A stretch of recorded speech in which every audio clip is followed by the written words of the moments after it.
In a luxurious hall where countless nobles were gathered, a boy was placed on top of a large table. Before him lay 4 different weapons. Today was a very special day for the boy, because the choice of weapon would determine the future path he would take. Under the expectant and curious eyes of everyone, the boy slowly approached the 4 weapons. However, what no one expected was that, as he got closer, all 4 weapons simultaneously emitted dazzling rays of light. His parents were surprised and turned to look at each other, while everyone around quickly realized what was happening, because this proved that the boy before them was a genius, a true super genius who could follow any path. The boy himself understood this well, for he carried the memories of a past life. And to tell this story, we must go back to a time before, on a distant battlefield, where the thoughts of a man echoed. I once believed that someone like me, with awakened talent rooted in the battlefield, could start a new life. In that life, I would build a family, something I had always longed for. But I was wrong. Amidst the desolate scene, the admiring voice of someone echoed. So resilient. It's been a long time since someone made me swing my sword more than 10 times. Are you the famous Eric, the talent blossoming on the battlefield? According to that man's gaze, ahead was a young warrior. His left arm had been severed. His breath labored from blood loss and exhaustion. Hearing his opponent's words, Eric thought quietly, "He knows me. I never thought I'd be glad about that." With that thought, Eric steadied his sword, lifted his head to observe his adversary, and saluted. "Ha ha, it is an honor to be recognized by you, my Lord Duke." This young warrior belonged to the Drini Empire. Opposite him, Duke Zemon's eyes flashed with a hint of surprise when he saw that Eric knew his name. "Ha, you know my name?" "Yes, who hasn't heard of your reputation? One of the 6 Hexagon Knights of the Antian Empire. Just one day on this battlefield is enough for me to feel the weight of the Black Wave." Hearing this, the Duke from the Antian Empire, Buon Zemon, couldn't help but feel some admiration for the young man. "So even though you know who I am, you still choose to face me.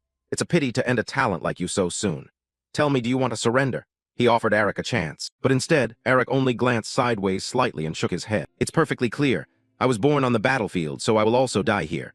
Saying this, Eric lifted the sword planted in the ground and swung it hard, causing the air to tremble violently. The wind was so strong that it swept away everything around, creating a gap between the two of them. Zemon looked at Eric's face and said in a low voice, "Even so, I can still see the regret in your eyes. You would become a formidable opponent if you grew a little more. However, if this is your choice, I hope in your next life you will let go of those regrets." Then he enveloped the sword with a powerful and charged straight at Eric. After a few sword strikes, the outcome of the battle was decided. My mother was a young widow, a war refugee. She left me in this chaotic world when I was still a child. Everyone knows what happens to an orphan. Eric lived wandering the battlefield, a solitary life just to survive. He did everything to stay alive. At the age of 14, Eric was sent to his first battlefield in life, where his talent awakened. The mana core within his heart accelerated, enhancing his reflexes and senses to extraordinary levels. At that time, a commander told him, "I intend to introduce you at the upcoming special night appointment. With your talent, joining the Empire's 5 hexagonal grade knights is no longer impossible." Hearing that, Eric couldn't help but smile.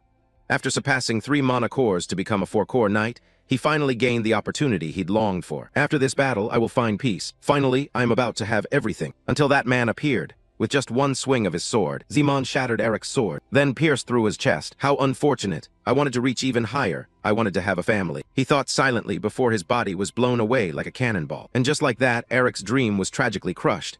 He thought that it was all over. However, after his vision completely faded into darkness, suddenly Eric heard a gentle voice say, "Oh, our little Dane is awake. Ha, such a good boy, not crying at all. How are these eyes so clear and beautiful? This child is the gift that God has given to us." A beautiful woman with golden hair lightly touched the small hand in front of her, her voice full of affection. Meanwhile, the man beside her smiled happily. Ha, the boy truly is God's great gift." At that moment, Eric was shocked to realize his condition. "What? A child? What are they talking about?" he thought, his face showing extreme confusion as his tiny hands flailed wildly. At that moment, Eric was shocked to realize his condition.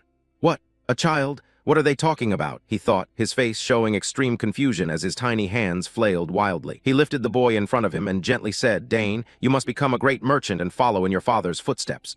Your father is this man. This man's name is Awakens Soria." But as soon as she heard those words, Mrs. Lily Esres immediately snatched the baby from her husband's arms and shouted, "What are you saying? Dane will become a great assassin." Seeing his wife oppose him, Awakens' face became awkward. "Sweetheart, come on. How could you let the youngest become an assassin? That's terrible. A man must use a spear.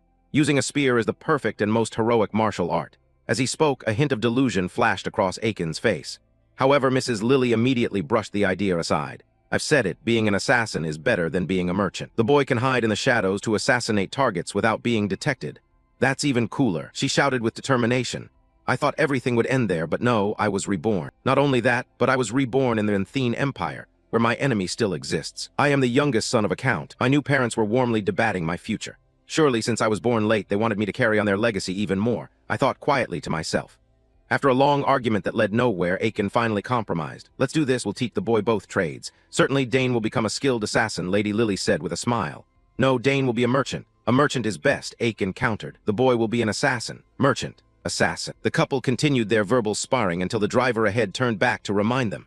Sir, we've arrived. Hearing this, Aiken was slightly startled, not expecting time to have passed so quickly. What? Already there? Lie, come, take my hand. Oh heavens, what if people in the city see us? The lady replied shyly. Come on, I just want to hold my wife's hand. What's the harm in that? All right, be careful now. As he spoke, he reached out to help his wife down from the car, making Dane, who was lying in Lady Lily's arms, involuntarily feel like a third wheel. Truly irritating, he thought. After taking in the surrounding scenery, Dane's eyes clearly showed excitement. Oh, it seems Dane is very happy to be home. Look at the boy, isn't he joyful? Aiken laughed. Right, if this is my home, then it will be even easier for my talents to unfold. He thought quietly, smiling at this new beginning. Time passed quickly.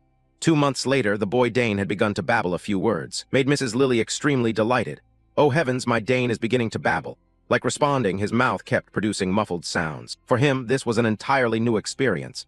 It turned out he was learning to speak a truly strange feeling. In his previous life, Eric rarely interacted with children. The children he had seen were all injured, abandoned, crying for their parents. Many had starved to death and disappeared. Compared to that place, the SRS household was a rich, warm, and fortunate family. At least here I won't starve, he happily thought to himself.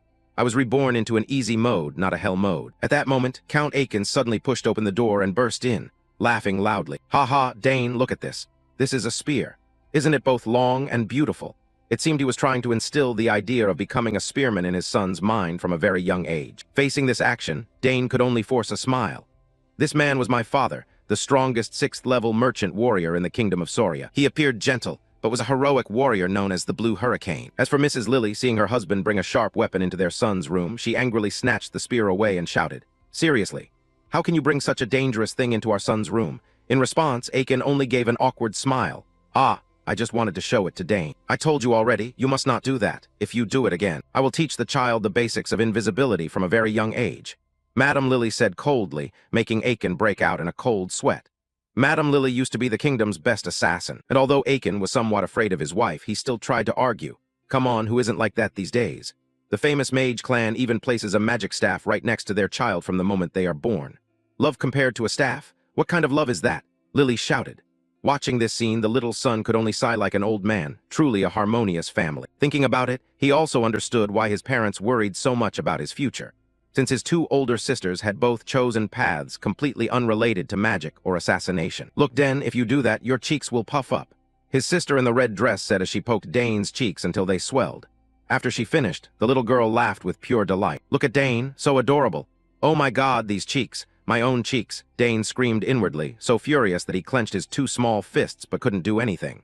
Seeing the sister in the red dress, he quickly recalled who she was. Arabella Saugers. Because of her magical talent, Arabella had followed the path of magic from a young age. At 12 years old, she had already become a 3rd-tier mage. The highest rank of a mage is 9th tier, so Arabella was truly a prodigy to have surpassed the beginner level at such an age. Thinking of this, little Arabella gently touched her little brother's cheek and smiled, saying, Dane, do you want to learn magic with me someday? I've been studying alone every day and I'm so bored. Hey, don't tease me anymore. Dane shouted silently in his heart, trying to stay calm. Meanwhile, the other sister spoke up. Summoning magic is good too. Hearing that voice, Dane turned to observe the sister in the green dress, Claire Saugers, a talented summoner. She had been able to summon since she was 7 years old and could now control 2 summoned objects simultaneously. I used to think she didn't like me, but it seems like she's actually jealous because she has a younger sibling. She's also less reserved now, Dane thought. Following Dane's gaze, Claire shyly touched her index finger gently to his nose, then quickly pulled her hand back. Then she turned to Arabella, her voice full of curiosity. Why is it so soft? Yeah, it really is soft, Arabella chimed in. Then Claire teased her little brother again. Dane, if you also have the talent for summoning, that would be great. I'll teach you someday. In response to these invitations, Dane could only smile bitterly inside. Ha ha, everyone wants to teach me their own talents. My father is a level 6 merchant. My mother is a former assassin who once assassinated the king. My eldest sister is a genius mage, and my second sister is an outstanding summoner. The Saugers Count family is indeed a perfect, noble family, Exactly the ideal family I once dreamed of. So then, what is the point of revenge in this life? Even though my death was tragic, it was on the battlefield. To say that I would take revenge on those who defeated me is truly ridiculous. Dane sighed inside. It seemed he had decided to set aside the intention of revenge, but very soon. He was awakened by voices arguing ahead. The spear is the right path, you must choose the spear. Awakens shouted. Stealth and assassination magic are much more useful. Madame Lily responded. The two older sisters also joined in, each with their own opinion. No, in this era magic is the trend. Arabella objected. Summoning magic is good too, Claire added. Watching the whole family noisily discussing his future, Dane just sat quietly beside them, a faint smile on his lips. I've always wished to have a family like this. I'm really lucky to have been born here. Thinking so, he still couldn't avoid a headache as the quarrel grew louder. Indeed, a harmonious family. Dane smiled wryly to himself. The Saugers family has a special ritual, the choosing ceremony. When a child in the family turns 1 year old, many objects are laid out on the table before them. Everyone predicts the child's future based on the item they choose. And today is the day Dane turns 1. Today is young Master Dane's first birthday, someone exclaimed. The young master is already 1 year old. Time passes so quickly. Both young ladies are now mages and summoners. I wonder what young Master Dane will choose. Another curious person said, after the ceremony we'll find out. Let's go inside quickly. A man's laughing voice. In the great hall, everyone quickly gathered to watch what Dane would choose. The boy was seated at the table, with 4 items in front representing 4 different directions.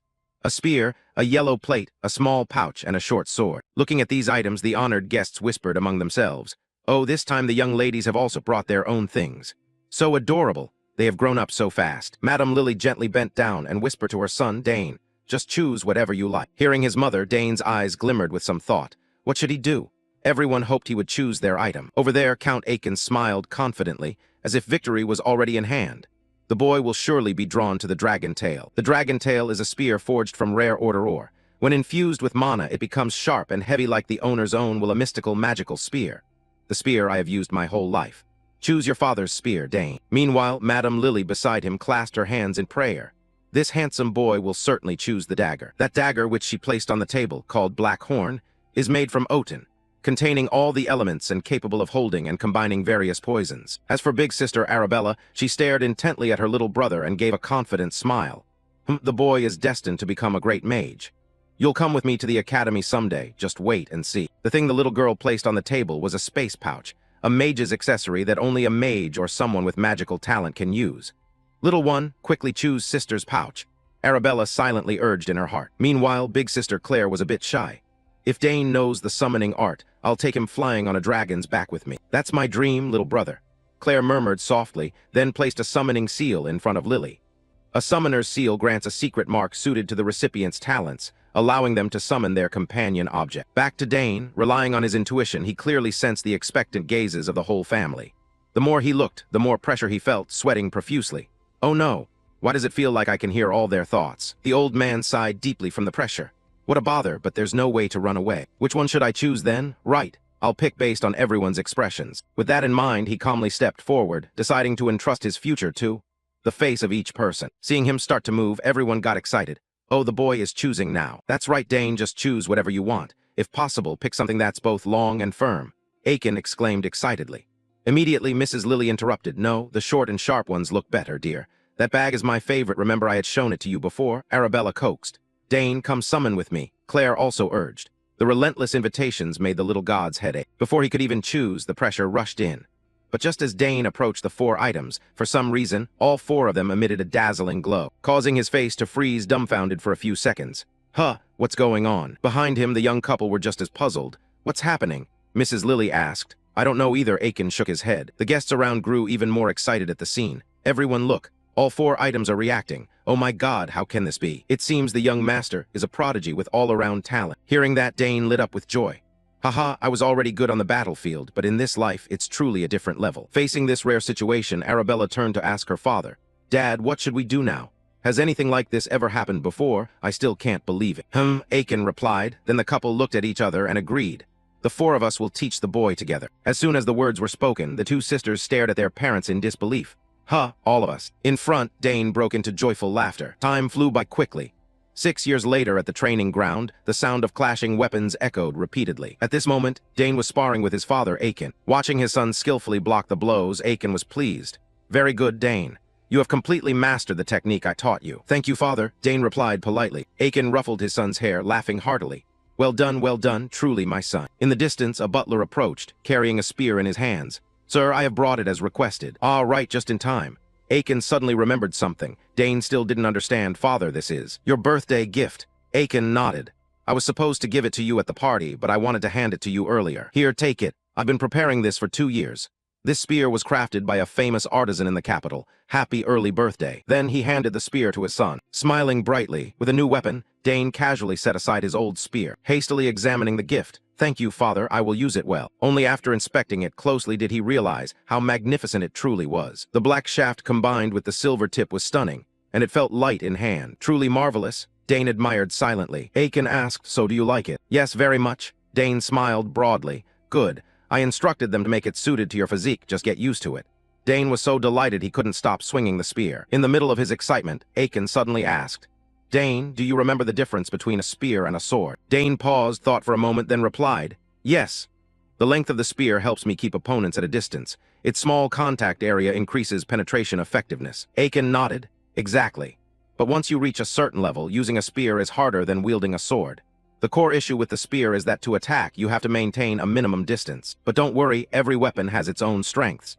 Even the sword, often considered perfect, has disadvantages in certain situations. Yes, I remember now, the boy nodded. Aiken smiled. Since you have a new spear, let me show you something interesting. As soon as he finished speaking, Aiken began spinning the spear like a propeller, generating a gust of wind pressure radiating around. So this is the magic power of a level 6 spearman. Just the aura alone was that overwhelming. Dane shivered. In his astonished eyes, Aiken closed his eyes, twisted his body, and stepped forward with one foot. Gripped the spear shaft firmly with both hands, then thrust it straight ahead. At the spear tip, the air twisted into a vortex, leaving Dane gaping in amazement. Incredible, just thrusting the spear forward produced that effect. Turning to his father, Aiken retracted the spear tip and explained, the reason the space here is distorted is because I simultaneously unleashed the magic power within my body and thrust the spear. This technique optimizes the characteristic of focusing magic cores into a single point. Hearing this, Dane added, yes, I've also heard the sisters say that I can transcend my physical limits. As the number of cores increases, so does the expansion of those limits. Speaking of which, Dane recalled his previous life when he once possessed up to 4 mana cores. Not knowing his son's thoughts, Uncle Aiken bragged, that's right, my son learns very quickly. I myself have 6 mana cores. 6 cores, Dane exclaimed in surprise, but silently affirmed to himself. If I don't die, I will definitely reach this level. Aiken patted Dane's shoulder and said, why don't you try using the new spear? Relax your mind, forget everything, and just focus on thrusting the spear forward. Yes, sir, Dane replied. Following his father's advice, he took a spear-thrusting stance while idly thinking, in my previous life, after realizing my swordsmanship talent, I lost interest in the spear and considered it just a backup weapon. Now let's give it my all this time. With that thought, he closed his eyes and focused his spirit. Seeing this, Aiken thought with satisfaction, the stance is quite correct. It took me 3 years to master this technique. I wonder how talented Dane really is. Suddenly, Aiken's eyes widened in amazement. According to his gaze, the space before the spear's tip cracked like glass about to shatter the moment Dane thrust the spear forward. Dane, how did you do that? Haha, I'm truly very surprised. Uncle laughed heartily, and Dane didn't hide anything, expressing all his thoughts. When I thrust the spear, I focus mana onto one point and transfer it into the spear's tip. When the mana reaches the tip, I cut off the flow. Hearing this, Aiken was even more amazed. Wait, you transfer mana into the spear and then stop the flow? Dane, have you created a mana core already? Yes, while reading the book on creating mana cores, I tried practicing and was lucky enough to succeed. He made up a reason, but in fact, with knowledge from his past life, creating a mana core was nothing difficult for him. Actually, he had already created the core during his mana-breathing exercises. Aiken fully trusted his son, getting a mana core just by reading a book. Our family really produces geniuses. Since he was young, I felt it, and now it's certain. Dane, one day you will become an exceptional warrior. Later, father will be even more surprised. Dane smiled inwardly, while Aiken still had some doubts. I wonder if my son will become a summoner, assassin, merchant, or mage. Time continued to pass quietly. Dane's 7th birthday party, the youngest of the Sagar's family, was taking place in a lively atmosphere, with many distinguished guests coming from various great and minor clans. Among them was the person who had sold salt to Dane in his past life. Haha, long time no see. Hearing the familiar voice, Aiken happily turned around. Duke, but how have you been lately? Oh, no need to be so formal, just talk like usual. The uncle waved his hand. But Manon, the head of the most powerful clan in the Enthene Empire, turned towards Aiken. He whispered softly, many people are watching us, I'll be more natural later. Ha ha, do as you wish. but laughed wryly and then asked, "By the way, where is that kid?" Aiken turned to call his son. "Dane, come here and greet the Duke, but—" "The Duke, but? I didn't expect to meet him here." Dane sighed, recalling the face of the man who had defeated him in his past life. He stepped forward before, but the uncle nodded. "So this is the boy. Dane, the son you've always boasted about." Dane calmly responded, "My name is Dane Saugers." Outwardly polite, but inside Dane felt a bit annoyed. "I simply can't suppress my anger when I see him." "It is an honor to meet you, Your Grace." Dane slightly bowed in greeting. Seeing this, Duke but burst out laughing. "Your son is really well behaved. It seems the boy has never worried you. So is he also studying commerce like you?" "That's right." Aiken nodded. At this moment, a little girl stepped forward to politely greet. "Hello, Count Saugers. My name is Lila Th. Man. It is a great honor to meet you." That red-haired girl is Lila Th. Man, the youngest daughter of Duke Th. Man. After the two children had come forward to greet, the two fathers immediately sent the kids away. Suddenly remembering something, Aiken turned to ask, "How has your lady been lately?" Upon hearing this, But's expression briefly saddened. "I've tried every possible method, but there's still no progress." "You've worked hard, but surely the lady will get better." Aiken comforted him, though he knew these were just soothing words, but also hinted, "If you suddenly don't see me around, please understand, as I will have had to use magic to urgently return to the capital." "Where did the boy go?" The Duke of Penn said as he looked around, not forgetting to praise Dane. "That kid is quite bright. I still want to talk to him a little more."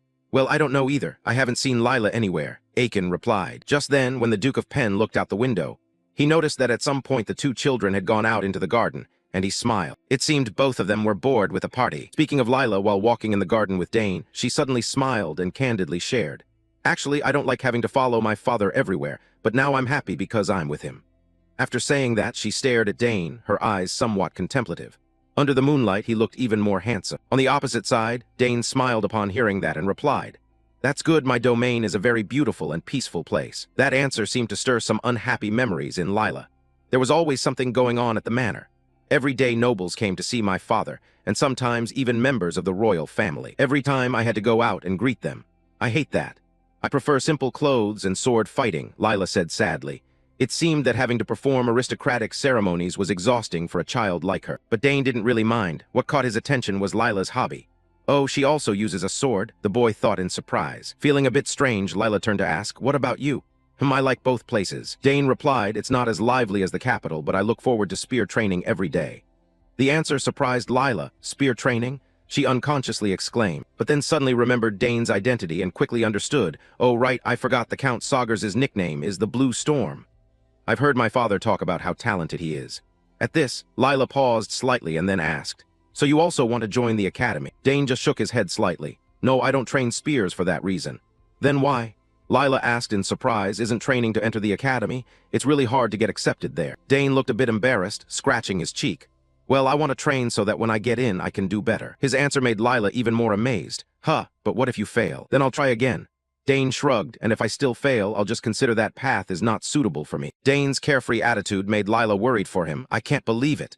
Aren't you afraid of disappointing your family?" "Not really," Dane mumbled. Hearing this, Lila felt a bit jealous. "My family sees failure as something shameful." "Forget what I just said." The girl waved her hand, looking shy. Seeing Lila speak like an old man, Dane also felt some pressure.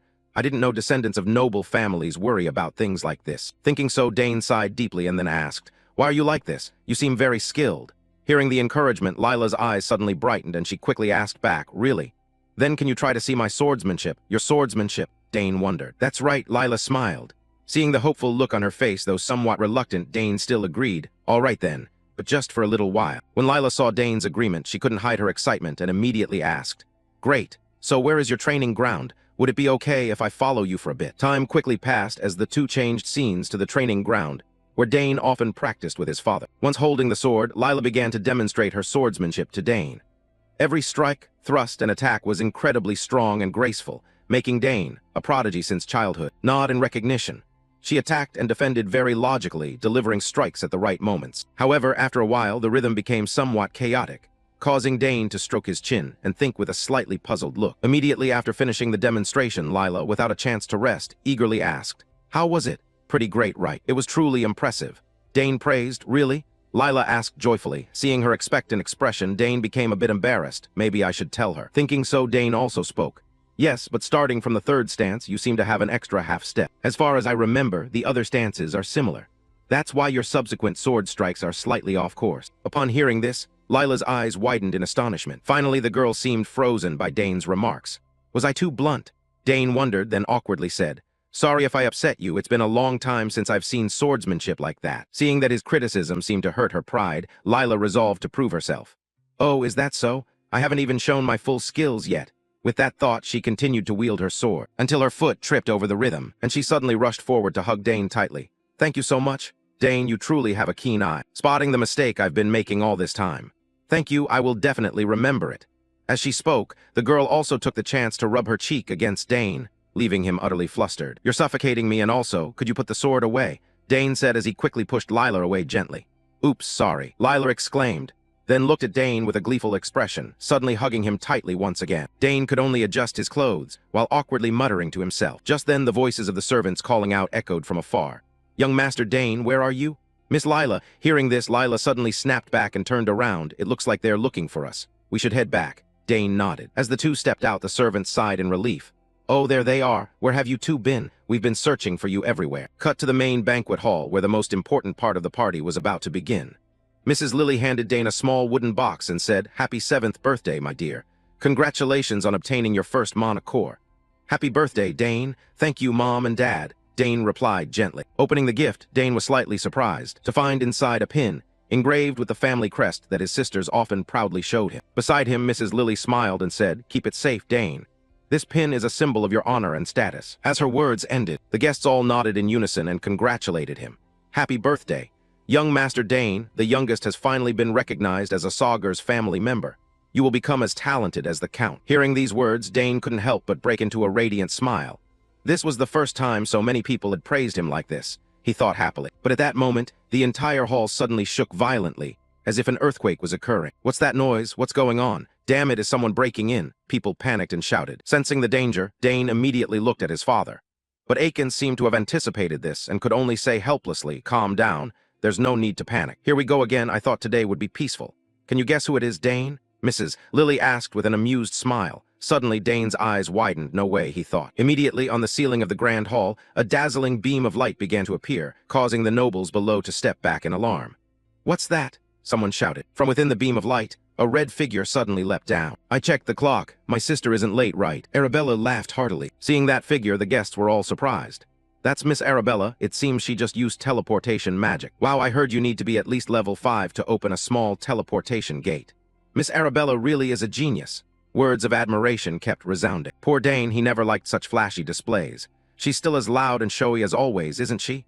The young elder grumbled inwardly. But it wasn't over yet. Suddenly, a horrifying scream rang out from outside. Looking out the window, the girls' faces turned pale. "There's a monster in the sky." "Oh my, that's a whiff. This time it's Miss Clee." According to everyone's gaze, elder sister Claire was riding a magical dragon, landing in front of the grand hall entrance. "Seems like I'm late," Clee mumbled and quickly stepped inside. The guests started whispering excitedly again. "I heard she's a talented summoner, but to control a whiv is truly amazing. Isn't she only 16? Ignoring the gossip, Arabella saw Clee arrive and turned to greet her. "You're here?"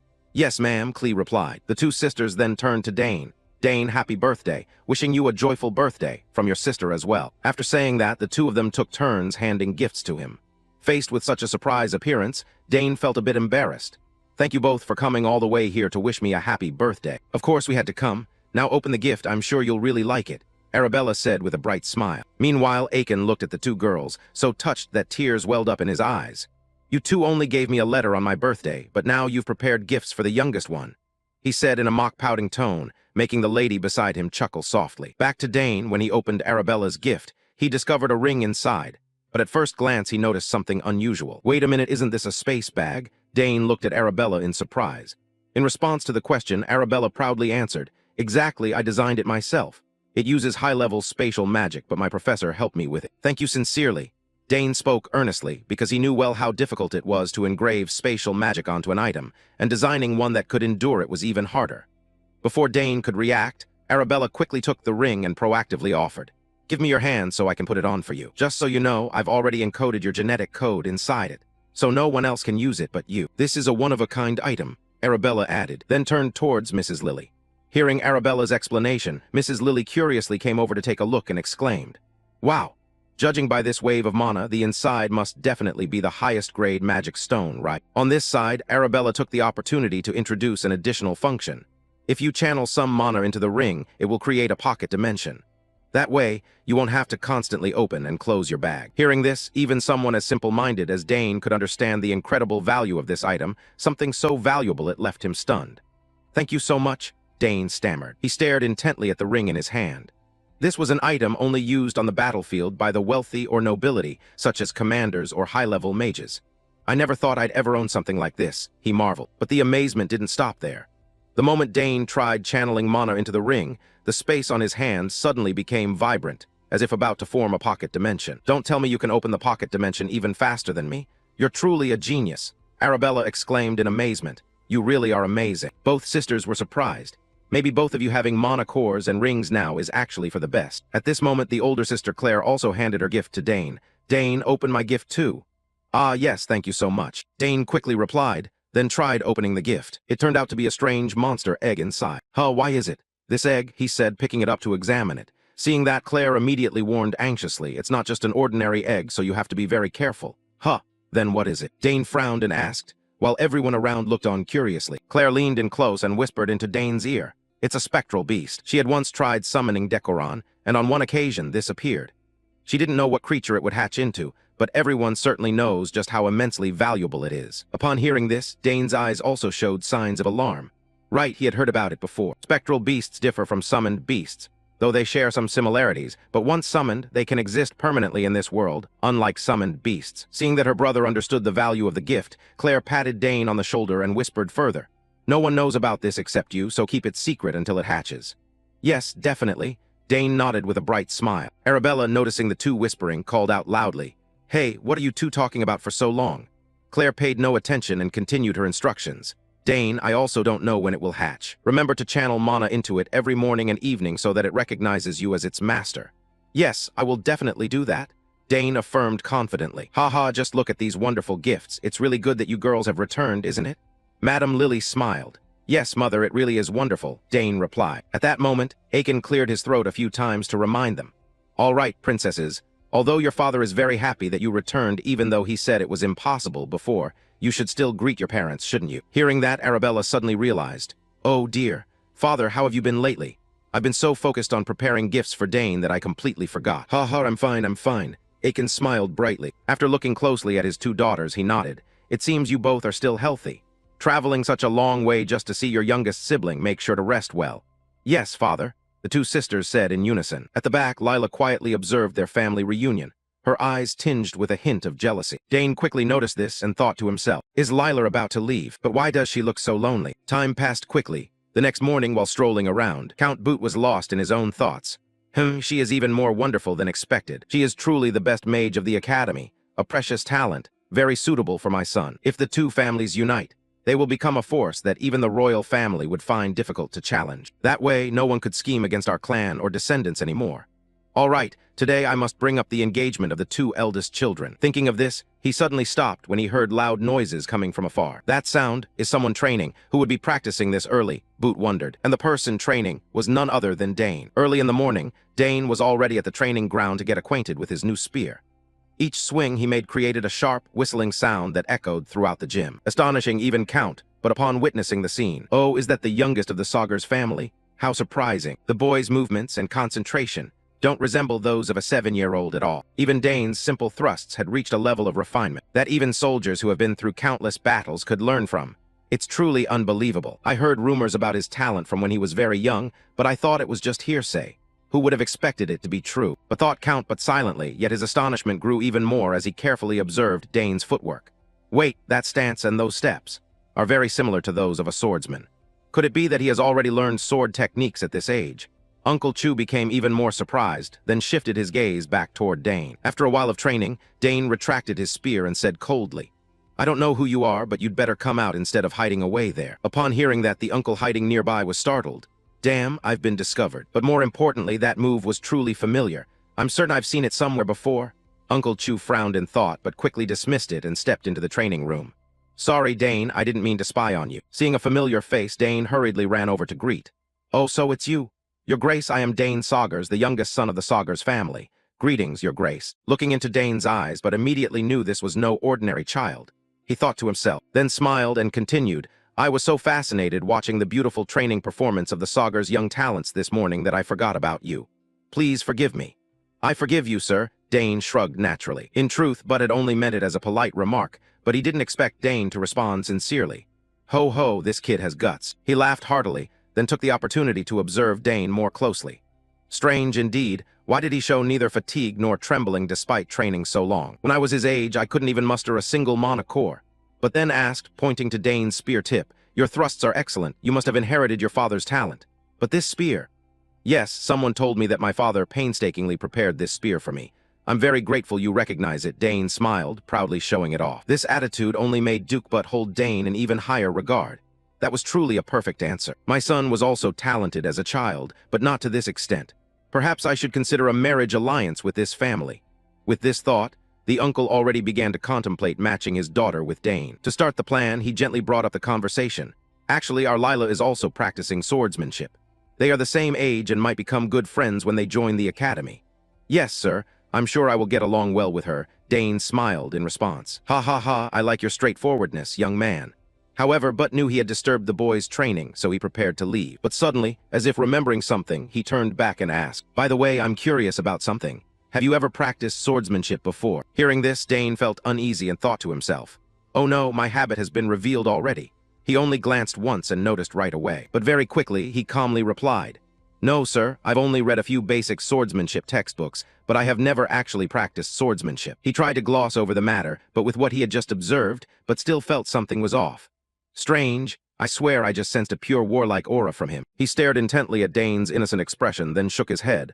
"Ha ha, what am I thinking? That can't be. He's just a child." Thinking that, the noble Duke straightened his clothes and sighed. "Oh dear, I only intended a light walk, but it's taken quite a while.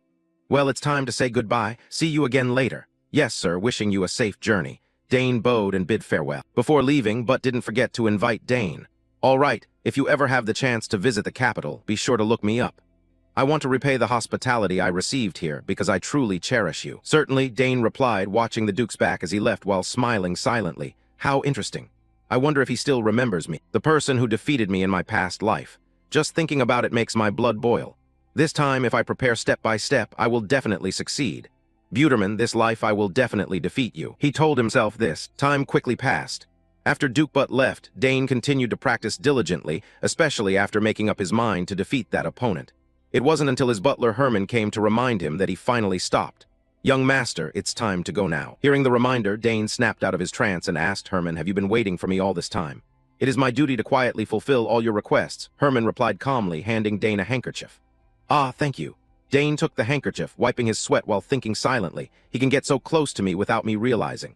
Could Herman perhaps pursue a career as an assassin or scout? It seems he has a knack for this field. After that, Dane asked, "How's everything? Everyone seems quite busy, right?" "Yes, everyone is very busy preparing for the next party. Having more than 30 noble families arrive simultaneously on the same day is indeed a very challenging matter," Herman answered. "Yeah, that's right. How are your sisters doing?" Dane asked further. "They opened a teleportation portal together and went to the academy already. They said there was no other choice because the midterm exams were about to take place." "Yeah, that's a pity, but it can't be helped. Let's head back." "Yes, young master," Herman nodded, while Dane thought to himself, "When I have time, I should review the gifts my sisters gave me." Time just passed. After attending parties and receiving nobles from various families, Dane had to sneak out to the garden to relax a bit. Living the life of a noble is really exhausting. Today's schedule was even busier than usual because it was my birthday too. At least I could find some solace resting in the garden like this. As he thought, he glanced around and silently admired the gardeners. The gardeners here were very skillful. Looking at these flowers felt strangely peaceful. My eldest sister once said that in nature, flowers contain the most mana among all plants. Since I have the time, maybe I should try analyzing the mana of these flowers right. Thinking it, Dane sat down before a flower bush, closed his eyes to feel and practice as usual. Even magic and summoning magic hadn't improved significantly. I still don't know which to focus on. Sometimes having too many talents is really troublesome. The fortunate young man sighed outwardly while silently complaining about his own gifts. At that moment, a gentle breeze burst forth from his palm, scattering all the petals around. The mana of that flower. Such a small flower, yet it contains a powerful and intense flow of mana. If someone can sense the natural mana and convert it into their own mana, they will retain it within their body, forming a magic layer. The mana attraction of this body is truly incredible. I can see things that others only sense with their sixth sense. Just a slight sensation, and the surrounding mana actively flows into the body, like a whale sucking in water. Feeling the surging energy inside, Den's eyes also showed excitement. This is it. Before, I only vaguely sensed mana, but now it's becoming clearer and clearer. The scene shifts to another corner of the garden where two boys are talking. I'm so bored. We just arrived and Dad's already busy chatting with other nobles. He's pushing us aside again, just a formality, meeting then off to his room like last time. The brown-haired boy spoke as he smashed several flowers around with a stick, making his younger brother look worried. Can we really do this, brother? His older brother, unconcerned and even annoyed, shouted back, You act like it's our birthday or something. Who cares? Do you think young Master SRS is interested in this stuff? Damn it, I think we've lost our way again. I don't know why we built such a big garden. As they said this, they also noticed Den's figure ahead. Hey, there's someone over there, the younger brother reminded. Huh, that kid is lost just like us, the older brother shouted. Then he put on an arrogant face. Hey, you there looking at your clothes. Are you a servant? Never mind, whoever you are, lead me to the exit. He arrogantly gave the order, catching Den's attention as he turned around. Seeing these two stepping on the flower bushes, Den hurriedly ran over and shouted, Get out of there immediately. Can't you see what you're stepping on? Noticing Den's suddenly annoyed attitude, the older brother asked confusedly, What's the matter? Why does this kid dare to shout at us just for stepping on some grass? Without replying, Den turned and questioned back, Why are you walking on the flowers instead of the path? You're ruining all the flowers. Oh, such a little girl with a big mouth, do you even know who I am? The foolish older brother started boasting about his identity to intimidate Den, not realizing he was arguing with the young master of this family. And of course, given his status, Den wasn't afraid of anyone. He frowned and calmly replied, You're the clumsy brat destroying the flower beds. With his arrogant nature, how could that guy stand being put down? He immediately lunged forward, grabbed Dane by the collar and shouted, What, you little shit? Who do you think you're talking to? Servant. I am the son of Count Tyron, a distinguished guest of this castle. Upon hearing that, Dane instantly recognized the other's identity. Count Tyron? He was once captured by me after I defeated him on the battlefield. Truly an annoying noble, like father, like son. Unaware of Dane's thoughts, the brown-haired guy continued to threaten boastfully. Even in the southern countryside, you probably know the Tyron family is famous in the capital. My family can make someone like you disappear without anyone knowing. So watch your words carefully. Hearing this, Dane also realized that talking to someone like this was a waste of words. Thinking that, Dane looked at him with eyes full of contempt. Having said that, he raised his fist, ready to strike Dane. But before he could land a blow, Dane was faster, headbutting straight into young Master Tyron's nose, causing him to stagger and fall backward. His red-haired brother hurried over, alarmed. Brother, are you okay? At that moment, Tyron suddenly felt his mouth was a bit wet. Raising his hand to check, he discovered his nose was bleeding profusely. This crazy guy, what the hell? My nose is bleeding. I'll kill you, you bastard. He howled like a rabid dog. Hearing that, Dane just smirked. You want to kill me? Go ahead then if you think you're capable. Provoked, Tyron's hot temper flared up even more. Are you out of your mind? Fine, let's fight to the end. His younger brother anxiously advised, Brother, take care of your nose first. You just stand there. Tyron shouted back, then rushed at Dane, intending to teach him a lesson. But Dane easily stepped back to dodge the very first punch. Tyron growled, growing even more frustrated. Watching the opponent's movements, Dane immediately realized he was no warrior. Judging by those footwork patterns, he's definitely not a weapon user. Maybe a mage or summoner. Dane dodged while thinking. Meanwhile, the brown-haired guy missed each strike and couldn't land a single hit. This kid's too fast, I can't catch him. Tyron panted heavily as he glanced back at Dane. While dodging, Dane had time for random thoughts. The flow of magic I'm sensing right now, if I control it with my will, could I possibly convert it into a physical form? Should I try it out? The moment the thought flashed through his mind, Dane felt excited and eager to experiment immediately. Following his idea, streams of mana began gathering in the palm of his hand at lightning speed. Right after, a loud explosion sounded, as Dane unleashed energy forward, blasting the body of the young noble Tyron backward like a sack of flour, causing him to cough in pain, and leaving a large groove on the concrete floor. Seeing that scene, Dane also felt a bit worried. Oh no, the flower garden's completely destroyed. As for Tyron, though he was hurt badly, he still forced himself to stand up, beginning to realize that Dane was no ordinary person. Damn it, you can use magic. Who the hell are you? He shouted. Seeing his brother nearly going mad, the younger brother remained calm and tried to advise him. Stop it, if you keep this up, something bad will happen. But the angrier Tyron became, his reason blinded by fury, he muttered a chant. O power of darkness, heed my call. At the same time, a black magical aura erupted around the young Master Tyron, spreading everywhere. Seeing this, Dane immediately recognized that he was a summoner. Just as expected, a swirling energy vortex appeared behind Tyron. Then from within, a wolf's head poked out and jumped straight forward. Seeing the summoned beast appear, Tyron laughed triumphantly. Ha ha, how do you like that? This is Genpu whom I have summoned. I'll show you the consequences of daring to mess with me. Genpu, tear that guy to shreds. Back to Dane, seeing that Tyron had only summoned a common wolf. He was bored and didn't even bother to pay attention. Such a common wolf couldn't compare to Sister Arab, she could even summon dragons. On the other side, Tyron commanded his summoned beast, That's right, tear his throat apart. Obeying the command, the wolf immediately lunged straight at Dane. However, for some reason, when looking at his face, the protagonist's radiant aura seemed to activate. Suddenly, the wolf stomped all four paws heavily on the ground and stopped abruptly, then changed color from red to green in the astonished eyes of the two brothers. In fact, the wolf even bowed its head to Dane. Tyron nearly couldn't believe his eyes. What the hell is going on? Genpu, what are you doing? Tear its throat apart quickly, the amazed younger brother asked. Brother, it's wagging its tail? Tyron shouted. Hey, what did you do? But even yelling, the wolf did not obey, while Dane tried reaching out to pet it, making the wolf look extremely happy. Good boy, young man. Dane smiled, yet he also didn't understand why the wolf's attitude changed so quickly. What's going on here? Thinking back, even Arab's summoned beast was quite friendly to me, but I thought that was because we shared the same bloodline. Maybe I have a high affinity with beasts, or it could mean that that bastard's affinity level has bottomed out. Speaking of Drone again, at this moment he still refused to accept the fact that his summoned beast had been tamed by Dane. Absurd. How could a summoned beast betray its owner? He said angrily, frightening the younger brother beside him to the point of tears. Let's just leave, we've lost. I will cancel the summoning spell. Digon shouted, but obviously once a summoner loses his summoned beast, there's nothing else he can do. The younger brother, understanding this, still tried to persuade. Brother, actually The boy began to hesitate, catching the older brother's attention. No one knows when, but a shameful yellow stain had already spread on his pants. Damn it, this is really humiliating, Digon said, eyes wide open. Seeing that, Dane kindly reminded the bathroom is on the first floor of the main building. Being reminded, Drone immediately pulled his younger brother away while not forgetting to promise Dane, "You wait there, I'll be right back. Let's go." And so the two brothers left, leaving Dane standing there shaking his head, not knowing what to say that would be appropriate. At least he should have recalled the summoned beast, he thought to himself. Time passed until late afternoon. Dane took the opportunity to try out the summoning technique. In fact, it wasn't too complicated, just as Sister Klee had taught.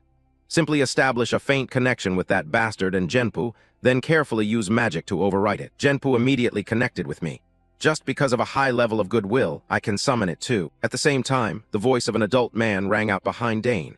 Is that the kid who bullied your child? Yes, it's that bastard, Digon said as he pointed towards Dane. Seeing the other party pulling his father away, Dane could only shake his head. This fool is making a big deal again. Not only did he bully my child, but he also severed the connection between him and Genpu. Digon spoke up to accuse. The fat man stepped forward arrogantly and said, I am Mogat Tyron, the head of the Tyron Count family, one of the great nobles. Are you the kid who made my son's face end up like this and also forcibly took his summoned beast? Dane calmly admitted, yes, that's exactly what happened. As he spoke, he glanced at this fat guy and thought silently, he's even fatter than when I once captured him as a prisoner. Peace really is good, isn't it? Unaware of Dane's thoughts, the fat guy continued. As a guest, I would let it slide if I could, but this is not something that can be overlooked. Why are you here alone? Hurry up and reveal your identity. Dane Saugers, the youngest son of Aeon Saugers, Southern Lord and head of the Saugers Count family. Dane's introduction made the father and son sweat profusely. What? This kid is Dane. But very quickly, Mogat also came up with an idea in his mind. The youngest son of the Saugers family?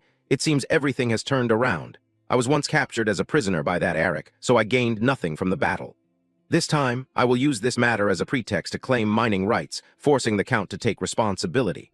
Those nobles who look down on me will have to kneel. Thinking so, he began to laugh and say, Kid, are you the host of this birthday party? That's right. Dane calmly replied without any worry. This attitude of his made Mogat even more furious. This arrogant kid, I didn't just come to the southern lands to congratulate you on your birthday. He turned to pat his son on the shoulder and continued, So what do you intend to do about this? You have injured my son. A guest that the kid invited here even took away his summoned beast. This is a crime. That's right, today is the end of your life. Digon chimed in. I'll talk to Count Sagres and demand he take responsibility. Let's go, Mogat ordered and turned away. Of course, Dane wouldn't let it go like that. I understand, but before that, I request an apology. Hearing this, the faces of the two father and son turned as purple as pig liver. What? An apology? Ridiculous. Before he could finish, Dane spoke loudly. That's right, I did hit your son on the nose and caused him injury, but I only acted in self-defense because I was threatened. As for the summoned beast, Genpu voluntarily followed me. Upon hearing this, Digon shouted, What? Genpu would never do that, father, he is lying. Mogat thought even more deeply.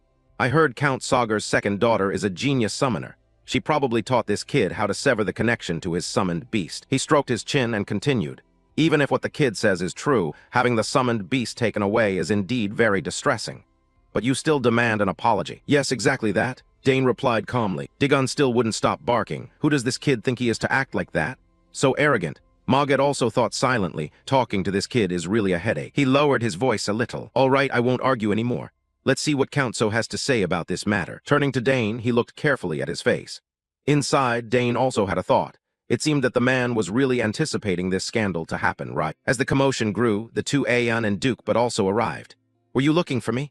Aiken spoke up, making everyone startle and turn around. Even Count Sagres and Duke Thomin appeared. Time passed quickly until the sun had completely set. At this moment, the man named Digon began recounting the whole story his way. My younger brother and I got lost in the garden, so we asked your son to guide us.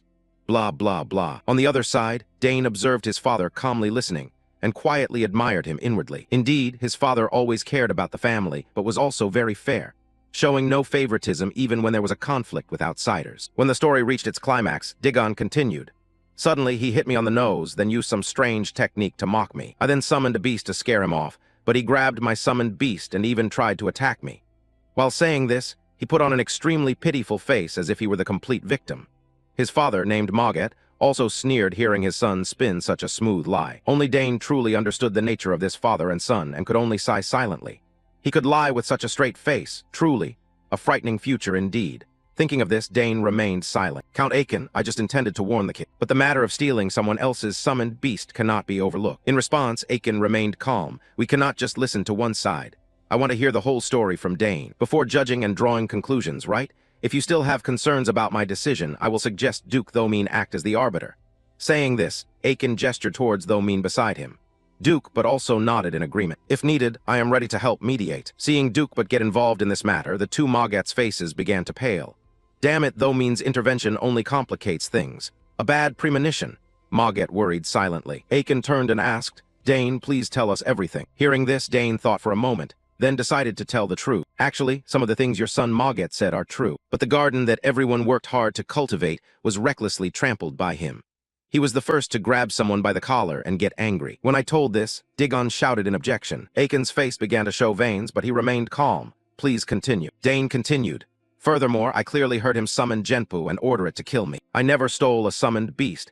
It came to me on its own because it sensed my kindness. A summoned beast not loyal to its former master will choose a new one on its own. At this moment, Maget couldn't hold back anymore and had to speak up. Nonsense. There's no way anyone who isn't a summoner can tame a summoned beast. Surely this kid must have used some secret skill. Dane calmly explained. No, I have a natural empathy with summoned beasts. If a beast isn't close to its previous master, it will choose someone it considers more suitable. How ridiculous, Maget mocked. Aiken, who wasn't familiar with summoning arts, hadn't verified the claim, so he asked, Is that really possible? Yes, that's right, Dane affirmed. Although he was beginning to worry, Maget still tried to argue. He's just making excuses to get us to believe him. These are two completely different stories, if that's the case. Before he could finish, the Duke of the Pastoral Region, acting as an arbiter, thought for a moment, then proposed a solution. We should verify this directly with the summoned beast. The faces of Maget and his son grew increasingly stiff. Damn it, if the Duke intervenes then. Hearing the suggestion, Aiken patted his son's shoulder and asked, Dane, can you prove it? Yes, father, Dane replied confidently. Maget also turned to his son, but Digon had turned pale, grimacing and reluctant to answer. Damn it, what now? I can no longer summon Genpu. Seeing his son just standing there, Maget impatiently reminded him. Digon, what's going on? Summon now. The kid stammered in response. Father, the thing is, I can't summon anymore. How come you suddenly can't summon something you do every day? Maget shouted. Seeing the two of them fumbling awkwardly, Dane smirked quietly. I've already severed the bond. How could he possibly summon it again? Dane said to his father, Father, I will summon it myself to prove it. It seems I'll need his symbol. Digon hurriedly questioned, What did you say? My symbol. Don't joke around. Even if you use another summoner's symbol, it won't work. Mr. Aiken spoke solemnly. Based on what you're saying, even if the boy has your symbol, it's useless. Then just try it. Wouldn't that prove your point? Digon was both scared and annoyed, but had no argument, so he awkwardly turned to his father for advice. Let them see your symbol for a moment, Digon. But father, the kid spoke with tears welling up, looking very pitiful. Hurry up, Maget shouted loudly, not giving his son a chance to refuse. Having no choice, Digon reluctantly handed over his summoning symbol code. For summoners, this symbol is unique. Almost no one else can use it. However, for Genpu, once covered by Dane's magic, the symbol is just a tool. Dane thought silently. Once bonded with me, Genpu will surely respond to my call. And just like that, before everyone's astonished eyes, as Dane channeled magic into Digon's summoning card, a swirling vortex of energy appeared. From within it, the wolf Genpu leapt out, happily licking Dane's cheek. Although Dane had explained beforehand, seeing that scene with their own eyes, everyone couldn't hide their astonishment. Father, how could my Genpu? It can't be. Both father and son Tyron were so confused that they were speechless. Wonderful, you say this boy has never studied summoning magic. The Duke of But exclaimed in surprise. That's right. I'm also unsure what led to this. Aiken answered honestly, both confused and sincere. Meanwhile, Dane gently stroked Genpu and whispered, sorry for summoning you just because of this, but thank you for appearing. Damn it, everything has turned into a disaster. Mogget cursed silently. After Dane recalled the summoned beast, Aiken also spoke up. What should we do next? Now that it's confirmed the summoned beast really chose the boy. Do you agree? Mogget could only force a smile. Perhaps we misunderstood the matter of the stolen summoned beast. My son certainly had no intention of killing Dane, right? Yes, I only meant to scare him a little and never intended to harm him. Digon quickly protested. See, the boy didn't mean that. Mogget laughed, trying to let things pass. Facing this self-made excuse, Dane could only clench his hands full of anger. Ha, this bastard is shameless. As the atmosphere grew heavy, a voice rang out, attracting everyone's attention. That's not true. Everyone's eyes immediately turned back. It turned out the person who just arrived was the little girl Lele. Seeing his youngest daughter appear, Duke but also looked a bit flustered. Lala, what are you doing here? I heard father's voice and stopped by, taking the opportunity to greet Count Aiken and Count Tyron, Lala said politely. Mogget felt a flicker of worry inside. Is this the Duke's daughter? Ignoring his expression, Aiken asked again, what do you mean, Lala? Are you saying Digon is lying? Actually, I overheard their entire conversation while strolling in the garden, Lala calmly replied. Hearing that, Digon's face turned pale. Damn it, did this girl hear everything? Is that true, Lala? Can you recount it for everyone? Aiken asked. Yes, what happened is as follows. Then Lala told everything she witnessed. Thanks to that, Dane didn't have to bother explaining further. Unexpectedly, he acted just in time. With Lala as a witness, everything became much simpler. Time passed quickly. When the truth was exposed, the Tyron father and son had no way to deny it. With no other choice, Mogget turned to his son. Digon, what are you still standing there for? Apologize immediately. At this point, Digon stammered, I'm sorry, I was wrong. Aiken replied coldly, save that apology for my son, not for me. Yes, I was about to tell him the same.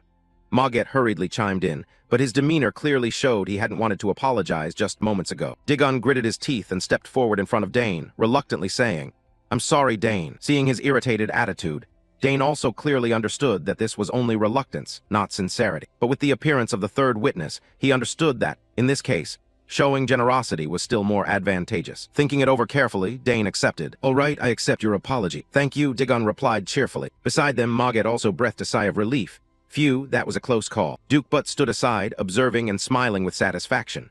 I knew it. This boy is not only talented, but also very generous. Returning to Aiken, although his son had accepted the apology, he had no intention of letting the matter slide so easily. The two could stop their dispute here, since Dane had accepted the apology. But as for me personally, I have no intention of overlooking this incident. Your son attempted to assassinate my son, using a summoned beast. Count Aiken spoke up in a cold tone.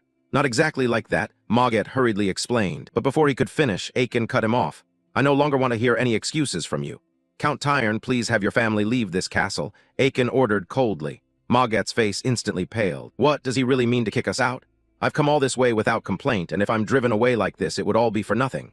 He panicked and hurriedly grabbed a Can's sleeve. Count, please forgive us. I will do anything you ask just this once. In response, Aiken waved his hand dismissively and firmly said, I don't need anything from you. I'll have someone come to your room soon. Let's go, your grace. Hearing that, Duke but only shook his head slightly and replied, let's go then. Lila turned toward Dane. At that moment, Dane also watched the figures of the two Moggets being led away, thinking to himself, serves them right, you reap what you sow. He never expected his own father to be so terrifying when angered. Setting that aside on the way, Duke but suddenly asked, is it really true?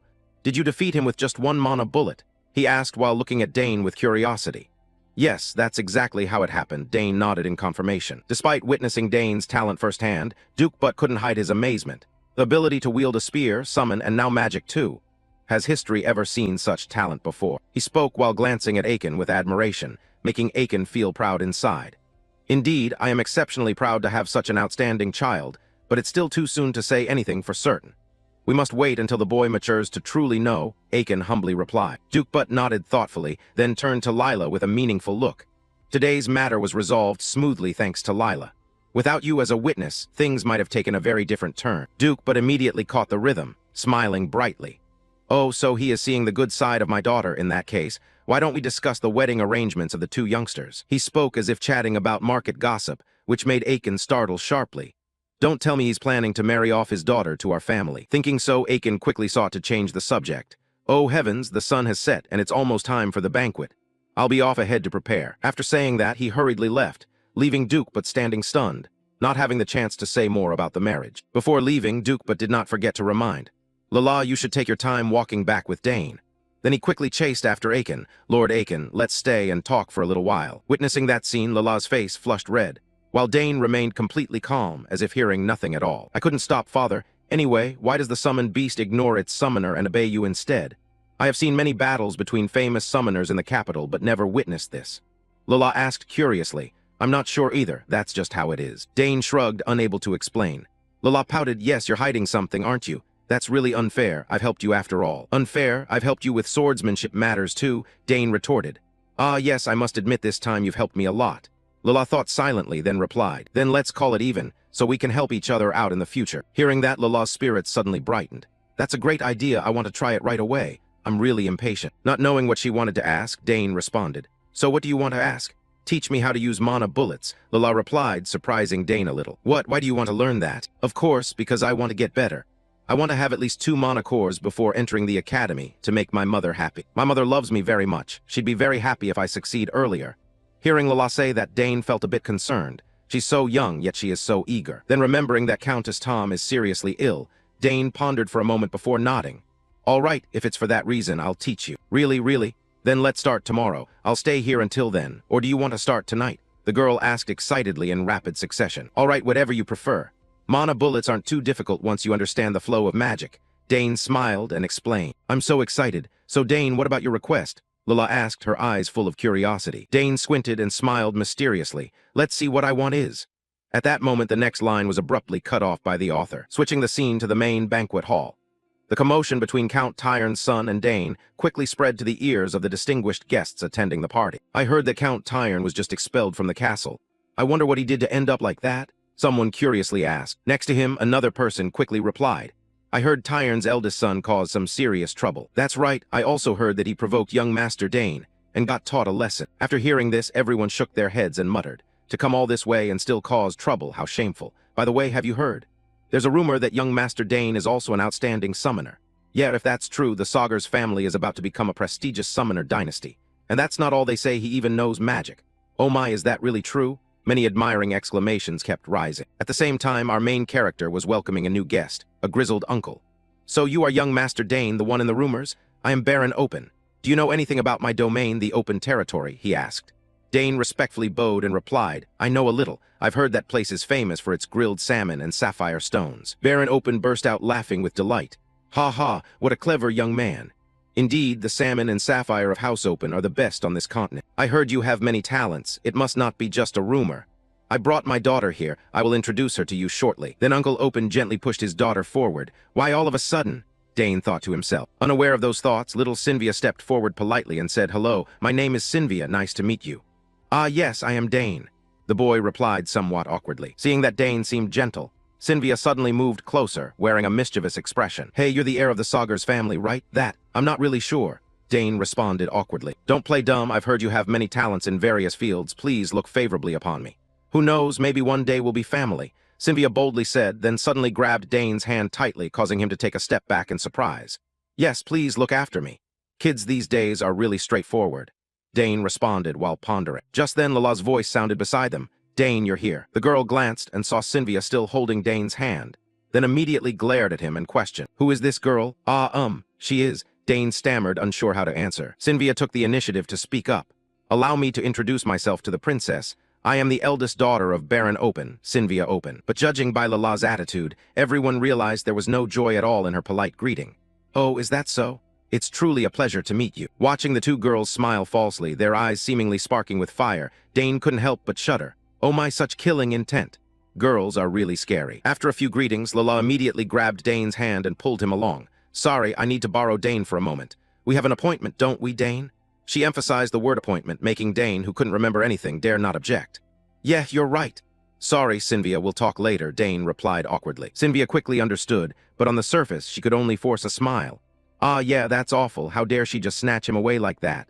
Sylvia glared at Lala with full suspicion. Witnessing this scene, Dane suddenly swallowed hard. The daughter of a powerful duke among thousands, moreover the young lady from a baron's family. If these two were to clash, who knows what could happen. Later, after stepping outside, Lala leaned in and whispered, How do you two know each other? Is she the one you're about to be engaged to? Engaged? No, we just greeted each other. Dane hastily waved his hand. Really? Lala asked brightly. Really? Dane replied, somehow her expression became visibly brighter. Time passed and the scene shifted to some ancient ruins. Dane excitedly introduced, "Look, we've arrived. This is a secret place only I know." Seeing that, Lala's eyes began to widen. Wow, who would have known a place like this existed? "That's right, nobody will bother us here," Dane confidently affirmed. The deeper they went inside, the more overwhelmed they became by the giant vines and vegetation covering the surroundings. This only made Lala even more excited. "Wow, this is amazing. I never thought a place like this could exist. No one knows what we are doing here." The little girl was both excited and smiling brightly. Back to Dane, when he arrived at the secret place, he went straight to the point. "That's right, this is the ideal place to practice. But have you ever truly felt the mana?" Upon hearing this, Lerla pondered a bit and replied, "Maybe just a little, not enough to form a mana core. I've been trying to absorb mana by breathing." The male lead frowned slightly. "So you still haven't really unleashed your mana?" Speaking of which, even Dane found it puzzling. "I taught myself this on the battlefield. I thought the Duke's family would have taught her already." Thinking that, he decided to guide Lerla step by step. "Okay, let's start with something simple first. First, you have to feel the mana that you are absorbing inside your body." "Feel it inside the body?" Lerla asked, curious. "Exactly. If you want to release mana from your body, you need to learn how to control it internally first. Close your eyes and imagine the mana swirling inside your body, like circulating blood." Dane calmly explained. After hearing that, Lerla's face was sweating. "All right, I will try to do as you said." The girl bit her lip determinedly, but from that expression, Dane immediately guessed she still didn't quite understand. "Never mind, let's just encourage her," Dane thought, then spoke up to cheer her on. "This is a very important first step to using mana. I know you can do it." Following the instructions, Lerla closed her eyes and concentrated on feeling the flow of mana inside her. But after a moment, the little girl opened her eyes and said awkwardly, "Dane, it seems like it's not working." Dane wasn't very surprised and calmly encouraged her. "It's only the first try, it's not easy right away. Let's try once more." Lerla continued to try again. While the two were practicing, they didn't realize that Mr. Aiken had quietly followed them here, where Dane thought no one had noticed. In fact, he couldn't escape his father's gaze. Watching his son guiding Lerla through the training, Aiken's eyes lit up with delight. "Oh, my son knows how to teach others now. He's truly grown up." Just as the thought ended, Uncle Butt's voice rang out from behind, startling Aiken. "What are you doing here?" "Oh, it's the Duke." Aiken panicked. But then Butt laughed cheerfully. "Ha ha, no need to be so surprised. Is there a couple secretly dadding late at night?" "What do you mean, a couple? And how did you get here?" Aiken asked curiously. Butt showed a smug expression. "I've already infiltrated, and you're quite sneaky yourself. Your wife is the Empire's legendary assassin, but she didn't teach you a few stealth tricks." Aiken sighed, knowing he had been found out, while Butt leisurely advised, "You're the owner of this mansion, and yet you're wandering around spying. Be careful people start gossiping." "What's spying?" "I'm just watching my son, that's all." "Oh, you too? I'm watching my daughter as well." The two fathers laughed together, then sighed, reluctantly admitting they were truly hopeless cases. Ignoring the fact that the two fathers were spying on their children, they both delighted in watching the two kids ahead. "Let me see," curious Butt. At this moment, Dane began raising his hand to his chest, channeling magical energy into the space ring. Immediately, a circle of greenish light appeared before him. Seeing that, Lerla's eyes lit up brightly. "You have a space pouch." "Oh yeah, my sister made it herself as a birthday gift," Dane explained. Seeing that, Lerla's eyes lit up brightly. "You have a space pouch." "Oh yeah, my sister made it herself as a birthday gift," Dane explained. Seeing that, Lerla's eyes lit up brightly. "You have a space pouch." "Oh yeah, my sister made it herself as a birthday gift," Dane explained. "Really?" Lerla asked further, while Dane patiently explained. "Imagining everything in your head is easier when looking in a mirror rather than just using your imagination." "Really?" Lerla was surprised. "Yeah, try standing in front of the mirror, look at your whole body and feel it." Dane nodded encouragingly. Curiosity clearly showed on Lerla's face. She slowly stepped up to the mirror, closed her eyes, and focused on sensing the energy in her body. Seeing her serious attitude, Dane also nodded in satisfaction. Lerla seemed to already like the Count's son, but commented, "Is it really that obvious?" A C-letter 1EA7N asked again. "Of course, she's not usually this open," the uncle said solemnly. This made Count a C-letter 1EA7N somewhat surprised. "Has something happened? She's usually such a bright child." Upon hearing the question, But's face suddenly became solemn, as if thinking about something. "It's just the appearance. Inside, I'm not sure." After her brothers left for the academy, the girl's mother was bedridden and no longer there to take care of her. That made it even harder for the girl to open up to others. He said sadly, "Is that so?" Aken sighed at this situation. However, then his gaze became puzzling as he looked at his close friend. "But if you understand the girl so well, why do you seem cold toward your own daughter?" In response, Duke But's expression also showed a look of contemplation. "Don't you realize? I have my reasons for acting that way. When raising my sons, I paid too much attention to them, and as a result, they grew up spoiled." Hearing this, Aken quickly reminded him, Hey, don't lump Lala in with them, the girl would get hurt. No wonder the girl asked Dane for help. You're always nagging like before. When was I? But grumbled back, and Akan was also startled and laughed. Let's drop this matter, but looked at Aeon with expectant eyes. Tell me, will you send your son to the capital? Do you think it's okay to leave the boy at the Duke's mansion? Hearing that, he immediately glanced at his son ahead. At this moment, under Dane's guidance, Lala successfully felt the mana. I did it. I succeeded, didn't I? The girl exclaimed happily. Yes, you did very well, Dane nodded in praise. Looking at the two children, I couldn't help but smile. I let Dane decide for himself, just like with Arabella and Claire. However, if Dane wants to go to the capital, I will definitely do as you said. Oh, it would be great if you stopped by there, but cheerfully suggested. What? Do you want to bicker with me all day? I shouted. You're sharper than before, huh? But clicked his tongue, knowing his purpose had been seen through. While the two old friends were bickering, they didn't realize their conversation had fallen within the line of sight of Mrs. Lily behind them. She had followed the two of them here, without anyone noticing when. I wonder where they went off to, and why they behaved so embarrassingly like that. Parental love for children is truly strange. She just smiled and decided to pretend she saw nothing. Time passed, and after guiding Lerla to sense mana, the two children also left the ancient relic's site. On the way, Lerla didn't forget to thank him. Thank you, Dane. You really are a genius. I've heard many people call me a genius, but compared to you, I'm not that good. Hearing that, Dane turned to encourage her. This is just the beginning. You will definitely become even stronger.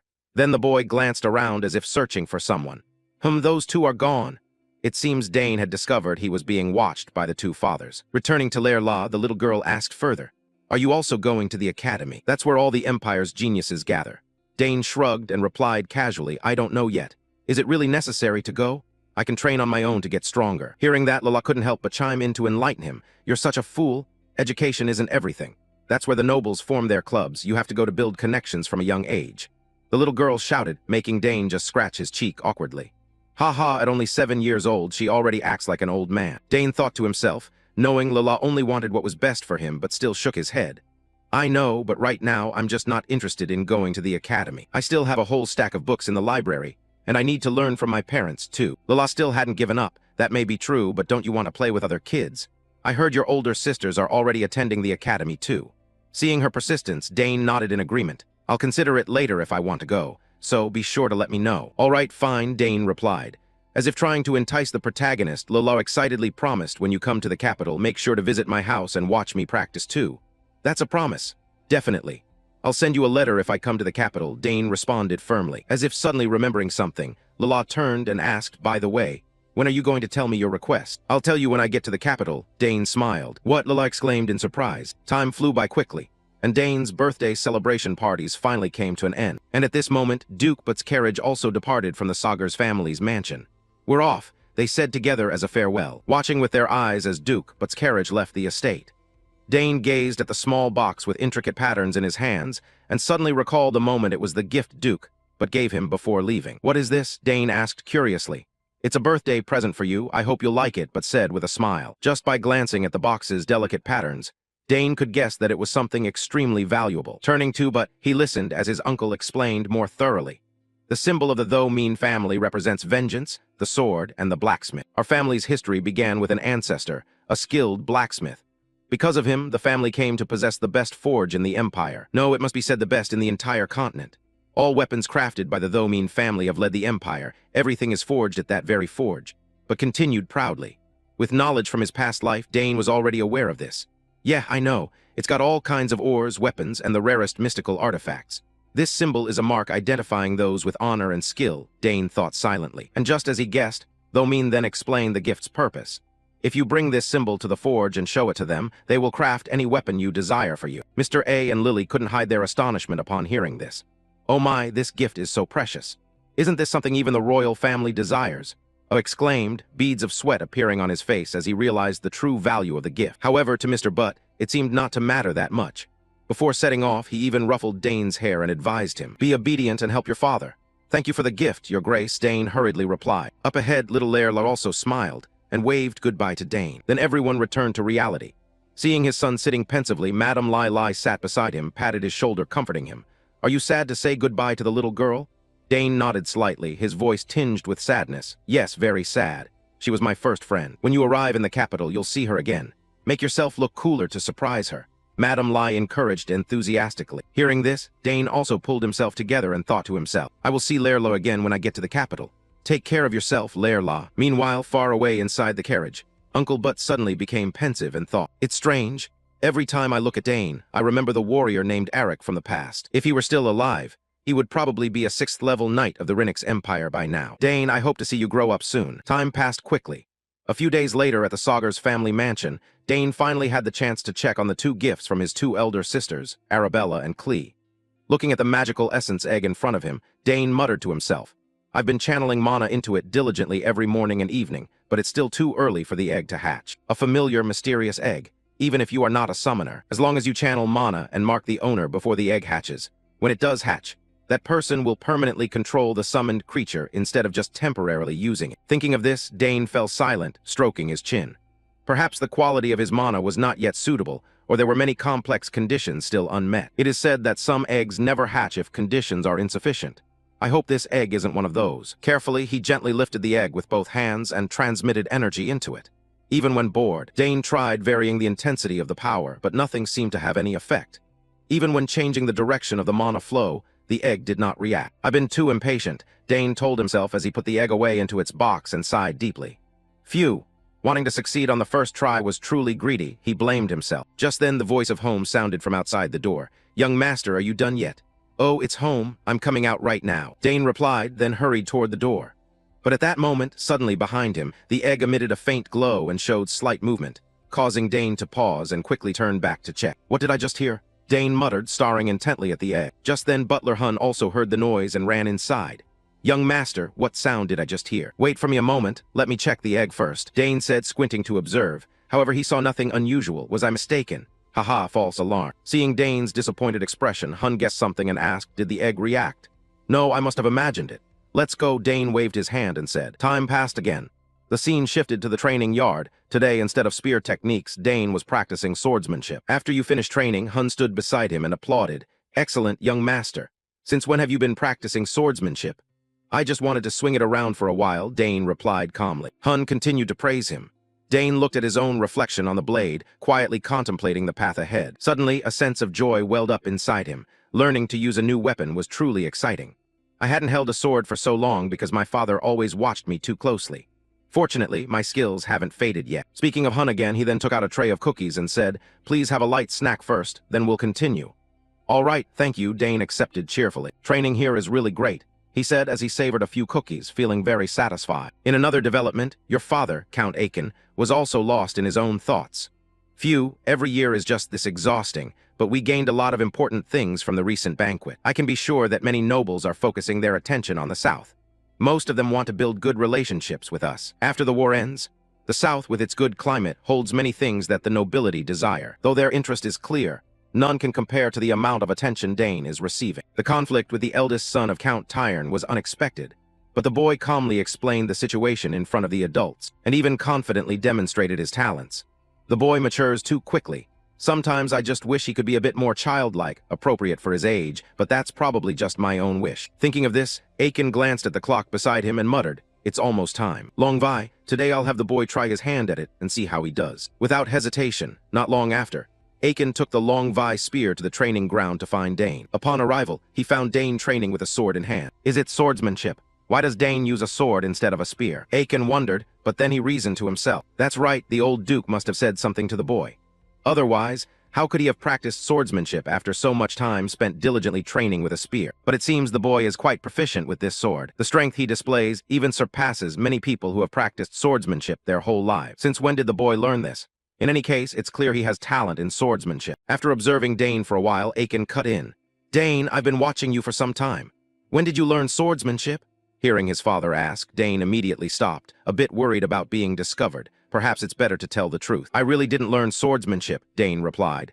"Is that so? So this is innate talent. Spear techniques, magic, assassination, summoning, and now swordsmanship. If it were anyone else, I would never believe a child could excel in so many fields." Aiken said thoughtfully as if having made a decision. He continued, "Are you curious about this world?" "What do you mean, father?" Dane asked in surprise. "Yes, about the world beyond these walls. I think this territory is too small for your talents.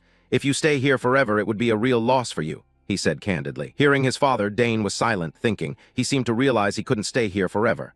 "I'm not sure, but I'm a little curious," Dane answered. The uncle smiled kindly and continued speaking. That's good then. Now we will prepare you to step out into the outside world. Really? Dane asked curiously. Of course. Although I'm a bit reluctant, I must honor my son's wishes. And today, I bring you something special, he said, as he forcefully planted the spear into the ground. Do you recognize it? This is the dragon tail that once reacted to you on your first birthday. As his father's words ended, the memory of that spear flooded back into Dane's mind. Yes, I still remember. It did respond to me before. Here, try holding it, Awakens said, handing the spear to Dane. The moment he touched the dragon tail, Dane immediately felt a powerful surge of strength erupting within his body. Amazing, there is so much power here, Dane thought in amazement. Opposite him, Awakens smiled while stroking his chin.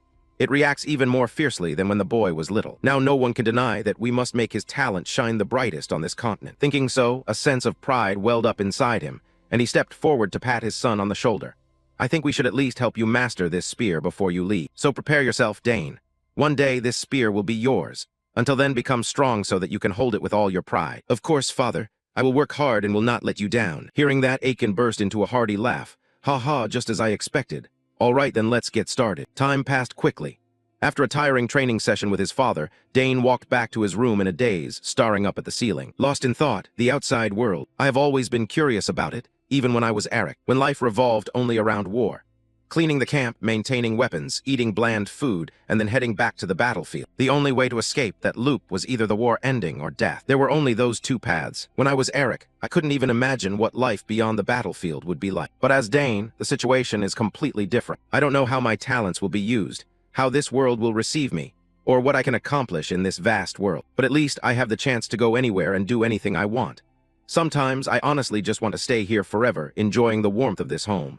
But thanks to my father's words, my thinking has changed. All right, it's time to step outside. Dane suddenly spoke aloud. All right, it's time to go. Just as those words echoed, Lady Lai, who had just arrived, heard them and smiled. So you've made your own decision then? She gently asked, startling Dane. Mom, since when did you come in? Don't worry, I was so deep in thought that I didn't even hear you knocking, she said kindly, smiling at her son. Dane replied a little embarrassed. Lily didn't mind much, just smiled and asked further. I heard your father say you've been thinking a lot lately.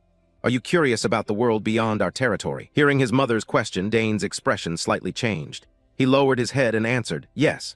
Father said it would be a waste of talent if I stayed here. After thinking it over, I'm also curious about the world out there. I'm sorry, Mom. His voice sounded as if he had done something wrong. Madame Lai gently sat down beside him, stroking his shoulder and comforting him. There's no need to apologize, Dane.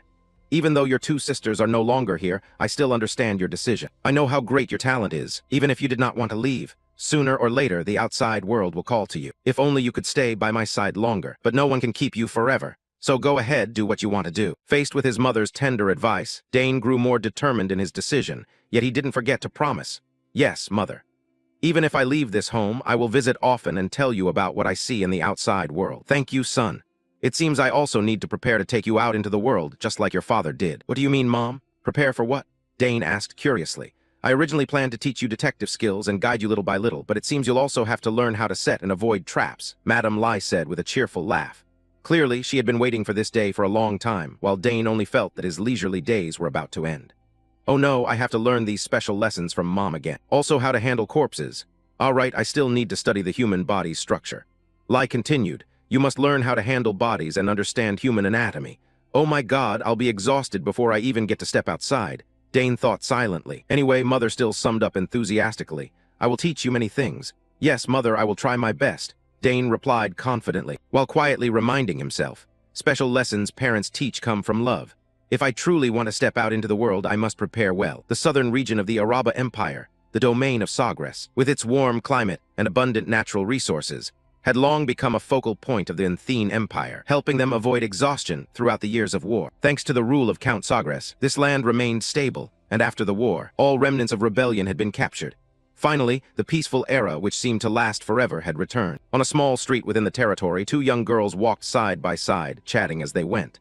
Have you heard the news? I heard that young Master Dane visited those shops. Really?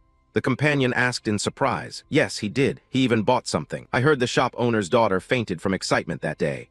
Oh my, so the rumors are true. I've heard he's getting more and more handsome. I wish I could see him just once. I think he still doesn't have a sweetheart, right? The girl in the purple dress spoke dreamily, causing her friend to laugh. What? Are you crazy? Snap out of it, he's only 14 years old. Her friend shouted upon seeing her start to daydream. Well, but I heard he doesn't look 14 at all. Supposedly he's already as tall as the Count. Wow, that must be because Madam is tall too, right? At first glance, you'd think he's already 20. With platinum hair and blue eyes, just looking at him makes my heart race. Then the eyes of the girl with purple hair sparkled brightly like headlights. Her friend in brown clothing was just as eager. Next time he goes out, I definitely have to come see. I wonder when he'll visit the shop again. Oh right, I heard all this from the forest ranger. Really? Then meeting the ranger first will make it easier to get there. Huh, are you really going to do that? The scene shifts to the suburbs. Inside a pine forest filled with ancient magic, known as the Apocalypse Forest, Dane was carrying out the escape mission assigned by his mother. At this moment, he wore a green cloak and carefully moved through the forest, holding a spear. Pulling out a small piece of cloth, Dane gently waved it to check the wind direction, then muttered, "The wind blows toward the south.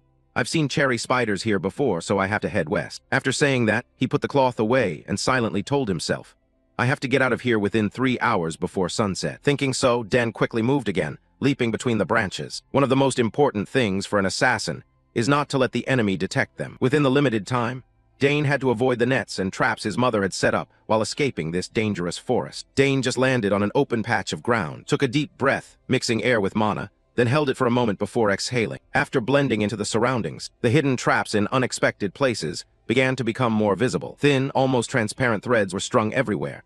A single careless touch would immediately trigger the trap. This was a basic type of trap, but also extremely dangerous. Fortunately, this kind of trap was quite easy to disable. Thinking this, Dane rolled up his sleeves, preparing to deal with them. However, since these traps were set up by Madame Lily Lai herself, they were not that easy to bypass. At that moment, strange noises sounded above Dane's head, causing him to look up.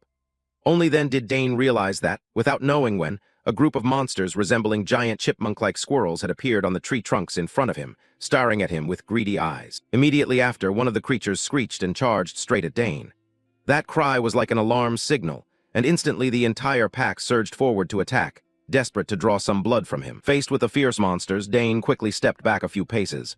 This is bad, it's a whole pack. He hadn't expected them to appear here. They rushed at him at an extremely high speed. Dane knew he had to deal with them quickly. Just as he was about to draw his spear to fight back, Dane suddenly hesitated. Wait a moment, if he engaged in battle here and accidentally triggered a trap, it would be even more dangerous. With that thought, he decided to retreat for the time being, hoisting his spear onto his shoulder and running away from this place. The chipmunk-like squirrels behind him refused to relent and kept relentlessly chasing. During the pursuit, they hit countless thin strands of silk suspended in the air, instantly triggering the traps set by Lady Lai Lai. At the very moment the silk strands snapped, the forest on both sides erupted with sharp whistling sounds as pointed stakes shot out flying through the air. In the blink of an eye, the bodies of the chipmunk-like squirrels were pierced all over like a beehive. Seeing them so miserable, Dane paused for a moment, unsure whether to laugh or feel sad. "Ha ha, they've fallen into the trap. Looks like I've taken care of this bunch without lifting a finger," Dane thought to himself. However, there was still one lucky chipmunk that survived. It recklessly lunged to attack Dane. Although caught off guard, Dane quickly dodged to the side, avoiding the monster's strike. "It's really fast," he thought silently, much more alert than before. Not only that, the chipmunk, after missing its attack, planted all 4 paws firmly on the ground, then opened its mouth to emit a strange brownish red mist of blood. Although he didn't know what it was, Dane immediately became wary. He thought to himself, this must be dangerous. He spun the spear in his palm like a propeller, swiping away the orange fog. Still, being held back by such a small monster annoyed Dane somewhat. He couldn't afford to waste time here. Thinking so, Dane took the initiative to charge forward, determined to send this monster to its grave. At the same time, the chipmunk didn't hesitate to attack Dane. The two clashed head-on. After a few sounds of wind being sliced, Dane used his spear to split the chipmunk's body in two. In fact, somewhat annoyed, he swung the spear again with ease, cutting off the monster's head. Time passed until late afternoon. Finally, Dane escaped the forest and collapsed to the ground, panting heavily. He felt so exhausted he might vomit. But at least he had safely left the forest. He breathed out tiredly, but it seemed that heaven still hadn't allowed Dane to rest. Immediately after, strange sounds rang out, causing him to jump up alert, ready for any situation. What now? Damn it, since when was I so off guard? Dane gritted his teeth, gripping his weapon tightly. But the person who just arrived was Lady Lai herself. "Well done, Dane. A total of 3 hours and 30 minutes. You're actually faster than your mother." Seeing his mother appear, Dane couldn't help but be surprised. "Have you been watching all this time, Mom? Of course, I can't let you go alone. Though I know your talent better than anyone, as a mother, I can't help but worry. You did very well, I couldn't find a single mistake. Are you hurt anywhere?" she said gently as she stroked her son's head. "I'm fine, ma'am," he replied. "Really, at this rate I'll be recruited as an assassin." Lady Lai sighed, causing Dane to give a wry smile. Then she took out from her sleeve a dagger that had been used during the selection ceremony when Dane was 1 year old. and said, "Here, take this. Now it suits you better than it does me." Looking at the dagger, Dane's eyes flashed with astonishment as he asked again, "This is my mother's black horn dagger. Can I really accept it?" Lady Lily nodded. "Of course, I no longer need it. The black horn is made from mysterious oil ore, a mineral that can absorb the elements of all things. If you want, you can even poison it with every kind of toxin in the world." Lili just introduced it, but actually Dane already knew very well the function of this knife. "I know it can also absorb toxins and be used to strike vital points." He thought quietly, then quickly took the knife. "Thank you, Mother, I will take good care of it." Seeing her son accept the gift, Madame Lili also happily replied, "Thank you, dear. All right, Dane, let's go back and rest. This is probably all you need me to teach you." Dane thought to himself. However, just as the two were about to return, suddenly a piercing scream echoed through the forest, startling the birds around to fly swiftly into the sky. Hearing that sound, the two of them froze. "Mother, did you hear that?" Den frowned and asked. "Yes, it seems like someone is in the forest. Let's hurry, Dane." "Yes, sir," he quickly responded. Then the two immediately ran fast toward the direction of the sound. Time passed, the scene shifted to the Sess family annex tower. Inside a room, an old man with gray hair suddenly awoke with a terrified expression, as if he had just gone through a nightmare. A few seconds later, he calmed down, looked around, and mumbled, "Where am I? I remember just eating mushrooms in the forest." At that moment, Dane entered carrying a cup of tea. "You're awake. The detoxification process is still ongoing. Please don't move too soon." Seeing Dane enter, the old man seemed curious about his identity. "Detoxification? Did you save me?" "That's right, you ate the red-capped mushroom. Luckily, we discovered it in time," Dane answered calmly. The old man turned pale upon hearing the name red-cap mushroom. So it was the red-cap mushroom. Dane handed him a cup of water. "It's an extremely poisonous mushroom. If we had arrived a bit later, you would have become a corpse. Here, drink some water." "Thank you." The old man shakily reached out to take it, and then drained the cup. Looking at his appearance, Dane began to speculate inwardly. The belt he wore bore the emblem of the Nikan Magic Tower. He is not an ordinary man. Without the Shadow Horn, I would have been helpless, unable to save this old man. Returning to the old man after drinking, he asked again, "Thank you, so where am I?" "You are in the auxiliary tower of the Saugers family." The Saugers family is very famous, so the old man roughly guessed where he was. But because of that realization, he felt even more troubled. "So not only did I get lost heading south and eat poisonous mushrooms, but I also ended up lost all the way here," he thought to himself. Unaware of these thoughts, seeing his complexion improve, Dane continued, "Rest assured and take some rest. I've already informed my father. He will come to see you soon." "Your father?" the old man asked again. Dane nodded. "Yes, I am the youngest son of Count Saugers, Dane Saugers." The old man stroked his beard lightly, suddenly remembered something, and smiled. "Ha ha, so that's it. You are Arabella's younger brother, the genius whom all the magic towers have been watching. But how did you find me?" he asked with interest. Dane did not hesitate to answer. "Actually, I was training with my mother in the forest." "What, in that crazy forest?" The old man shouted in amazement, painful memories of the forest resurfacing. "Even an 8th-level mage like me got lost. The magic reversed during my incantation, and my whole body collapsed." Thinking about it, the old man's expression grew more incredulous. "Really? That entire forest is filled with ancient energy, traps everywhere." "Yes, it's our family's property, extremely dangerous to outsiders. The energy there differs from the energy modern mages usually use. It's best for mages to stay away from that forest," Dane calmly explained. He was also in critical condition from consuming poisonous mushrooms. "So that's how it was. I almost really died." The old man sighed, then suddenly thought of something very serious. "Wait a minute. Does that mean this boy is strong enough to train right inside that forest?" he instinctively asked. "Are you also the one who concocted the antidote?" "Yes, that's right," Dane admitted. This made the old man even more astonished, because Dane's appearance was still very young, yet he was able to produce an antidote that required extremely precise knowledge and compounding skills. "Ha ha, how could a family like this exist in the world? Besides 2 genius daughters, even the youngest son is like that. If the war continues, the Saugers family will definitely be the most powerful noble house in the Nthene Empire." The old man laughed and said, "I owe you a great deal." "That's really true," Dane nodded in response, and his straightforward answer left the old man silent. This kid is quite brave, he thought, then remained quiet for a moment before continuing. "Let's see, I have to repay these debts first. But first, allow me to introduce myself.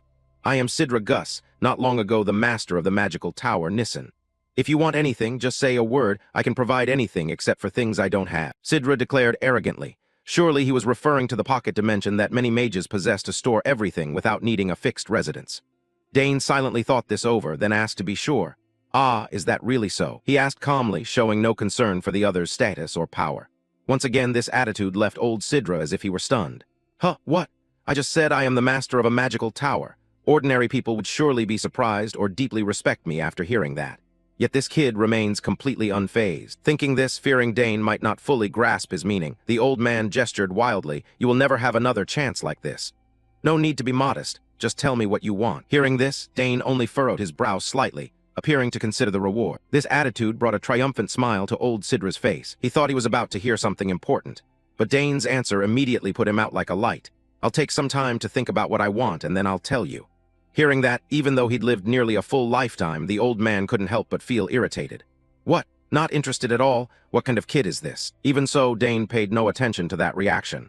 When he finished, he immediately left the room. "Please get some rest and stay healthy." Dane said this as he quickly stepped outside, leaving behind the old man Sidra, who was still bewildered and didn't understand what was going on. But then the old man burst out laughing foolishly. "Ha ha, he's the first person who has ever treated me that way." Before deciding for himself, he thought, "At first, I plan to stay for just a day or two and then leave, but probably not. I'll stay longer to investigate that interesting friend more thoroughly." Time passed quickly. Scene shifts to the training ground. After finishing training while resting, Dane told Herman the story of how he found Sidra in the forest. When Herman learned the old man's true identity, he couldn't hide his amazement. The master of the magic tower. He must be an outstanding wizard. Certainly. From what I've heard, he's an 8th level wizard, Dane nodded. 8th level, so he's even higher than Miss Arabella, Herman asked again. "Well, yes, if that's really the case," Dane replied. Hearing this, Herman grew even more excited. "Young master, then it means an extremely powerful person is indebted to you. The magic towers are almost like independent territories on the continent, like a miniature nation," he exclaimed, and even Dane himself couldn't help but find his own luck unbelievable. Who would have thought that he was such an influential figure? After congratulating the young master, Herman wondered, but why would the owner of the magic tower be wandering through the forest like that? Ahead, Dane was practicing swordsmanship while replying, "That place is not an ordinary forest. The mages regard it as a forbidden forest, calling it the Apocalypse Forest." Upon hearing that, Herman understood enough. If it's the Apocalypse Forest, then even mages face challenges there. But he was still lucky to survive, thanks to you, young master. He did not respond to this, only silently looked at the sword in his hand for a moment, and then said, "Herman, get me a new sword. The ones I've been using are all too short and light." Hearing Dane's complaint, Herman was startled, turned back to look at the sword rack. "Ah, so that's it. All those swords are broken ones brought back by the Count from the war. I will prepare a new longsword for you to practice with tomorrow." Dane nodded, "Thank you. Then today I'll finish training with this sword." Thinking that, he recalled the gift that Count but had given him many years ago.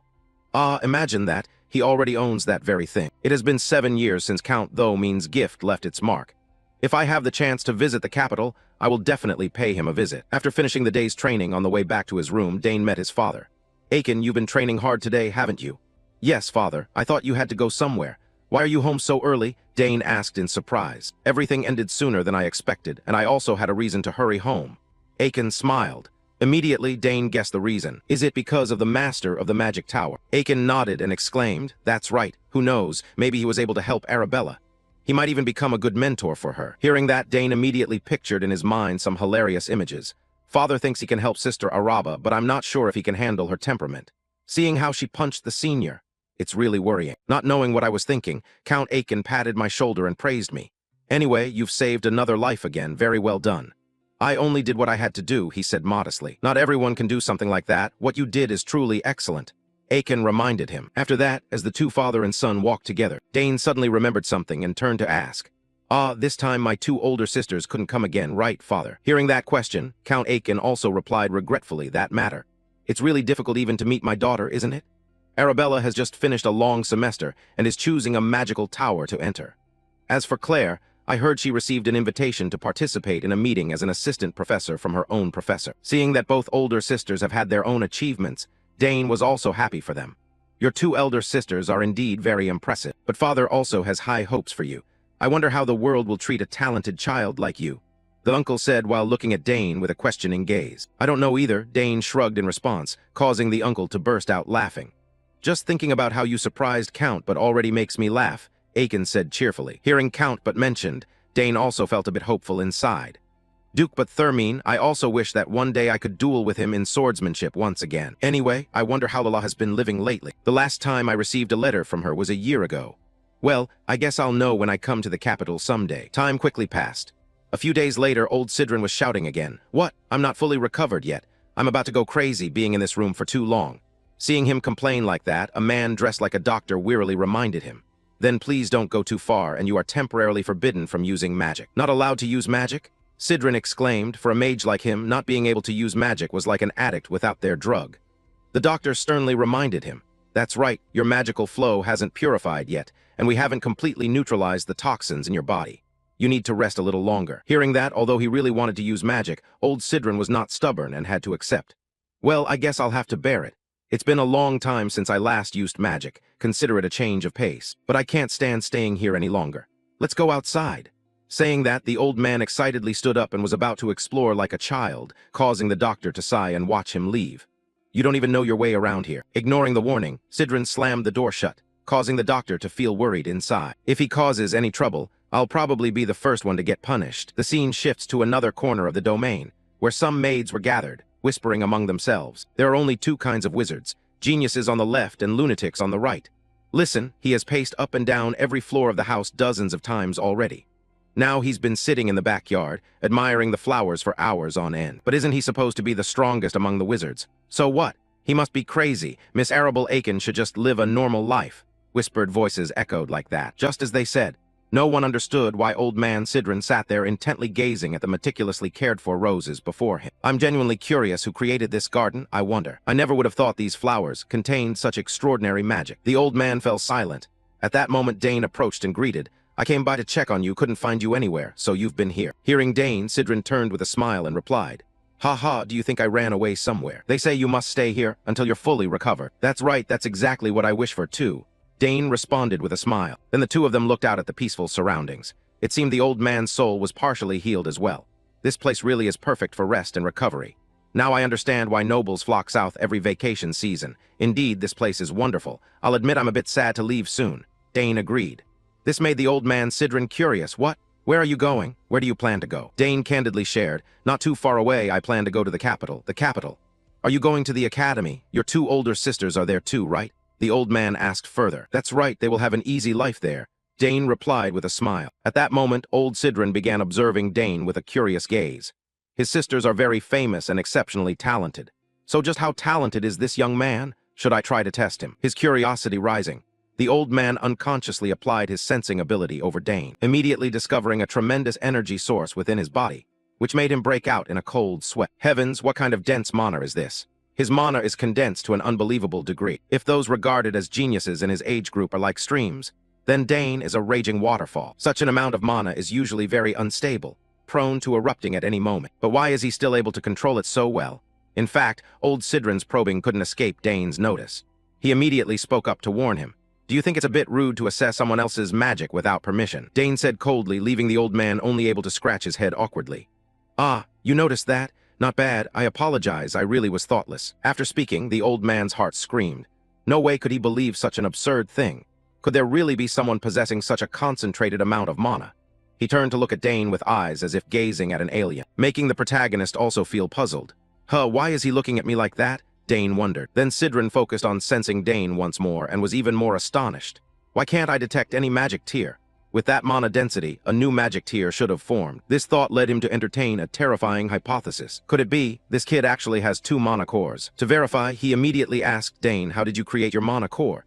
Seeing the old man looking like a rabid dog about to bite, Dane, surprised, shot back, "Is there a problem?" "Of course there's a problem. You have such insane amounts of mana and you still want to wield a spear, and to use magic without a magic tier. Are you planning to throw away the greatest talent a person can have?" The old man shouted. Unable to bear the thought of wasting such a genius, Sidran grew even more agitated. Dane just shrugged. "So can I use both?" Hearing that, Sidran ground his teeth, his face contorting as he grabbed at his head and ears. "This is insane. Where do I even begin to explain this to you now? Do you know why the lifespan of magic swordsmen is so short? They're powerful because they possess both a mana core and a magic tier at the same time. But the two interfere with each other. When they collide, the mana compressed in the core is forced into the magic tier. If the tier can't handle it, it explodes. It's a law of nature." The old man said it very seriously, making Dane, who never experienced it, break into a sweat. "Wow, I've studied this a lot, but is it really impossible after all?" he wondered to himself. As for Sidran, he was so furious he refused to even look at Dane anymore. Such talent wasted, what a waste. The old man grumbled. Just then, Hum also spoke. "Can't you use magic without a magic tier?" The old man thought for a moment and replied, "It's not that you can't, but without the refinement a magic tier provides, how could you cast spells that require pure magic? Besides, others have tried the same idea before, but most of them fail. Hearing that, Dane thumped his chest and said, "Then let me try. I've never tried it before, but it seems possible. This kid speaks like a madman." Moan ground his teeth and thought to himself, and Dane muttered, "If I rearrange the mana flow," he said as he waved his hand in the air, leaving a streak of blue energy full of ancient runes. When he clenched his fist, a fierce flame erupted in midair, without affecting him at all. Seeing the spell succeed, Dane couldn't help but smile faintly. Oh, it worked even if it's only a basic level 1 spell. Across from him, old Sidron's eyes nearly popped out in shock. "What? You can use magic without a magic tier?" the old man shouted. The more he thought about it, the more bewildered he became. At that moment, Dane waved his hand to form an energy shield and calmly said, "My sister Arabella says my magical affinity is very high, maybe that's why." Upon hearing that, Siren could only inwardly groan.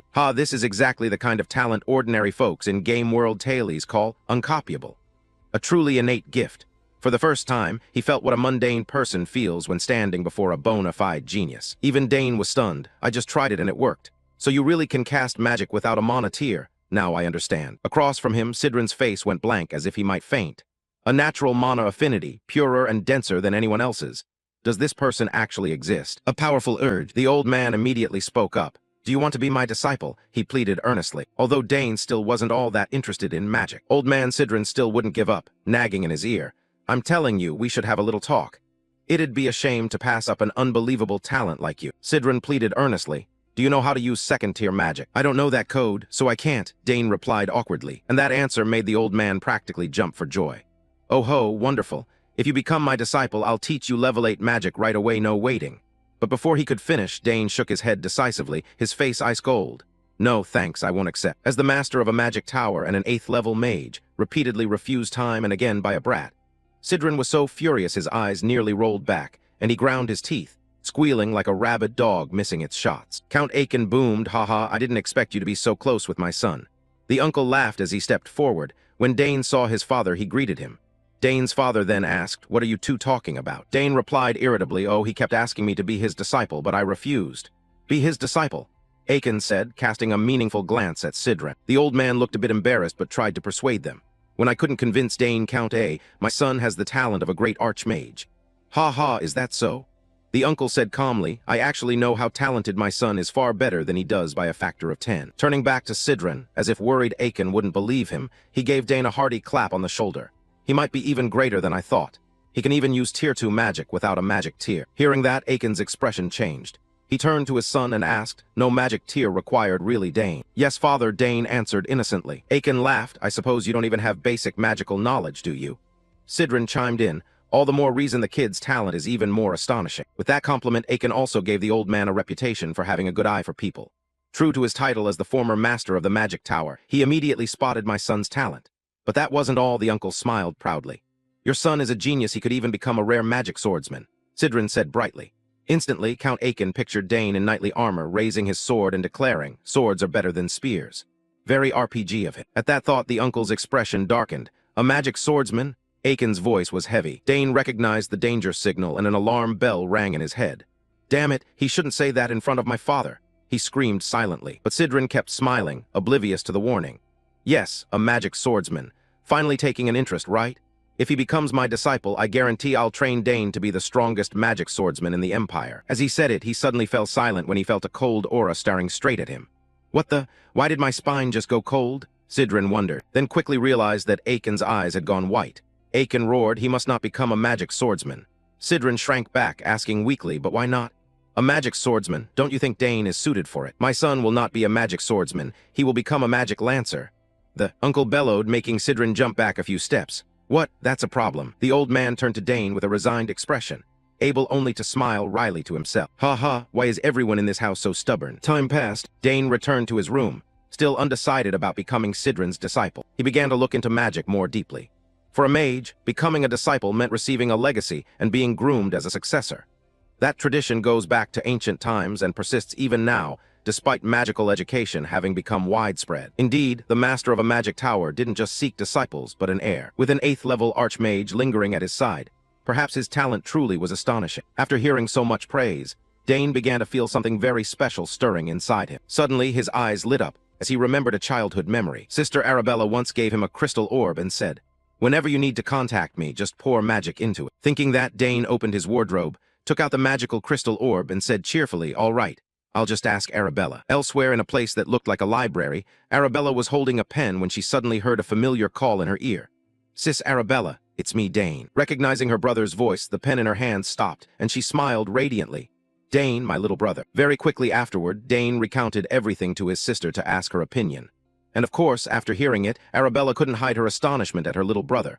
What? Dane, you can use first-level magic, but you don't even have a magic circle. Dane shrugged and replied, well, it's true I don't have one, but I can still use it. The answer left Arabella forcing a smile.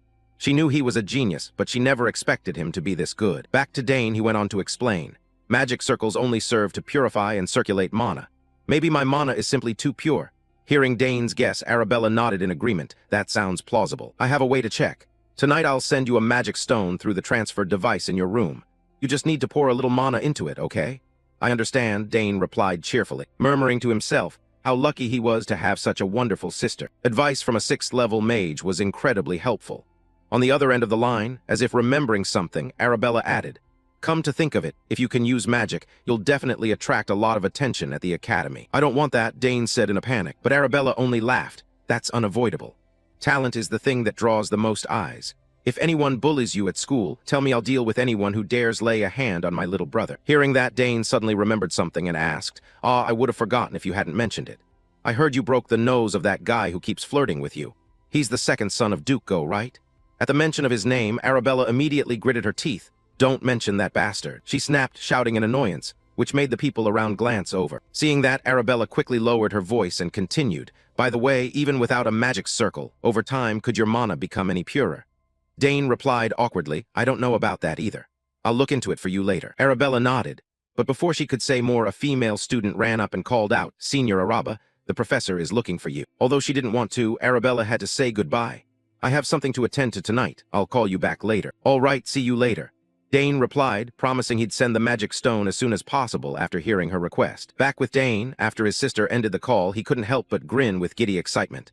I'm about to step into a whole new world. He even wondered to himself, do I have the heart of a dragon or something for my mana to be this pure? In another development, old Sidran, unable to persuade Dane to become his disciple, could only heave a long sigh. Oh no, I'm doomed, he fretted. I used mana to probe him, and that only made things worse. He had planned to leave early, but couldn't bring himself to go while the boy hadn't agreed. What can he do to make him accept? Give him magical artifacts or the accumulated knowledge of generations? No, if he still refuses, I'll end up leaving empty-handed. The more he thought about it, the more the old man felt his hair go a few shades grayer. Right then, Dane's voice rang from outside the door. Are you in there? It's me, Dane Saugers. Seeing Dane come looking for him, a spark of hope lit in Sidran's eyes. Maybe he changed his mind and agreed to be a disciple. Thinking that, he hurriedly called out, please, come in. Dane quickly opened the door and stepped inside, saying straight away, great, you're here. I have something I want to ask you. Sidran smiled broadly the moment he saw Dane. Haha, I knew it, of course you'd want to become the disciple of a level 8 archmage like me. But Dane crushed that hope immediately. No. Hearing that, Sidran's smile died. He clicked his tongue in irritation. So what are you here for? Didn't you say you weren't interested in magic? It's not that I'm not interested in magic, Dane shook his head. Then why don't you want to be my disciple? Do you already have a master? Sidran asked again. Dane shook his head once more. No, I don't have a master either. By now, even a bodhisattva would have trouble keeping calm, and Sidran was starting to get annoyed. So what exactly are you here for? Dane replied immediately. I don't just want to be an ordinary mage. Hearing that, the old man jumped to a conclusion. So you want to become a magic merchant? Dane shook his head. No, I'm going to be a mage, a merchant, an assassin, a summoner.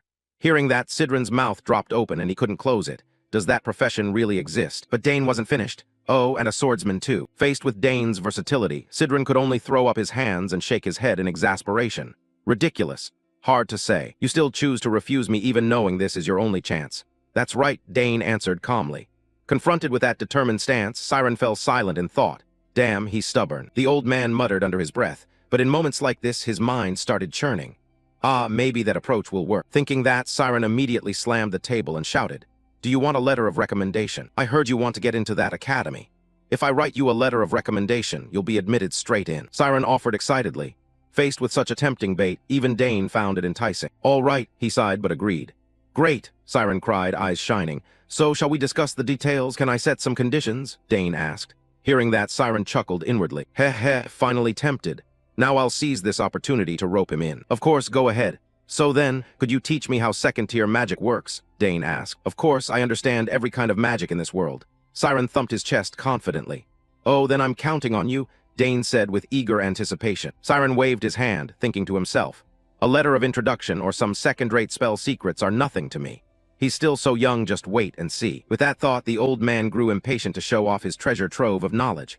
"So, shall we get started? Although my constitution isn't the best, that's fine. All right, let's begin." Dane nodded. Siren smiled inwardly, thinking he'd finally got Dane hooked. But contrary to his expectations, Dane wasn't so easily led.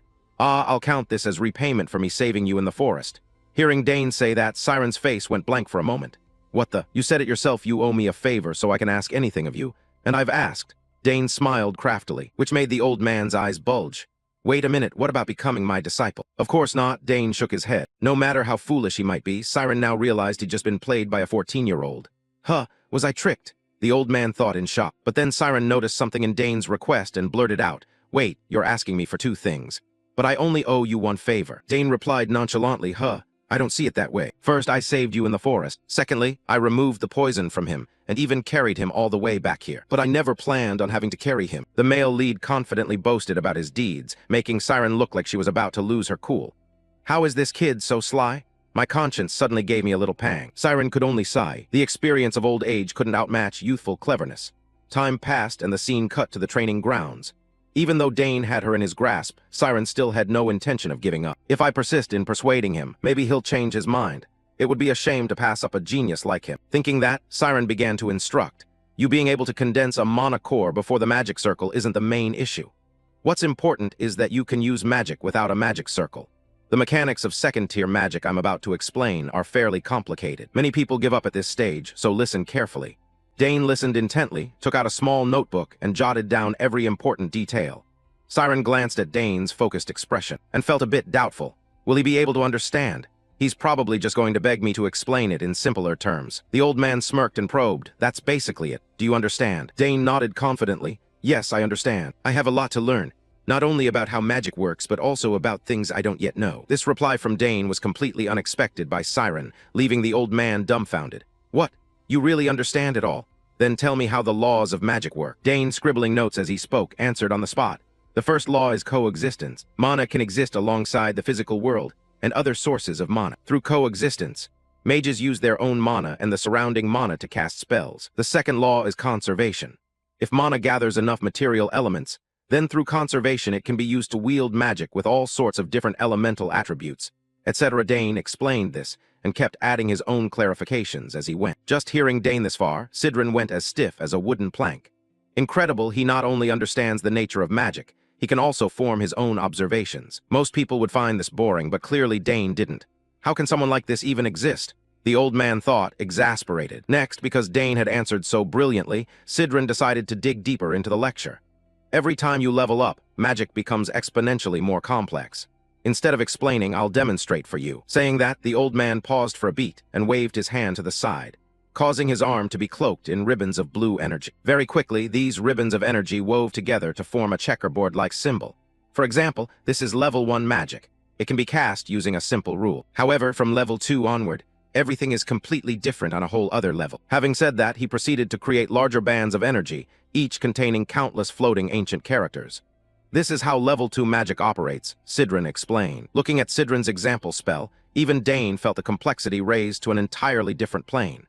These energy bands linked together in incredibly intricate ways, more convoluted than the theory itself, making Dane furrow his brow in thought. Seeing Dane's reaction, old Sidran smiled. Well, this is the magic that makes level 2 rockets. Also, if you want to create multiple ones, you have to cast the same spell repeatedly. Surprised, aren't you? Most people need at least a year after they can freely use level 1 magic, before they can learn level 2. No matter how clever you are, you'll only ever grasp part of the magic. The crucial thing is understanding the rule. If you can't get that, nothing else matters. I'll observe you for about a week, then slowly explain the advanced techniques. He still underestimates me, doesn't he? Dane thought to himself, then asked, should I give it a try? It'll be tough, but go ahead and try. Siren said, inwardly certain that Dane wouldn't pull it off. All right, Dane replied calmly. Then, drawing on what he'd observed, he mimicked it, and his body became wrapped in countless gentle streams of energy. In no time, the checkerboard pattern magic had been successfully cast by Dane. This is a level 1 spell, right? Dane asked. Yes, Siren nodded, confirming with a touch of surprise. He can create lines with definite length and width impressive. Using a level 1 spell is simple enough. Seeing the old man confirm, Dane immediately tried a level 2 spell. This is what you just showed me. The energy around Dane shifted, sinuous ribbons forming exactly like the level 2 magic siren had demonstrated. At this point, Sidran didn't know what to say to match the sight before him. Really? He copied a level 2 spell perfectly after watching me do it just once. Curious, Sidran asked, how did you do that? While watching, I memorized the rules and pattern templates that shaped the magic in my head. It's actually not that hard, Dane explained gently. Although Dane made it sound simple, Sidran knew how difficult it really was. Even he, a magic prodigy, had taken ages to master level 2 spells, and this teenager pulled it off without using a magic tier. Unbelievable, the old man thought in astonishment. Before their astonishment had even faded, Dane one-upped them again. All right, I'll try using the rocket spell now. W8 what? Sidran asked, but Dane didn't give him time to react. He immediately spread his arms and focused on controlling his mana. Instantly, streams of light swirled around him. Then from those lights, 4 missile-like arrows appeared in midair. Seeing the spell succeed, Dane felt a little pleased. Oh, looks like it worked. Turning back to Sidran, the old man could only stare in astonishment at the young teen's excitement over the successful magic. If I had talent like that, I'd have already fulfilled my level 9 dream. Unaware of the old man's thoughts, Dane guided the arrows closer and then turned to ask, did I do it right? Ah, yes.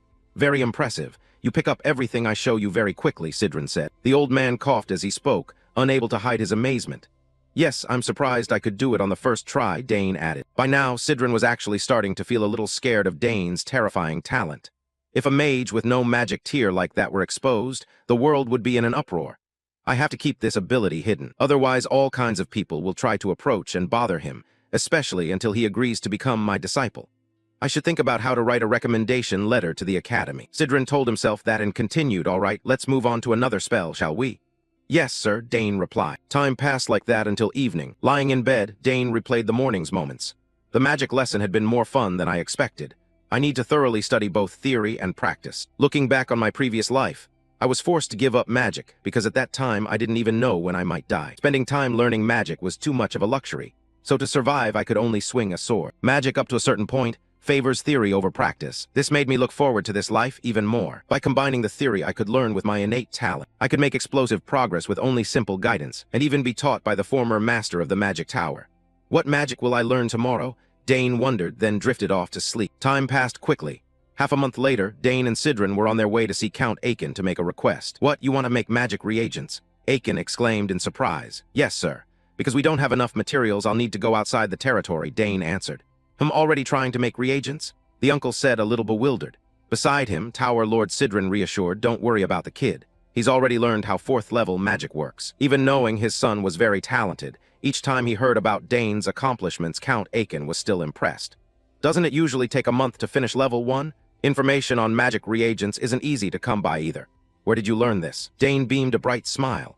I learned it from reading the magical books in the library. That stuff really fired me up. Hearing him say that, old Sidran laughed along. Ha ha, truly a genius. I never thought you'd be curious about magic reagent testing. Many people find it boring, but for him, even just going to pick materials is enough to make him happy. Across from them, seeing the two smiling, Count Aiken fell silent. For a moment then agreed, all right, this will be a valuable experience for you. While you're out, be sure to check the estate. Yes, father, Dane replied. After that, the three Dane, Herman, and Sidran left the mansion and stepped onto the street. The moment Dane appeared, the whole neighborhood erupted as his identity was recognized. It's young Master Dane. Young Master, he's brought snacks. That silver hair, it's fluttering so nicely today. Greetings to the young master rang out everywhere. Dane didn't act arrogant. He simply nodded and smiled back at everyone.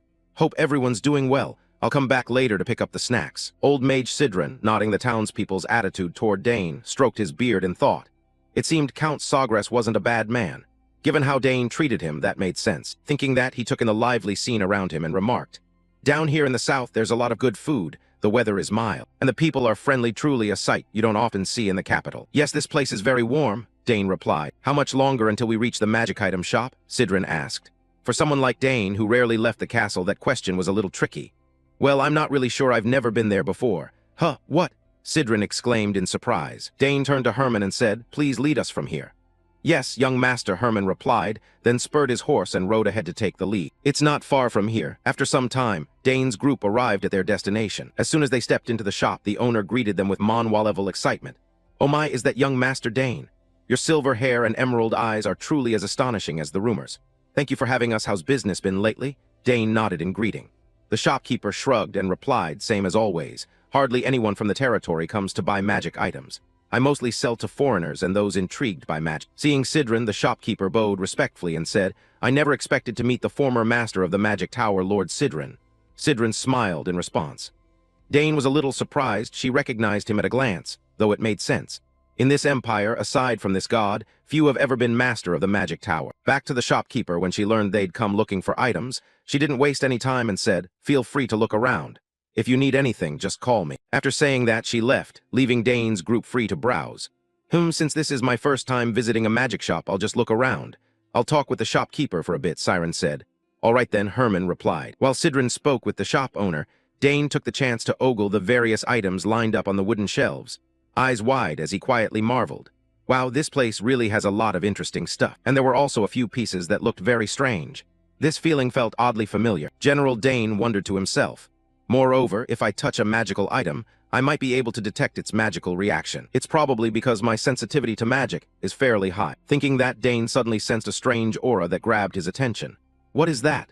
A fairly strong reaction is coming from over there. With that thought and a glance toward the source of the aura, Dane stepped closer. The shopkeeper noticed and promptly warned, young master, those items are just decorations.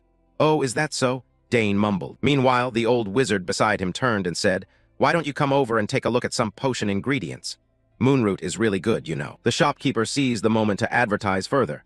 That's a perfect choice. At least 50 kinds of potions use moonroot. I grow it myself, quality guaranteed. But Dane was still unnerved by the strange sensation he had just felt. Weird, he mumbled, then more precisely located the aura's position, immediately turned around and peered behind him. It turned out that the whole sensation was coming from a small stone. That's it, that stone is the one reacting. Thinking that, Dane, newly reincarnated into this game-like world, hurried over to the stone, which made the steward Herman behind him ask, young master, what's the matter? Herman, I can sense something from this stone, Dane replied. Herman examined the stone and shook his head. Huh, it's just an ordinary decorative piece. I'm not sure either, but this stone is really strange. Saying that, Dane reached out and gripped the stone tightly to examine it more closely, and very quickly he had his answer. He realized that the more magic he infused into it, the stronger the reaction. Could it be that it only responds to his magic? Unaware of the stone's oddness, the shopkeeper kept pitching her goods. You have a keen eye. It makes a perfect specimen. Then give me that pile of moon roots and a few more berries. Excuse me, what is this? Dane asked, holding the stone up. Hearing him, the shopkeeper turned to look and asked in surprise, where did you get that stone? Is something wrong with it? Siren wondered. Oh no, those are just decorative pieces, she said, waving her hand. In response, Dane felt even more puzzled. Decorative? No way, what kind of ornament reacts to magic? The shopkeeper looked at the stone in Dane's hand and her face suddenly screwed up. Just looking at that stone annoys me, she said. The old wizard Sidran beside her asked, amused. Why? Have you been tricked by someone before? The shopkeeper sighed. A few years ago, some merchants from Dong paid me with a large parcel.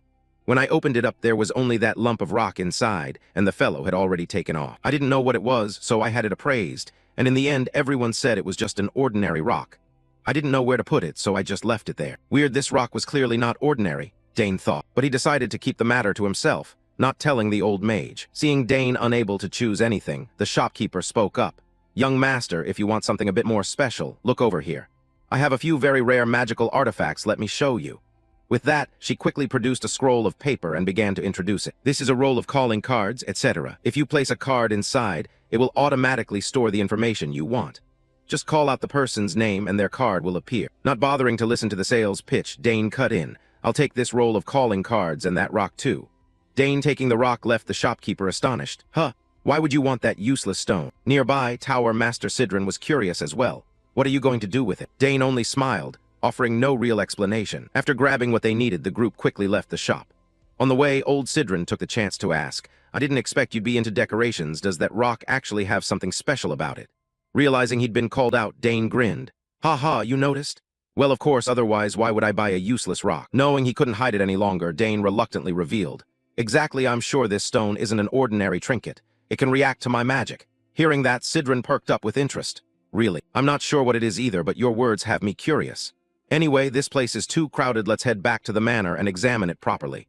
All right, Dane nodded. The group quickly returned to the manor. Time passed until afternoon, and the two began their work studying the strange stone. Do you know what it is? Dane asked. Are you underestimating my priceless testing instruments? Leave it to me, we'll find out what it is right away. Although a mage had already appraised the stone and said it was nothing special, Dane patiently waited for the results. Sidran, glancing at Dane, couldn't help but look down on those previous experts.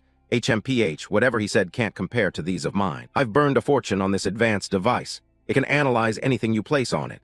Sidran said as he turned to look at the magical instrument he had just pulled out from his pocket subspace. Seeing him assert that with such confidence, a flicker of expectation showed in Dane's eyes. Awesome, let's try it right now. All right, I'm pretty eager too. Just place the stone on this, then channel your magic into it. As he spoke, the old tower lord placed the shard onto the star-shaped sigil. The moment he channeled mana into it, the secret magic arrays hidden inside the device immediately activated and began analyzing the item, very much like a gadget straight out of a game world. A truly special feeling. Finally, he could puff out his chest with pride over his collection of top-tier tools, pure reincarnated protagonist energy. Countless ribbons of energy shot out from the star emblem. The ancient runes swirled together into an enchanted magic ring.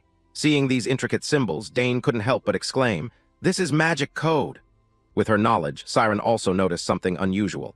Yes, but it's not an ordinary kind of magic. The complex streams of magic weaving through the air left Dane standing there in stunned silence. Incredible. It contained structural laws and casting methods he'd never seen before. It could even be as complex as a 6th or 7th level spell in RPG terms. As that thought formed, things began to clear up. So the magic matrix hidden in the stone is what produces this spell, Dane murmured. The old man beside him chuckled and said, "Yes, you're right. Your magic is the key that unlocks that spell. It only reacts to your magic." Hearing the explanation, Dane grew even more curious. So what exactly is this thing? Why does it only react to my magic? The more he thought, the more confused he became. Meanwhile, Siren wanted to probe deeper. The sealing magic inside seems unfamiliar to me, but as a former tower master of the magic tower, I'll give it a try. Seeing the old man step forward in person, Dane asked, "If you succeed, maybe I'll finally learn why my magic is different from everyone else's. I hope it works." In another turn of events, in Arabella's private laboratory, she was going over the stack of reports carefully pinned to the wall and muttering, "It's definitely different. Clearly it's not like normal magic. It possesses unusual properties, but in the end, which field of magic does it belong to?" The results, however, do not include reagents, magical gates, magical engineering. If it's none of these fields, then what is it? Arabella fell into thought, until a notion suddenly flashed through her mind. Right, there was a school of magic that had been lost. Dane's magic might fit into it. Thinking that, she hurriedly searched through her old magic books. Where did I put them? Their alchemy, spiritual divination, death arts, and even primordial magic code. She muttered as she searched, until her hand accidentally knocked a dust-covered book to the floor. "Huh, is this an ancient grimoire?" Arabella gasped, brushed off the thick dust, and opened it. Come to think of it, there once was a magical kingdom long ago, its sorcery inherited from Asana. That ancient magic vanished 2,000 years ago. How could Dane's magic possibly match it? She laughed at herself, then thought, "Oh well, nothing to lose, might as well give it a try." Right away, she cast a spell on the typewriter in front of her, to have it analyze the text and return the results. After the machine finished typing, Arabella hurriedly checked it, hoping it wasn't death sorcery. But after reading only a little, she was struck as if by lightning. No way. What is this? Back with Dane's group, using his own magical power, Sidran quickly dispelled the seal. Immediately, the stone crumbled into many fragments, and the old man's face lit up with delight. "The seal's been broken, there's something inside." Dane frowned. "Right then, let's pull it out." Siren nodded, then carefully picked up from the rubble a bracelet that looked utterly ordinary. "A silver bracelet?" Dane asked in astonishment. The old man rolled his eyes. After all that waiting, they got something that looked like scrap metal, something anyone could buy at the market. For heaven's sake, he had expected something special inside, and it turned out to be just a bracelet that looked worthless. "Here it is because it only responds to your magic. You should try putting it on," Siren said as he casually tossed the bracelet to Dane. Seeing that, Dane took the bracelet and slowly slid it onto his wrist. As predicted, the moment Dane put it on, the bracelet immediately emitted a soft blue light, causing the old man's expression to change. Oh, it's starting to react. Back with Dane, he also immediately noticed the bracelet's transformation. "Huh.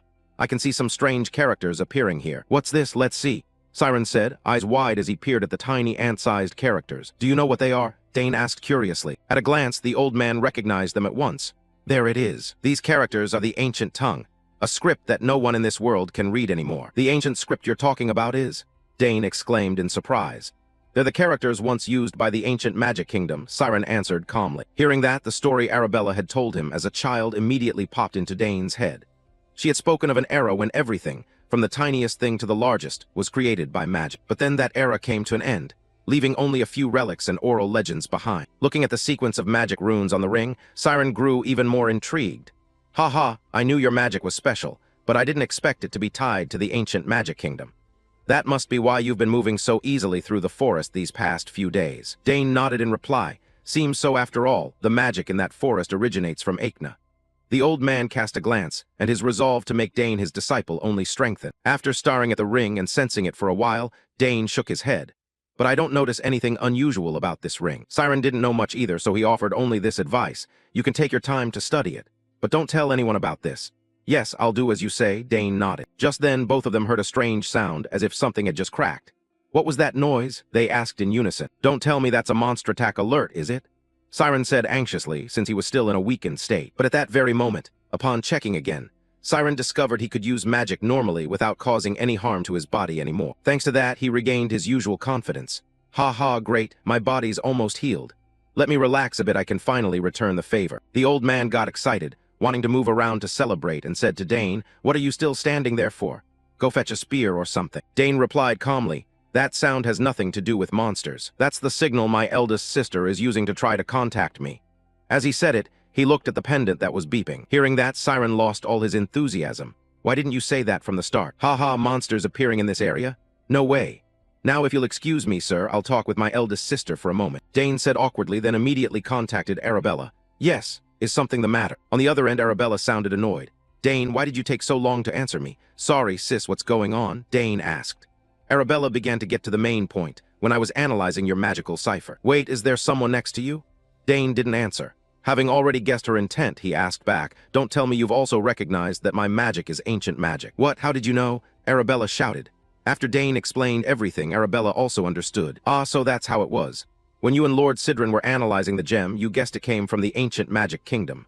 And you said the gem only responds to your magic. Yes, that's right.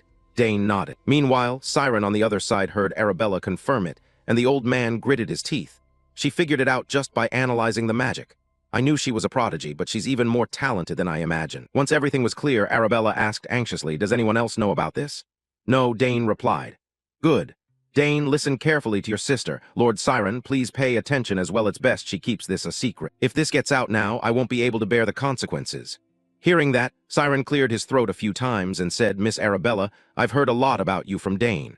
Don't worry, I will keep this secret. If this is revealed, not only Dane but the entire Sagar's family will be in very serious trouble. The old man spoke firmly, which put both Dane and Arabella more at ease. You immediately realized this matter was within reach, Arabella said cheerfully. Is this conversation being saved? Siren asked again. No, the moment this conversation ends, it will automatically disappear. Good, nobody wants loose evidence lying around. He nodded, then added, besides, I plan to return to the Magic Tower to investigate this further. Thank you, sir, for helping us. No, Miss Arabella, I did this out of a mage's sense of duty, so it's nothing. Siren waved his hand and said. Thinking of something, he turned and asked, while we're on the subject, I heard you're looking for a magic tower to join. Have you decided which one you'll enter? Back to Arabella. Hearing that, she understood old Sidron's meaning. Not yet, sir, but I won't be considering the Nixon Magic Tower. It's not focused on the field I like, she said awkwardly. I used to wonder who that kid took after to be so decisive. Looks like it's his sister, Siren thought to himself. Still, his attention remained on Dane, so Arabella's refusal didn't disappoint him much. Ha, I understand. In any case, you don't have to join our tower, Siren said, and Arabella smiled to reassure him. I'm sure there will be many talented people out there who will join your magic tower. Anyway, Dane, we'll talk details later, okay? All right, take care, sis, Dane nodded, then quickly cut the connection. After the conversation ended, the old tower master nodded and said, your sister has become very skilled. Hearing that, Dane felt a little proud. Well, of course she made this too. She said crystal spheres are the trend among young mages these days. Looking at the communication item in Dane's hand, Siren shook his head. Impressive, but I don't need something like that. Once you've reached level 8, keeping in touch with others isn't really what I want. If anything important happens, people can just come see me directly, right? Yes, I understand, Dane replied, humoring the old man while thinking to himself that Siren didn't seem to have any close friends. Putting that aside, Dane decided to tell his parents that he possessed ancient magic. You say it's ancient magic? That makes me a little worried, Awakens said. Ha, don't worry so much, Dad, Dane laughed. It's nothing. If anyone goes after you, I'll make them pay, Awakens said firmly. Mrs. Lai added, good, I'll make anyone who dares target you shut up in my own way. Watching his battle-ready parents, Dane found it both funny and comforting. They were positively bristling with murderous intent, but with two protectors like that, he really didn't need to worry about safety. Awakens stroked his chin thoughtfully.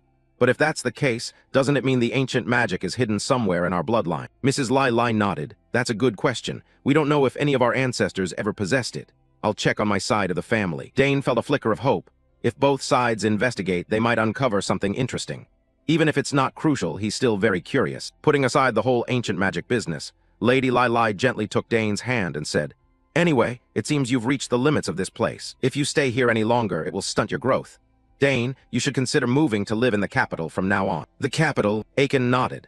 "That's right, you know the rule. You have to be at least 14 to enter the academy, and you're old enough now. I actually wanted to keep you here for another year or two, but there's nothing left here for you to learn." Lady Lai, noticing Dane's worry, also gently squeezed his hand. "If that's the choice you make, you can leave whenever you want." Hearing that, Dane was a little taken aback. He hadn't expected his parents to feel that way. "Dane, you'll do well. Go and develop your talents however you wish." Buoyed by his parents' encouragement, Dane no longer hesitated. "Yes, I understand what you're saying. I'll prepare to enroll in the academy. This is the best choice." Aiken nodded in satisfaction. "Good, it's time for you to level up." Dane told himself exactly that. As time passed, Dane also told Sidran about his intention. "Oh, so that's your decision?" "Yes, a bit earlier than I thought, but you chose correctly. Staying here any longer would only waste your talents." Siren said, "I have one piece of advice for you. Don't be quick to reveal too much about your abilities. Although the Academy welcomes talent, not everyone thinks that way." Dane nodded, remembering Sister Arabella's warning. She had also faced jealousy and insults. At the Academy, not everyone is friendly to those who stand out. Ordinary kids won't be able to keep up, Siren added, but the Th-Man Miern family is another story. The old man nodded, which made Dane recall the promise he'd made to the little girl Layla. "Oh right, I'd promised to visit her if I ever went to the capital. If I don't drop by, she'll be really disappointed. Besides, I should also think about the weapon to forge from the sigil Duke Tho Miern gave me earlier," Dane thought to himself. Unaware of those thoughts, the old man Sidran across from him stroked his beard thoughtfully for a moment, then said, "Let's see, if you only join the academy in 3 months, you should set out from here in 2 months." Hearing that, Dane nodded in agreement. "That seems reasonable." "What about you?" he asked. "I'm planning to return to the magic tower," the old man replied. "I think I have matters to attend to. Thanks to you, I no longer feel bored. If I uncover any clues about ancient magic or anything related, I'll let you know." "Really? If that's the case, I'd be very grateful," Dane replied quickly. "Then the remaining issue is your lessons. If time is short, we need to speed things up. Reaching Tier 3 is really tough. Tier 2 is nothing compared to it. Yes, I'll study very hard. I've also prepared a gift for you," Dane said. "A gift?" Mr. Sidran sounded a little surprised. Dane pulled a small wooden box out of his pocket dimension, set it on the table in front of him, and nodded. "Yes, my sister sent this to me yesterday using instantaneous teleportation magic. It was a brand new item. Inside the box was a small stone, the newly refined crystal orb Arabella had just invented, not yet on the market. She likes me, so when I asked, she just handed it over," Dane said with a smile. Opposite him, old man Sidran, like a child with a new toy, hurriedly picked up the stone, his eyes lighting up. "Oh, quite compact and lovely. I don't need this, but I'll be kind enough to accept the gift you've prepared. You can inscribe your magic sigil into this. Please use it to contact me," Dane instructed. Though he said he didn't need it, the old man was clearly delighted, which made Dane think to himself that the old man probably wouldn't be contacting him very often. Time quickly passed until evening. At that point, Dane thought about the time ahead. The academy, how I need to prepare properly over the 2 months left. His goal was to get into the summoning magic class, earn the summoning sigil, and gain the chance to take the aptitude assessment. Claire is an assistant professor, so I'll probably meet her a lot when I enroll. With that said, Dane glanced at the egg in its glass case by the bed and muttered, "I forgot to infuse this buddy with magic." No sooner thought than done. He channeled magical energy into the egg. For 7 years straight, Dane channeled mana into it every day, but it never reacted at all. However, if it had absorbed enough of that magic, it would surely hatch one day. Dane looked at the egg with eyes full of expectation. Time sped up, cutting to Arabella. She was explaining the academy exams to Dane, one general test and one subject-specific test. On the other end of the line, Dane understood part of it but still asked, "Can you explain it in more detail?" "Sure, the general exam is a sort of preliminary screening to sort applicants. It covers culture, history, and issues related to the Empire. With you, you'll definitely pass without any trouble. The better you do, the more it helps, since that score is counted toward admissions. The next test is the major exam. As the name suggests, you'll pick a major and be tested on it. The content depends on the professor, but I believe you'll pass for sure, especially since you also have a letter of recommendation," Arabella said confidently, showing no concern about Dane's ability. "Ah, I get it, so you all cleared it easily too, right?" Dane asked. "Yes, really, it wasn't difficult at all," Arabella shrugged, then reminded, "However, once you've chosen a major, you'll have to stick to that field for the entire duration of your studies, unless you want to switch majors later." "So what if after enrolling you want to change majors?" Dane asked. "That's usually how it works, unless you graduate and want to start over. You can also sit in on some classes from other majors, but generally from the 3rd year onward, advanced major courses won't allow students from different majors to join," Arabella explained calmly. After hearing that, Dane fell silent in thought. So I really have to pick a single major to stick with. On the other end of the line, as if she'd suddenly remembered something, Arabella immediately reminded him. Oh, right, there's also a program called the elective major, for talented people like you, Dane. There's that too. Sounds interesting, Dane exclaimed excitedly. But it's actually not easy at all, so Arabella had to warn her younger brother. Nobody signs up for it unless they're deliberately looking for a challenge. Why's that? Dane asked curiously. Because up until now, no one has ever passed that exam. Ah, I see, Dane nodded. But hearing his tone, Arabella felt a little worried and quickly asked, Don't tell me you're thinking of trying it out, are you? No, no way. Sis, Lord Crane is here, I'll call you back, Dane hurriedly denied, then cut the call almost immediately. At that moment, Arabella felt a twinge of guilt, wondering if she'd been pushing her brother too hard. Then she reassured herself that magic really was the best route. Just then, another woman's voice rang out ahead. Senior Arabella, the professor is looking for you. All right, I'm coming, Arabella replied. Cut to that afternoon, old Sidran arrived with the letter of introduction he'd promised Dane. Here the letter I promised you, he said as he handed the letter to Dane, who hurriedly took it and moved, asked, You actually wrote this for me? The old man stroked his beard with a smug look and replied, Not just in form, I put real care into the content too. I've written a few letters of introduction before, but this is the first time I've poured so much heart into one. Consider it an honor. Seeing the old man's proud, if slightly arrogant, expression, Dane couldn't deny the effort he'd made. He truly felt grateful. Yes, I'll do my best not to disappoint you, Dane answered sincerely. Sidran suddenly sighed. It would be great if you wanted to become my student. But even if I took you on, I don't think you'd obediently call me teacher. That remark made Dane a little uneasy, inwardly surprised. Ha, how did he know? Putting that aside, Siren asked, So, have you finished getting ready for the trip? Actually, I don't have much to bring, and the Academy dorm's facilities are already excellent, so most necessities are provided, Dane said.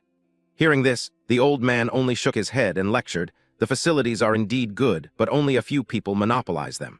But you're not the sort to let those people push you around, are you? When he said that, Dane, a little worried about the Academy environment, pulled a lopsided grin. The old man immediately picked up on his mood and warned him, It might be a bit harsh there. If you act dismissively, many people will instantly show their true colors. Don't forget that. Hearing the reminder, Dane checked his overconfident attitude and thought to himself that it probably wouldn't be much different from a battlefield, then nodded in confirmation. Yes, I understand. The old man added, If you need anything, get in touch with me. That crystal bridge is really useful, I'll put it to good use. Speaking of Dane, hearing the old man talk as if they were about to part, he asked back, But why do you speak like you're about to leave? At that, Sidran's eyes flashed with surprise. You noticed. I'm planning to leave tomorrow, really. Dane asked regretfully, I can't stay here forever, can I? Your father offered me the role of magic advisor, but I'll think about that later. I have many things to finish when I return. I thought the work was done, but it turns out there are still many tasks. The old man said this as he patted Dane on the shoulder. Hearing that, Dane immediately thought of the ancient magic incident. Is he talking about investigating ancient magic? Helping him would also help myself, so that wouldn't be bad at all. Anyway, thanks, kid, the old man said. Yes, and thank you as well for everything up to now, Dane nodded. I'm really looking forward to seeing how strong you'll be when we meet again. Well, I'm off then, don't come to see me off, or I'll get embarrassed. As he spoke, the old mage turned and walked away. Yes, please take care, Dane replied, a faint, bittersweet sadness in his chest. Having been close for so long, he couldn't help feeling regret at the parting even for someone reborn into a game-like world. Time passed quickly. One day, Mr. Aiken and Lady Lily were talking. Lord Sidran has left safely. He said he'd depart today, right? The uncle asked. Yes, the boy said he's finished preparing, came the reply. Hearing they'll leave early puts me at ease, but he won't run into any trouble on the road, will he? Lady Lily fretted a little about Dane facing society on his own for the first time.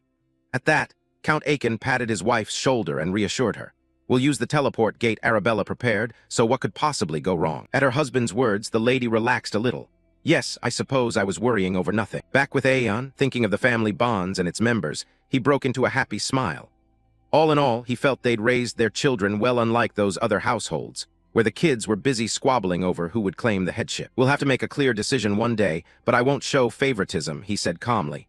At that moment, the door to the room opened. Dane stepped in as well. He had finished preparing everything he needed and had come to say goodbye to his parents. When Dane's parents saw him, they both nodded. Oh, Den, you're here. Are you getting ready to leave now? Did you bring the token I gave you along with H-letter 1 EAFC Jock? Mrs. Lai asked. Of course, Dane replied with a smile. Seeing that, Mrs. Lai couldn't help but give one more piece of advice. If you ever run into trouble, go to the place I mentioned and show them that token. Yes, I remember, he answered. Are those people my mother's former colleagues? Dane asked, curious. Yes, they are my mother's very close friends.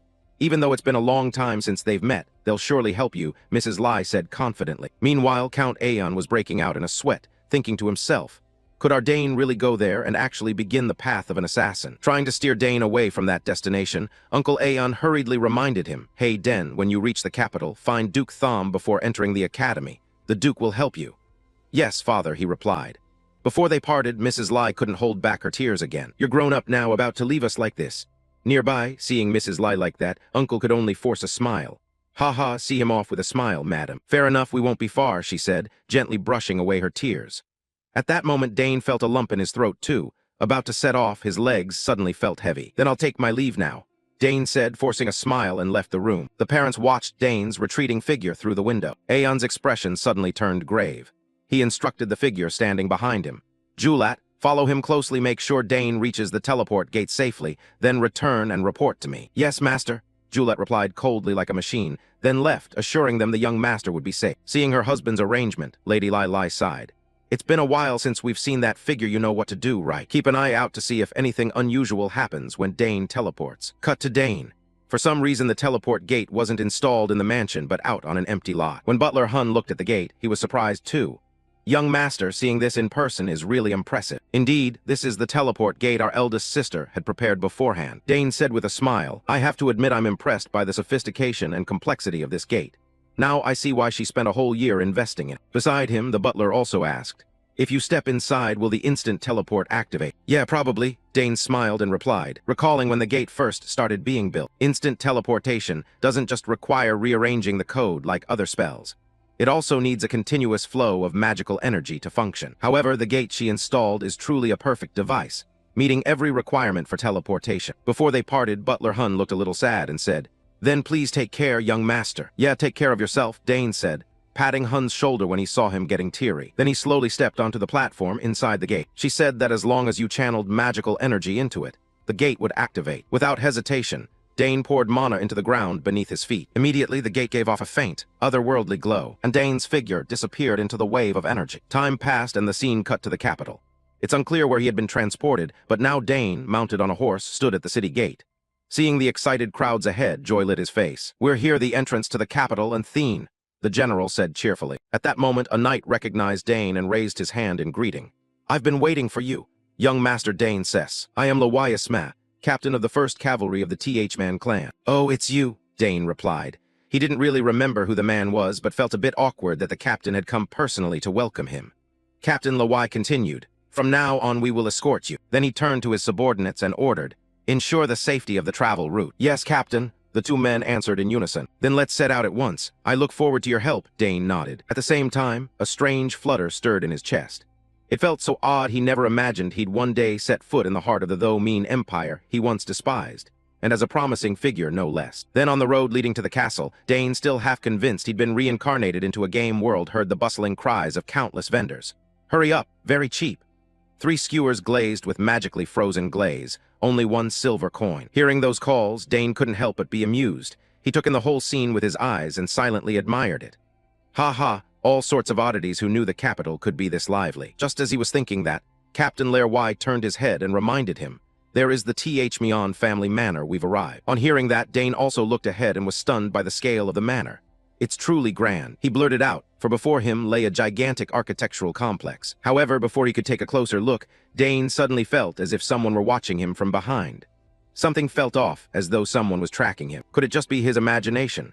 Dane told himself, then set the thought aside for the time being. Following the knights, he soon arrived at the main gate. On both sides of the entrance, a line of servants stood solemnly, and all bowed in unison, welcome, young master Dane Sess. In reply, Dane nodded and said, thank you all for the reception. He didn't forget to compliment them. Your formation is impressively orderly. The manners, rituals, and formality here gave off a natural, powerful air completely different from the southern home he remembered. With that in mind, Dane stepped forward to face Duke Butt, the man he had last seen when he was very small. Standing before him, Dane, ever mindful of manners like a proper Manhwa protagonist, didn't forget the etiquette. He dropped to one knee and bowed respectfully. Dane Gress respectfully asked for Duke Th-Man's opinion. In response, his uncle broke into a bright smile and nodded. Yes, it's been ages since I saw Den. Have you been well lately? The trip must have been hard. Come inside and rest. He then led Dane into the house. The Duke took in his current appearance and exclaimed, oh, even a glance shows you've changed a great deal. Among kids your age, even compared to those a year or two older, few can match you. Aiken must be proud of you." With that, his uncle gave Dane an approving pat on the shoulder. Dane replied modestly, "You flatter me, sir." Hearing this, Duke but continued, "Even if you're not quite on Bitch Jiang's level, while you're preparing for the entrance exam, make sure you rest properly.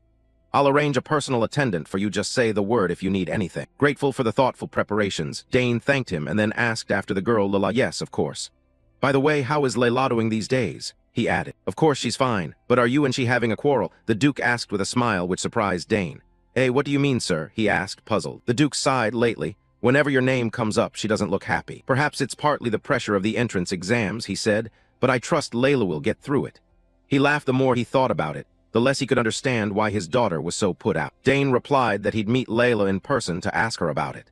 He suspected inwardly that she might just be going through puberty, but also understood the situation, so he nodded in agreement. "All right, leave this to you youngsters to sort out among yourselves. Remind him not to be too harsh on her, okay? They'll understand soon. Now go back to your rooms to rest. A servant will show you the way." "They'll understand soon.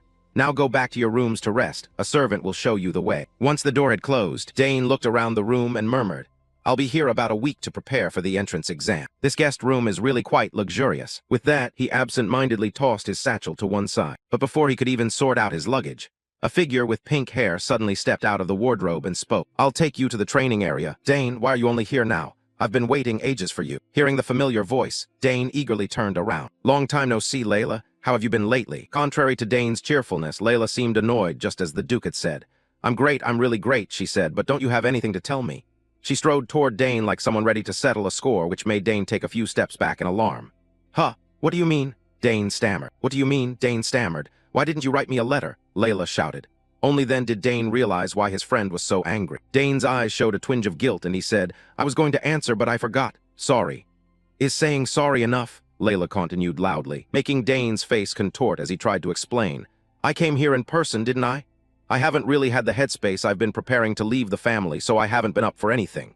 Please forgive me this time." Across from him, Layla puffed out her cheeks and turned away, refusing to look at Dane anymore, which made it clear to him that she was truly angry. With no other choice and to calm her down, Dane gritted his teeth and said, "So what can I do to apologize? I'll do whatever you say."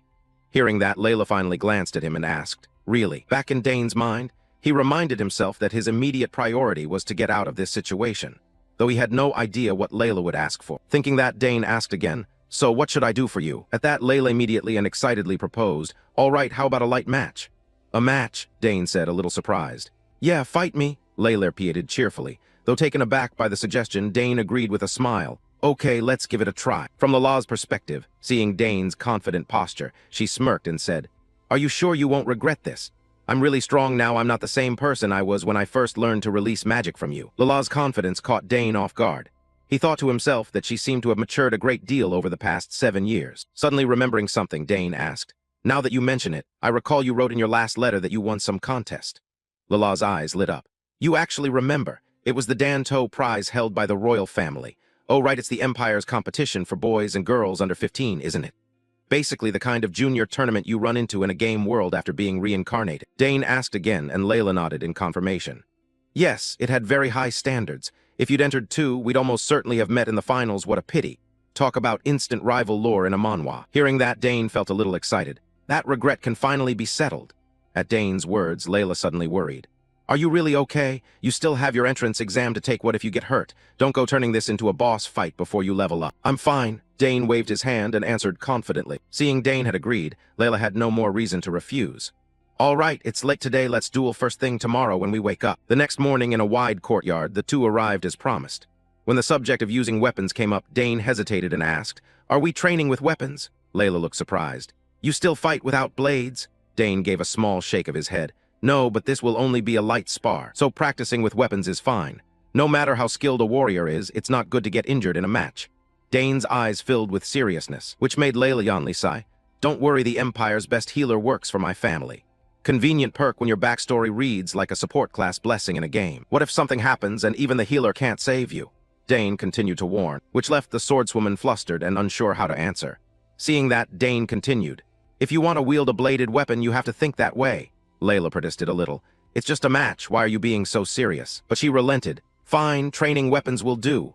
She sighed, then turned to the nearby servant and instructed, "Bring me the practice weapon." "Yes, m'lady." The servants answered and hurried off to fetch the weapons. Turning to Dane and taking in Lala's current air, he gave a small smile.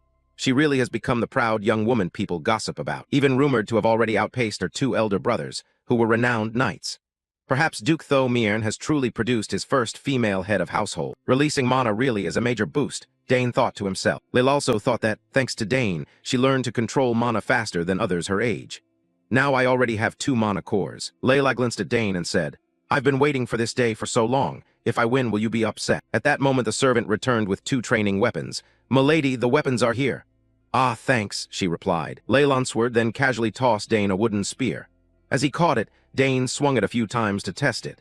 As expected of a training weapon, it's quite light could something be off. "On the battlefield you can use anything," Dane reminded himself, then quickly moved into a ready stance. "Ready to start?" Seeing that, Layla gripped her sword tightly and nodded in agreement. "All right." The two faced each other, staring each other down, but neither rushed to attack yet. Turning toward Lala, she thought to herself, "Good thing I once went up against a spear wielder at the Dan to cut. Spears have long reach, but are weak in close quarters." Thinking that, Layla drove power into her legs and shot toward Dane like an arrow, aiming to close the distance and negate her best friend's range advantage. As soon as she got close to Dane, Layla thrust her sword forward. However, before the blade could touch Dane, his figure suddenly vanished, causing Lala's movement to freeze halfway. Where did he disappear to? Layla wondered in astonishment. Then Dane's spear unexpectedly grazed her arm from the side, leaving Layla incredulous. "When did you get over there?" she asked, bewildered. Beside her, Dane turned to Layla with a reproachful look. "Lucky this is only a training weapon. If it had been real, something serious could have happened." Replying to Dane, Layla was still stunned at how quickly she had been defeated. She had only just made her move. Seeing her dissatisfied expression, Dane suggested, "All right, let's start over. The old method won't work anymore this time, move more carefully." Hearing that, Layla tightened her grip on the sword and vowed to herself, "We haven't sparred in ages. I'm just a bit tense this time. I definitely won't lose." At the same time, she noticed Duke Tho Miern watching the two of them from the balcony. Dane also noticed his presence and guessed why. The Duke had come to check Layla's training results after she won the Dant Cup. Today I'll put his mind at ease, Dane thought to himself. Layla was more determined than ever. She shouted, "Dane, brace yourself, my father is watching. So I'll fight with everything I've got." Dane merely nodded and replied, "Do your worst." Seeing that, Layla wasted no time, gripped her sword tightly and swung hard at Dane, creating 2 wind blade slashes that hurtled straight toward her opponent. However, Dane only needed to spin his spear like a fan to effortlessly block the attack. Seizing the opportunity, Layla closed in immediately and taunted, "Well, Dane, not as easy as you thought, is it?" Then swung her sword down. However, Dane's expression held a touch of disappointment. "Still too easy, try harder." Back at the Duke's spot, he remained focused on watching the match between the two. At this point, the fight between Dane and Layla remained even, but he sensed that something was different. The smile that had been on Dane's face vanished. He now looked like a true warrior. Back in the arena, Layla moved continuously and attacked from every direction, but still couldn't break Dane's defense. All of Layla's sword strikes were easily neutralized by Dane. With no other option, she launched a barrage of attacks, searching for the right moment, until she noticed Dane suddenly expose a gap at his waist. Seeing the opening, Layla gritted her teeth and decisively thrust her sword into that spot. But everything had already been worked out by Dane, as if he'd run the calculations like a player reincarnated into the game's combat system. At the very moment the blade lunged forward, Dane immediately struck Layla's wrist with his spear, causing her sword to fall to the ground. "Looks like I win this time too," Dane said calmly. Up in the stands, the Duke who had witnessed the outcome turned to the captain of knights beside him and asked, "Another loss. What do you think, Lair Wick? Will that help curb Layla's arrogance?" Hearing that, Captain Lair Wick broke into a sweat and sighed. "So you knew about that too?" The Duke nodded, eyes still fixed on his daughter. "Of course I knew. She'd shown signs even before the Dant Cup. After winning the championship, her complacency only became more obvious. I had planned to talk to her, but I thought it would be better to let her realize it on her own." Lair Wick agreed. That was a wise decision. Then the Duke turned his attention back to Dane and asked, "In your opinion, how many mana cores does that kid have?" Lair Wick studied Dane and guessed at least 3 cores. The Duke considered that and said, "I thought he had at least 2 and at most 3. Lair Wick asked curiously, "Why do you think so?" The Duke explained, "Look closely, the reason his spear usage is dominating Layla isn't raw speed, but that he has superior experience and better tactics." Back in the match, although Layla attacked at point-blank range with storm-like speed, none of her strikes could trouble Dane. Even Layla himself was stunned. "You can block every single one." Dane smiled confidently and replied, "I can see all your moves." Up above, the Duke recalled, Lala's biggest growth came after the southern inspection 7 years ago, when he met Dane, and perhaps this time will be the same. Nearby, the knight captain didn't hold back his praise. "The young lady once won the Dant Cup, but she's never unleashed her full power like today. Clearly Count Sagres trained Dane very strictly. Hearing that, Uncle but nearly laughed out loud. No, you don't understand Aiken. Though he's strict, he's not the sort to train someone harshly. Unlike me, Dane himself didn't have to go through that kind of training. What do you mean? Lewick asked, puzzled. Uncle but said briefly, Dane's talent far exceeds that of ordinary people. He's truly a genius. Perhaps that's why Dane isn't interested in tournaments like the Dant Cup. Is that so? Lewick was astonished, finding it hard to believe. No way he's not interested in the Dant Cup. That's the tournament every boy and girl in the Empire dreams of entering. Unbothered by Lewick's thoughts, Uncle but affirmed. A genius like Dane, no one his age can compete with him. Afterwards he felt a little hopeful. Lala, I hope you'll recognize your shortcomings from this match. If you drop your complacency and focus on sword training, you could even surpass your brothers. Back to Dane and Layla in this delightfully familiar, reincarnated into a game world, Manhwa recapped their duel had ended. And once again, the victory belonged to Dane. He won so easily he didn't even break a sweat, while Layla was utterly exhausted, sweat streaming down her face. Reluctantly, she had to admit defeat.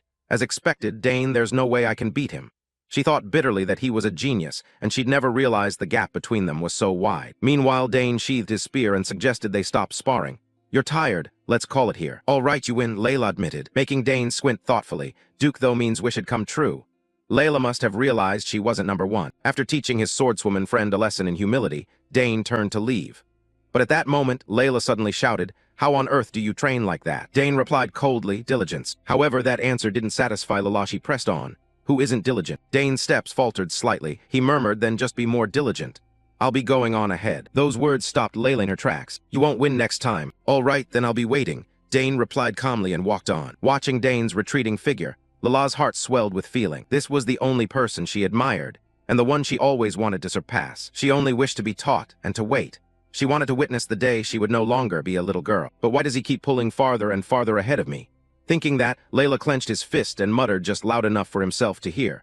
Just wait, next time I'll definitely win. Time flew, and the Academy's entrance exam day finally arrived. Talents from across the Empire poured in to take the admissions test, like contestants logging into a grand server event, including families and retinues. The number of people converging on the capital reached into the thousands. The total number of successful candidates was expected to be around 6,000, but only one-third would pass the initial qualifying round. At present, after the preliminary exam, more than 2,000 candidates were preparing for the next specialized rounds. Cut to an office on the Royal Academy grounds where professors were in a meeting. A voice rang out. Over 2,000 people passed the first exam. That's more than usual, huh? A professor in purple asked, How many will pass this time? A blonde female professor replied, at most around 200. At one side, another professor asked, How are this year's examinees? Someone answered, There are a few promising talents. The head of the magic department spoke up. The final tally for the first exam isn't finished yet, Professor Denabo. The female head of arcane arts, Ingrid, also complained, We're still tallying. Who's going to get the top score? The professors started to gossip. The top swordsman is surely the Duke Tho Miern's daughter, right? She who won the Dant Cup. That final was amazing. The Duke really raised his child well. Looks like the top swordsman is highly anticipated. The head of the summoning department, Professor Den Pinso, spoke up, full of eager expectation. Professor Esther Rander, head of the swordsmanship department, also stated firmly, There's nothing left to discuss. It's almost certain. That's right, with no rival in sight. Another professor nodded in agreement, and the meeting room filled with admiration for this top graduate. Since the swordsmanship department had produced an exceptional talent, the other professors couldn't help but envy him. When will our department get someone like that? They chatted excitedly, the atmosphere buzzing with enthusiasm. But at that moment, Professor Denabo's gaze grew pensive. He slowly took out a letter, placed it on the table, and said, My thoughts are a little different from everyone else's. Professor Ingrid asked curiously, What is it? Denabo replied, This is Sidran's letter of introduction, stamped by the Nusenin Mage Tower and imbued with magical power. Hearing this, Ingrid exclaimed in alarm, Does that mean Sidran actually recommended someone? But whoever it was, it would still be hard to beat the one who won the Dant Cup. The head of the swordsmanship department echoed this uneasily, though his tense expression made clear he wasn't fully confident in his own assessment. The other professors immediately clustered together for a lively discussion. Professor Denabo then clarified further. Sidran, the man famed for never taking disciples, had sent a letter of introduction for someone who was only 14, but had already reached rank 3. Rank 3, who is that? Professor Den Pinso asked hastily, not wanting to keep everyone waiting. Denabo answered, It's Dane Sagar. Those words stunned the meeting room once again. The Sagar's family, again. That family already had 2 prodigies in the magic department and the summoning department. Now even the youngest son was being personally introduced by Sidran. News of such an outstanding student made the professors all curious. If he's from the Sagar's family, he's certainly no ordinary candidate. With the two supreme families of the continent applying at once, this will be a hot topic. Head of swordsmanship Estender suddenly remembered something, stroking his chin with interest. Wait, isn't that the family famous for the clerical arts? If this letter of recommendation comes from an archmage, it looks like the Sagar's family will now make a name for itself in magic. Professor Ingrid also looked regretful. Oh, I was sure he'd end up in the clerical department. Hearing that, Denabo burst out laughing. If Dane joins my department, he and Arab will be the most powerful duo. He grinned inwardly. After all, at this Royal Academy, magic has always been the foundation. Just then, an assistant rushed in to announce. Sorry to interrupt, we've finished tallying the results of the first exam. The whole meeting urged anxiously. Then hurry up and show the results. A magical screen appeared, clearly listing the figures. Swordsmanship Department, 1,367 people, Magic Department, 227 people, Summoning Department, 152 people. Seeing the overwhelming numbers for the Swordsmanship Department, more than a few professors swallowed hard. Indeed, the Swordsmanship Department stood out by a wide margin. Head of Swordsmanship Estender cheerfully checked the list and said, "Oh, just as predicted, the top candidate is from the Mion clan." But Professor Denabo squinted at the screen. Hold on. I don't see the name Dane Sagars. Everyone looked at one another in surprise. Really? What about Sidran's letter of recommendation? Professor Ingrid also checked her department's list and shook her head. My department doesn't have him either. A man hurriedly asked his assistant. Is there any candidate not on the list? The assistant checked again and hesitated. There's one applicant registered in the open major track. Out of 2,000 candidates, Dane Sagars scored the highest on the first exam. What, Dane Sagars got first? Estender shouted, and the whole conference room was astonished. Cut to Dane, he's still brooding, replaying the past few days in his head. I've been here a month already. Time really flies. The match with Layla feels like it happened just yesterday. Before I knew it, the first exam was done, and now I'm waiting for the results. Luckily, the test wasn't too hard, Dane thought happily. At that moment, Layla rushed over to ask, have you gotten the results yet? What rank are you? Dane showed her the bracelet, unable to hide his pride. I'm first. Of course it's you. Arg, I missed first place again, Layla complained irritably. Then she asked again, how on earth did you study? Dane smiled and replied, mostly I reviewed the questions my sister sent me. Layla shook her head and sighed. I went through them too and still found them hard, especially the military science section. You think a 14-year-old knows anything about strategy and military administration? Dane replied nonchalantly, I find that the easiest thing. Don't you think it's fun? Actually, it's an advantage from my memories of a past life. Layla could only stare at Dane as if he were an alien. Are you even human? Not just military science, but also fine arts, music, even the history of the Drinic Empire. Dane smirked confidently. That's my specialty. Remembering the times he had lived and fought before, Dane felt he had accumulated far more experience than others. Putting that aside, Layla asked again, hey, where did you take your second round of exams? 3 places in total, Dane answered. Hearing that, Layla was astonished. 3 places. Are you really planning to apply for a free choice major? Be honest, aside from the School of Magic and the Summoning Department, what else is there? Dane just laughed, revealing nothing more and leaving the pink-haired girl even more curious. I'll tell you in time, he said. Why would you choose the botch H-letter 1 ECDC major? I just can't understand it. Layla shouted. However, Dane simply said he wanted to study that field, which only made Layla more exasperated as she warned Dane that major's acceptance rate is extremely low. In response to Layla's warning, Dane clarified his intention. I've heard that if you study general studies, you can attend any class you want, and you don't even have to pick a major until graduation. All subjects can be taken with the department's specialist teachers. There are no restrictions. Layla, who already knew the field well, shot back, who doesn't know that? You deliberately picked this major because you didn't want to study with me, didn't you? How could you do that? Dane shook his head. So you really think you can get through that major? Besides spear techniques and summoning, what else can you do? Tell me. Layla continued to press him, annoyed like an angry lioness, making Dane a little flustered, unsure whether he should reveal the full extent of his abilities to her. Time sped up, cutting to a meeting of Professors Denabo, Ingrid, and Den. They were sitting down to discuss Dane's exam. We're finally all here. The botch H-letter 1 ECDC major requires passing 3 rounds. There's no other way. He has to take the test. Spear techniques and summoning magic are fundamentally opposed. Almost no one can master both. What is he thinking? One professor sighed. Hearing that, Professor Denabo nodded. Exactly. It's best to choose one, either spear or summoning. Isn't registering for just one enough? The 2 female professors agreed as well. The botch H-letter 1 ECDC major was established 200 years, but almost no one has managed to pass it. It wasn't as difficult as it is now. Back then, the Academy needed talent, and every talent was put to use. Back then, the Academy needed talent, and every gifted person was put to use. But now the standards have risen. Only the most outstanding applicants stand a chance. Professor Ingrid sighed with curiosity. If that's the case, why keep this department? Nobody passes, nobody applies, why not just scrap it? Denabo shook his head slightly, because it's symbolic. This field is the emblem of the Empire's most exceptional talents. Professor Den nodded. That's right. Even if it's only a name now, the symbolic meaning still matters a great deal. At the same time, Denabo produced some documents and remarked, I've looked into it, only 2 people have passed in the last 100 years.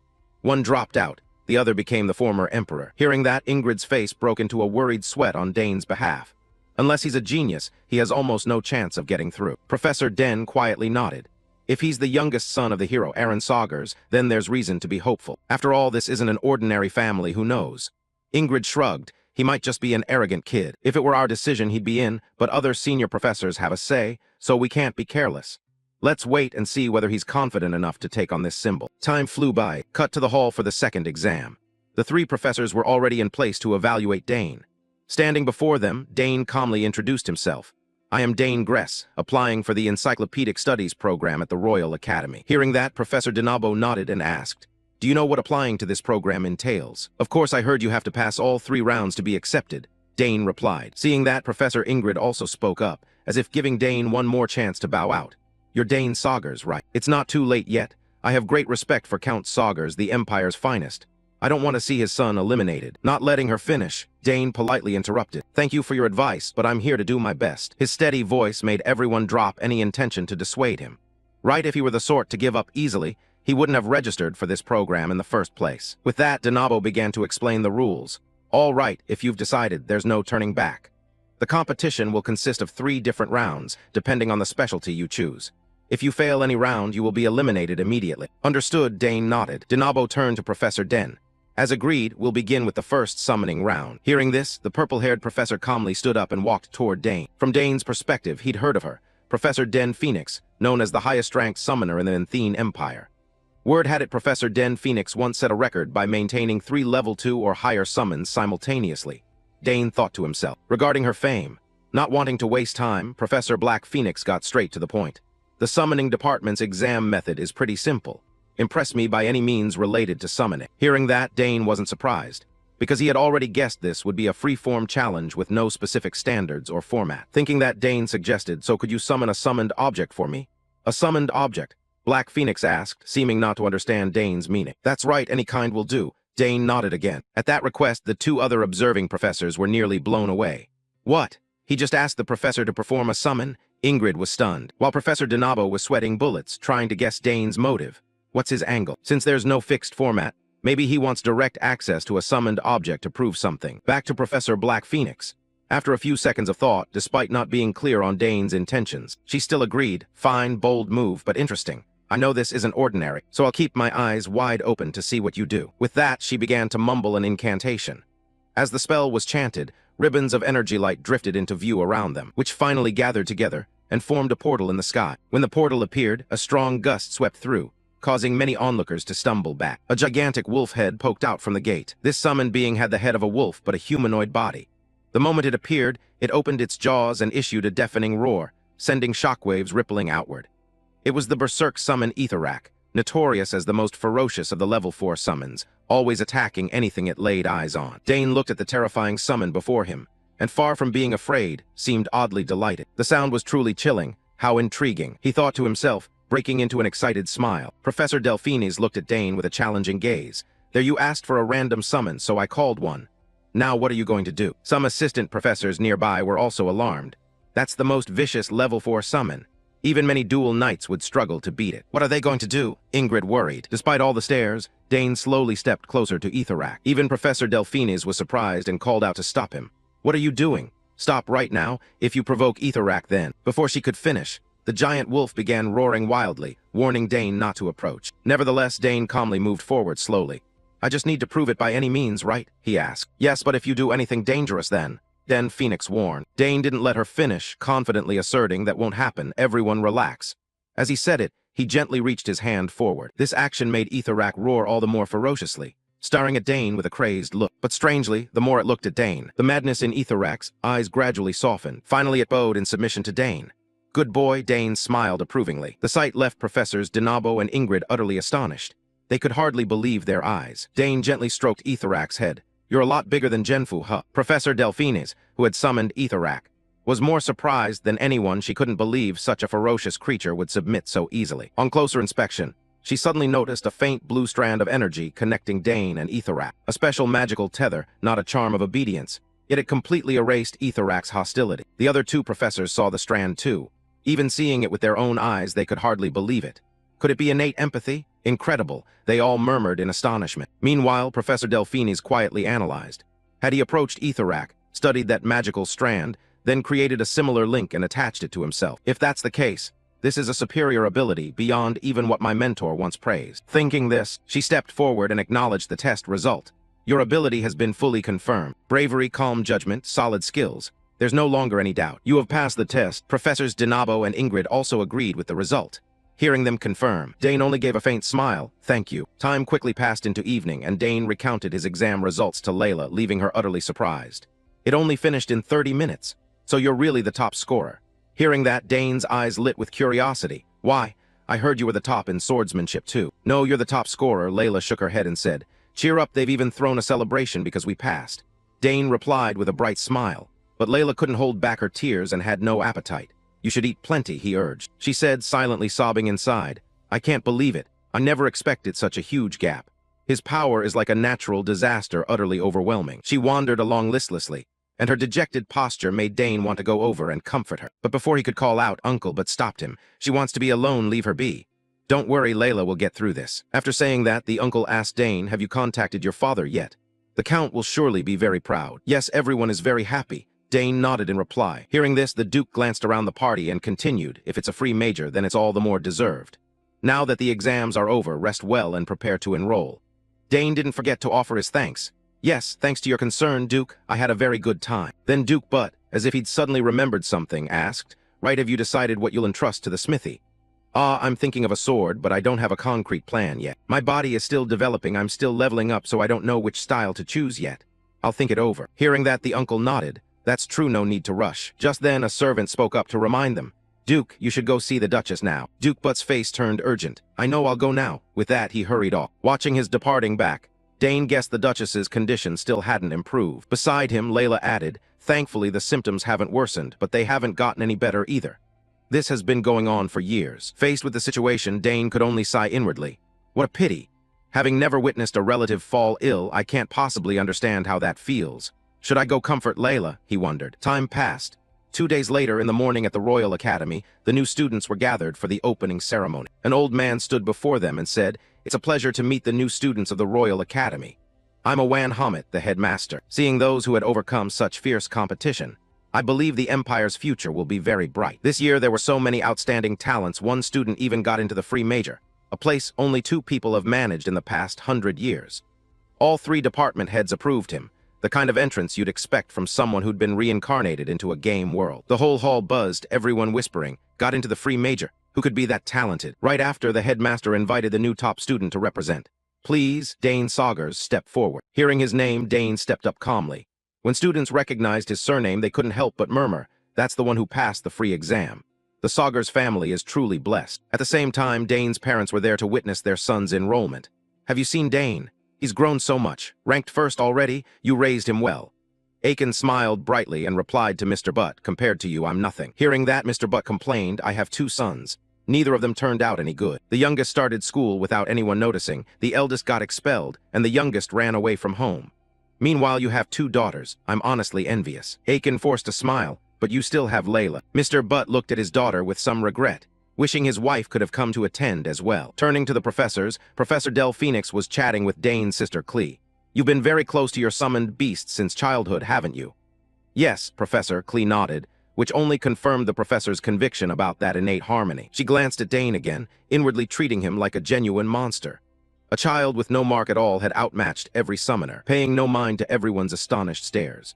Turning to Claire, she also asked, Professor, if Dane's harmony level is that high, is there any chance he'll summon creatures from beyond the horizon? Beyond that horizon lies another world, one where summoned beings once existed, and then vanished 100 years ago, back when it was linked to the mainland. Faced with that question, Professor Delphinis could only answer uncertainly. Who can say? The creatures there choose their mages on their own, so it's entirely possible. Turning to Headmaster I1, he observed Dane and nodded with approval. So you're the Denogress everyone's been talking about. Feel free to showcase your talents at this academy. With that, he handed Dane a piece of paper. Dane reached out to take it, replying confidently, "I will remember that, headmaster. Then the representatives of those who passed the exam will now take the oath." Someone's voice rang out, and so the opening ceremony quickly drew to a close. Looking at the paper in his hand, Dane thought to himself, "Finally, I'm in the academy. It took a long time to get here, but I won't waste this new life. From now on, the real beginning starts." Cut to the academy's main lecture hall, where the assistant professors remind the group of freshmen, "The academy introduction is over, so take a break and enjoy the snacks in the back." Hearing that, the students began chatting excitedly among themselves. Meanwhile, Layla doesn't forget to warn her close friend, "Listen, Dane, a lot of people are going to start targeting you. Whether their intentions are good or bad, you have to be careful. If anyone offers you anything, think it over thoroughly." She paused, then lowered her voice and added, "I've heard this place is full of weirdos who never learn proper manners at home." Dane, faced with Layla's anxious, new mother expression, could only sigh, "All right, I know." Seeing Dane not paying attention, Layla grew more serious. "Don't tune me out, listen carefully." Just then, upperclassmen swept in with bright smiles, loudly recruiting freshmen for their clubs. "Haha, we've got a newbie. Grab that red-haired kid, he's the talent we're looking for." They were pitching themselves as energetically as MLM salespeople, which only made Layla sigh in exasperation. The upperclassmen have already started hunting freshmen during the break. Dane found the whole scene pretty amusing and thought to himself, "My sister told me about this. There really are a lot of interesting clubs here." Quickly, the upperclassmen remembered Dane's existence and shouted, "Find that S-Gress kid at the top of the leaderboard. No, we have to pull him into our club." They all turned and stared at Dane at once, which even made Layla panic. "Dane, everyone's got their sights on you. What do we do now? First things first, let's get out of here." The swordswoman immediately grabbed Dane's wrist and dragged him running. But would the upperclassmen let them go that easily? Dane S-Gress joined the bodybuilding club and forged the perfect physique. A burly senior shouted. Nearby, a blonde senior was tugging hard too. "Hey rookie, what do you think about the map research club? Join now and you'll get access to brand new maps. Our astrology research club is full of top-tier talent." Over there, someone spotted Layla. "Look, that's the heir of the Mion family. We can't let our precious lady escape." They cried, chasing the two like zombies zeroing in on fresh prey. Layla shouted in terror, "No way, I'm joining. I am not joining." Dane found the scene oddly familiar. He'd been hunted by enemies before, but never like this. Being at the very top of the list is tiring. He sighed inwardly. Cut to a hallway where a certain professor was walking, prompting the assistants to whisper, "Is that Field?" Yep, word is he resigned as leader of the Royal Knights and immediately became a professor. Wow, what a standout figure, though he might be a bit of a handful now. Another student joining the free track after decades. These days you can coast by with a mediocre essay and decent grades, and now I suppose I actually have to prepare a proper lesson plan. What a nuisance. Professor Kaz himself was feeling a headache. The orientation for new students was winding down. Why do I have to be the one in charge right now? He spotted Dane in front of him and asked, "You're Dane S-Gress, right? You're early." Hearing his name called, Dane turned, bowed in greeting and said, "Hello, Professor, it's a pleasure to meet you." "All right, come in." Professor Kaz replied, then quickly invited Dane into his office. After that, he couldn't help but grumble about his fate. "I worked so hard to get this position. I came here to rest, not to teach students, and I certainly don't want to be anyone's mentor. I'm really fed up with these nights." With that thought, he asked Dane with genuine curiosity, "Why did you apply to the free track?" "Because I want to do everything I desire," Dane answered. "So have you ever considered switching to the special track?" Kaz suggested. "No, not yet." Dane shook his head. Hearing that answer, Kaz's face tightened. "So there's no choice but for me to be his advisor. Is there truly no other option? If he hasn't taken the swordsmanship exam, it means he's not confident." Thinking that like he just hatched a plan, Kaz asked, "Do you know any swordsmanship?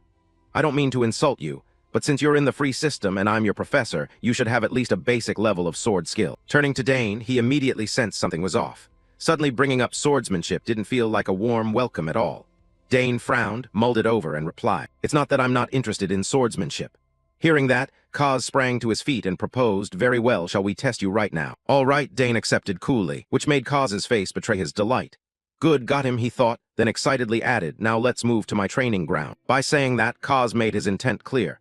He had the authority to assess students, and if he could claim Dane's swordwork was clumsy, he'd have a convenient reason to fail him. Cut to the training hall. Kaz reminded him, "There are plenty of swords here, pick whichever one you want." "Yes, Professor." Dane nodded and glanced at the practice swords laid out. But seeing them tossed about in a jumble with scrap piled on the floor, he couldn't help feeling disappointed. A training ground like this? Even for a free system student, it shouldn't be this shabby. Oh well, just pick whatever will do. With that thought, Dane casually picked up a sword. "Is that enough?" Kaz asked again. "Yes, this sword will do," Dane affirmed. Hearing that, Kaz began to lay out the rules. "If you can attack me with that sword even once, you'll pass. It's not hard. I only move within 2 steps," he said confidently, unaware that the man before him was an extraordinary swordmaster. "Yes, I understand," Dane replied calmly. "All right, then let's begin," Kaz said coldly, though in his head he thought.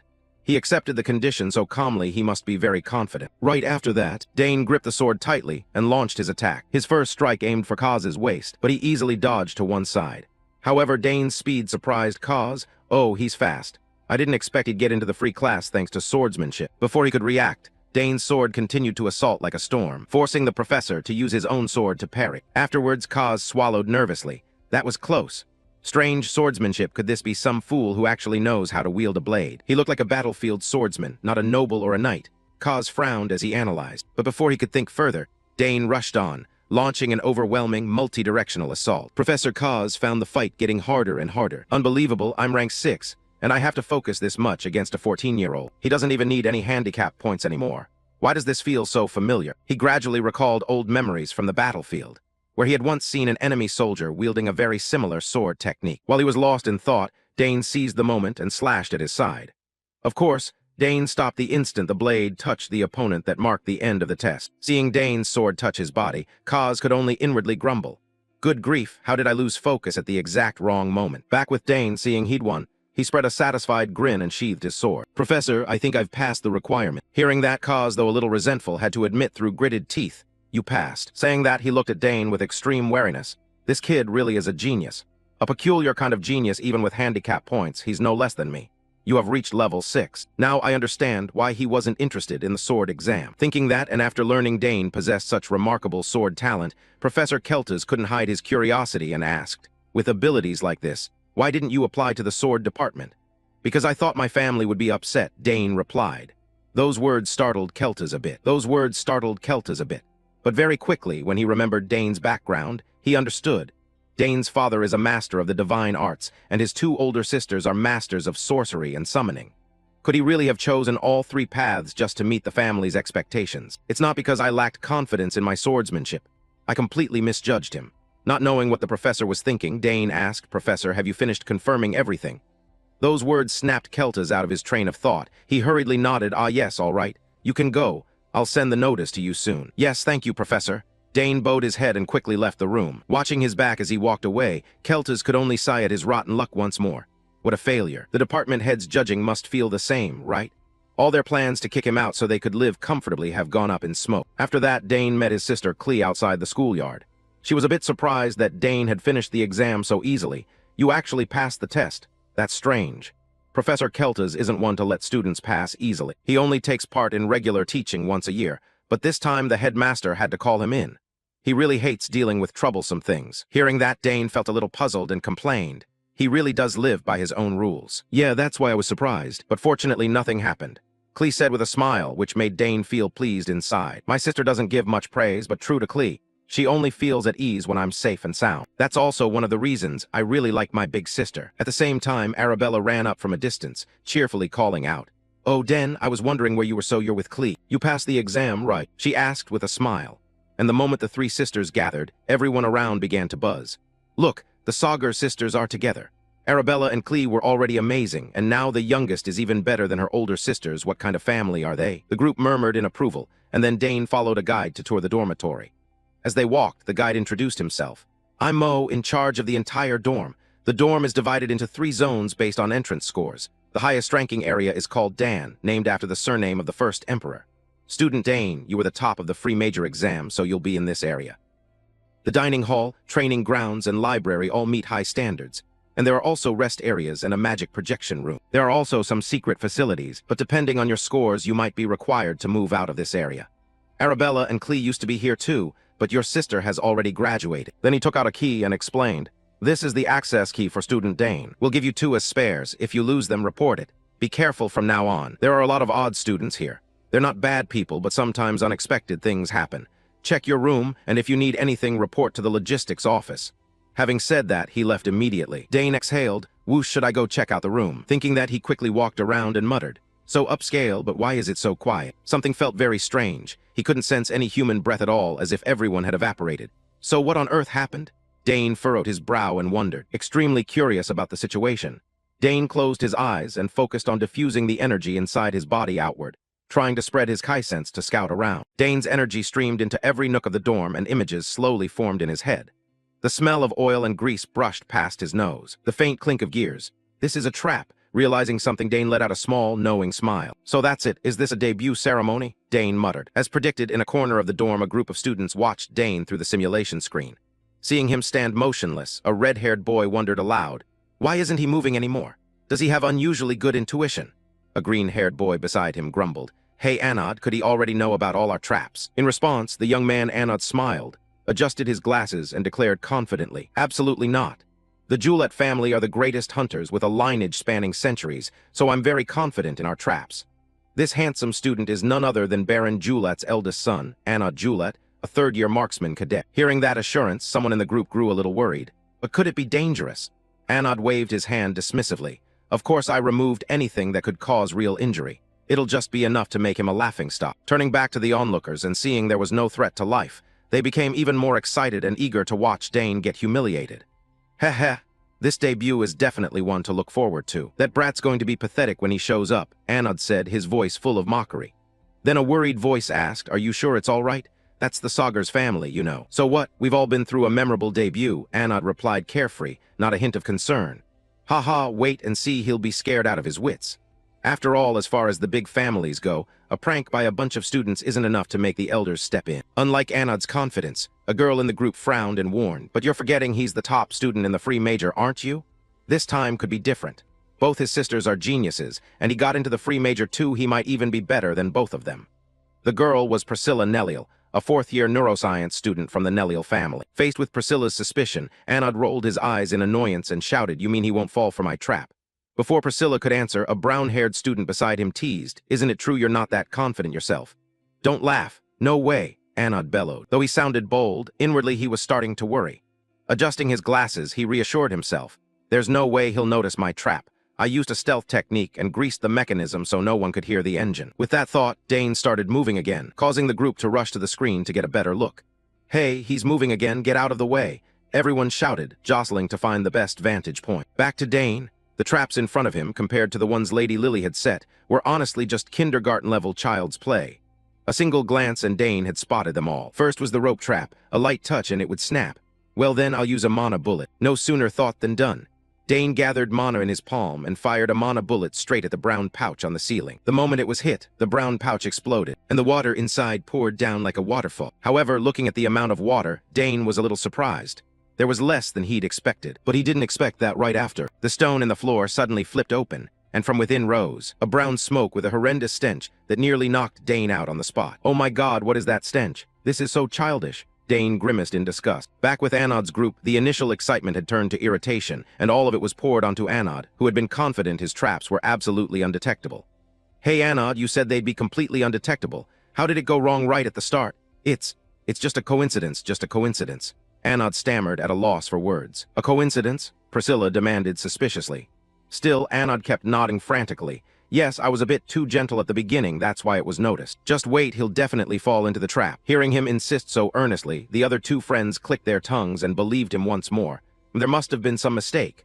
Let's try trusting Anod for now. Priscilla could only sigh, a wave of unease washing over her.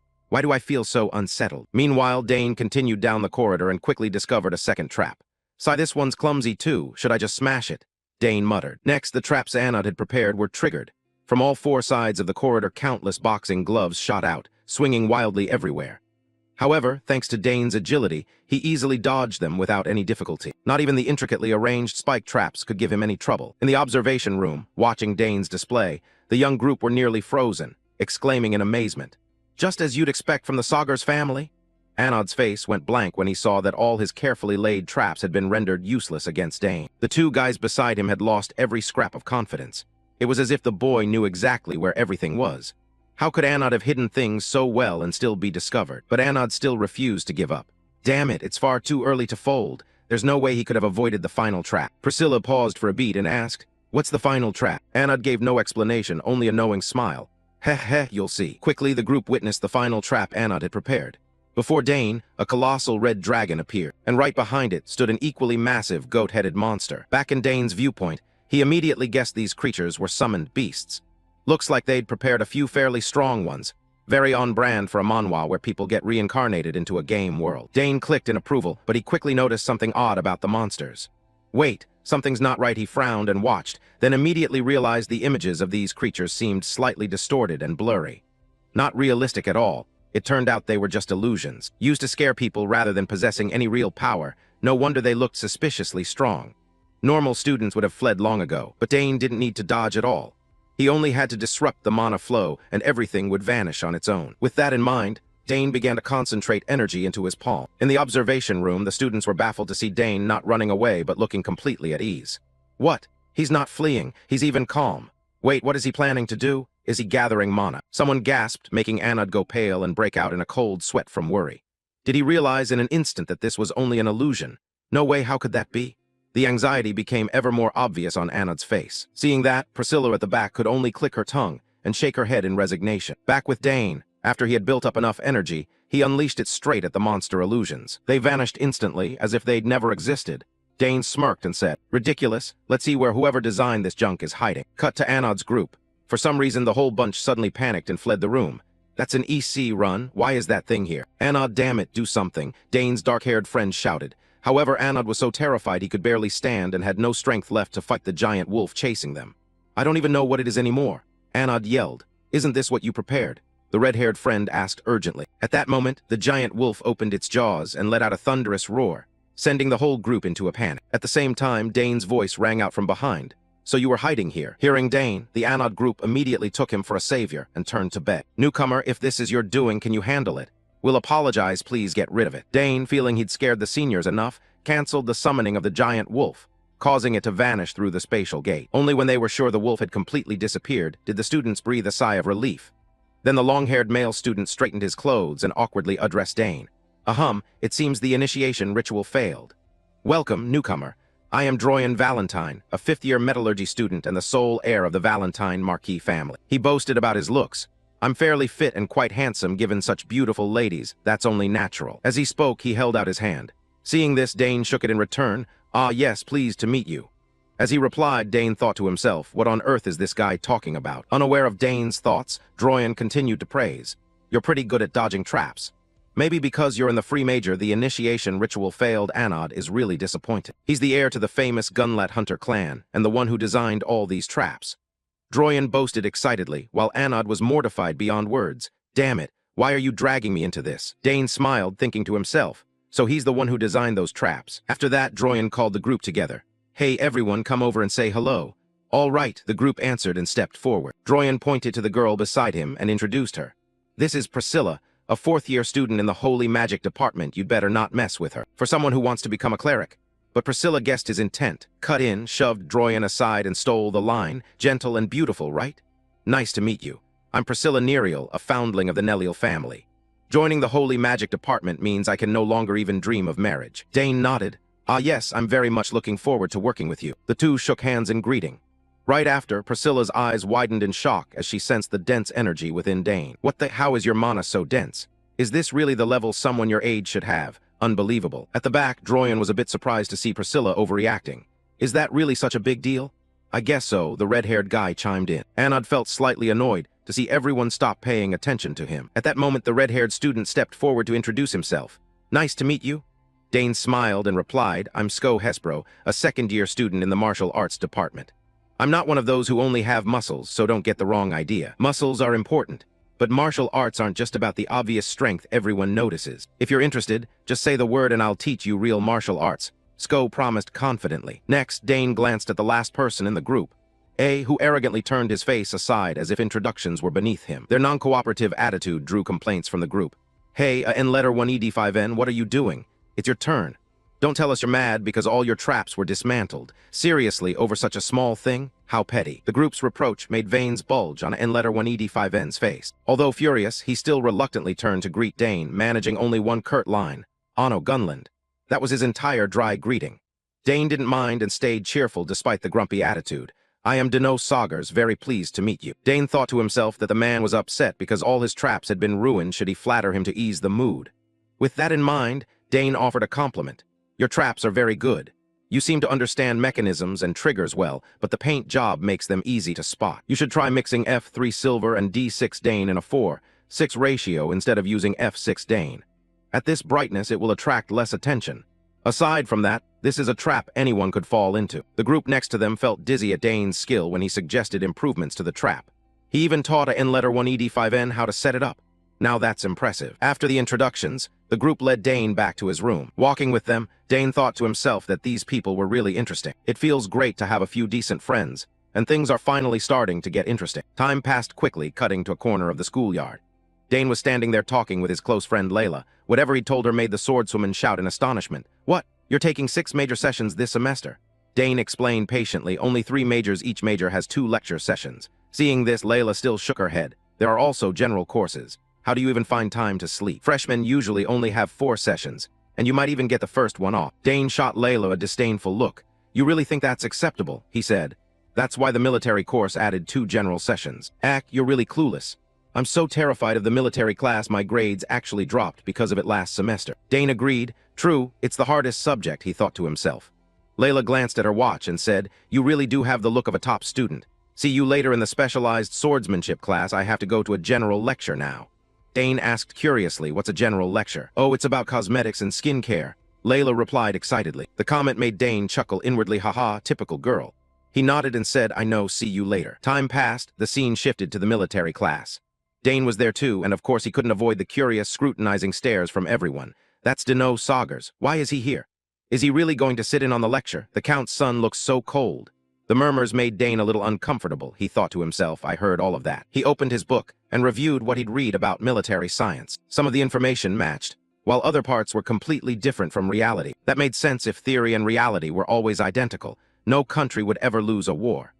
Dane told himself that the reason to study military science was that basic theory is extremely important. Just then, a middle-aged professor with a stern face entered through the door. "Hello, everyone. I'm Francisco Gabius, and I'll be responsible for teaching military theory. Just call me Professor Gabius.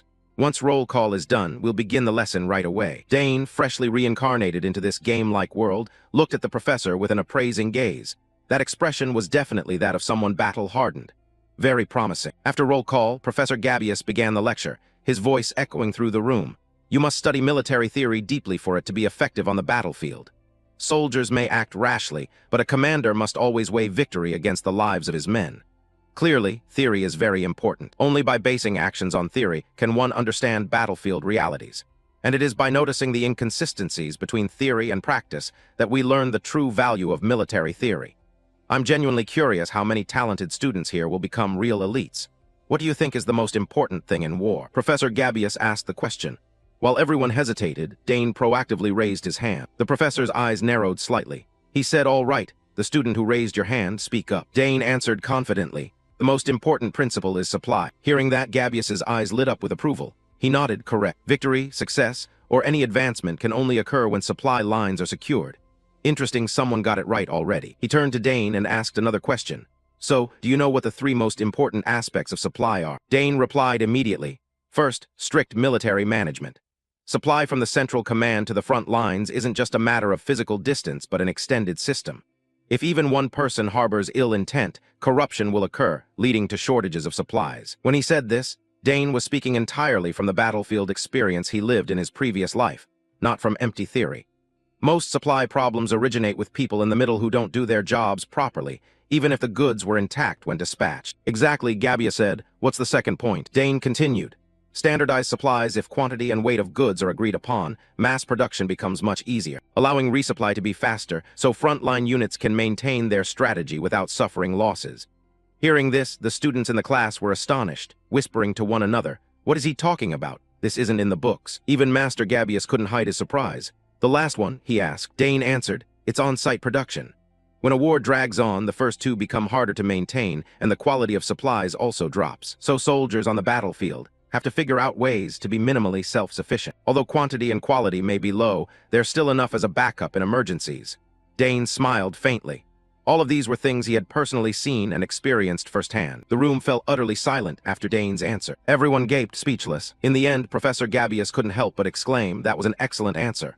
"What year are you in?" "First year, sir," Dane replied. That answer left Gabius looking incredulous. Sweat began to form on his brow. "What? Only a first year? How could a newly enrolled student possibly know this?" He asked specifically about what Dane had said.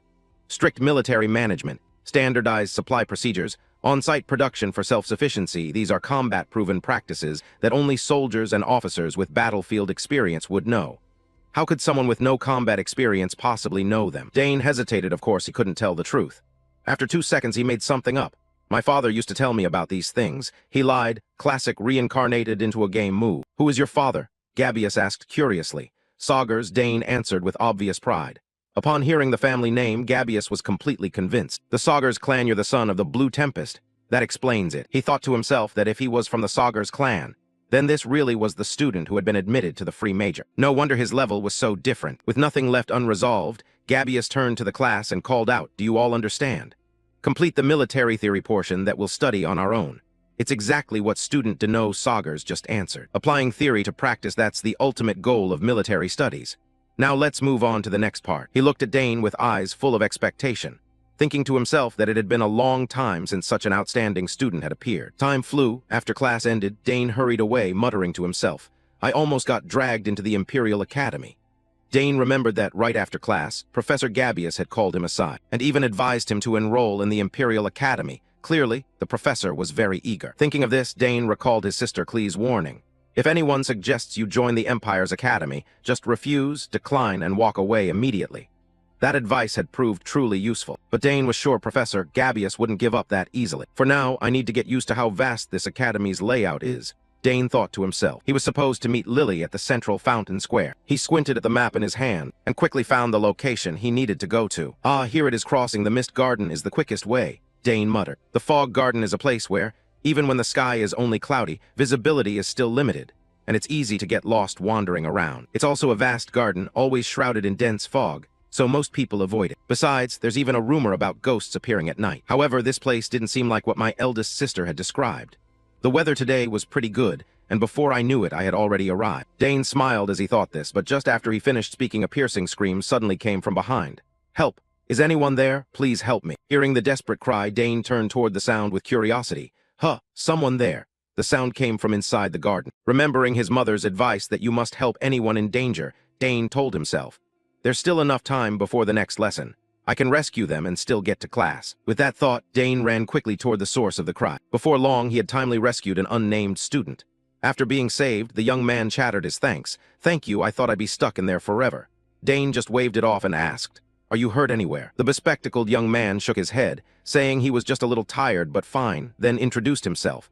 "I'm Island, a first-year student in the exploration department." Hearing that, Dane looked at Island as if he'd seen an alien. What? An exploration student got lost? Dane's astonished tone made Island look embarrassed and flustered. I was just so excited that I wandered off without thinking." Island scratched his head. "So excited you got lost?" Dane sighed in exasperation. After exchanging some words, Dane noticed Island's surname and asked, "If you're Baron Dillon, your family must be from the West, right? That emblem must be a ship and sailors. The family most famous for exploration, right?" "That's right, my family has charted seas and unknown lands for generations. But to you that might seem a bit hard to grasp," Dane thought to himself. Then Island asked again, "It's surprising you know about our family. What's your name?" "I'm Dane Saugers," Dane replied with a smile. The moment Island heard Dane's surname, his expression changed. "You're the new student who was accepted into the free major after 100 years. Yeah, that's me," Dane said, scratching his head sheepishly. Seeing this, Island looked at him with admiration like a fan seeing an idol. "Oh my God, lucky me. I've been wanting to meet you." Island's enthusiastic attitude made Dane even more flustered. While they talked, Dane noticed a few bruises and scars on Island's body. That didn't look like typical exploration injuries. He silently wondered, could it be because? Then he decided to ask, "Were you exploring this garden?" Island answered excitedly, "Exploring? I feel thrilled. Actually, for me, anything new I encounter is an exploration, not just maze-like gardens, but people and objects too." As he spoke, Island opened his backpack to show Dane the countless items he'd collected. "Look, they're all exploration tools. My goal is to explore every corner of the academy." Dane was surprised. "That's a lot of exploration gear. And the fog garden is definitely on your list, right?" Island nodded. "Of course, I'm sure there's something here. The sky is cloudy, but the fog is so thick, isn't that odd?" Dane nodded in agreement. "So have you found anything yet?" Island shook his head regretfully. "Not yet, but I'm certain some kind of power is hidden here. No one has unraveled the mystery, but..." Dane shrugged and replied, "There's got to be a reason no one has decoded it, right?" Island paused for a moment, then offered a theory. "True, but what if it's a force born of unknown elements, like the legacy of an ancient kingdom or things summoned from beyond the horizon?" Island's words began to pique Dane's interest. If it really was the legacy of an ancient kingdom, that would be fascinating, Dane thought, nodding in agreement. Island grew excited too. You think so too? I really want to uncover the secrets here. Lost in the conversation, Dane suddenly remembered he had to get to lecture and said, "Oh right, I'm on my way to class." Hearing that, Island quickly agreed. Then let's get out of here. But before the two of them could leave the garden, it suddenly began to pour rain like buckets being dumped from the sky. Island's expression changed immediately. "This is bad. I heard that when it rains, the fog gets even thicker." Dane startled and asked, "What? Won't that make it really hard to get out?" "Exactly, we'll easily lose our sense of direction," Island gritted out. Sure enough, just as Island said, dense columns of fog began rising all around, noticeably reducing their visibility. Even when Gabius took a compass out of his bag to try to find their bearings, its needle spun round and round like a wheel and wouldn't settle on any direction. Sure enough, the compass didn't work either. "We can't move like this." The bespectacled young man sighed bitterly. Meanwhile, Dane asked, "Can't we solve this with our exploration abilities?" Gabius shook his head, stowed the compass, and pointed ahead. "There's another path here, but the fog is too thick to reach it. Some unknown force is acting on this place." Hearing that, Dane began to sweat and muttered, "An unknown force?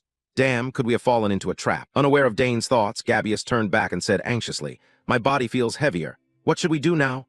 "I'm sorry, Dane, it's all my fault for going ahead." Seeing his friend worried, Dane reassured him, "Don't worry too much. Let's wait and see how things develop and decide then." But while Gabius grew increasingly tense, even to the point of tears, Dane felt something very different. This fog feels oddly familiar. Am I imagining it? Why don't I feel weakened? Instead, I feel strangely stronger. Could it be? At that moment, a powerful surge of energy burst from Dane's body, forcefully pushing Gabius backward. "What's happening? That magic power is terrifying," Gabius exclaimed in horror. As Dane's magic radiated outward, the surrounding fog gradually dispersed. The fog is clearing away from Dane's side. "Dane, what's going on?" Gabius asked in a panic. Dane's face had grown more confident. "Gabius, let's go. I think I know the way out." "Really? How do you know?" Gabius was so astonished his mouth hung open.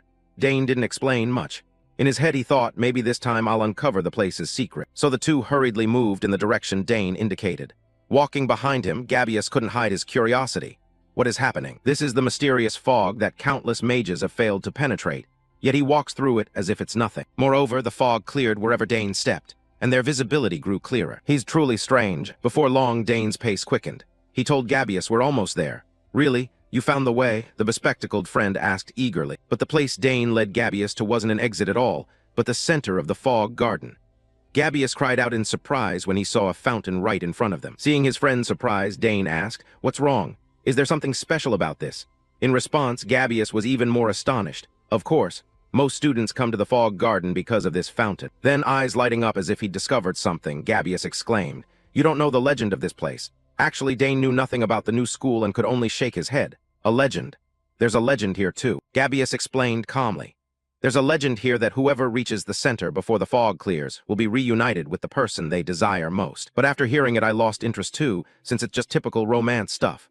Dane sighed inwardly and shrugged as he added, "But the path here is so difficult. How could this legend still work?" Hearing that, Gabius nodded curiously. "You're right." At that moment, Dane fixed his gaze on the fountain and observed, "If no one is constantly supplying mana, could it be that this place has a source of energy strong enough not to need replenishment?" Hearing this, Gabius's eyes widened and he exclaimed, "If so, the whole garden could be a gigantic mechanism." Dane nodded in agreement and added, "Considering the garden's complex layout, that's entirely possible. Maybe this fountain itself is an ancient artifact."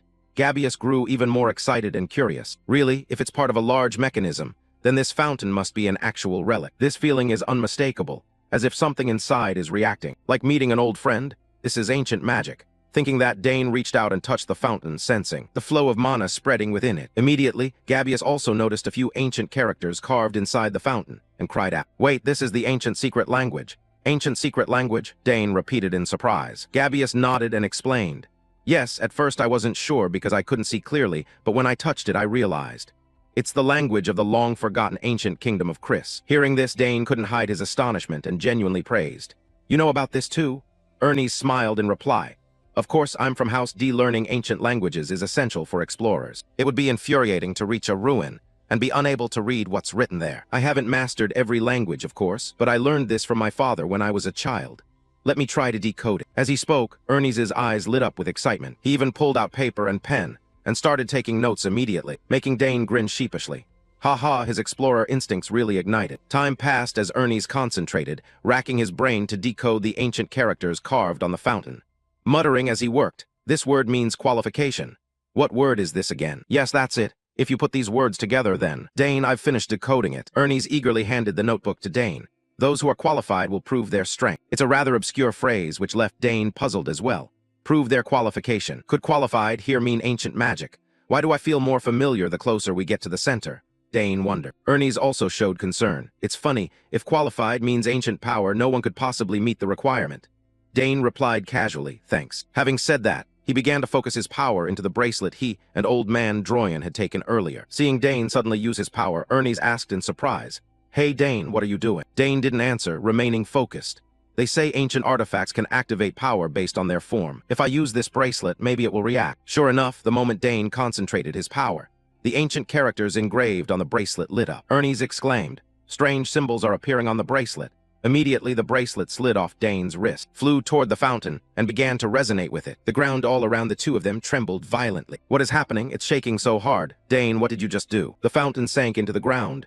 Ernie shouted in astonishment. Dane couldn't hide his delight. "Excellent, I finally did it right. Even a fool would notice something odd. What's going on? Even the layer of fog is dissipating, activating an ancient artifact this easily. The qualified one, the fountain mentioned, turns out to be Dane."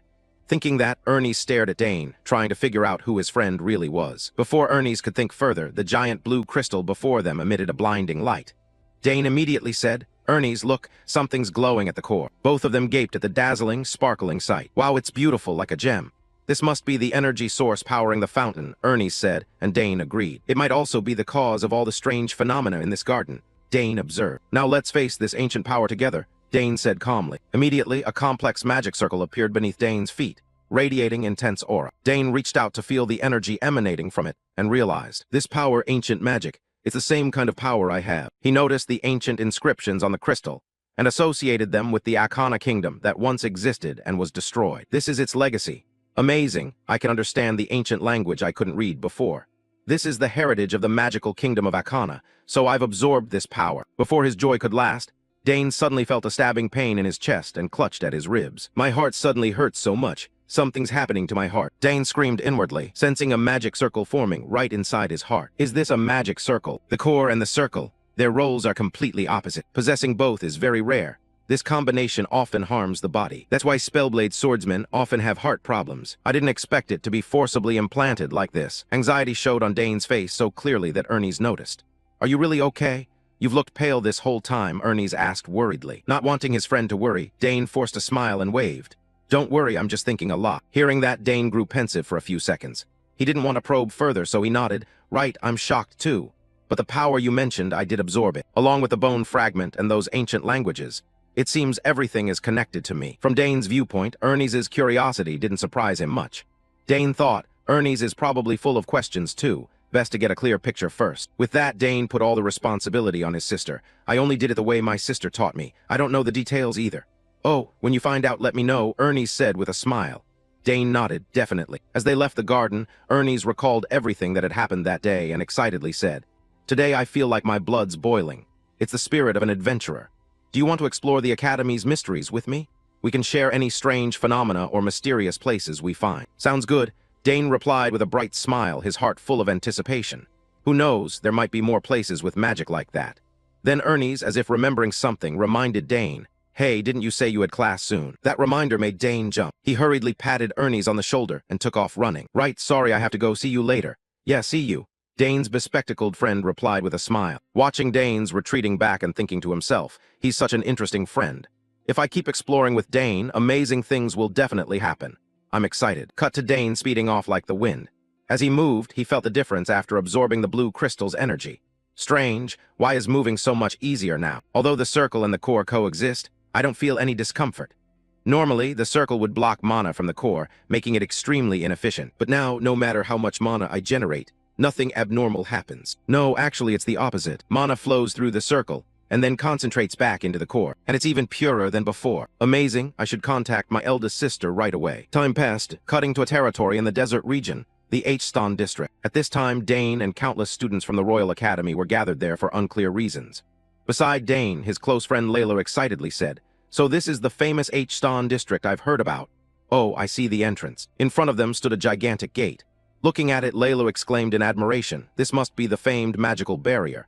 "A magical barrier?" Dane asked in surprise. Hearing that, Layla smiled and explained.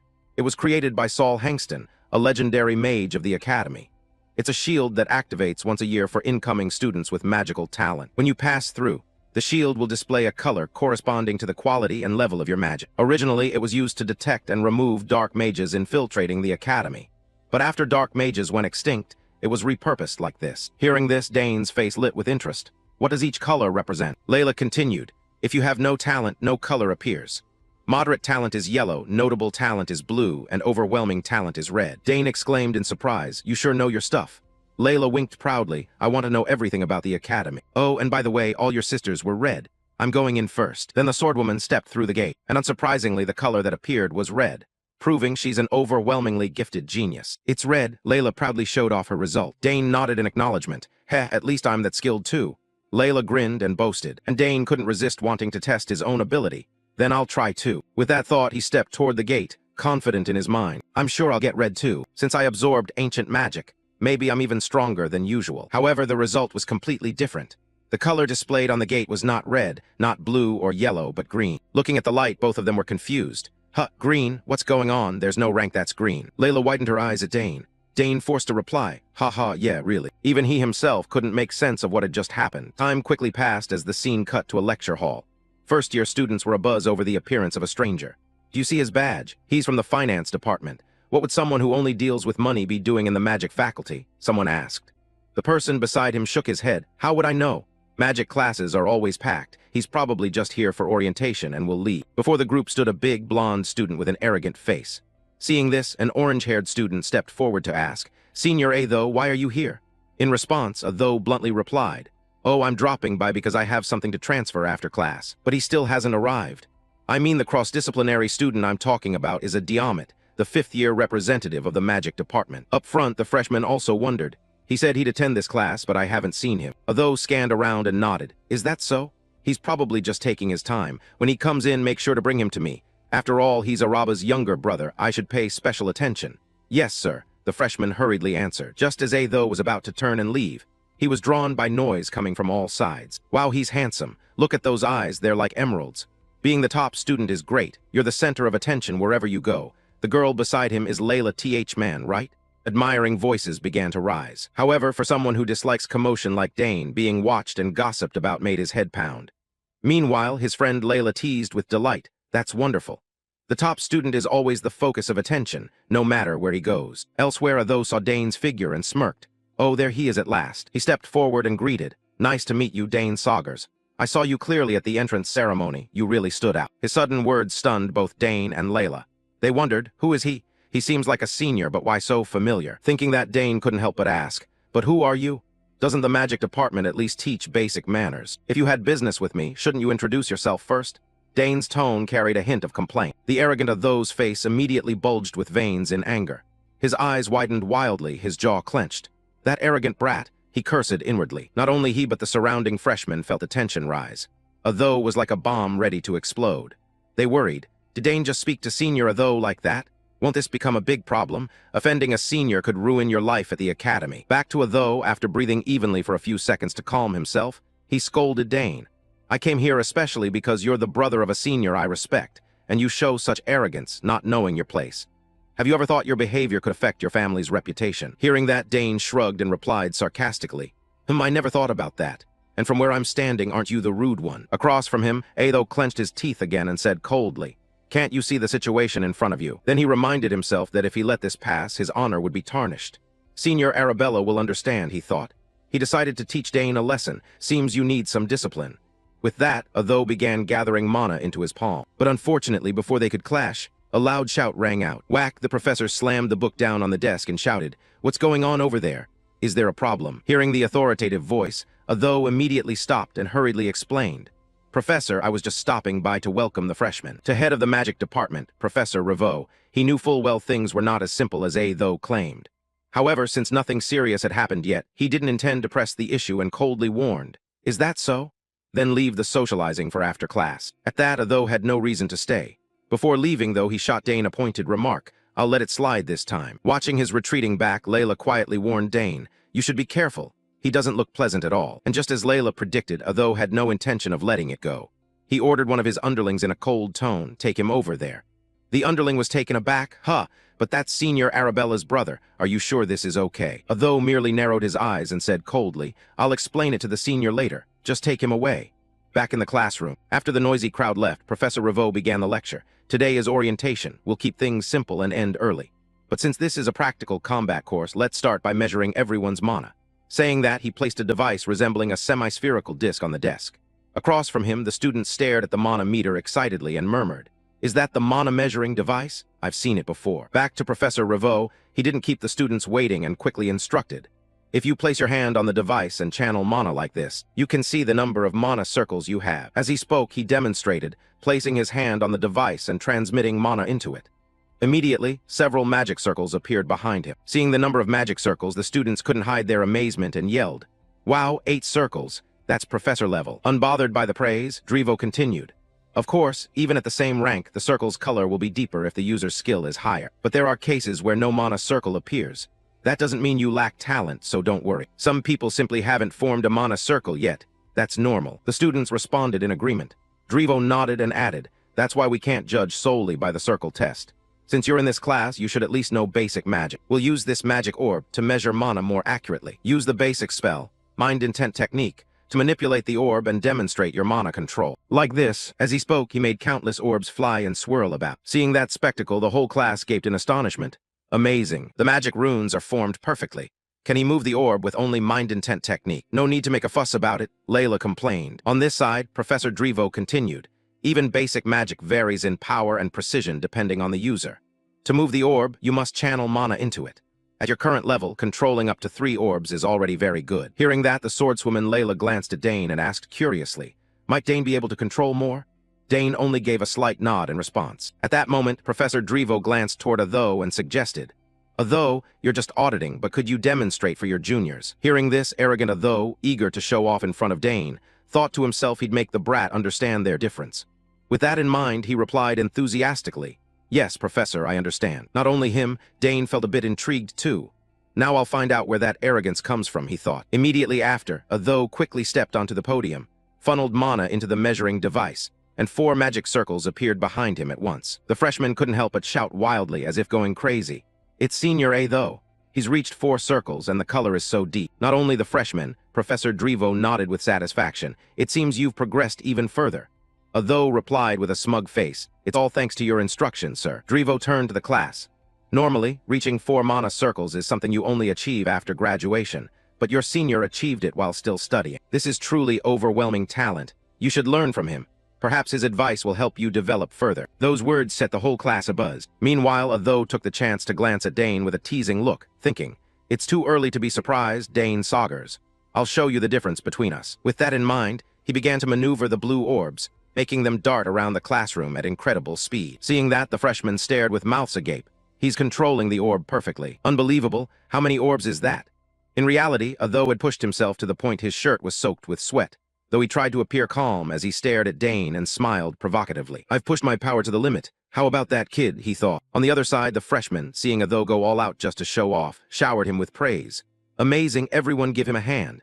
Which magic tower will he join later? Over here, Professor Reborn, satisfied with Atho's demonstration, dismissed him. Well done, you may return to your seat. Atho answered with a bright smile. Yes, Professor. Then he turned to Dane and curled his lip into a smirk. Heh, I'm very curious to see your mana level. Unaware of those thoughts, Professor Reborn also addressed the remaining students. Anyway, without mana nothing will happen.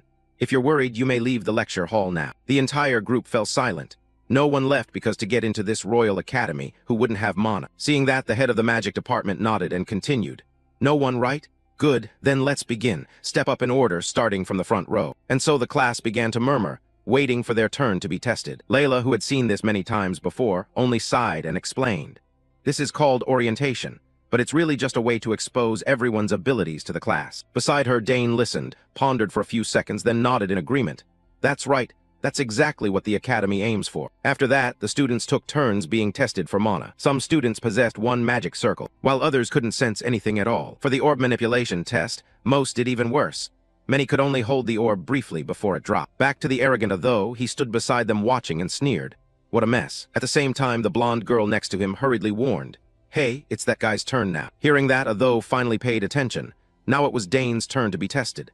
"Dane, I'll be watching to see how far your arrogance gets you," he thought silently, though no one heard him. Even without him prompting it, Dane himself felt curious about his current abilities. Honestly, he was very intrigued.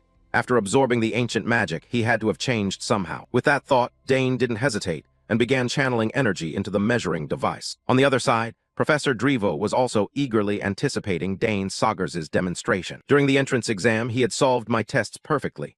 I'm very curious to see how many mana circles he has now." That thought widened Drevo's eyes. He watched intently, not wanting to miss a moment. But then something completely unexpected happened. The measuring device suddenly flashed a crimson screen with the words, "Unable to measure." At that moment, the entire classroom erupted into chaos. What does that mean? Is the machine broken? If he has no mana circles, then so be it. But why is it unable to measure? The students chattered and crowded around Dane to get a closer look. Meanwhile, the protagonist guessed to himself, "Could this be because of the ancient magic I absorb?" As for Professor Drevo, he was more surprised than the students because he understood this device's capabilities. He had never seen anything like this before. This machine is absolutely accurate and can detect anyone faking their rank. But now it's reporting unable to measure. I've never seen this happen. Unable to find a reasonable explanation, he could only offer an excuse. Perhaps the device is overloaded. At least finish Dane's orb test first. Hearing that, Dane nodded. "Yes, Professor." Up front, the arrogant Atho smirked when he heard the machine was overloaded.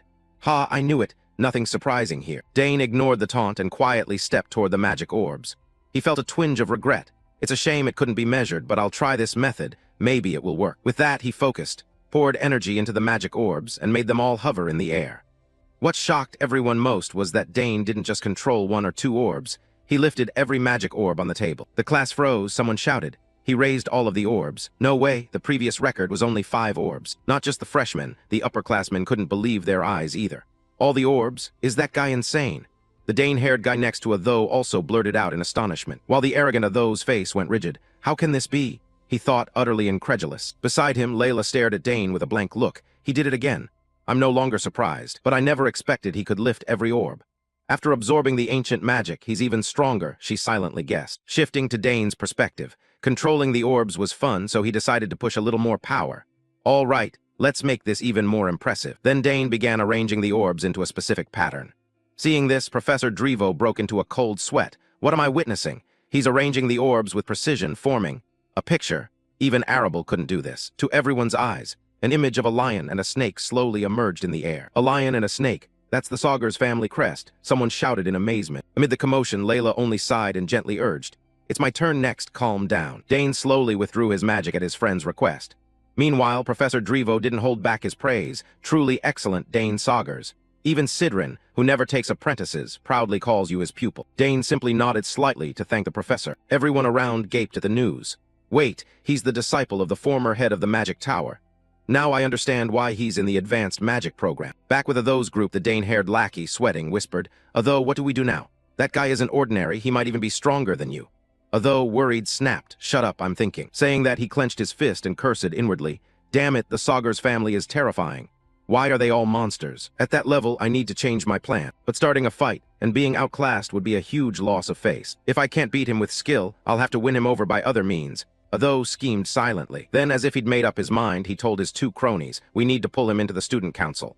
"What? The student council?" the other 2 shouted. But Atho just nodded and insisted, "Yeah, since I joined that council, it'll be easier to control him if he's under my wing." Hearing that, his companions still resisted. "But he's only a freshman," the brown-haired guy said, and the orange-haired girl quickly chimed in. "Right, we don't even dare hope to join that council." However, Atho was determined to drag Dane in, ignoring his henchmen. It's unprecedented for a freshman to join the student council. But who cares? Rules are made to be broken, right? Trust me, with him on board, our magic department's reputation will spread much farther. He smirked, thinking not only of the department's prestige, but of how his own career would rise if he could bring Dane over. Ignoring the chatter, Professor Drevo said regretfully, "Perfect, Dane Sagers. If I'd known this beforehand, I would have competed with the other professors to keep you in the magic department." Dane calmly replied, "I'll do my best no matter which department I'm in." Professor Drevo then turned and shouted to the other students, "Did you hear that? Students in the magic department should be more alert." Then he patted Dane on the shoulder and advised, "If you have free time, come see me." For Dane, being able to meet freely with a head of magic was a good opportunity, so he nodded in agreement. "Yes, Professor." After class ended, Dane and Layla quickly left the lecture hall. As they walked, the swordswoman Layla complained, How do you do that so easily? And why do you keep doing unbelievable things? Dane shrugged and replied casually, "Well, honestly, I don't know either." His slightly smug tone annoyed Layla. "Do you think you're that special?" Seeing his friend getting upset, Dane quickly changed the subject by praising her. "But you managed to lift 5 orbs." Layla pouted and muttered, "That doesn't make me any happier." Then she turned away, refusing to look at Dane. Seeing her attitude, Dane forced a smile and thought, "Why does that sound like she's sulking?" Before Dane could think further, Atho arrived with his 2 close followers to greet him. "I've seen your skills. Last time I acted improperly. Could we speak privately for a moment?" Atho's tone and manner left Dane secretly astonished. He completely changed his attitude after seeing Dane's skill. Dane frowned in thought. Immediately, Atho got straight to the point. He wanted to invite Dane to join the student council. The student council decides policy and manages the academy's treasury. Its members are prominent and enjoy many exclusive privileges. Dane had heard a little about the student council from his genius sister Arab. "I've heard about it from her. It's an extremely powerful council, and only a few students get the chance to join." Dane considered it while Atho kept pressing. "What do you think? I'm planning to promote you to that council. You've already exceeded the entry requirements, no tests needed. If you become a member of the student council, you'll automatically become part of the Dante Society." Hearing that, Dane frowned and replied, "I'm already in it."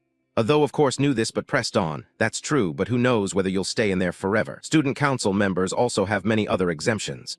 At that, Dane found it hard to believe. How much power do they really have? Could they really enjoy that many privileges? While Dane was still thinking, Atho continued, his tone like a recruiter trying to lure someone. "Are you interested in joining the council?" To that question, Dane bluntly refused without hesitation. "No, I don't want to. Even if I joined, I'd only be interested if it was by my own merit. Besides, benefits given without reason usually come with a heavy price." Atho's 2 lackeys looked at each other in shock. As for Atho, Dane's refusal made him furious. "Do you realize what you just passed up? Getting into the student council is the dream of so many students. Spend more time at the academy and you'll see how amazing this offer is. Come on, think it over. This offer doesn't come around easily." Layla, seeing Atho pestering Dane repeatedly, got angry and thought, "What's wrong with him? Why is he so stubborn?" She snapped and quickly pulled Dane aside. "Come on, if we stick around we'll get more grief than our share. Hurry up." Seeing that, Dane understood Layla wanted to get them out of there, so he agreed at once.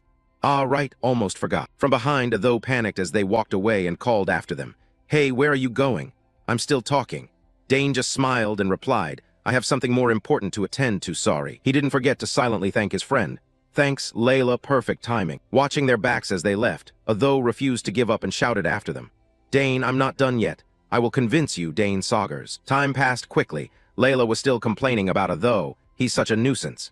He clearly wants to pull you into the student council. If you accepted, it would be the perfect stepping stone for him to turn you into his pawn." Dane only smiled and said, "Thanks for getting me out of there." Layla responded with a thoroughly annoyed face, eyes wide. "The point is he didn't even consider me. He didn't bother to ask me a single question." "So that's why you're angry?" Dane asked with an awkward smile. Layla sighed and continued, "It's probably because of your absurdly high talent. Today's test proved it." "So you finally admit it?" Dane laughed and asked. "There's no denying it," she shrugged. Then Dane asked, "By the way, do they actually sell those pastries?" Layla replied, "Of course, this is the Royal Academy. If any dessert exists in the Empire, you'll find it here." With that, the 2 went off to buy pastries. Meanwhile, Professor Drivo and Atho were talking. The professor asked, "Have you seen Dane's talent?" "Yes, he's truly amazing," Atho admitted. The professor chuckled. "Ha ha, he might even be above Arabella." That comment left Atho stunned, and he asked again, "Is he really at that level?" Drivo tilted his head and smiled lightly. Magic is a vague, hard-to-define realm, but innate magical talent can be recognized. Beside him, Atho was dumbstruck by those words. "Oh my, does the professor mean his talent surpasses the senior you admire?" He wondered to himself. Drivo seemed to notice the matter between Atho and Dane and advised, "Atho, turn a blind eye to Dane. Do him a favor and make sure he gets into the magic class." Hearing that, Atho's hand involuntarily tightened on his thigh. He thought irritably, "Everyone's like that. They're all overwhelmed by his talent." Though a bit jealous, Atho admitted, "Actually, I met him after class to invite him to the student council, but he turned me down." Drivo was surprised. "What? Could he have heard something from Arab? His talent is too great for us to let slip away." Both fell silent for a moment. Then, as if remembering, Atho asked, "Professor, about that recommendation letter earlier."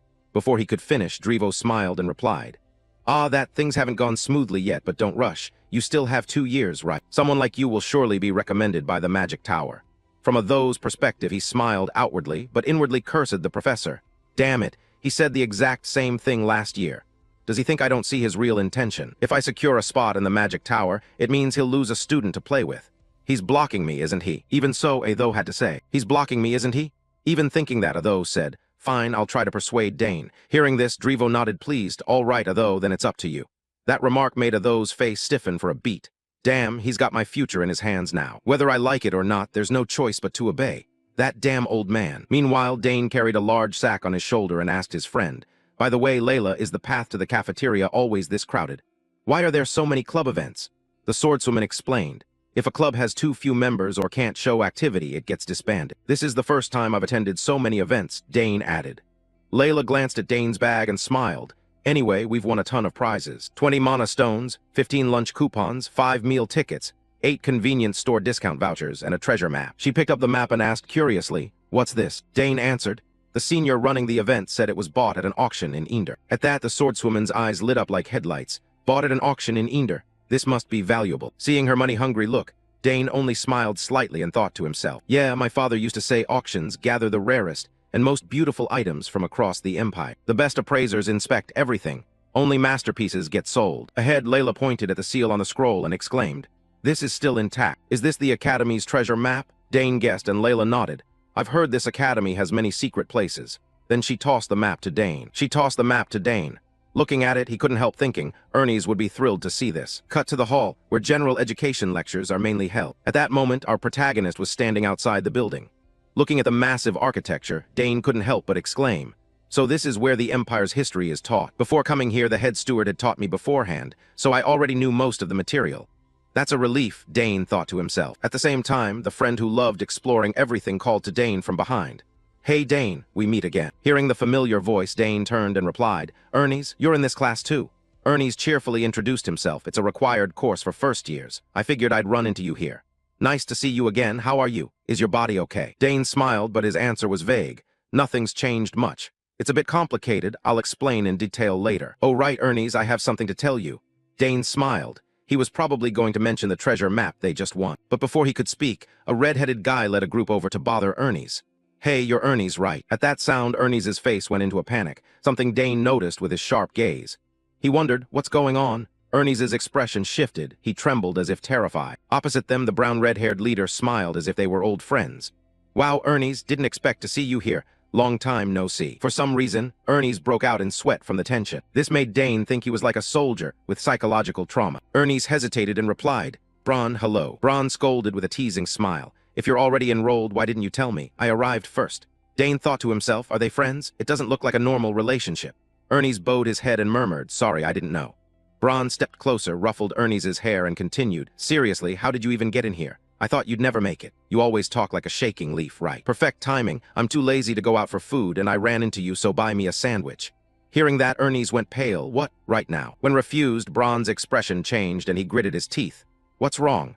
You don't want to go?" Ernie's forced an explanation. "I'm with a friend, so it's a little inconvenient." Bron glanced at Dane and teased, "Is he your friend? He looks pretty tough, too. What department are you in? If you're with him, I can guess your level." The tone was full of contempt. That made Dane angry. "I don't know what family he's from, but that carefree attitude reminds me of battlefield thugs." Dane's face grew darker, but Bron's group didn't notice and kept mocking. "Is this guy not going to answer?" Bron jeered. Just then a teacher noticed their group and barked, "Hey you kids, what are you doing? Class is about to start. Get to class now." Bron turned and answered, "Fine, we're going in." Saying that, he cast a glance at Ernie's and instructed, "We'll talk after class. I've got a lot to tell you. This academy's about to get interesting." With that, Bron led his group into the classroom, leaving Ernie still trembling with fear. Seeing his friend's arm shaking, Dane stepped forward and asked, Are you okay? Who are they? You seem to know them." Hearing that, Ernie's tried to steady his breath and explained, "They're from another noble family. Back home, they used to bully me. I knew they also study here, but the school is so big with so many departments. I thought I'd never see them again. Sorry for dragging you into this." Ernie's tone was full of remorse, which made Dane think, but he reassured him, "I'm fine, just go to class." Dane looked at his pale friend and wondered, "How badly have they been tormenting you?" To put him at ease, he added, "Don't worry, I'll go with you." That surprised Ernie's, but he shook his head and refused. "Go with me? No need, I can handle it on my own." Dane looked at Ernie's frail frame and knew right away that "I can handle it" really meant being the punching bag for Bron and his crew. "Are you just going to keep doing what they say? If you do, they'll keep bullying you like before. You've already seen my magic at the fountain, so what are you worried about?" That reminder made Ernie's recall the moment Dane unleashed that powerful energy at the fountain, and a small spark of hope seemed to swell inside him. Dane concluded, "So let's go together." Time passed quickly and the history class ended. The two groups ran into each other again. Across from them, Bron said, "It's so quiet here, really pleasant. Hey, Ernie's, doesn't this bring back memories? But before Ernie's could answer, Dane spoke up.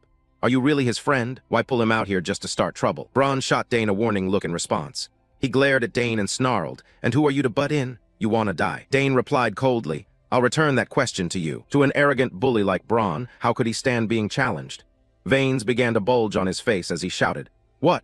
This insolent kid thinks he's hot stuff just because he got into the academy. You've heard of the Sauer family, right? I'm the heir to the most powerful house in the West. Dane provocatively twitched his ear and shrugged. The Sauer family? Never heard of them. Across from him, Bron's face darkened like a ticking bomb. His lackeys chimed in. What did that brat just say? Bron, are you just going to stand there and take this? Seeing his followers riled up, Bron didn't disappoint them and ordered, Hey, go up and beat him. The lackeys cheered at the permission, though they didn't really know Dane's strength and remained overconfident. Ernie's, you picked the wrong friend. Now you're going to get hit twice as bad. The thug's threat terrified Ernie's. He stepped back and urged Dane, Stop, I think we should leave while we still can. No matter how strong you are, they're really dangerous. Especially Bron. He's been called a sword prodigy since childhood. Hearing that, Dane's gaze sharpened. He said with interest, Now I'm getting intrigued. Ernie's, I'll leave one of them for you. Knock him out with your bare fist. Ernie's gaped in shock, unable to understand what Dane was saying. Trust me, you can't keep living like this forever, can you? But before the two could continue, one thug from the group lunged forward, shouting, What's with acting all calm? You're dead, bastard. As soon as he finished, he swung a punch straight at Dane's face, snapping his head to the side. Seeing that, Ernie's cried out in worry, while the thug sneered in satisfaction. How does that feel, you bastard? Feeling awake now? I'm not done with you. Then he lashed out again to teach Dane a lesson, but the protagonist wasn't about to let him succeed. Dane casually raised his hand and effortlessly stopped the thug's punch. Next, he said cheerfully, You clearly threw the first blow, so from now on this will be self-defense. The thug cursed angrily, What did you just say, you bastard? As he spoke, he swung his fist forward again, but to Dane's close quarters skill, that punch was as slow as a turtle. Immediately, Dane ducked and curled his fist, threw a straight punch into the thug's waist, making him cry out in pain and rolled his eyes back. His large body staggered, losing forward momentum. Dane seized the opportunity, quickly moved to the side, then kicked straight at his heel, causing the opponent to lose his balance and tumble to the ground. At that moment, a brown-haired guy from the group lunged forward, swinging a punch, but Dane still dodged it with ease. He even took the chance to land a blow on his jaw, then shoved him with a powerful shoulder check, sending him flying backward like a torn sack, nearly crashing into another guy. Dane's assault wasn't over yet. He wasn't going to give these thugs any chance to fight back. Immediately, Dane used magic, conjuring spheres of energy that shot straight at the remaining two, sending them flying backward and knocking them out on the spot. It sounds long, but in reality, the fight only took a few dozen seconds. After taking down the thugs, Dane was a bit surprised himself. Phew, why did I suddenly get stronger like this? Is it ancient magic? Around them, Ernie's and Bron stood rooted to the spot, eyes wide as they watched Dane win so effortlessly. What the heck? What on earth is happening? They muttered in astonishment. In the distance, letter 1EDD's gaze flickered with a hint of hesitation, but he still couldn't help cursing his underlings. Damn it, you bunch of idiots. Up ahead, the lapdogs were starting to come to and coughed, saying, Bron, this guy's not normal. But before they could finish, Bron screamed like a rabid dog, Shut up. You lot are pathetic, taken down that easily. Hearing that, Dane turned and taunted. Well, going to keep going, or are you just all talk? Dane's words made Bron's eyes flash with anger. He demanded, What did you just say? Behind him, a henchman who'd witnessed Dane's power hurriedly warned Bron, Stop, he's really strong. Look at the way he fires those magic rounds. But how could Bron accept humiliation and let it end here? Coward, have to be shamed in front of these kids. Move aside, I'll handle it myself. As he spoke, he began to use his magic, opening a spatial gate at his side. From within the spatial gate, Bron drew out a long sword and said in a cold voice, In a remote place like this, there's no one around, so it should be fine. You've just made a big mistake forcing me to draw my sword. Seeing that, Dane merely snorted and lightly praised, That sword does look the part. Unlike Dane's calm, Ernie's was in a panic. This isn't good. Bron's drawn his sword. This could get very bad. When Bron drew his weapon, Dane couldn't decide whether to admire his blind confidence or scold him for his recklessness. This guy really is reckless. Doesn't he care about the academy rules? Dane thought to himself. But Bron kept up the threatening tone. You know what? When the sky goes overcast, a fog will roll into this area. A fog so thick that no one could find someone who goes missing. Meanwhile, one of his lackeys, who actually seemed to care about the academy rules, worriedly asked, Bron, are you okay? What if you get expelled? But in response, there was only a crazed look from Bron. He spun around and ordered, Shut up. Go beat that idiot and bring him back to me. Seeing Bron's look like he wanted to eat someone alive, the lackey could only bitterly accept. Fine, all right. With that, the two thugs lunged forward together. Meanwhile, Ernie's watching the scene was so scared he nearly peed his pants. Damn it, what am I supposed to do? Den, if you fight Bron, what am I supposed to do? Hearing that, Dane stayed remarkably calm and said slowly, Don't worry, Those guys aren't anything to be afraid of. If it's a one-on-one fight, you can win. You've explored a lot. Your lower body strength is definitely excellent. So just close in and deliver one really powerful strike. Ernie's widened his eyes at that, not sure whether he should believe it. But at that moment, Braun and his cronies had already closed in on the two of them. You guys are so dead, Braun sneered. Yet at that very instant, Dane suddenly spun and ran off to the side, driving Braun insane. HMPH, not letting me get close, huh? So you've been getting some real combat experience lately. Without answering the taunt, Dane simply said confidently before leaving, "Just do as I say." And with that, the two of them quickly left the area. Thanks to Dane's encouragement, Ernie's felt a surge of confidence, clenching his fist and telling himself, "That's right. Dane was right. I can't keep living like this." Across from them, the brown-haired thug stepped forward, scratched his head and sneered, "Now you're clenching your fists? Your eyes actually have some fire. Friends sure matter, huh? Seems just standing next to him made you bolder." He snorted and continued, "Come on, take a few hits and then scram, okay? I'll go easy on you." As he spoke, he interlaced his fingers to warm up. Sweat poured down Ernie's face as he thought to himself, "Don't panic, think, what would Dane do here?" At that moment, an image flashed in Ernie's mind of Dane, dodging the black-haired thug's strike. But before he could come up with a plan, the brown-haired guy laughed loudly. "Fine, I'll land a few punches first."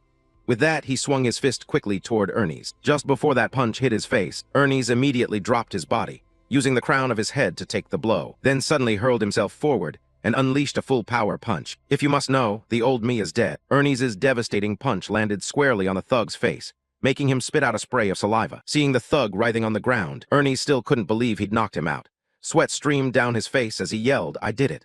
Not a bad feeling for someone freshly reincarnated into a game world. Not far away, Dane heard Ernie's triumphant shout and teased, "Braun, looks like the guy with you is down." Hearing that, Braun panicked and shouted, "What? No way my friend lost to some pathetic nobody."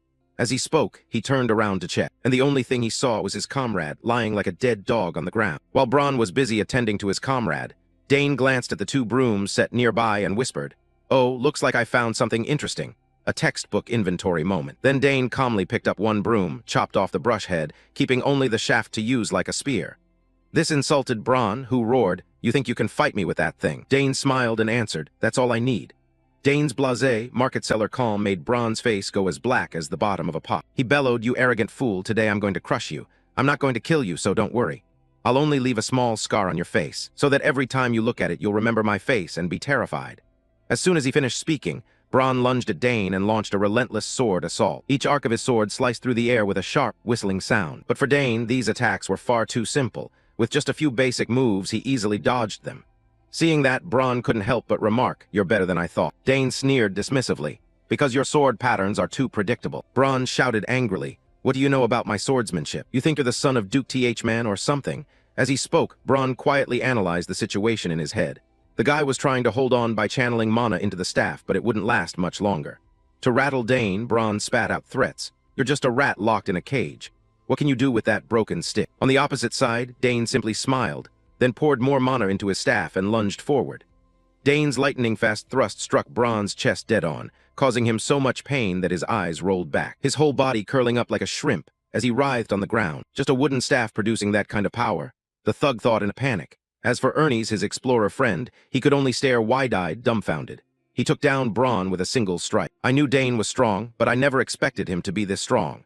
Not hearing those words, Dane stepped toward Braun, who was clutching his stomach in agony, and said coldly, "Get up. Once you've drawn your sword, you have to fight to the end. My father used to say that once you draw a weapon outside the bounds of a fair duel, you must be prepared to face all consequences." Stupid as he was, Braun now understood that Dane was not someone to be taken lightly. He trembled, thinking, "Damn, this guy is on a whole other level." Braun barked, "Who the hell are you?"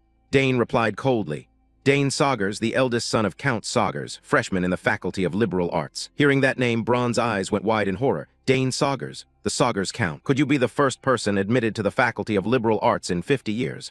A genius, the youngest scion of that house." Dane shrugged, "I guess I introduced myself a little late." Dane shrugged, "I guess I introduced myself a little late." Back to Dane, he began to wonder, "So what should I do with Braun? You drew your sword and lost. Should I take your life?" Dane's gaze grew colder and colder, radiating lethal intent. Braun's face turned ashen. Trembling, he thought, "This bastard.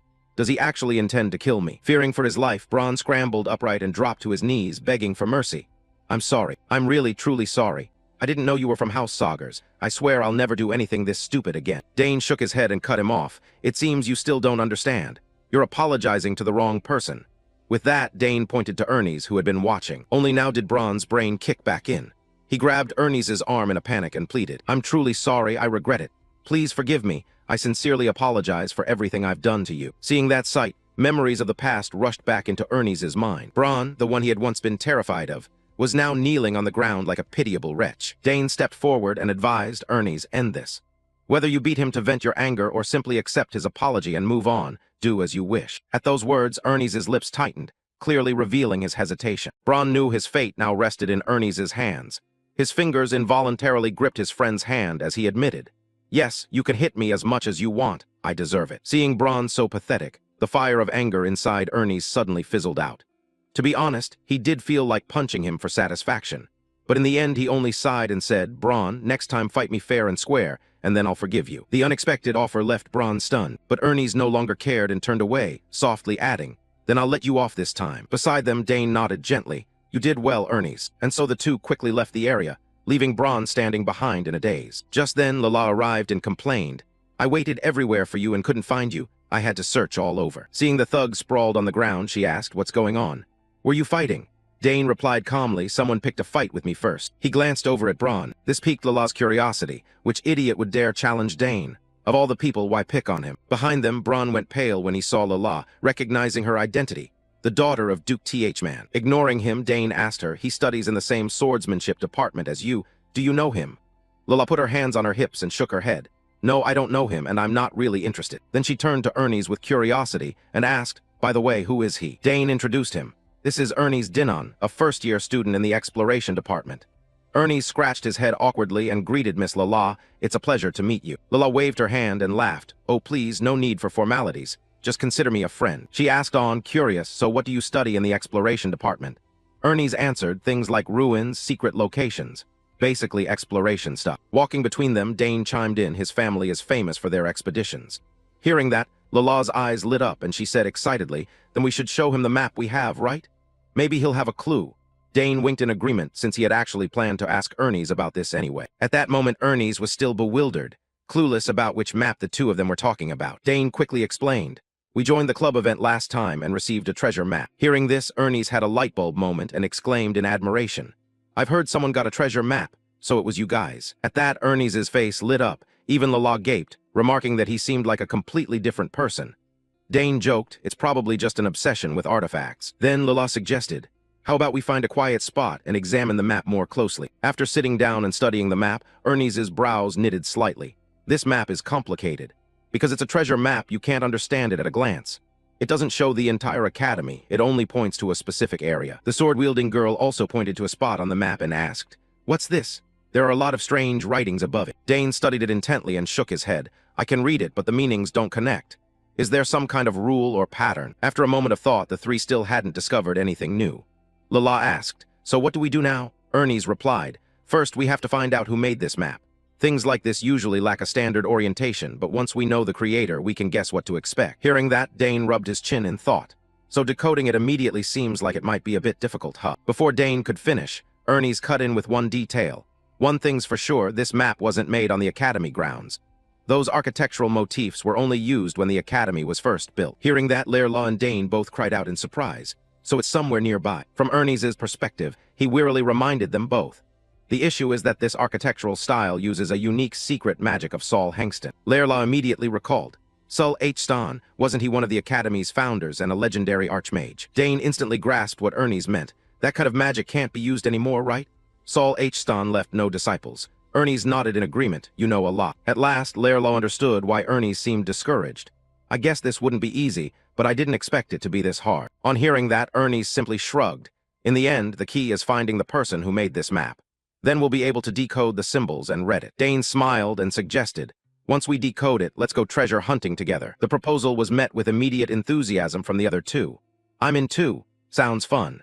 Before joining the academy, I always worked with my family. This is my first time experiencing something like this." Watching the two of them get excited like kids about a camping trip, Dane chuckled inwardly.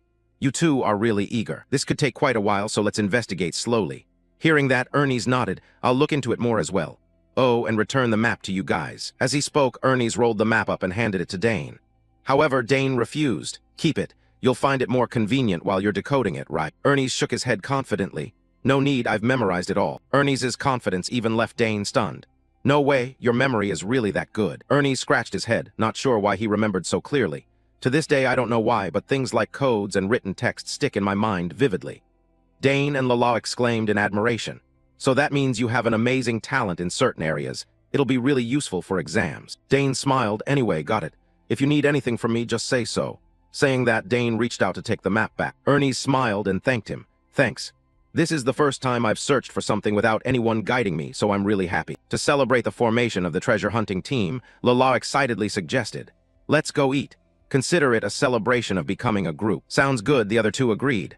Just like that, the whole group went off to eat. Time passed quickly. The scene cut to the dormitory, specifically Dane's private room. Now he finally had time to tidy up his belongings. So much happened today, typical chaos for someone reincarnated into a game-like world. I should take the chance to tidy up my things a bit.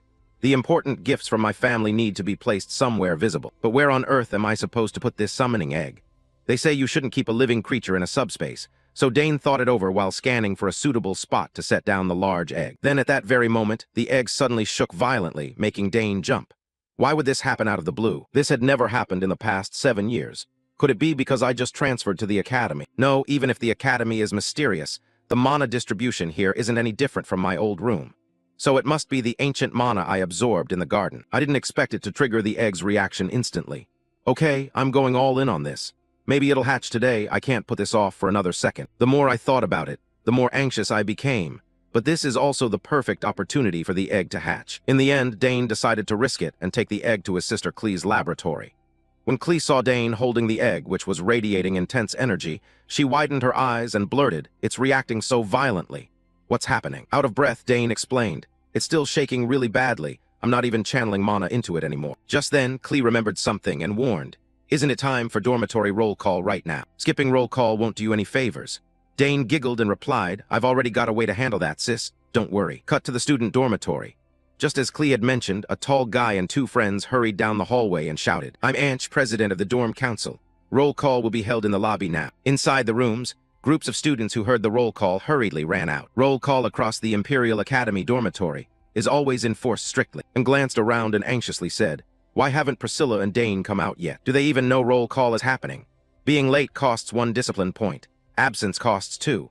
More than 3 late marks in a semester means compulsory labor duty, and 2 absences will get you demoted out of the dorm." Seeing everyone whispering, and Bach shouted, "No one move and no talking.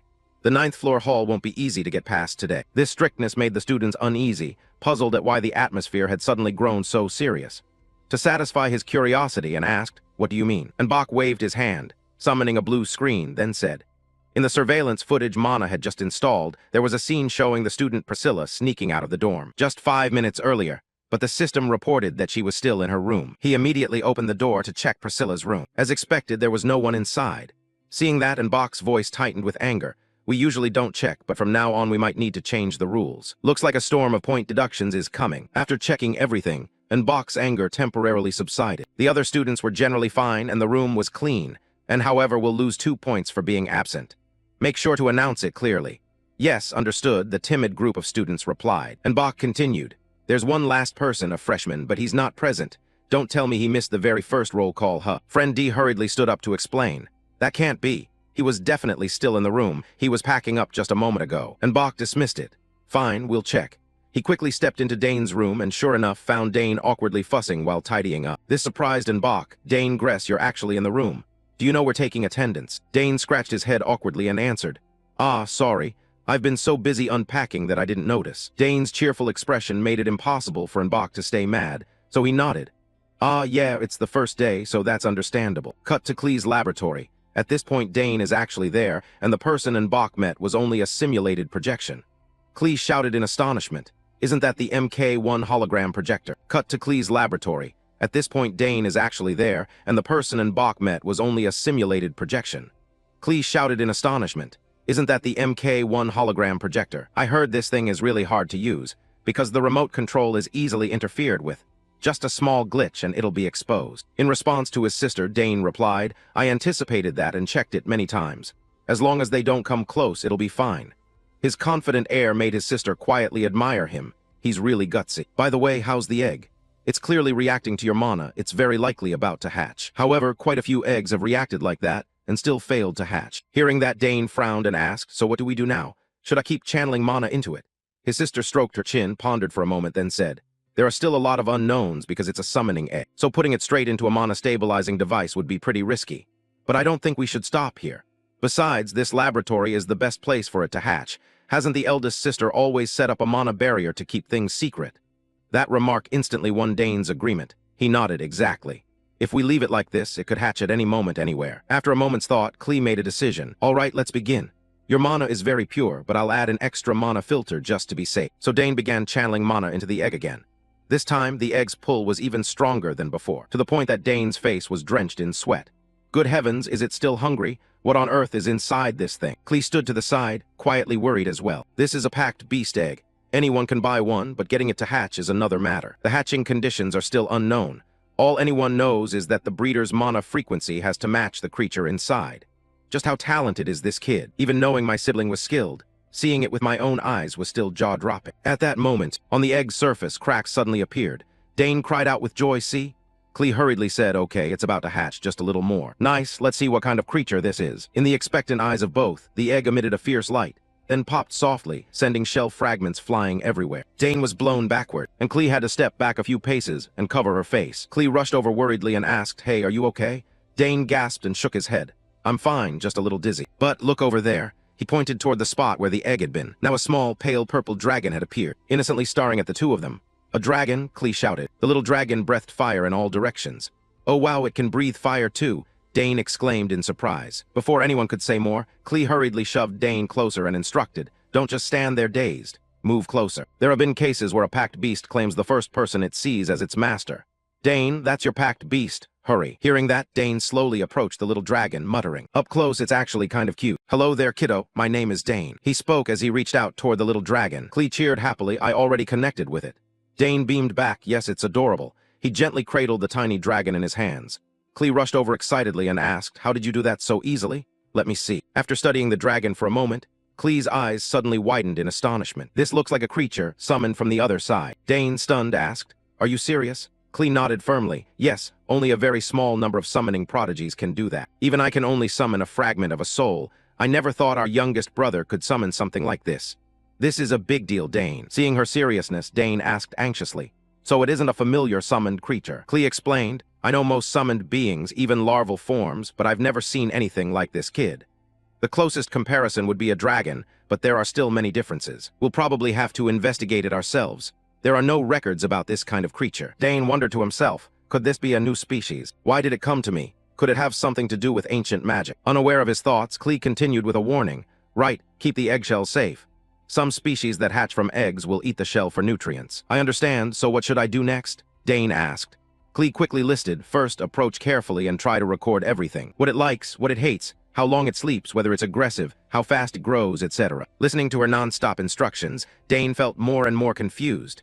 He mulled a lot, but he was sure it would all be worth it. "I don't really know what this little dragon is thinking. I only feel a strange thread connecting the two of us, making me feel responsible for protecting it." Glancing over, Klee caught sight of Dane's pensive look and asked, "Are you planning to keep it with you? If people find out, the whole academy might freak out." She even suggested, "Maybe leave it in the lab?" Hearing that, Dane nodded, agreeing it might be safer, but then shook his head. "We can't hide it forever. I think leaving it in the lab would make it feel imprisoned." "It's okay. At worst, I'm discovered, and you girls help out. After all, it's my summoned creature." Klee could only sigh and accept. "Makes sense, then, while we're at it, officially register a title for you." "A summoner's title?" Dane asked back. The blonde sister smiled. "Exactly. Even though you're still new, everyone can see your talent. It might be tough juggling studies and caring for a summoned creature, but this is a big opportunity for your growth." After a few seconds of thought, Dane nodded in agreement. "Sounds reasonable. Let's do it." Klee asked again, "You've already signed up for the summoning course, right? The orientation is tomorrow, and the head professor is Tamari Bravo, isn't it? If you show your talent, you'll definitely be recommended for special admission. Usually meeting that requirement is very difficult, but I believe you can do it." She gave Dane a firm pat on the shoulder, and Dane felt a little thrill at the prospect of special admission. Special admission, huh? Sounds pretty exciting. After thinking it over, Dane went back to the dorm. No sooner had he reached the room than his friend Droyan, worried, demanded, "Where were you? You weren't at roll call and Priscilla got caught right away." Dane just shrugged and replied, "I had urgent business, so I had to go out." "There's a way to go out." Droyan shook his head with a laugh. "The Sawgrass family of you lot always manages to surprise people. Your sisters used to be dorm legends. But don't worry, only I know you sneaked out. After that, Droyan waved goodbye to Dane. Back in his room, Dane collapsed onto the bed, exhaling with relief. Phew, glad I made it back safely. I don't know what Priscilla was thinking to dare go out like that. Dane glanced up to see the little dragon still circling the room, occasionally spitting little puffs of flame and looking utterly thrilled. He thought to himself, it's really excited, but that's kind of wonderful. A flicker of memory crossed Dane's mind about how he'd slipped back into the dorm without being detected. It was the secret passage his sister had told him about. The entrance had been sealed by the monofence surrounding the dorm, but thanks to the little dragon, with a quick puff of flame it managed to create a large hole in the barrier. Just thinking about this ability was enough to thrill Dane. Does the flame temporarily disable mana? Unbelievable, it's indeed a special summoned creature. The next day, Dane told Ernest about his little dragon. When Dane said the dragon's name was Happy, Ernest, puzzled, asked Happy, "You actually named it Happy? Who named something like that?" Dane smiled and replied, "I think it's friendly and easy to call." "Or do you have another name in mind?" Ernest suggested. Ernest stared at the little dragon for a moment, then said seriously, "How about Canas?" Dane nodded, "Sounds good. Does it mean anything mysterious? It suits him." Dane cheerfully agreed, "Perfect.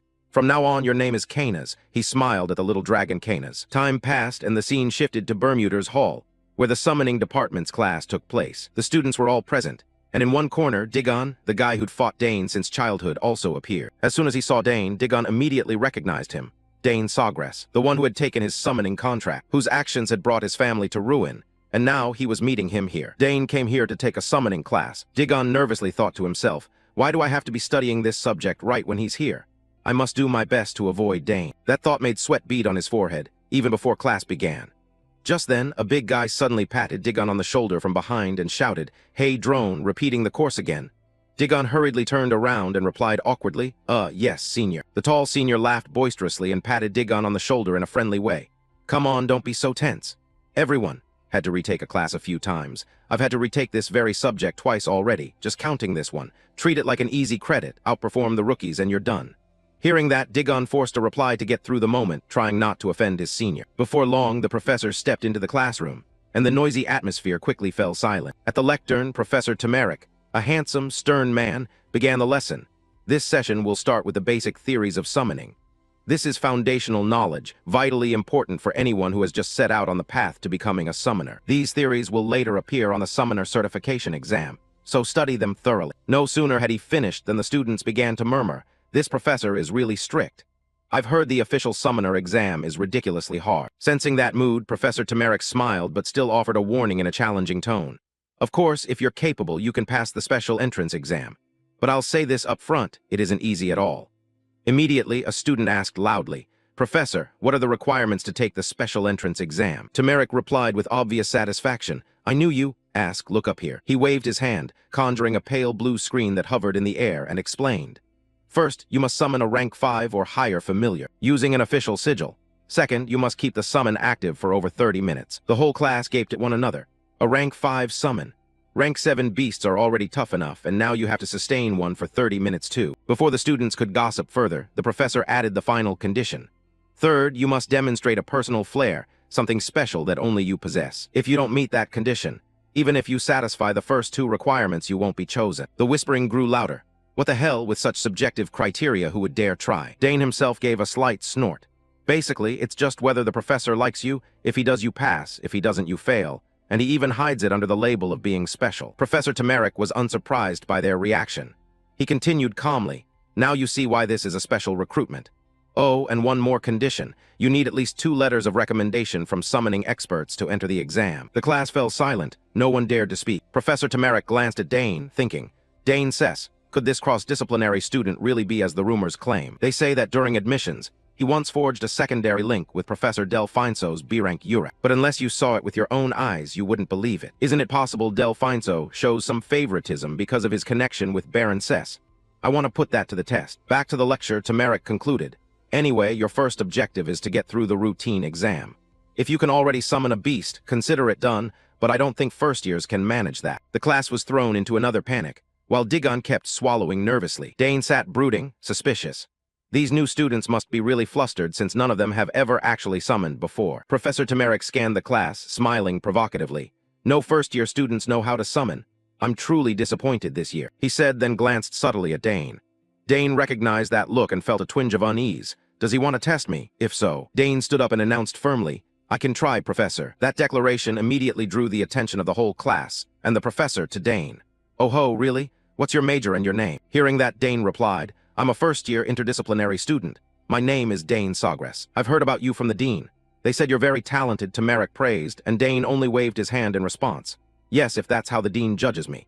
From Tamarick's perspective, his expression stiffened slightly as he silently sized Dane up after that exchange. Well, this kid, people are usually either modest or arrogant, but he answers with such natural ease. Truly something special. Thinking that, Tamarick said bluntly, "There are a lot of rumors about you, but if that talent were only a rumor, it would be absurd. That said, can you show everyone what you can do right here?" Now the teacher had laid it out plainly. Dane thought to himself and nodded in agreement. "If you want, I can do it, no problem. But if I prove myself, could I ask you to write a recommendation letter so I can apply for the special entrance exam?" Dane's sudden request left every student and professor in the lecture hall speechless. After a moment, Tamarick spoke up. "You want a recommendation for the special entrance exam? Do you understand what that would mean?" Dane had just heard Tamarick explain the conditions. How could he possibly forget? He affirmed, "So I have to demonstrate exceptional talent right here." Tamarick frowned and asked, "And if you can't do it?" Dane shook his head. "I haven't even thought about that." Hearing such overconfidence, veins stood out on Tamarick's face, but he tried to hold himself back. That's a little too confident. Even his sister, Clog, has never been this confident. Thinking that, and as if wanting to teach Dane a lesson, Tamarick cheerfully agreed. "All right, come up here. If you really meet the requirements, I'll be more than happy to write you a letter of recommendation." Though that's easier said than done. Not only the professor, the other students also began loudly gossiping. What is he thinking? He's not even a summoning major. What on earth is up with the Saugers household? Ignoring the chatter, Tamarick warned one last time. "But if you fail, you'll have to accept all the consequences. No matter what those consequences are, do you still want to try?" After a few seconds' thought, Dane nodded in agreement. "Yes, I'll do it." Tamarick offered no further counsel and said with amusement, "All right, come down here. As luck would have it, I already have a summoning sigil right here." With that, Dane quickly moved toward the podium. In his head he thought, "I didn't plan to do this in the first class, but oh well, I'll take whatever I can get." Dane picked up the white card in front of him, slowly channeled his energy into the card, and whispered a reply to the summoning call. Immediately, a magic circle formed in midair, and from within it, a gigantic wolf leaped out. A dangerous aura radiated from its body. A mere glance made the group of students tremble like lambs seeing a wolf. "Oh my god, it's real. Isn't that a rank 5 summoned beast? You can pull that off with an empty sigil." In a corner, Digon immediately recognized the wolf as Genfu, his summoned beast that Dane had stolen from him before. Ignoring Digon's feelings, Dane confidently turned to the professor. "Professor, I've summoned Genfu." Tamarick was still stunned, sweat beading on his brow, screaming inwardly. How did this kid manage that with just an empty sigil? Is he actually forming an official contract? But even so, he's only summoned it so far. There's no guarantee he can keep it up for 30 minutes. Thinking that, Tamarick felt a bit more at ease, then said, "It's indeed as impressive as the rumors, but the second condition won't be easy." Dane didn't want to drag out the class either, so he said, "That's right, I won't waste class time. How about I show the professor something else?"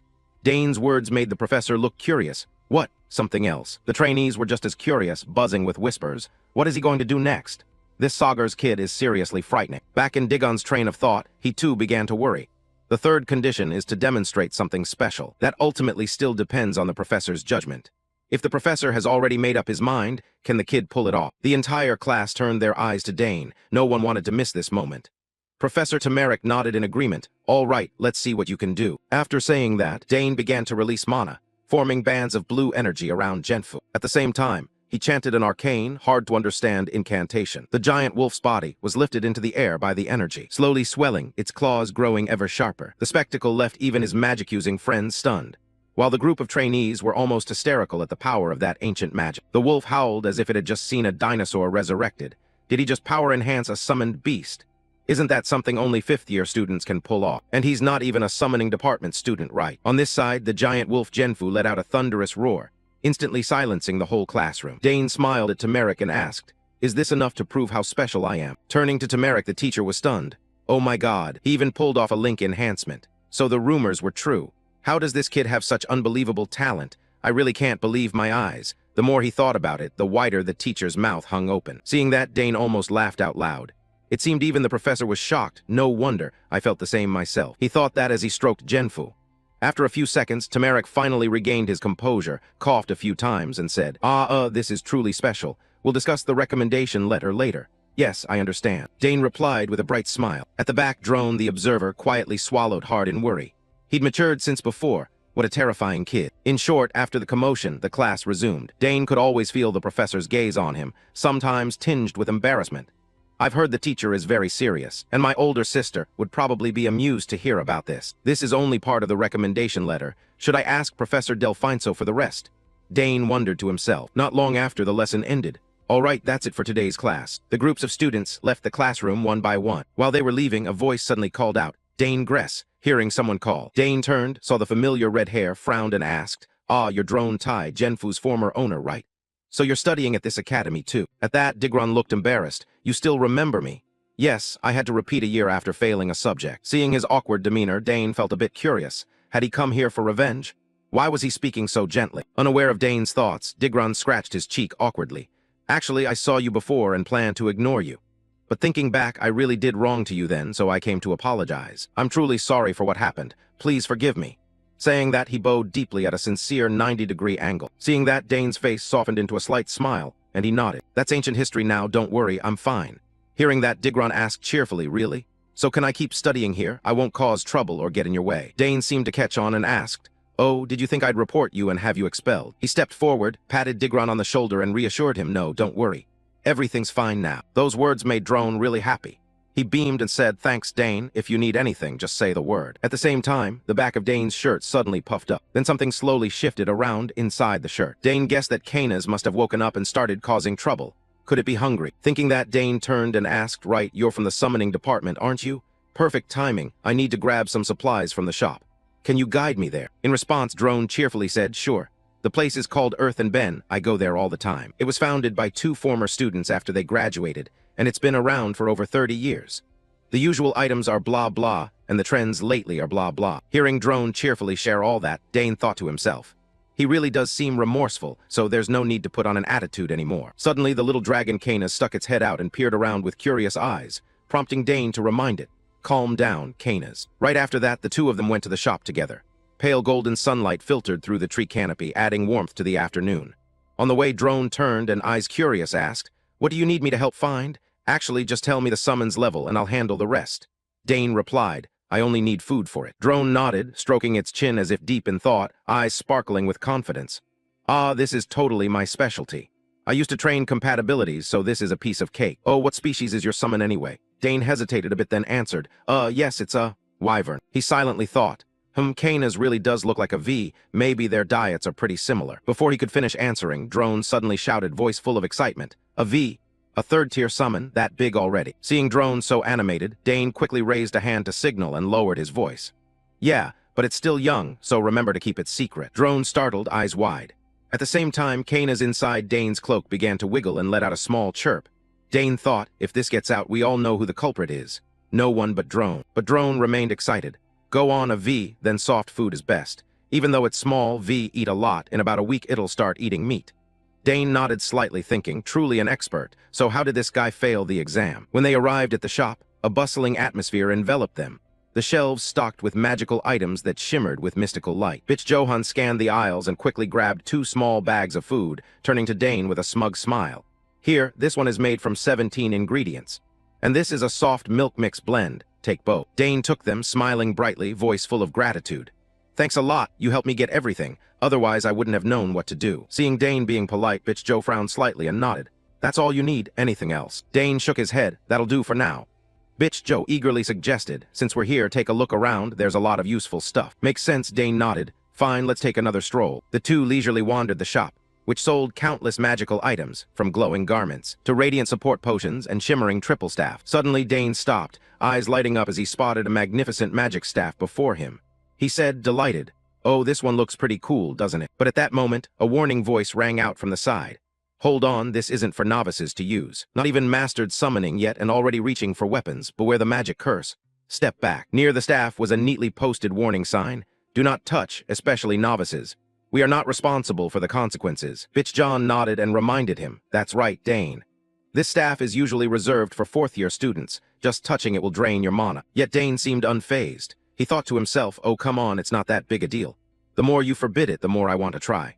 Ignoring the warnings, Dane reached out and grabbed the staff. The shopkeeper shouted in panic, "New student, don't touch that, it's dangerous." But before he could finish, Dane had already grasped the staff.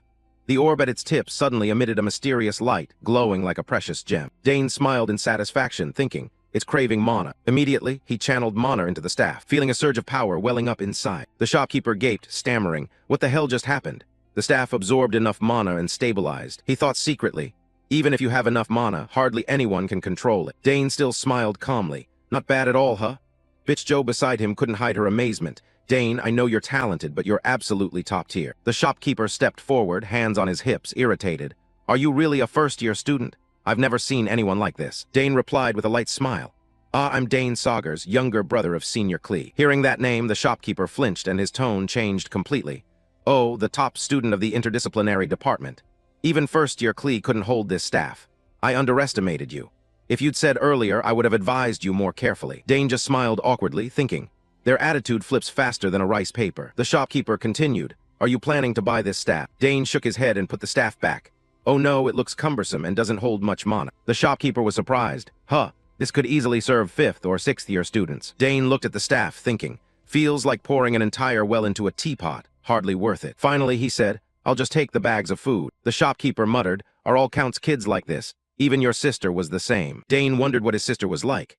He furrowed his brow, nodded, and thought, that's my sister all right. After that, Dane and Bitch John paid and left. The shopkeeper watched them go and muttered, why are geniuses always so strange? After leaving the shop, Dane found a quiet corner, carefully placed the 2 bags of food before the eager Kanas wriggling in his cloak. Looking at the tiny dragon with gem-like eyes, Dane smiled and said gently, here you go, tasty. Slow down, don't choke. Kanas ignored the warning and lunged into the food, making delighted munching noises. Each soft bite melted in her mouth. She clung happily and her little tail wagged wildly. Watching that, Dane shook his head, thinking, next is basic class. Lala, only 5 minutes left. Gotta hurry back to the dorm. Suddenly, a strange noise rang out from a nearby alley, shattering the peaceful air. A clattering crash with flying fragments made Dane freeze. He frowned and muttered, what was that? Curses from the alley cut through, as sharp as a blade. You brat, shut that mouth of yours, beat him to a pulp for me. Another voice, no less vicious. You clown, a few punches and he can't even open his mouth. Dane squinted, a rising unease creeping in. As the taunts continued, nobody was here yesterday, you're unlucky today. A weak voice replied, trembling but defiant, I'm not afraid of you anymore. At that, Dane froze, his heart pounding. Wait, that voice is. He immediately turned, his gaze sharpening toward the alley. There, Ernest was surrounded by 3 thugs, looking utterly miserable. Hair disheveled, glasses crooked, limbs trembling. Yet his eyes still flashed with resolve. The red-haired one was clearly the leader, sneering with contempt. Did you hear him? He says he's not scared. The one beside him laughed and added, big mouth but shakes like a blower. Ernest clenched his teeth and fists, thinking, these bastards waited until I was alone to gang up on me. One of the group sneered, who goes first? There's no one around. Another grinned maliciously, let me, my jaw still hurts from last time because of him. The 3 advanced together, brimming with aggression. Though frightened, Ernest took a fighting stance and snarled, don't come any closer. The 3 burst into mocking laughter. Ha ha, this loser dares to raise his fist, got lucky once and now thinks he's tough. Despair welled up in Ernest's mind. It's over, what can I even do this time? But just then, decisive footsteps sounded from afar, and a calm, slightly mocking voice drew everyone's attention. Back again, huh? The blonde turned his head, his eyes widening as he recognized the newcomer. He shouted, a hint of panic in his voice, Dane Saugers. Dane paid no mind to their astonishment. He strolled forward, wearing a relaxed smile, and waved at Ernest. Hey there. Ernest saw Dane like a drowning man spotting a lifeline. His eyes lit up, voice trembling with emotion. Dane. When Dane appeared, the bullies began to murmur among themselves. What's going on? You said no one would come. One snorted, another replied, who cares about that now, grab some weapons. Dane glanced their way, thinking to himself, this is trouble. He looked around, thinking, there's really no one else here, right? Then I'll make you taste some pain. Instantly, a surge of mana poured from Dane's body, making the bullies flinch in fear. In the blink of an eye, countless spear tips manifested in the air, aimed straight at them. Seeing this, one yelled, what the hell is that? He can cast spells too. The punk stammered, isn't the Saugers family famous for spearcraft? The redhead shouted angrily, idiot, you forgot? Her sister is Azabella Saugers. Beside him, Ernest also exclaimed in surprise, as he saw the floating spears hovering over the bullies. Dane said coldly, all right, choose. Either back off obediently or get beaten to a pulp. Hearing this, the 3 bullies' faces went pale, fear welling up in them. Immediately after, the nearby wall sprouted countless cracks as if pierced, and the ground suffered the same. The bullies were now face down on the ground, crying out in miserable pain. Ernest, still trembling, stepped forward and spoke. Thank you, Dane. My hands and legs are still shaking. Dane smiled and replied, as long as you're safe, that's all that matters. Now let's train together. Hearing that, Ernest rubbed his sore arm and asked in surprise. What? Dane answered, you once said you wanted to beat Braun, right? Ernest nodded and smiled wryly. Ah, that's true. Dane continued, so I'll help you get stronger. Ernest could only smile. Haha, I always rely on you. Afterward, the two walked across the schoolyard. Dane asked, Hey, have you joined any club yet? Ernest replied, Not yet. I've looked everywhere but can't find an exploration or archaeology club. I thought there had to be one. Ernest went on. In our year, there's a map research association, but that's a required course, not a club. I also checked out some map analysis clubs, but they just make excuses to be lazy. It's disappointing. Hearing that, Dane stroked his chin thoughtfully. Seems most people just want an easy life. Ernest nodded in agreement, then asked, But why are you asking about clubs? Are you planning to join one? Dane replied, It's just that everyone's so eager to recruit freshmen that I wonder if it's really important. Ernest explained, They say you must choose carefully. Once you join, you can't switch for 2 years. Dane shrugged. Rules are stricter than I thought. Pick wrong and you waste 2 whole years. At that moment, the campus was filled with club recruitment signs. Dessert Connoisseurs Society here, book discussion club there. Suddenly Dane stopped, turned, and said, How about we start our own club? Ernest was surprised. What kind of club? Dane replied, A club that can do anything. Ernest still wondered, What do you mean? Dane explained, I mean we can train and explore ruins, and when we're free we can gather to eat, do whatever we want. No rules, no limits. What do you think of that idea? Ernest's eyes lit up, and he quickly agreed. I'm in. Going with you will definitely be fun, but will a club like this get approved? Dane replied confidently, It's fine, leave it to me. Ernest nodded, If you say so, I believe it. But why did you suddenly think of this? Dane smiled. Because the club invitations are annoying, I always have to refuse.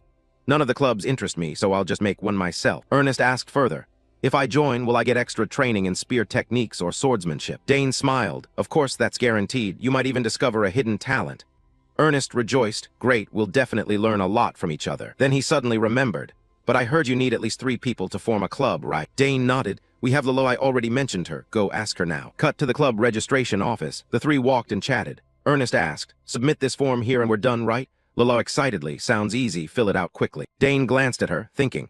Typical Lala, she ditched the Dessert Exploration Club just to come with us. Lala cheerfully said, The Dessert Club meets weekly to taste sweets, perfect match.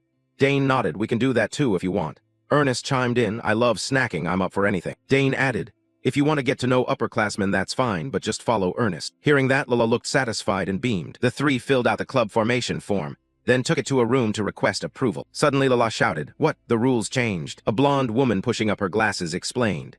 Yes, the Academy now has over 3,000 clubs, most inactive and hard to manage. So starting a club now requires approval, not just a report. Dane's expression tightened slightly as he asked, For approval, what do we have to do? Lala sighed. Oh no, just when Dane is at his limit. The blonde continued, You need a recommendation letter from a formal professor. Do you want me to give you the form? Dane nodded. Give the form to me first. Then the 3 left the room. Lala complained, As first years like us, where would we get a recommendation letter? Ernest agreed, Seriously, we haven't even met any professors yet. Lala added, You can't just pick a random teacher to get a signature from. Dane smiled. Actually, I already have someone in mind. Lala and Ernest shouted in unison. What? Who is it? We're just freshmen, they'll look down on us for sure. Dane grinned confidently. Trust me. Ernest and Lala could only stare, speechless. Cut to Professor Lott's office. Dane sat presenting the club formation plan. He thought to himself, Damn, the professor said he'd listen, but why is this so difficult now? Lott spoke up, Why are you here? Dane replied, Professor, actually we want to start a club. Lott pleasantly surprised, Oh, sounds interesting. What kind of club is it? Dane smiled, A club for sword training, exploring the academy, and fun adventures. But now we need approval, so we require a professor's recommendation letter. Lott questioned the recommendation. Dane nodded, Yes, we're looking for a wonderful professor to ask. Hearing that, Lott stiffened slightly, thinking to himself, looking for a professor. They've come all the way to me and still say that. You kids, do you really think you can find a better professor than me? Haha, isn't there a professor right here? No need to search far, I'll recommend you. Dane replied, The professor is always busy, I'm worried about bothering him. Before he finished, Lott interrupted, Busy how? At least I can do this. So what do I need to do? Dane smiled, Really? Then please sign here, Professor. He quickly took the registration form from his clothes and handed it over. Lott gladly took a pen, signed the form, and said, My only student wants to start a club. Of course I'll enthusiastically support you. Dane smiled, bowed in thanks. Thank you very much, Professor. Afterwards, Dane immediately met up with Ernest and La exclaimed, Unbelievable. We got the recommendation so fast. Are you acquainted with the professor? Ernest interjected, We couldn't even get a word in, holding the recommendation in hand and still not believing it. Dane laughed. I pretended to ask about sword techniques and luckily won his favor. Ernest nodded anyway, It's great that we succeeded. Lala patted her chest excitedly, So are we really starting the club now? Dane nodded. Now we just need to submit the application. Imagining the club being formed, Ernest was ecstatic. I'm so excited. It's going to be so much fun. Lala marveled. I thought this would be hard, but Dane made it look easy. Dane took out a blank sheet and said, now we need a name to register. What should we choose? Naming turned out to be a long story. Ernest said the name has to represent our image. This is important. Lala nodded. I don't want something childish or meaningless. The two tore at their hair, muttering, what name will work? Watching them, Dane smiled faintly, thinking they're taking this seriously. Suddenly he felt something stirring inside him, glanced down and muttered. Kana waking up now. The little dragon wriggling around his body made Dane uneasy. He whispered, not now. Lala asked Dane, have you thought of a name yet? Dane replied, I'm fine with anything. Lala questioned, what? You're the one who suggested this, but you have no ideas. She pointed at Dane's shirt. Hey, there's a lump on your shirt. About to give you away. Dane muttered inwardly, I haven't even introduced it yet. He stammered, well, it's... Ernest's and Lala's eyes fixed on him. Lala pressed, what are you hiding? Suddenly Dane's button popped open and a shadow of Dane shot out. It turned out to be the mischievous little dragon who had escaped. Seeing the adorable little dragon, Ernest and Lala widened their eyes, mouths forming perfect O's. Dane gave an embarrassed smile, thinking to himself, well, that's it for me now. Lala pointed accusatorily, what is that? A summoned beast? How did it crawl out of your shirt? Don't tell me it's the egg you took from Klee's place that hatched. The little dragon hovered on Dane's shoulder and gave an adorable low growl. He nodded, yes, it was born not long ago. Its name is Kana. Lala angrily, Net, you knew about this already. Dane quickly changed the subject. Anyway, the club name is more important. The three of them walked toward registration while thinking of club names. At the registration desk, the blonde woman frowned. A club for magic exploration, summoning, spear arts, and swordsmanship? The three could only force a smile at such an over-the-top name. She asked again, are you sure you want this name? Dane nodded, yes, please approve us. After approval, the three left the registration office. Lala turned to scold. Dane, never name anything again. Dane frowned, wasn't it fine to me? Lala snapped. Oh, it's not fine at all. Ernest quickly smoothed things over. Ha, don't worry too much. We can always change the name later. Cut to Tamarik's office, Professor of Summoning. Someone entered and asked, hope I'm not intruding. Tamarik replied, ha, not at all, Dean. The visitor was Delfino. She sat and gently asked, how have things been lately? Tamarik answered, there are many talented students, but I'm worried professors will be overburdened.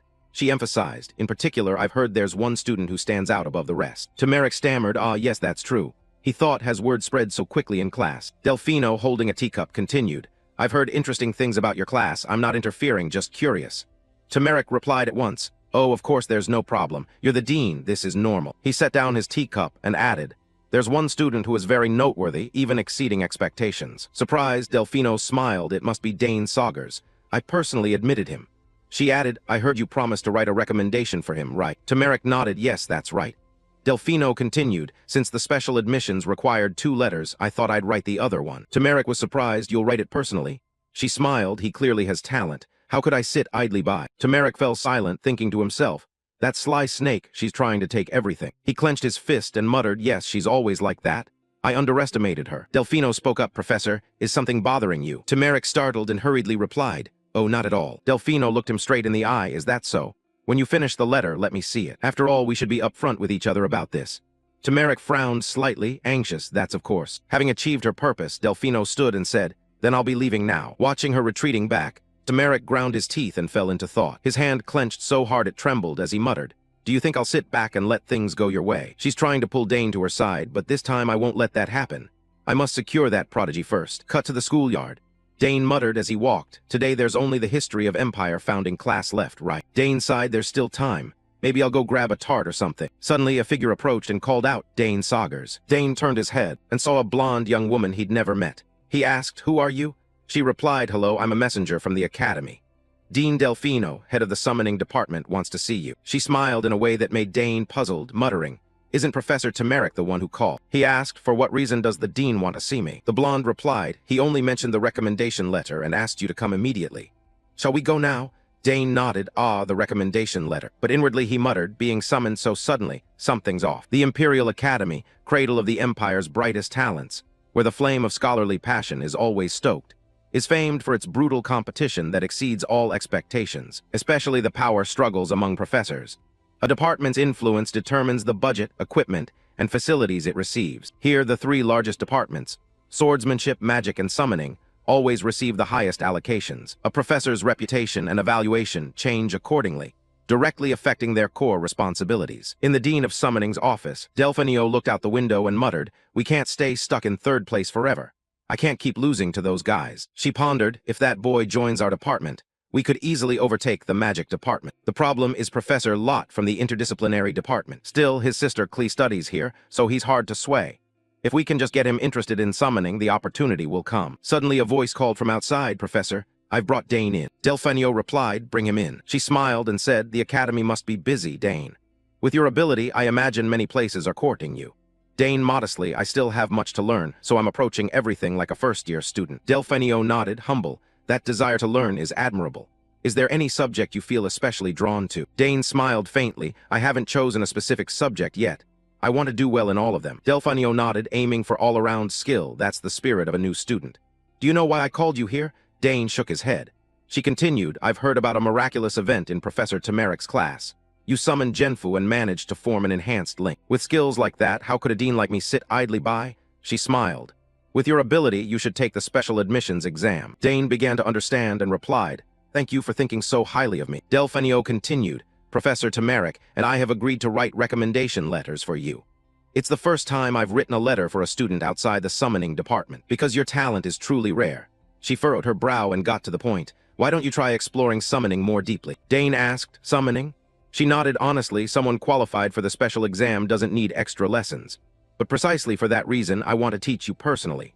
Dane thought, if the dean herself extends this offer, the summoning department must be short on talent. He replied, "Thank you. But regarding the club, I've already formed one with some friends." Delphinio was startled. "What? Already formed? The new regulations are strict." Dane smiled. "Yes, it's not easy. But fortunately, Professor Lot wrote the recommendation for us." Hearing that, Delphinio's eyes widened, and she muttered, "That hateful Lot. He never attends faculty meetings and is always lazy, yet he beat me to it." She clenched her hand in anger. "He dared to ruin my plan to guide him into my summoning club." She calmed herself and continued, "Well then, congratulations on forming the club. Drop by my lab when you have time. There are many interesting things." She murmured to herself, "For now, I'll let the bait hang." She continued, "I have some rare things like unhatched spirit beast eggs. Just one is worth an entire castle." Dane flinched and put his hand into his coat, thinking, "Oh no, I'm already raising one." He replied, "Spirit beast eggs. I'll come take a look." Delphinio smiled. "Don't worry about the recommendation letter. Professor Tamarek and I will provide it. If you have any questions about the exam, ask me anytime." Dane cheerfully, "Thank you for your concern." She held a cookie and said, "Have dessert while we talk. What you brought looks delicious." As she sampled it, she muttered, "I bet Tamarek is planning to move before I do. I need to write that letter quickly. Let's see how surprised those others will be when they see it." The next day, Klee met Dane and said, "Dane, Professor Delphinio just contacted me. Dane asked for you." Klee nodded, "Yes. After sending the recommendation, the Summoning Council contacted her today. They're sending examiners to the academy immediately." Dane startled. "They came that fast." He muttered, "Too fast. Obviously, they want to recruit me." Klee widened her eyes. "Professor Delphinio thinks highly of you. What did you do to catch the attention of someone so strict?" Dane just smiled wryly. "I don't know either. Maybe because I'm the top student." Klee continued, "Anyway, you're about to be called to the exam. When we took it, we had to summon 3 spirit beasts at once, sustain them, then perform an enhanced link." Dane shouted, "3 at once? This is big." He muttered, "Klee took the special exam when she was only 16. Klee nodded, "Yes, but no one knows what this exam will be like. They don't announce it in advance. Even with Delphinio's recommendation, you're qualified, but there's internal politicking within the Summoning Council." Dane asked, "Internal politicking?" Klee explained, "You probably don't know.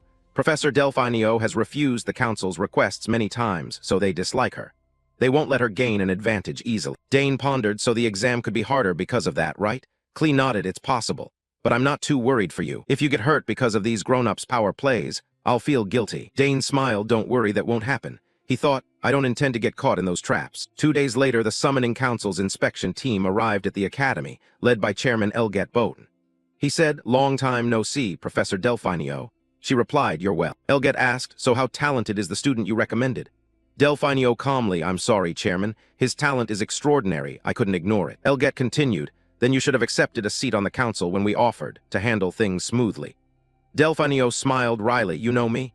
I value my responsibilities at the academy. If I joined the council, I couldn't devote myself fully to the academy." She ground her teeth and thought, "Do you think I don't know you're trying to pull influence to your side? Because of the council's greed, I've nearly died several times during reckless missions." She turned and said, "Then follow me. We'll talk as we walk." Elget nodded, "All right." He thought, HMPH, the recommendation's sent so I'll cooperate, but I don't like this kid at all. On the way, Elget asked, "That boy is Dane Saugers, Klee's brother, right?"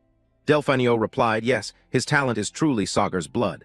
Elget continued, "I've heard he summoned a level 5 Genfu, formed an enhanced link, and in the interdepartmental exam made multiple simultaneous links with spirit beasts." Delphinio nodded, "That's right." He turned and said, "Such ability is extraordinary, shaking the whole council." Even for the Sagar's family, I didn't expect the younger brother to surpass his predecessors. Could he be on par with Ganzian? Delphinio smiled faintly. I'm not sure he's reached Ganzian's level, but when you see him in person, you'll understand. Elget frowned. We'll evaluate very strictly. The special admissions exam has always been that way. Delphinio nodded. Yes, I understand. The summoning council's arrival sent the students at the academy into a frenzy.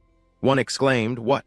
The summoning council came to the academy? What's their business here? Another replied, I heard Dane Saugers received a special recommendation letter. A student buted in, oh, that first year who shocked Tamarik's class. He even pulled off an enhanced bond with a spirit beast. An angry guy shouted, damn. Is there anything about summoning he isn't good at? After a while, Delphinio and Elgat arrived at the summoning department's door. She cheerfully said, all right, this is where the exam takes place. Elgat glanced at the summoning department's emblem and muttered, good. Let's go in. At the examination site, light filtered through the cracks in the door, illuminating the whole room. At that moment, Dane stood in the middle of the yard and spoke up. I am the youngest son of Count Saugers, lord of the southern region and head of the Saugers family. My name is Dane Saugers. It is a pleasure to meet you. As soon as he finished speaking, a confident smile played on his lips. Seeing that, Elget muttered inwardly, impressive.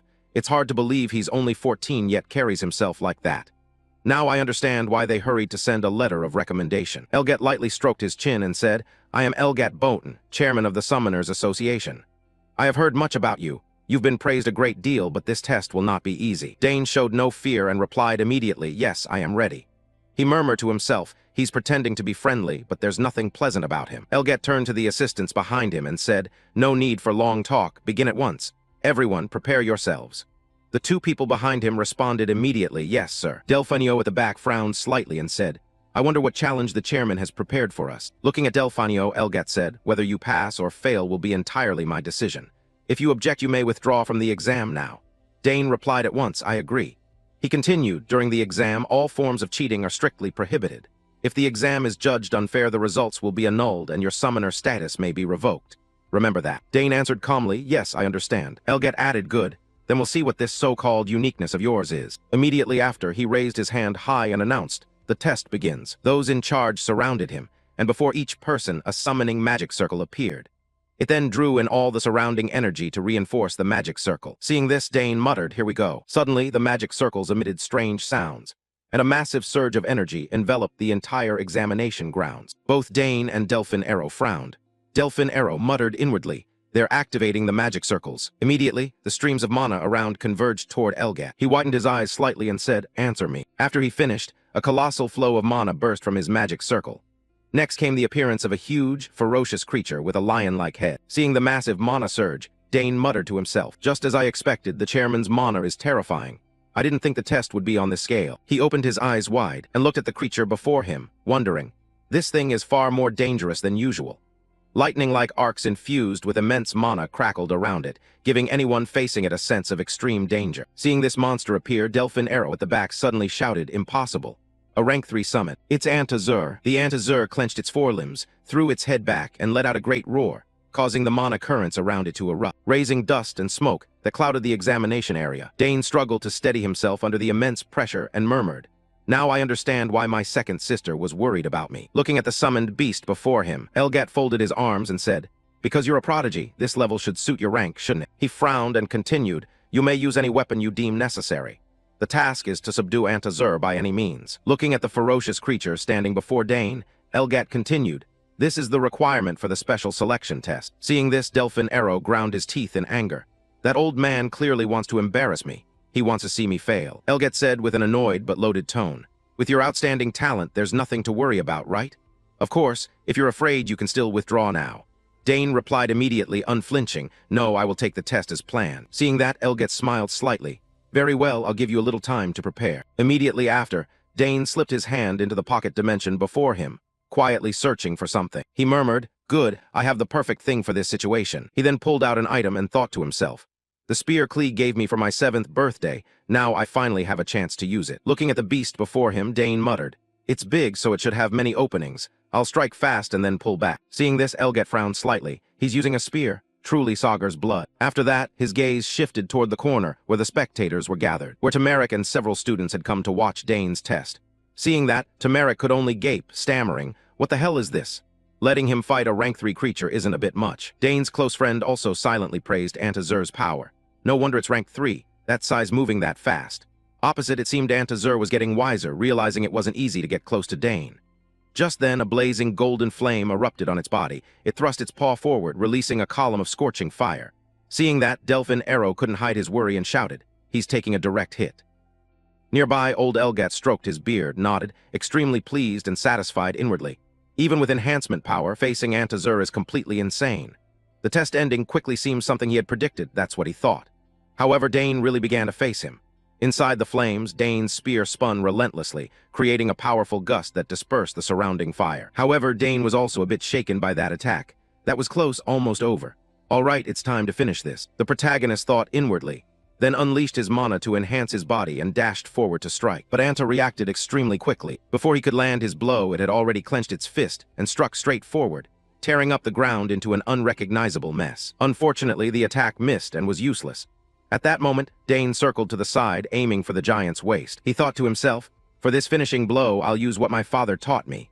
Focus mana at the spear tip to create a single-point explosive burst." Thus, before Antazur could defend, Dane's explosive-tipped spear thrust straight into its waist, easily piercing deep into the giant's body. The pain from the wound made the monster roar violently. Meanwhile, Dane tightened his grip on the spear, pouring all his strength into another forward thrust. Bands of blue energy continued to emanate outward. Finally, the explosive power of the strike took effect, blasting the creature's waist into a large hole. However, whether this lion man was using some kind of doping or not, even after such a blow, it could still focus strength into its forelimbs, seemingly preparing to counterattack. The group of students watching Dane's power all gaped in astonishment. The beast's attack almost missed entirely. What is that amount of mana? Back on the battlefield, this massive monster truly seemed to be cheating. At the wound site, it was covered by a blazing golden flame. Within seconds, the wound had healed as if it had never been injured. It even made the creature more frenzied. Mad sounds poured from its mouth. A terrifying shockwave began radiating from the Antazur's body, sucking up all the surrounding debris and rocks. Seeing this, Dane felt his scalp prickle. Oh my god, it really has gone berserk. No sooner had he thought that than the lion man opened his maw and expelled a jet of blazing fire, forcing Dane to scramble aside in alarm. However, his spear remained lodged in Antazur's waist, leaving Dane momentarily stunned. Damn it, my spear. At that moment, Kiyotaso rushed in from outside, sweat beading on his brow, swearing nonstop. Damn, I hope I'm not late. Why hold the exam out in the middle of nowhere like this? His heart pounded, a mix of worry and annoyance. As soon as he pushed the door open, the scene made Kiyotaso freeze. His eyes widened in shock. He ground his teeth, staring fixedly at the brilliant mana barrier before him, his voice trembling with disbelief. The barrier around the testing area. What did they summon? From within, Antazur threw its head back and let out a savage roar that seemed to tear the air. Its eyes burned with furious flames, flashing crimson and stabbing straight at Kiyotaso. His face went pale, his heart racing from shock. He clenched his fists and shouted angrily, "What?" A rank 3 Antazur. Horror mixed with excitement made his body tremble slightly. In the arena, Antazur had just flung Dane's spear away, sending it skidding across the ground and leaving long gouge marks. The wound caused by the spear still bled and had not yet healed. The monster growled, its eyes blood-red, glaring at Dane as if it wanted to devour him. Facing it, Dane murmured with a hint of admiration. It shrugged off a hit like that without a scratch, tough as nails. He nodded, the corner of his mouth lifting in a confident smile as he thought. The spear couldn't wound it. Then he flicked his hand, eyes flashing with resolve. "Sorry, father, but in the end I'll have to use the sword." Immediately, Dane drew his sword from his side, the blade gleaming under the mana light. He frowned, stared straight at Antazur, and smiled confidently. Round 2 begin. His move stunned the entire audience. Eget stroked his chin, eyes sparkling with curiosity, and said, "Ha ha, using a sword." Delphin Arrow beside him nodded, thoughtful. "Fair enough. This is an independent test, so a bit of eccentricity isn't surprising." Eget agreed, but his eyes showed astonishment. Indeed, but the scary thing is how composed he remains. His stance is like a warrior who has fought countless battles. In the stands, the students murmured, their hearts racing with excitement. Kiyotaso squinted from the back, pride mixed with curiosity swelling in him. He said firmly, "Now we'll truly see what he's capable of." In the arena, Antazur lunged straight at Dane, its eyes savage, its clenched paws forming a massive ring of flame that radiated searing heat. But Dane showed no sign of flinching. He stood firm, calmly taking each of the creature's successive strikes.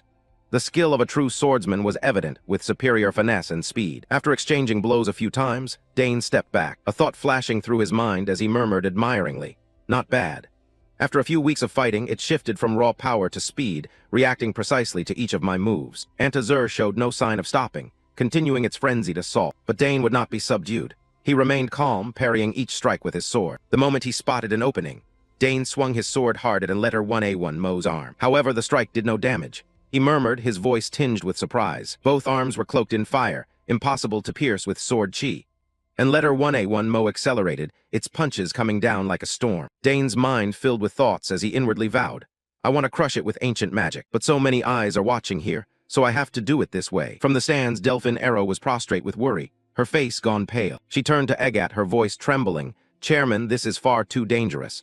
If a student gets hurt, none of us will escape punishment. She raised a hand to her chest to activate the forced summon, but Kyota S letter 1 EDD had just appeared behind them and spoke to stop her. His tone deep but confident. Hold on, just watch. Delphine Arrow startled and turned, surprised.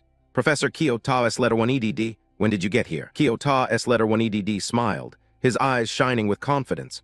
I understand your worry, but it seems Dane has found a strategy. In the arena, Dane continued to swing his sword, parrying in letter 1A1 Mo's attacks. Suddenly he noticed an opening. His eyes widened, a decisive light flashing. As a magic circle appeared beneath his feet, mana erupted brilliantly.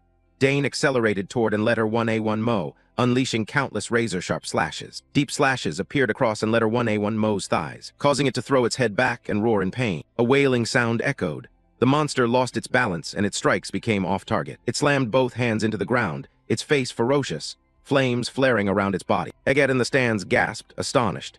Did he combine swordsmanship and magic in that instant?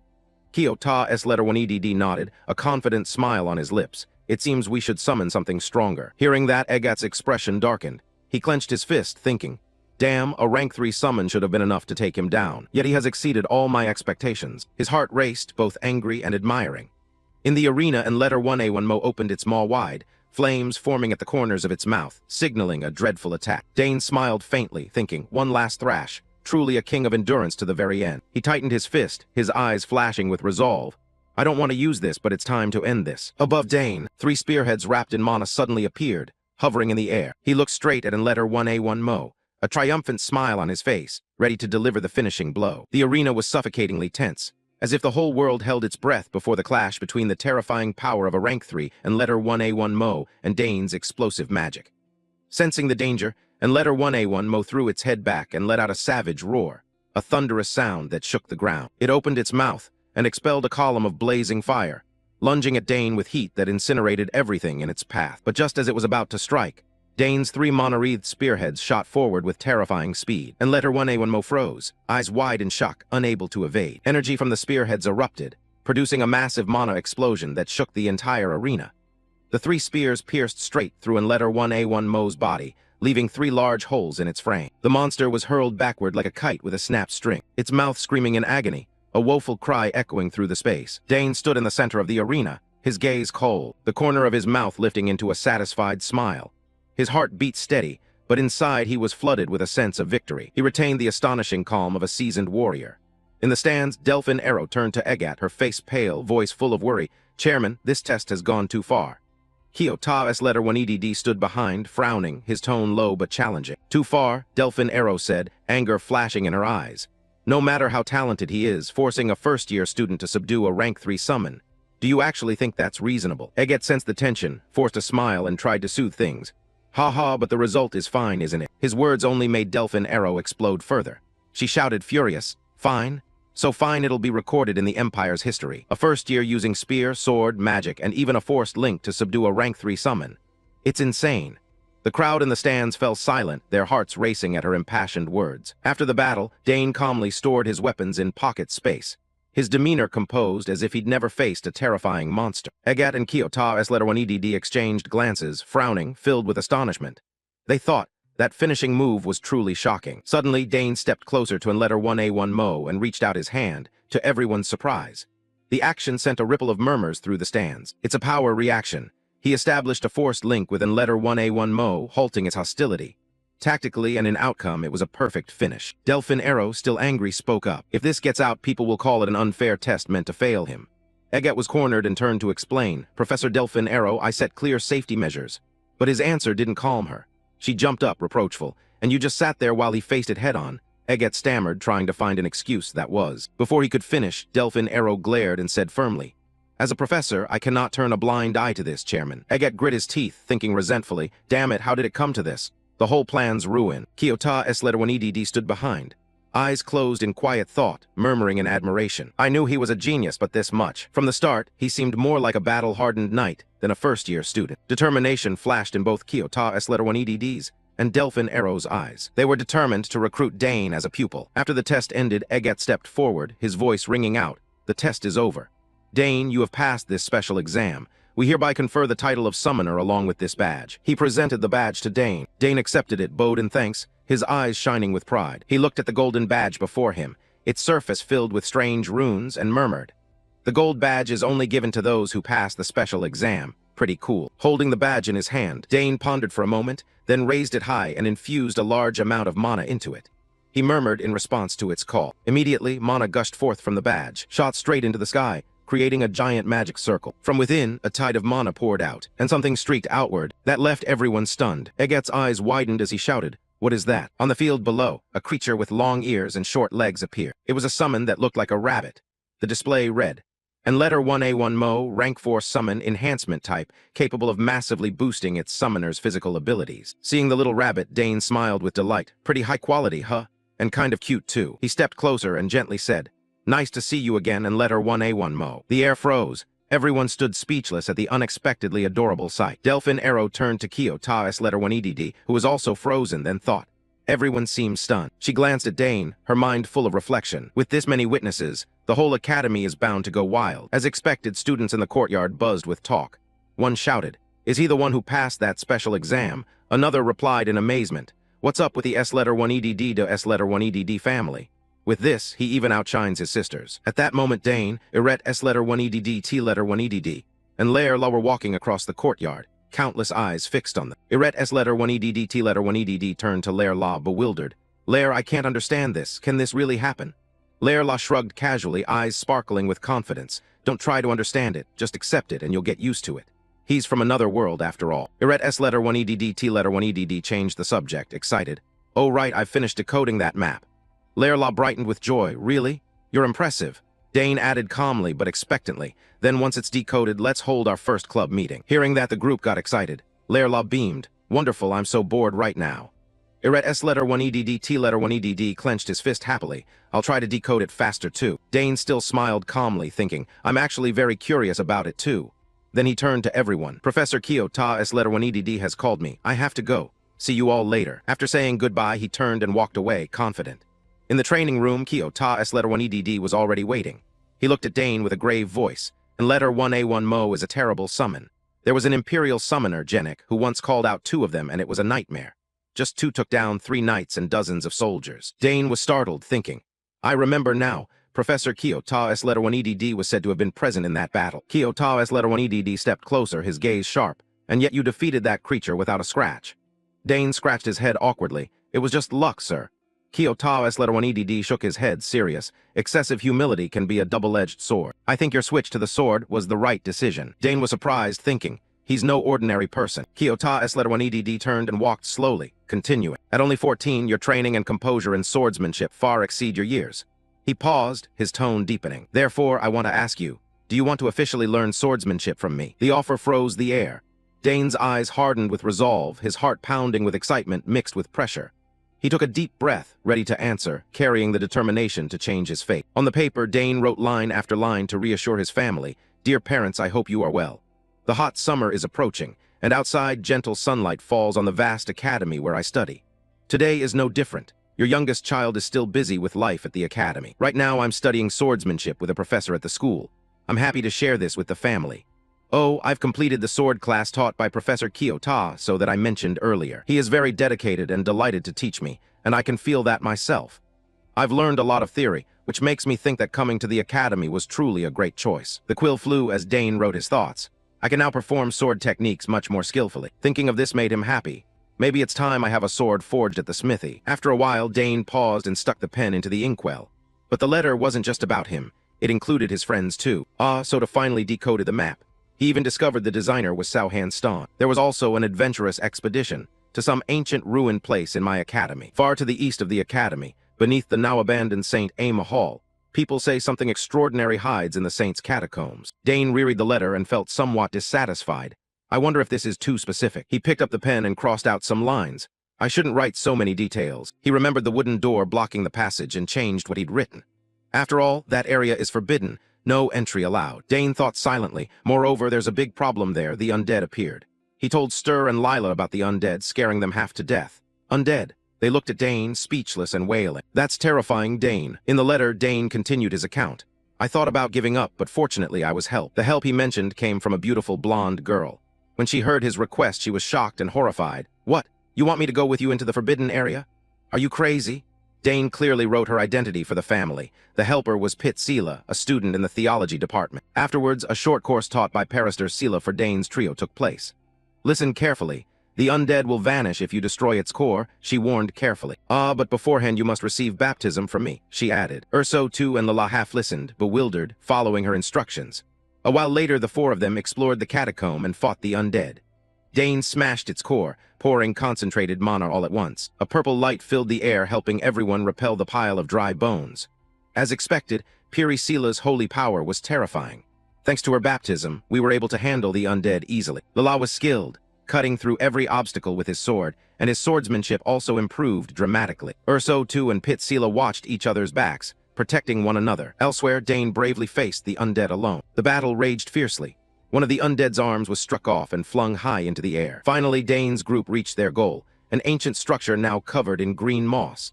After passing the darkness, we reached the underground tomb and at last found the treasure. Lala walked behind and asked skeptically, "Is it really from 3,000 years ago?" Dane pointed ahead and replied confidently, "Yes, the treasure is here." The treasure the Emperor longed for desperately but could neither open nor take. When they found the treasure, he and Sela both smiled happily. Urso too and Lila couldn't help but beam, only to find that what they'd found was a large red gem. The treasure was a gem glowing with a blazing red light, magnificently splendid, so big it required both hands to hold. Everyone was overjoyed to see it in Dane's hands. The club's first achievement had brought great happiness. The four couldn't hide their happiness and satisfaction after the trip. They stood in the tomb laughing heartily. Everyone was so excited they couldn't sleep, so Dane candidly wrote everything down. As a result, the entire academy was thrown into an uproar. He reluctantly recorded his decision. I think I should keep a low profile for a while. Clear light shone into the neat, tidy room. Here Dane paused in thought for a moment, then still chose to tell his family the origin of the treasure. As for the true nature of the gem, everyone will be surprised to learn it is actually an ancient mana core, right? And I probably don't need to add that the gem granted me an extra ring of mana. Finally, he put down his pen and whispered to himself, "Yes, I'll tell you in person when I get the chance." Dane leaned back in his chair and told himself, "Until then, I'll rely on my sister only." Just then his friends' voices called from outside. "Dane, what are you doing? We have to go now, there's not enough time to clean the club room." He quickly grabbed his bag and shouted back, "Okay, I'm coming." Before that, at the end of the letter, he added one line, and after that day, Sela also joined the club. Dane opened the door and went out. Waiting for him were the familiar figures of three people, Stir, Lila, and Sela. He happily declared in the letter, so now the club has 4 members. Urso glanced at Dane, urging, "Dane, hurry up." Very Sela pretended to be displeased, teasing, "How dare you keep your seniors waiting?"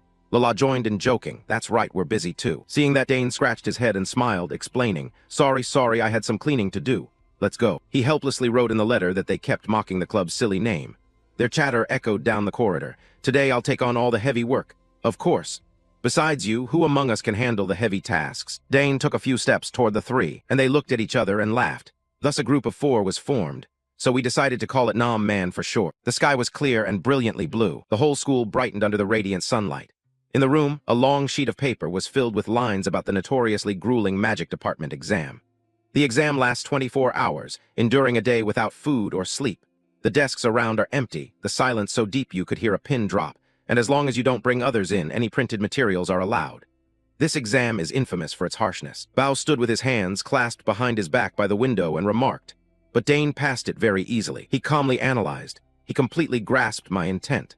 Not only is he good at solving problems, his ability to analyze the environment surrounding an issue is extraordinarily excellent. Bao folded his arms, a complex expression on his face.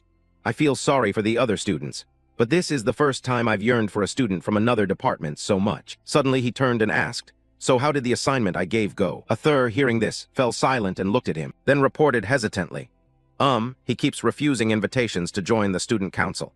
If he joined, he wouldn't just hold one position. He could even rise to a key role, deciding the academy's future policies." Upon hearing that, Bao turned back to continue looking at the scenery and replied calmly, "I see, even after I assigned a 5th-year student, it still failed." Dane's figure appeared in his mind. He frowned, displeased and brooding.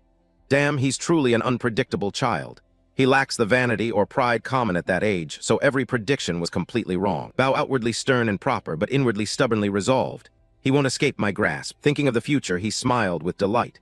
His inner determination held firm, not giving up. I will certainly hold him fast. In the remote mountains, sheer cliffs rose like walls blocking the path. Inside the book-filled room, Azabella's laboratory, a concerned voice asked, "A third from the student council is still clinging to you." Dane reluctantly answered, "Yeah, it's a bit annoying." Azabella put a hand on her hip, irritated, complaining, "That professor hasn't changed at all. He was the same in my day." Seeing that, Dane rubbed his head and asked doubtfully, "He did the same to you?" She admitted at once, "Mom." Azabella continued unhappily, "He even said he'd make me president of some society." Dane commented in surprise, "President of a society sounds impressive." She immediately retorted, "That professor likes to lure talented kids and turn them into his lackeys." She revealed other ominous details. Those with ability but lowly origins and unclear career paths easily fall into traps. Hearing that, Dane instantly recalled Athur's close association with Bao. "So that's why Athur kept trailing Professor Jinner." Dane smiled smugly and asked, "So refusing was the right choice, wasn't it?" Azabella looked at him and asserted firmly, "Of course, that professor is dangerous, not only skilled but a master at recruiting others to his side. If you get entangled, you'll become a compliant puppet obeying him, so be careful." Unconvinced, she warned carefully, "Whatever he offers, refuse it immediately." Dane listened patiently and replied, "I understand, sis, I'll be careful." Suddenly the door burst open. Azabella, startled and on guard, exclaimed, "Wah, what is it?" Someone holding a blue orb raised it high, crying for help. "Dane, so you're here. Look, I found something terrible." It was Dane's three friends. Lala hurriedly appealed, "Urso to brought this back from the forbidden area. Could you take a look for me?" Hearing that, Azabella recoiled in disbelief and demanded, "What? The forbidden area? Did you really go into the forbidden area?" The three felt nothing was wrong. On the contrary, they smiled proudly. Seeing this, Dane helplessly covered his face, unable to look. "I told you to stay quiet for a while." "Sorry, sis." "I'm sorry, sis." Dane stepped closer, anxious and restless. S letter 1 EDD, T letter 1 EDD, okay? Surely since the visit to the AI Ma Shrine, the guards have tightened up. He smiled reassuringly. "Don't worry, Dane, I'm an explorer. I have to face challenges like this." Hearing that, Dane looked at S letter 1 EDD, T letter 1 EDD hesitantly and asked, "Yeah, that's your specialty, but isn't this still too dangerous?" S letter 1 EDD, T letter 1 EDD crossed his arms and answered firmly, "I understand your concern, Dane, but the explorer's blood in me is boiling. I can't sit still." Seeing that, Dane relaxed inwardly, thinking, since coming to the AI Ma Shrine, S letter 1 EDD, T letter 1 EDD has definitely become more proactive. He thought of the man in the black cloak at AI Ma and felt Net S's reaction was only natural. It's understandable, Sauhan S, the only one said to have reached the 9th XI letter 1 EC1, NG Zich, after the fall of the demon Lord AA. A place created by such a genius would make any explorer's eyes light up. Across the room, Lerla was pleading desperately with Azabella, "Senior, please take a look at this." She muttered helplessly, "You kids are nothing but trouble." Dane glanced at the three of them and asked curiously, "What is Lerla holding?" He looked at the orb dimly glowing in Lerla's hand and guessed, "Did she put something into the mana wave detector?" Hearing this, S letter 1 EDD, T letter 1 EDD rubbed his nose and hesitantly explained, Here's what happened. I couldn't sleep last night, so I went for a walk in the restricted area. When I got there, I noticed something strange, suspicious. You know Sauhan S's laboratory is in the restricted area, right? I kept hearing odd sounds coming from the building. S letter 1 EDD, T letter 1 EDD, terrified and fearful, glanced around searching as he recounted. It sounded like machinery running or something being constructed. It gave me goosebumps. Besides, the noises kept ringing in my ears and there was even a human voice mixed in. Dane listened but remained puzzled. He asked again, "So? Even in a restricted area, guards come and go. Hearing people isn't strange." S letter 1 EDD, T letter 1 EDD scratched his head and firmly objected. "It wasn't just the guards, I'm sure of it." His gaze grew sharp, full of suspicion, and the most suspicious thing was he said that the green orb suddenly lit up. "The spare mana wave detector I keep running picked up mana." Azabella recoiled in disbelief, exclaiming, "What? Impossible." After Sauhan S letter 1 EDD Tun's death, all items from the laboratory were moved to the memorial house, so nothing in the lab should be emitting mana waves. At that moment, the green orb helped S letter 1 EDD, T letter 1 EDD record the hidden secret of that place. He continued cautiously, "Exactly. That means afterward." S letter 1 EDD, T letter 1 EDD panicked and anxiously fled the restricted area. He recalled the building's gloomy scene and solemnly affirmed, "There is definitely something unknown inside Sauhan S's laboratory." Dane, affected by his serious demeanor, also became serious and asked suspiciously, "Mana waves." A moment later in Azabella's room, she announced sternly, S letter 1 EDD, T letter 1 EDD, your guess was right. There really is something in there." S letter 1 EDD, T letter 1 EDD asked in astonishment, Really, Senior Azabella? She placed a sheet of paper on the table and said, yes. And it's not ordinary. Here, look at the data I've analyzed. Rhys and Lila bent over to examine the information inside. Afterwards, Dane also picked up the paper and read it carefully. These oscillations are very similar to the samples you've collected. Net S letter 1EDD, T letter 1EDD. Of course, not all match, if you remove the ambiguous patterns. Hearing that, Dane looked at Azabella and calmly asked, what's the conclusion? She smiled triumphantly and declared, there is definitely a gigantic something in that building. The three, Net S letter 1EDD, T letter 1EDD, Lairlaw and Rhys widened their eyes in horror and echoed in unison. A gigantic something. Azabella looked down at the green orb on the table and asked, that's right, this kind of oscillation usually comes from an object containing an enormous amount of mana. You said you barely managed to capture the oscillation, didn't you? She looked at the three of them and explained confidently, I think something is blocking the waves from leaking out. Net S letter 1EDD, T letter 1EDD went pale and was speechless. Azabella, unconcerned with his reaction, continued. As for whether the one who hid the mana waves was Sauhan S letter 1EDD Tun or someone else, we don't know yet. Meanwhile, Dane looked at the figures on the paper again and said seriously, the only sure thing is that whatever it is, it's valuable enough to hide its mana signature. Azabella nodded in agreement with Dane's thought, folding her arms as she recounted. That's the summary. And as far as I know, the guards hardly ever enter Sauhan S's laboratory. Back in the day, I even sneaked into the restricted area when I was bored. Rhys widened her eyes in surprise and asked, really? Dane, seeing the pride on Azabella's face, thought helplessly, even you did that? Indeed, I suppose no one could resist Sauhan S letter 1EDD Tun's allure. He truly was a prodigious young mage. Finally, she concluded, in any case, I don't know what they're hiding, but if it's related to Sauhan S letter 1EDD Tun, it would definitely be a staggering discovery. It could be something containing his mana, or something even more powerful. On the table, the mana detector continued to emit a faint green glow. Hearing this, Net S letter 1EDD, T letter 1EDD clenched his fists and exclaimed joyfully, if that's true, it's amazing. Lairlaw, still puzzled, asked, but why would that be inside an otherwise empty laboratory? Azabella praised, S letter 1EDD, T letter 1EDD is extraordinary. He discovered this entirely by instinct. Seeing that, Net S letter 1EDD, T letter 1EDD immediately sobered and said gratefully, thank you, Senior. You've helped me a lot. Azabella looked at him wryly and asked, what is that kid planning to do with something like this?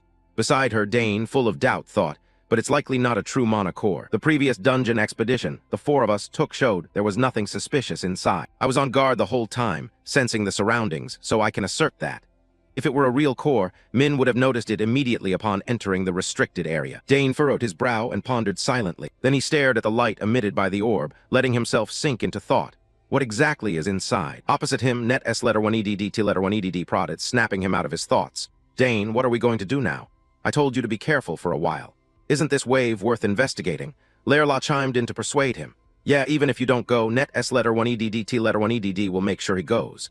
He responded confidently. Exactly. Dane looked at the three and pointed out the downside. We might be able to avoid supervision somehow, but no one knows what could be in that laboratory. Is everyone really confident? Lairlaw held up two fingers proudly and replied, of course our club is strong. Net S letter 1EDD, T letter 1EDD affirmed confidently, that's right, and Kana S letter 1EDD is with us.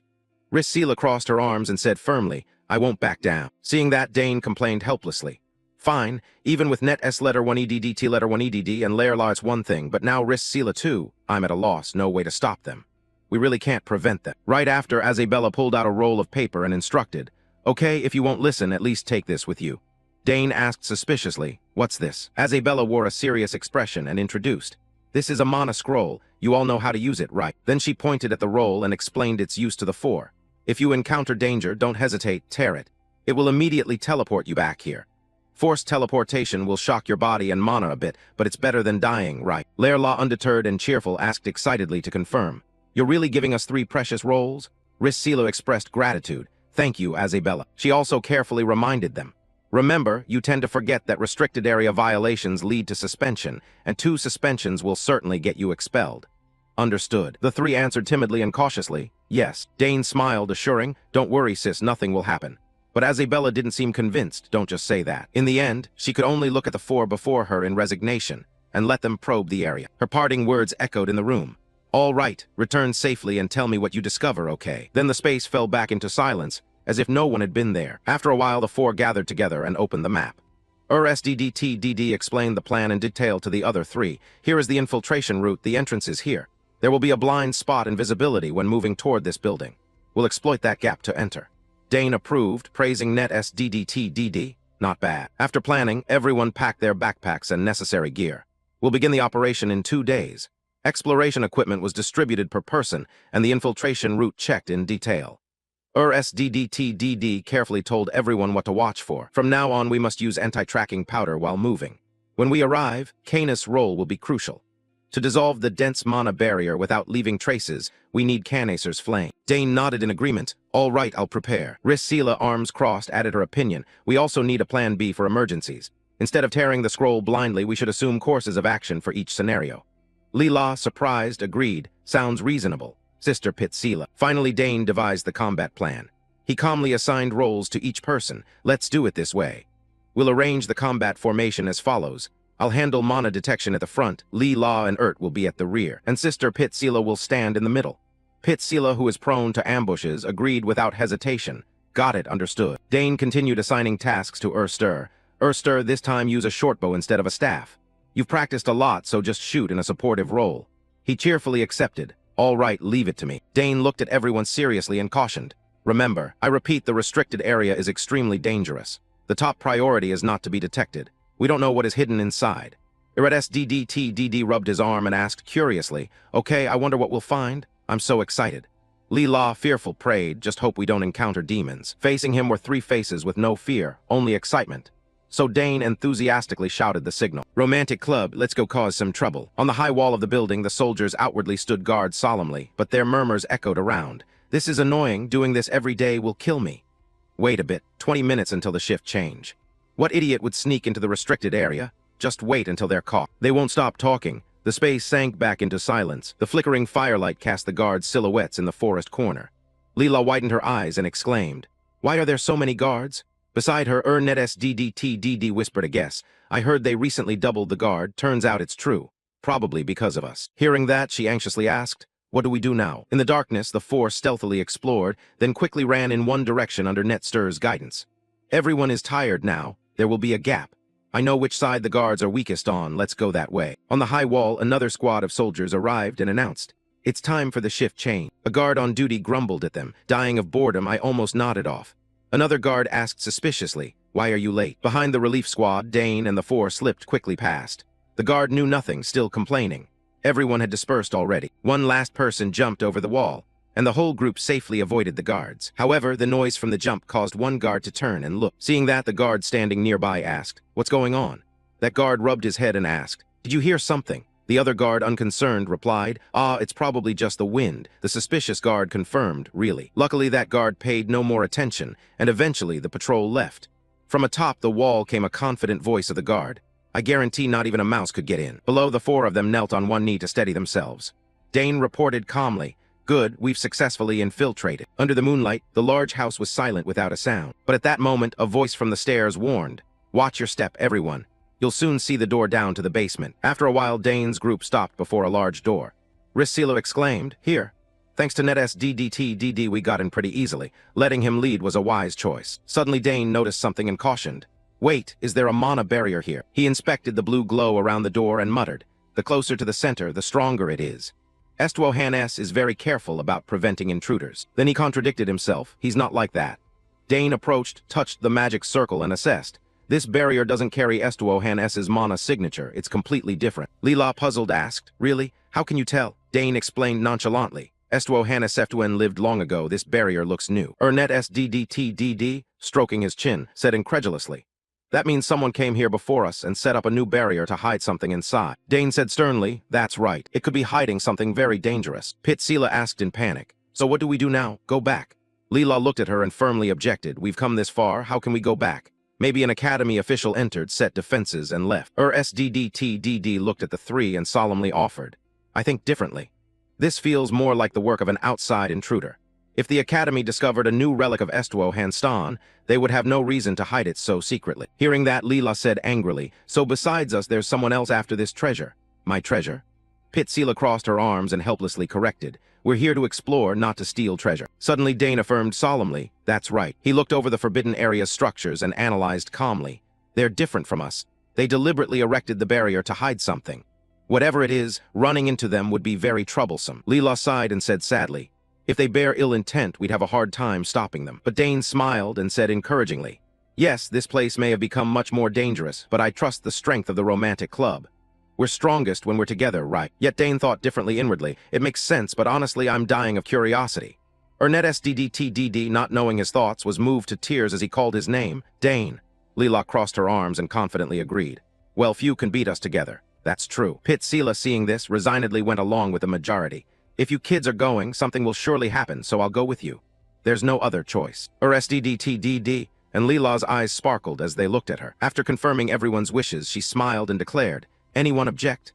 Good, then we'll go all the way." Then the group refocused on dealing with the barrier on the door. Despite some hesitation and fear, we decided to press on. They summoned a small drake to breathe fire at the barrier. Canacer did very well in breaking this layer of magical defense. The barrier couldn't withstand Canacer's flame. After a while, the door finally opened. When we opened the door and stepped in, the four of us had to dodge violently against many dangers. Ahead was a corridor full of endless traps, so moving forward we warned as S letter 1 EDD T letter 1 EDD said, "Get down. Everyone be careful, the floor is collapsing, follow me." They quickly leapt up to avoid falling traps. The path echoed with the sounds the four made. Then they reached a vast, gloomy room. After passing countless traps, we finally arrived. What is this place? I didn't expect such a large room underground. It's a gigantic chamber, piled with bundles of firewood and sacks of rice. In another corner, there was even a dining table and a bed. Net S letter 1 EDD T letter 1 EDD was the first to notice this. He called out to warn everyone, "Look, there's a stockpile of food here. Someone has definitely been living here." Dane was puzzled too, thinking, "Strange, the space shows signs of habitation as if they've been here for quite a while." Lairlaw turned and skeptically asked him, "Could the Academy have come here to research?"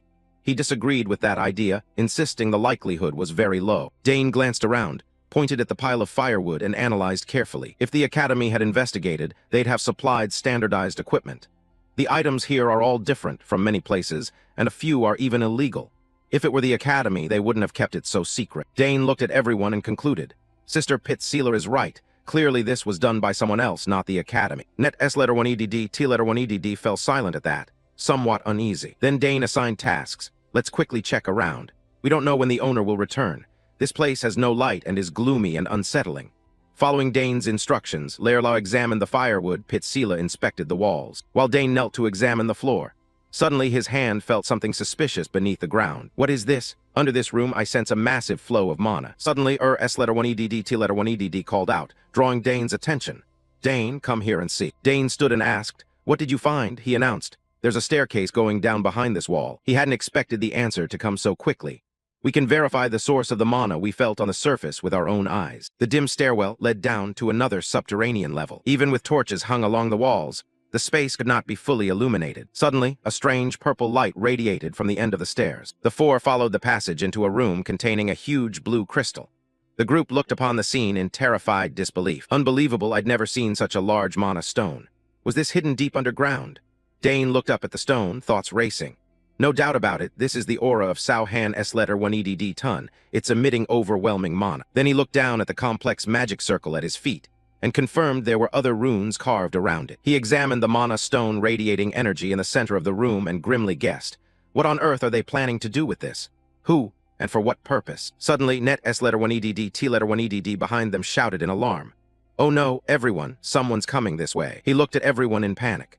Pitsila and Lairlaw turned at the sound, only to hear Net S letter 1 EDD T letter 1 EDD's terrified warning. "The alarm devices we set around are going off." Everyone immediately grew serious and heightened their vigilance. Outside the building, a group of people in black stealthily approached. One who seemed to be the leader ordered, "Hurry up." The other three responded respectfully, "Yes, Captain." The intruders broke into the house, their goal clear as they headed in one direction. Focus only on extracting mana from the essence of Sauhan S letter 1 EDD Tun inside. The captain ran forward, shouting fervently, "Glory will be ours." His subordinates replied respectfully, "Yes." Their voices echoed through the silent stairwell. After a while, they reached the bottom floor and opened the door to enter. The captain led the way, guiding the men into the room. When they reached the mana stone, he reported, "We have entered safely." Then he turned and ordered his men, "You clear the room. If anything unusual happens, report it immediately." The men bowed respectfully, "Yes." One of them looked toward the stairs and sighed, "Finally, we can rest a bit." The man beside him probed, "We have to stay here for the next 2 months." The first man nodded in agreement. "Maybe even longer. At least we have enough provisions, so that's not a problem." Having said that, he stepped up onto the stairs. Unexpectedly, a mechanism on the stairwell wall sprang open. and dozens of swords shot straight at the two of them. The first man widened his eyes in terror as the deadly weapons drew nearer. Seconds later, both men were blasted away, screaming miserably, tumbling down the stairs and back into the room. The captain, hearing the commotion, rushed out in a panic and demanded, "What happened?" No one answered. Only the sound of a closing door rang out. Then a strange purple gas flowed in, filling the room. One subordinate inhaled it and trembled, asking in discomfort, "What gas is this? What gas is this?" The man beside him stammered in fear. The captain hunched over and ordered sternly, "Fall back." He struggled to cover his mouth and nose, warning with difficulty, "This is a trap." A short time later, the four Dane tied up the black-clad group and searched their belongings. Net S letter 1EDD T letter 1EDD exclaimed in surprise, "There's more stuff than I expected." He picked up a sheet of paper, read it, and concluded, "A notebook." Lerla added, "A few coins and assorted trinkets." She curiously pointed out, "There's also something in the back pocket." Dane silently observed the intruders. He frowned and thought quietly, "Who exactly are these people? Clearly they're targeting Sauhan S letter 1EDD Tun's Mana Stone." He looked at the four unfamiliar faces and wondered, could they be from the academy, or... Suddenly Pit Sela brought a notebook to Dane and said, "Dane, look at this record. It seems important, doesn't it?" He took the notebook without hesitation and read its contents seriously. The paper recorded notes from a strange experiment. During the essence extraction phase, always maintain 2 extractors. When progress reaches 60%, add another.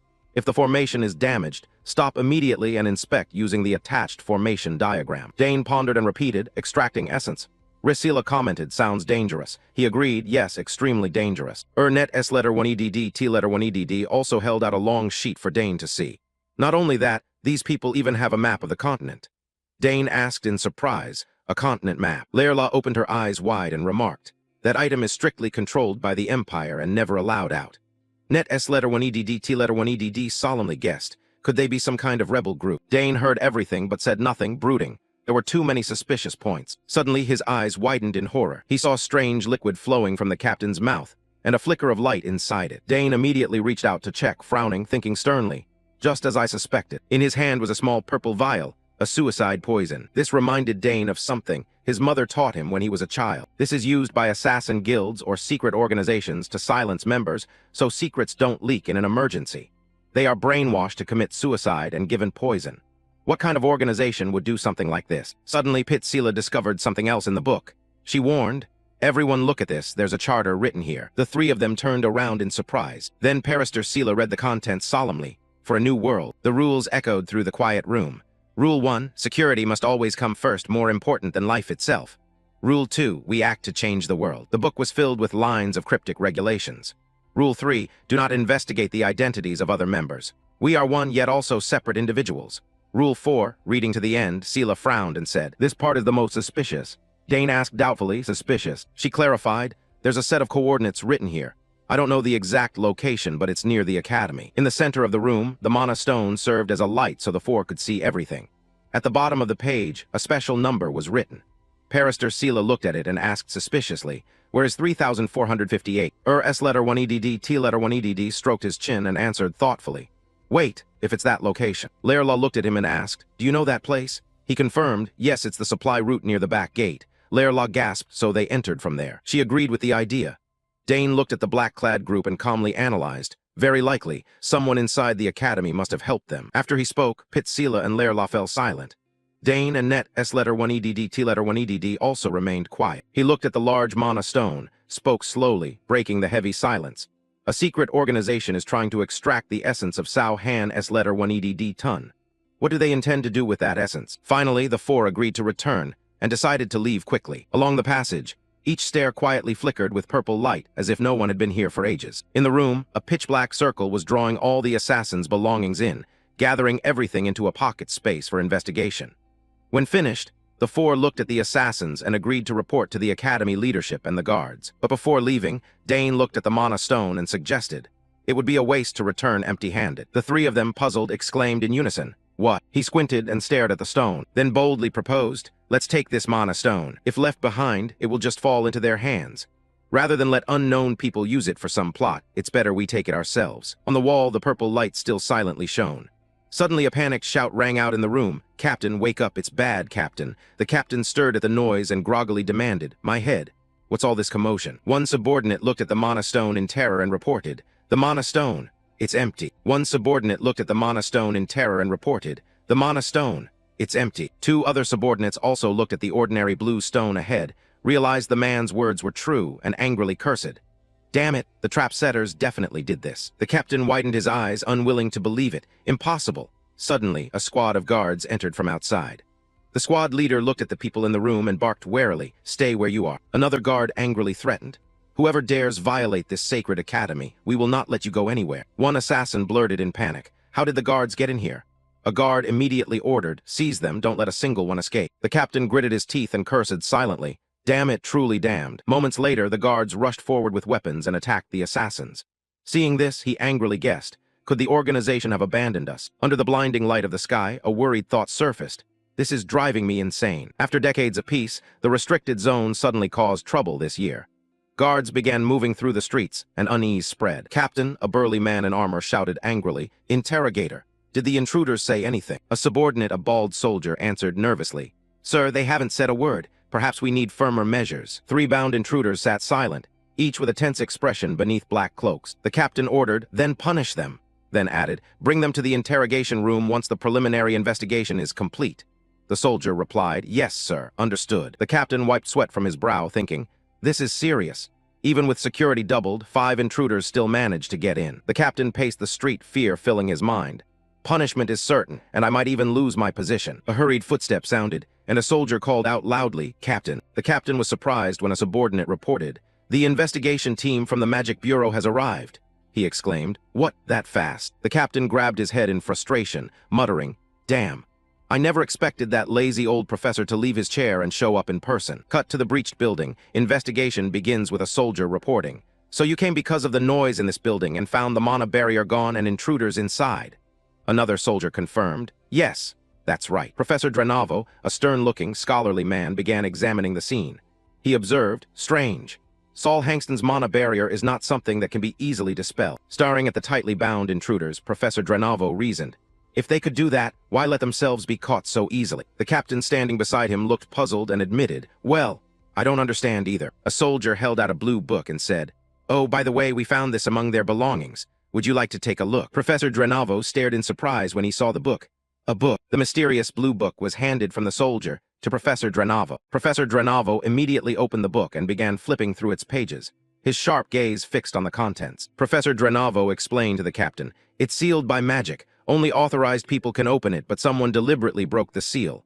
The captain asked in surprise, "Excuse me? How?" Professor Drenavo decided, "I'll take it back and investigate further. There may be other charms on it." He smiled and said, "Ah, of course.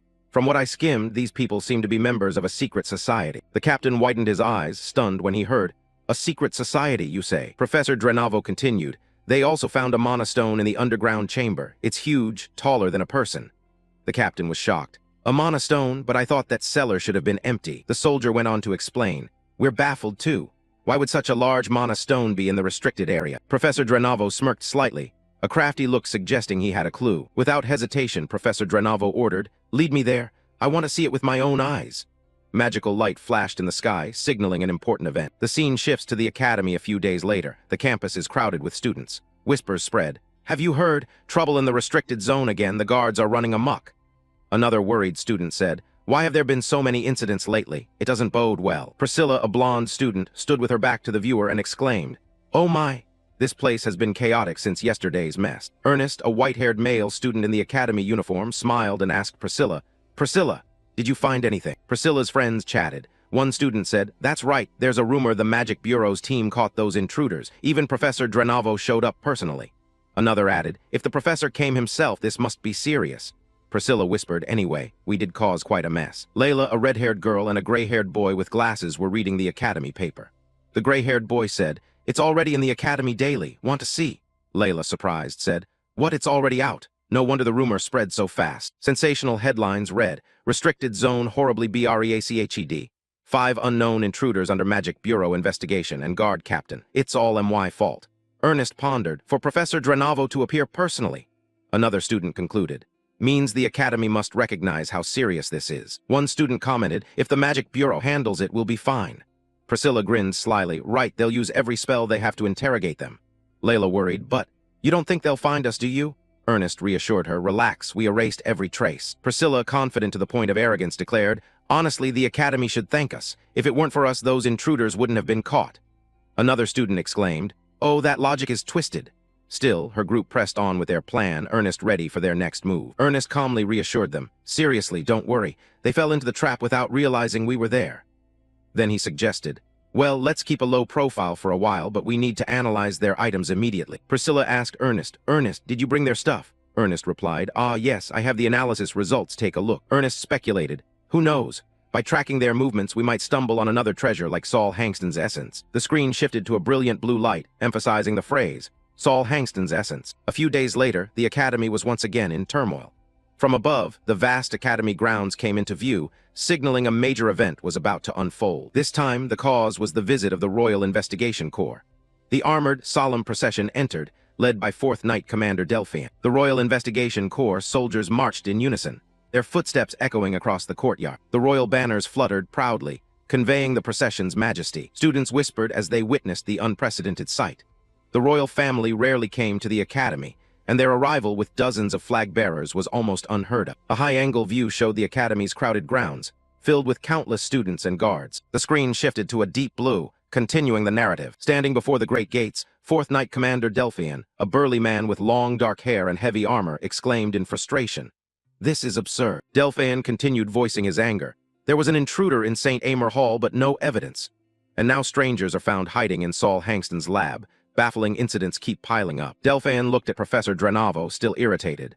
"This is truly strange. We followed many leads, but nothing concrete yet." Delphian shifted his question. "What about the barrier?" A female officer in the royal uniform answered, "Yes, we're still investigating, but so far there's no clear trace." Delphian blurted out anxiously, "This is troubling, especially since this is one of Saul Hangston's designs." Delphian's face showed seriousness and concern, reflecting the gravity of the situation. Delphian turned to a young red-haired man in splendid royal attire, Crown Prince Edward Dantera, and asked, "Your Highness, what do you make of this?" Crown Prince Edward Dantera replied indifferently, "Well, nothing comes to mind." Delphian accepted the prince's answer. "I see." Then Delphian suddenly snapped to attention. "Wait, the Crown Prince is here in person." He wondered in surprise. "I mean, why would he come himself?" Edward Dantera narrowed his eyes thoughtfully, as if trying to discern something deeper. Edward Dantera fell silent, staring at the destroyed barrier, his expression turning serious and focused. He sensed something unusual, almost imperceptible. Edward wondered, could this be the trace of a barrier that melted? The surface feels strangely altered. Edward Dantera explained what he felt. It's as if it was dissolved and then reassembled. The corners of Edward Dantera's mouth twitched slightly, revealing the discomfort he tried to hide. Edward said thoughtfully, "Whoever did this managed to breach the barrier, truly astonishing." He emphasized, "Saul Hangston's barrier was built to last for centuries. As far as I know, it has never been broken." Delphian nodded in agreement. "That's right, not once, an immaculate steel fortress." Edward Dantera concluded gravely, "And now it's been broken." Edward Dantera concluded with worry, "Which means even royal barriers can be destroyed." Edward Dantera's eyes widened, revealing shock and intense inner pain. Edward Dantera clutched his chest. Dark magical lines surfaced, indicating he was experiencing internal agony. He closed his eyes, sweat beading on his brow, trying to suppress the pain. Edward Dantera clenched his hand into a fist, forcing himself to remain composed. Delphian noticed the prince's distress and asked anxiously, "Your Highness." Delphian worriedly asked, "Are you in pain?" Edward Dantera tried to stay calm and replied, "I'm fine. It's just an ordinary pain," though sweat still dotted his forehead. Delphian expressed deep concern, urging, "Please tell us if you feel even the slightest discomfort. We'll return at once." He added firmly, "The investigation is important, but your safety matters far more to me." Edward Dantera, despite the pain, insisted, "No, I came of my own will. I won't make you worry." Edward's hand trembled as he squeezed it, yet he affirmed, "So don't worry, my hand is fine." Edward Dantera's eyes shone with determination, concealing the remaining pain. Edward Dantera stood firm with Delphian and Professor Drenavo, his face resolute, ready to face the challenges ahead. A guard worried about Prince Riel's frail health advised the prince to step outside and rest, and to report immediately if his condition worsened. The prince replied briefly, appearing to agree. As Prince Riel walked away, the captain of the bodyguard, a large man in armor with a fur cloak, watched with pity.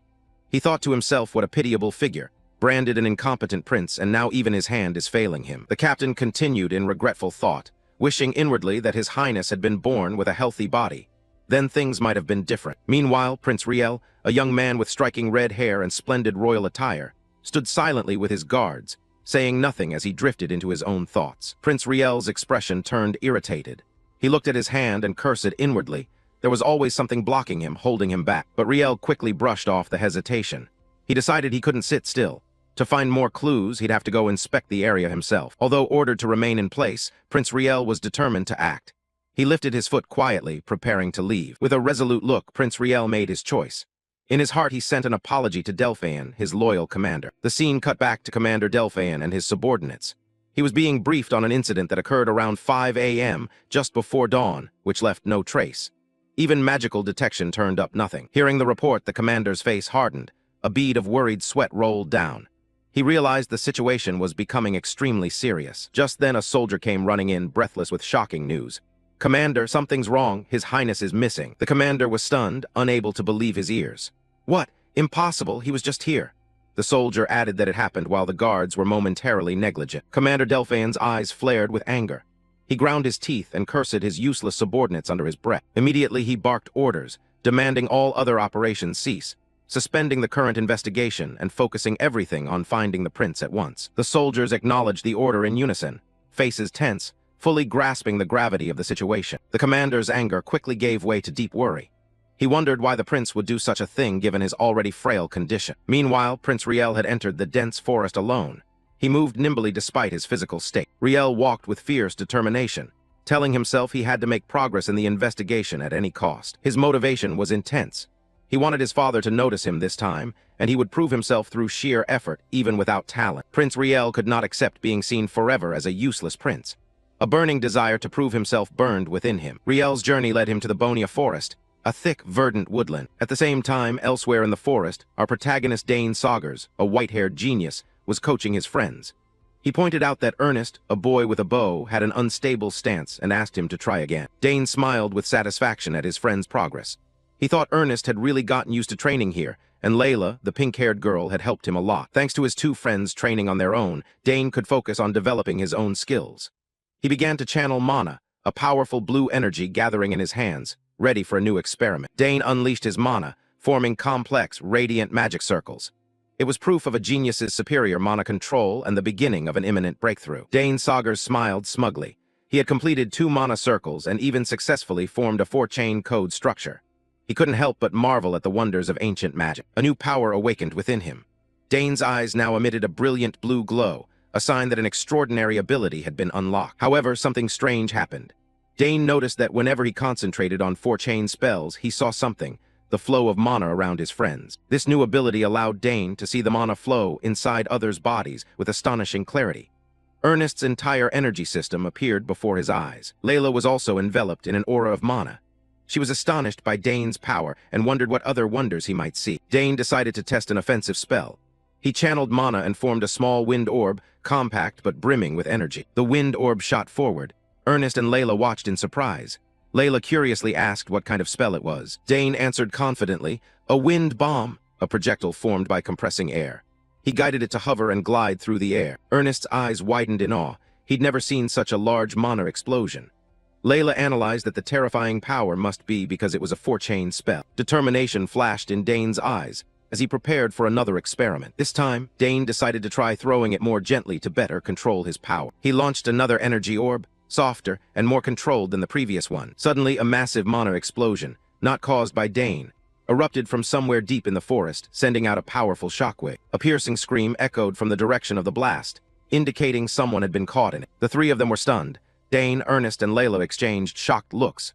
Dane confirmed the scream wasn't from any of them. The sounds of trees snapping and a large object hurtling at high speed rang out, showing the blast's aftermath. The clear blue sky flashed briefly before being obscured by chaos. A large crater had been created in the ground, and nearby trees were uprooted, revealing the explosion's devastating force. Dane and Ernest looked toward the noise, trying to determine what had just happened. Layla spun around, panicked. She was sure she had heard something and insisted someone was out there. Dane also confirmed he heard it.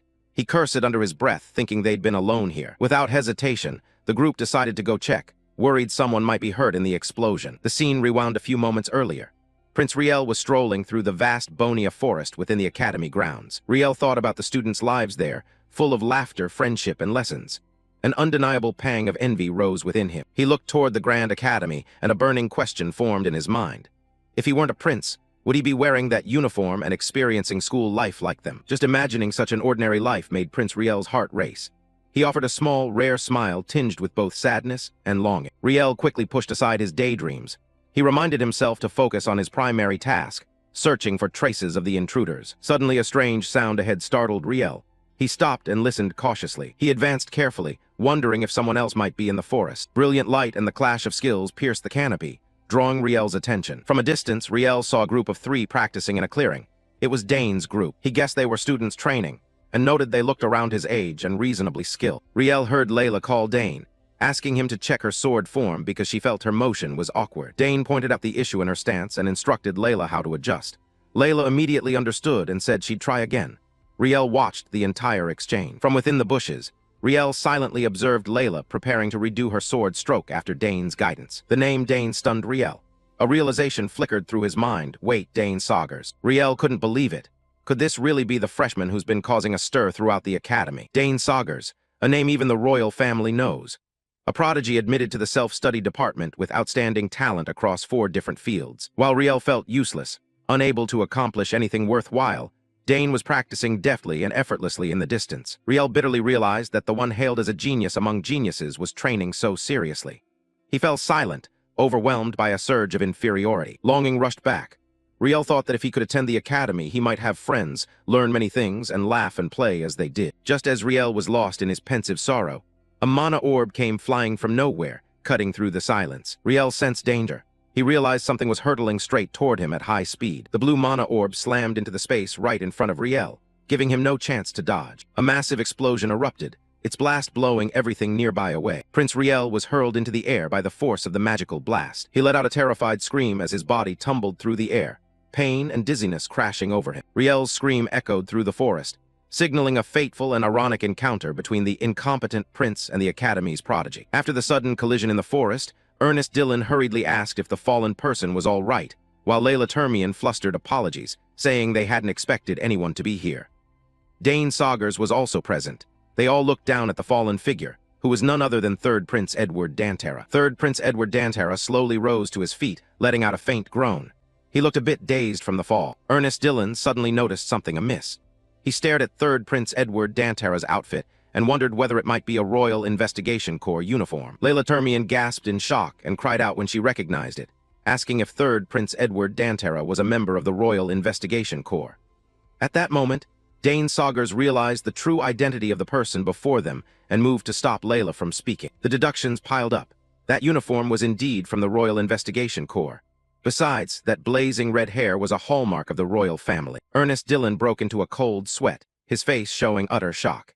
He muttered that he couldn't believe his eyes. Could this really be a member of the royal family? Layla Termian was so frightened she began to cry, while Dane Saugers beside her smirked subtly, as if he had anticipated this situation or wasn't overly surprised. 3rd Prince Edward Dantara gently turned and walked away, leaving the group of students confused and anxious. 3rd Prince Edward Dantara turned back to face the 3 students, his tone somewhat stern. "You are truly fools. How dare you do that?" In the prince's presence, Dane Saugers immediately dropped to one knee, bowed his head respectfully, and introduced himself.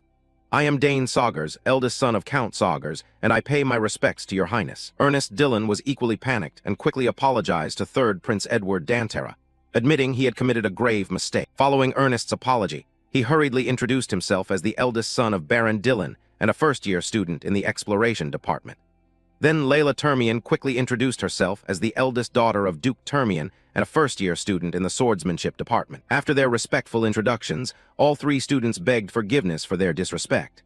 3rd Prince Edward Dantara smiled faintly and replied that it was all right. He was just a little startled. 3rd Prince Edward Dantara went on, expressing pleasure at meeting them under these circumstances, and singled out Dane Saugers. "Besides, it's a pleasure to meet you. Dane Saugers, I've heard much about your reputation." 3rd Prince Edward Dantara proceeded to show his knowledge of Ernest Dillon, mentioning the Dillon family's renown for exploration, and saying he believed Ernest would become a skilled explorer. Then he turned to Layla Termian, recognizing her as the Dater Cup champion and recalling watching the finals. Layla Termian was surprised and honored, responding that it was a great honor for her. 3rd Prince Edward Dantara concluded the introductions and signaled for the students to rise. All 3 responded obediently. Ernest Dillon expressed relief that 3rd Prince Edward Dantara was unhurt.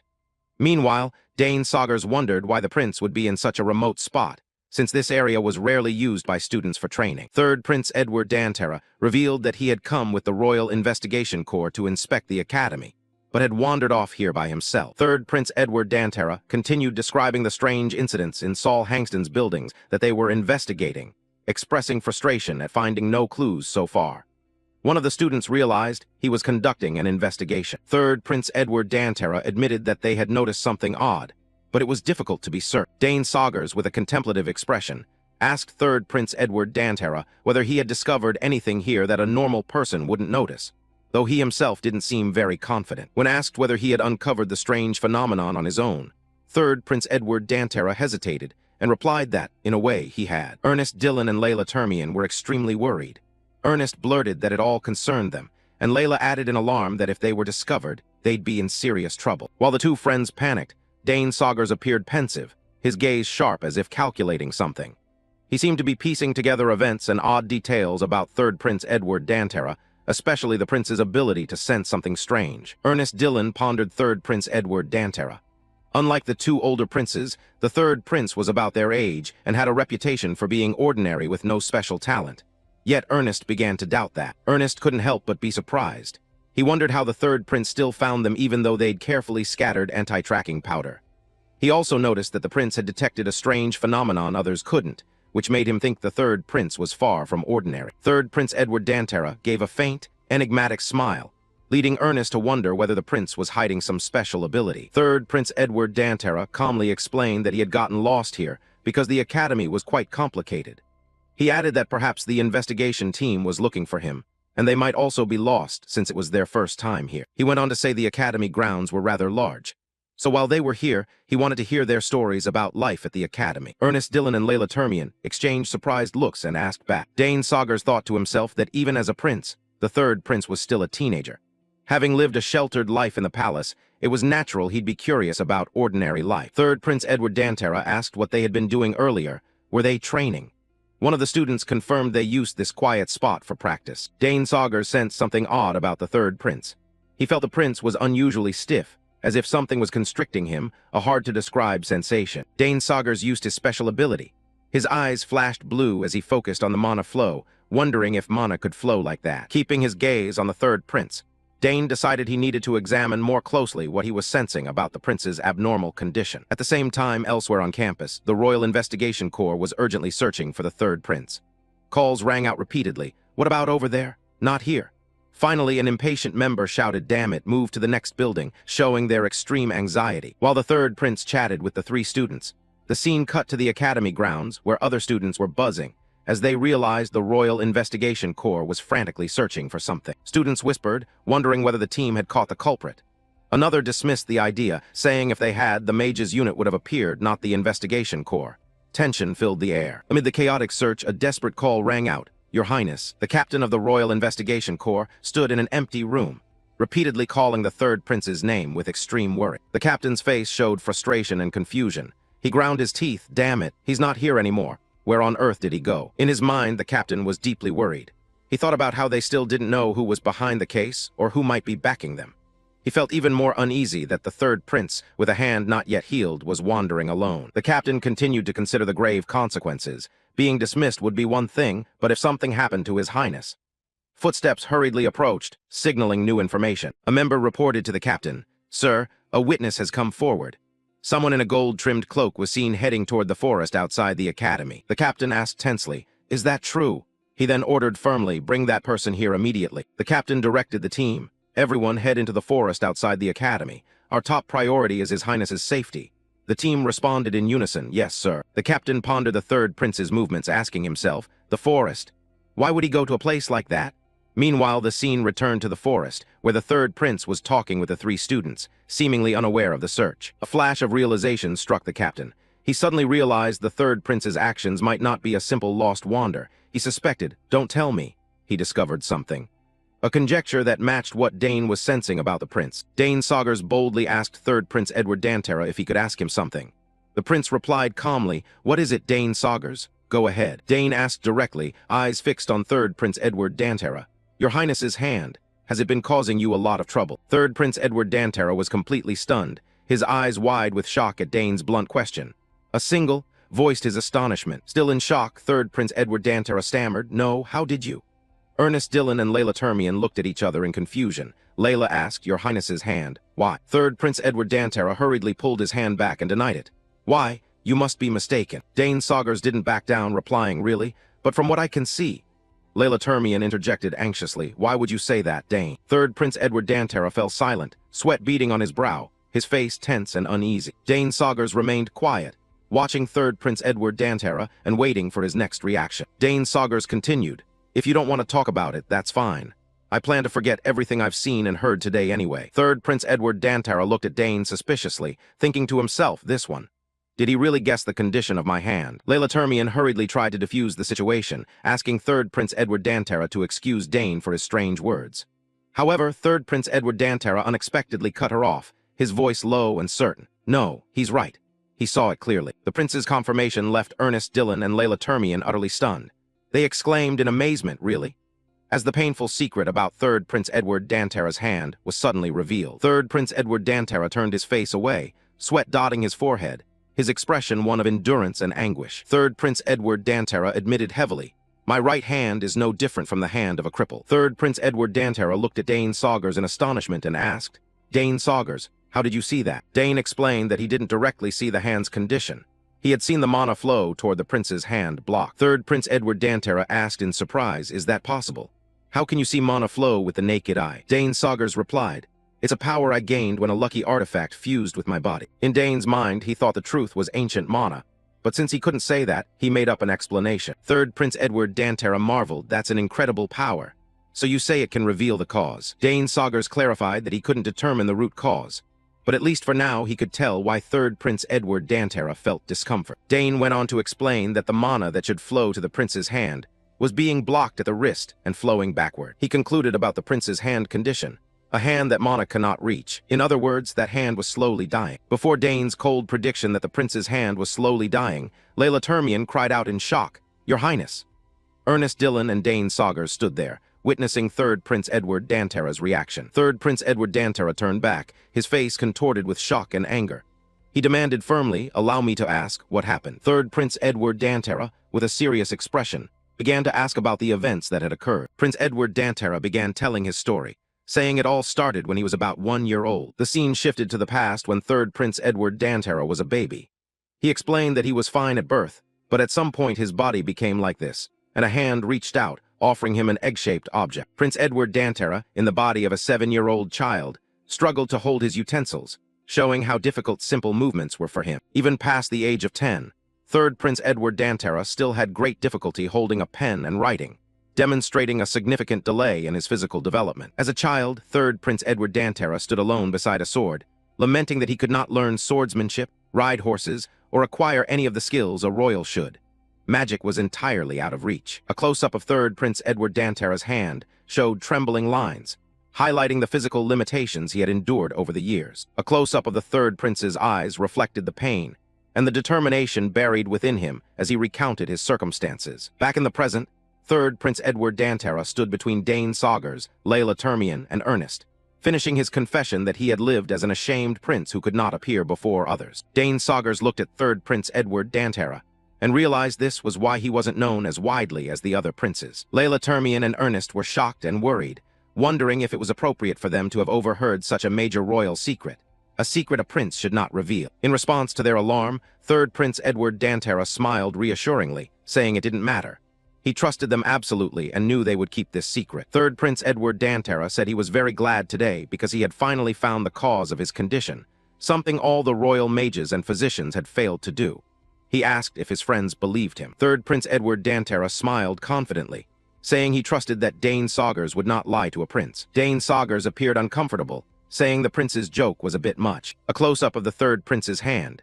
He said the power was gradually leaving his hand and that before long it would become useless. Third Prince Edward Dantara looked straight at Dane Saugers and asked if he could heal him. Dane Saugers looked at third Prince Edward Dantara in surprise, an exclamation mark seeming to appear above his head. Layla Termian and Ernest stood side by side, clearly anxious and confused by the prince's request. A close-up of Dane Saugers' face showed him thinking carefully about the prince's plea to heal him. Dane Saugers apologized to third Prince Edward Dantara, explaining that he was not a doctor or anything like that.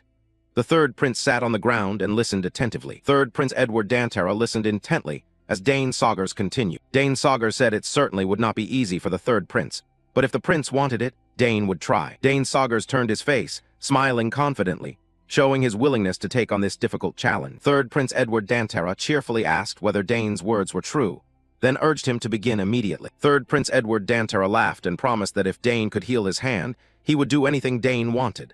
Dane looked at him with surprise. Dane Saugers looked serious and said that if that was the third prince's wish, he would try to alter the mana flow. Dane Saugers warned third Prince Edward Dantara that if he failed, the prince might die. The third prince showed clear shock and surprise. In a risky metaphor, Dane Saugers explained that if the attempt failed and harmed the third prince, he would surely be executed for attempting to assassinate a prince. And an image appeared of him, Layla Termian and Ernest bound and escorted by guards. Dane Saugers told third Prince Edward Dantara that he had many years left to live, and many things he wanted to do, implying he did not want to take a needless risk. A close-up of Dane Saugers' face showed a calculating, cautious look in his eyes. A close-up of third Prince Edward Dantara's face showed him listening intently, his expression full of contemplation and expectation. Dane Saugers bluntly asked third Prince Edward Dantara what he would receive in return if Dane succeeded in healing his hand.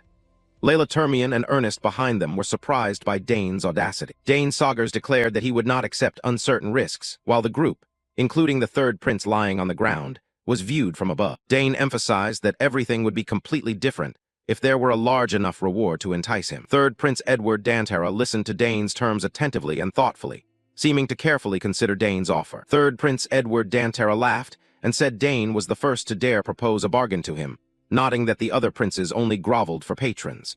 He declared that Dane was different from them. With a resolute expression, third Prince Edward Dantara agreed to Dane's terms. Very well. Third Prince Edward Dantara looked at Dane seriously and reiterated the condition. By any means, Dane Saugers, if you heal my hand. Third Prince Edward Dantara reached out his hand and promised to grant any request Dane made. Dane, surprised by the generous offer, asked if third Prince Edward Dantara was truly serious. Third Prince Edward Dantara spread his hand, explaining that it would soon lose function. He said that at worst, failure would only hasten that process a little. Third Prince Edward Dantara implored Dane to do his best, and even promised that if Dane failed, he would leave a will declaring Dane innocent. Dane Saugers, Layla Termian, and Ernest all showed shocked, sweating faces at the prince's bold and somewhat reckless request. Dane reached out and gently placed his hand on third Prince Edward Dantara's wrist, preparing to begin the healing process. With a determined look, Dane confirmed his decision. All right, I'll try. Third Prince Edward Dantara stood and expressed deep gratitude to Dane, while Layla and Ernest watched on with tense expressions. Third Prince Edward Dantara offered a relieved, satisfied smile, entirely pleased with the risky agreement and placing his trust in Dane. Dane reflected that this might be the biggest event of his life. If successful, it would be a spectacular victory. If it failed, everything would collapse. A close-up of Dane's resolute eyes emphasized that they had to succeed at any cost. Dane asked third Prince Edward Dantara to sit comfortably on a nearby rock. The prince agreed. Dane explained to the prince that he had practiced controlling mana since childhood, so he was confident in his abilities. The group Dane, Layla, and Ernest stood watching with Dane at the front ready to begin. Dane added to the prince that he also possessed an ancient stream of mana within him. The third prince sat on the rock while Dane knelt before him and reached out to take the prince's hand. A close-up showed Dane's hand gently holding the prince's gloved hand, preparing to start the healing process. With a serious, focused expression, Dane announced that he would begin the treatment. Third Prince Edward Dantara closed his eyes, seemingly preparing himself as a blue mana energy began to spread. Brilliant blue mana poured from Dane's hand, enveloping third Prince Edward Dantara's hand as he began the risky healing ritual. Dane's eyes glowed intensely with mana energy, showing his high concentration as he performed the complex procedure. The mystical blue light from Dane began to spread throughout the forest, signaling a major event was about to occur. A powerful burst of blue mana energy erupted from Dane's healing, shining brilliantly through the air. The scene shifts to another part of the forest, where two knights are talking. One asks about the other's status and is told a steep cliff blocks their path, preventing them from advancing. A group of knights led by the captain of the knights appears. One knight reports multiple branching paths ahead. The captain notes they lack the numbers to split up. Close up on the captain's face, his eyes widen as if sensing a powerful, unusual surge of energy. The captain of the knights exclaims in surprise and suspicion, "What is this feeling?" He wonders if it might be some special entity. Close-up of the captain's hand clenched tight, showing high alertness and readiness to act. The captain commands his soldiers, "Everyone conceal your presence." Close-up of a knight gripping his sword tightly, emphasizing the order to move stealthily and silently. Surrounded by his men, the captain orders them, Approach quietly. A knight dashes swiftly through the forest, obeying the captain's command. From a high vantage, many knights move through the forest like ghosts, silently heading toward the source of the mysterious mana energy. A knight slips through the underbrush with cautious steps, hidden in the deep forest night. All are preparing for a sudden ambush. The captain strikes, unleashing a powerful sweeping attack that sends a shockwave rippling through the forest. The shot returns to third Prince Edward Dantera and Dane Saugers. Dane remains kneeling, holding the prince's hand, while Layla, Termian, and Ernest stand nearby, all seemingly unaware of the approaching danger. Close-up of the third prince and Dane Saugers. The prince looks slightly anxious while Dane maintains intense focus on the healing process. Layla, Termian, and Ernest show shocked, astonished expressions. Perhaps they've sensed the sudden shift in the air or the looming threat. The captain, furious, curses at an invisible foe and roars, "Who dares do this to third Prince Edward Dantera?" It seems he has misinterpreted Dane's healing ritual. A chaotic scene in a forest. A knight collapses to the ground while Knight Delphian shouts for the strangers to stay away from His Highness, the red-haired Prince Riel. Another knight in black armor appears, looking menacing, causing Layla and Ernest to cry out in terror that they are surrounded by knights. Amid the tense moment, Dane Saugers, with his platinum hair, looks puzzled. He realizes this is a situation prone to misunderstanding and needs a clear explanation. Not wanting the situation to worsen, Dane quickly reaches out and channels a stream of blue magic. However, Knight Delphian misunderstands Dane's intent. Believing he was about to attack the prince, he immediately draws his sword and charges at breakneck speed. Seeing Delphian's misunderstanding and attack on Dane, Prince Riel urgently shouts for his knight to stop. Hearing his lord's command, Delphian halts, his eyes widening in astonishment. Prince Riel looks straight ahead with resolve. He will not have his benefactor treated that way. With the misunderstanding cleared, the knights anxiously ask after the prince's condition.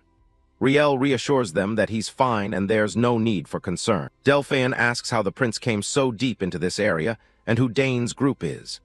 Riel replies that he was merely wandering to investigate and will explain about them on the way back. At that moment, Prince Riel looks at his hand and notices a change in sensation. There seems to be a marked improvement. Riel turns to Dane, smiles, and offers his thanks. He decides to leave immediately. Dane replies modestly that he only did what he could, and that it was an honor. On the way, Riel explains to Delphian that Dane is the son of Count Saugers, and also his benefactor. Delphian is surprised to hear that from the prince. Riel affirms that Dane did an invaluable service for him. Riel then asks Delphian what gift he should give in return for this favor. Riel ponders. He thinks that because they are descendants of noble families, ordinary gifts won't suffice. He wants to give them something truly valuable. The young prince rubs his chin, an idea forming in his mind. Riel turns to Delphian and quietly asks about something. Riel leans close to Delphian's ear and whispers the gift he intends to give. Delphian's eyes widen in shock at the prince's proposal.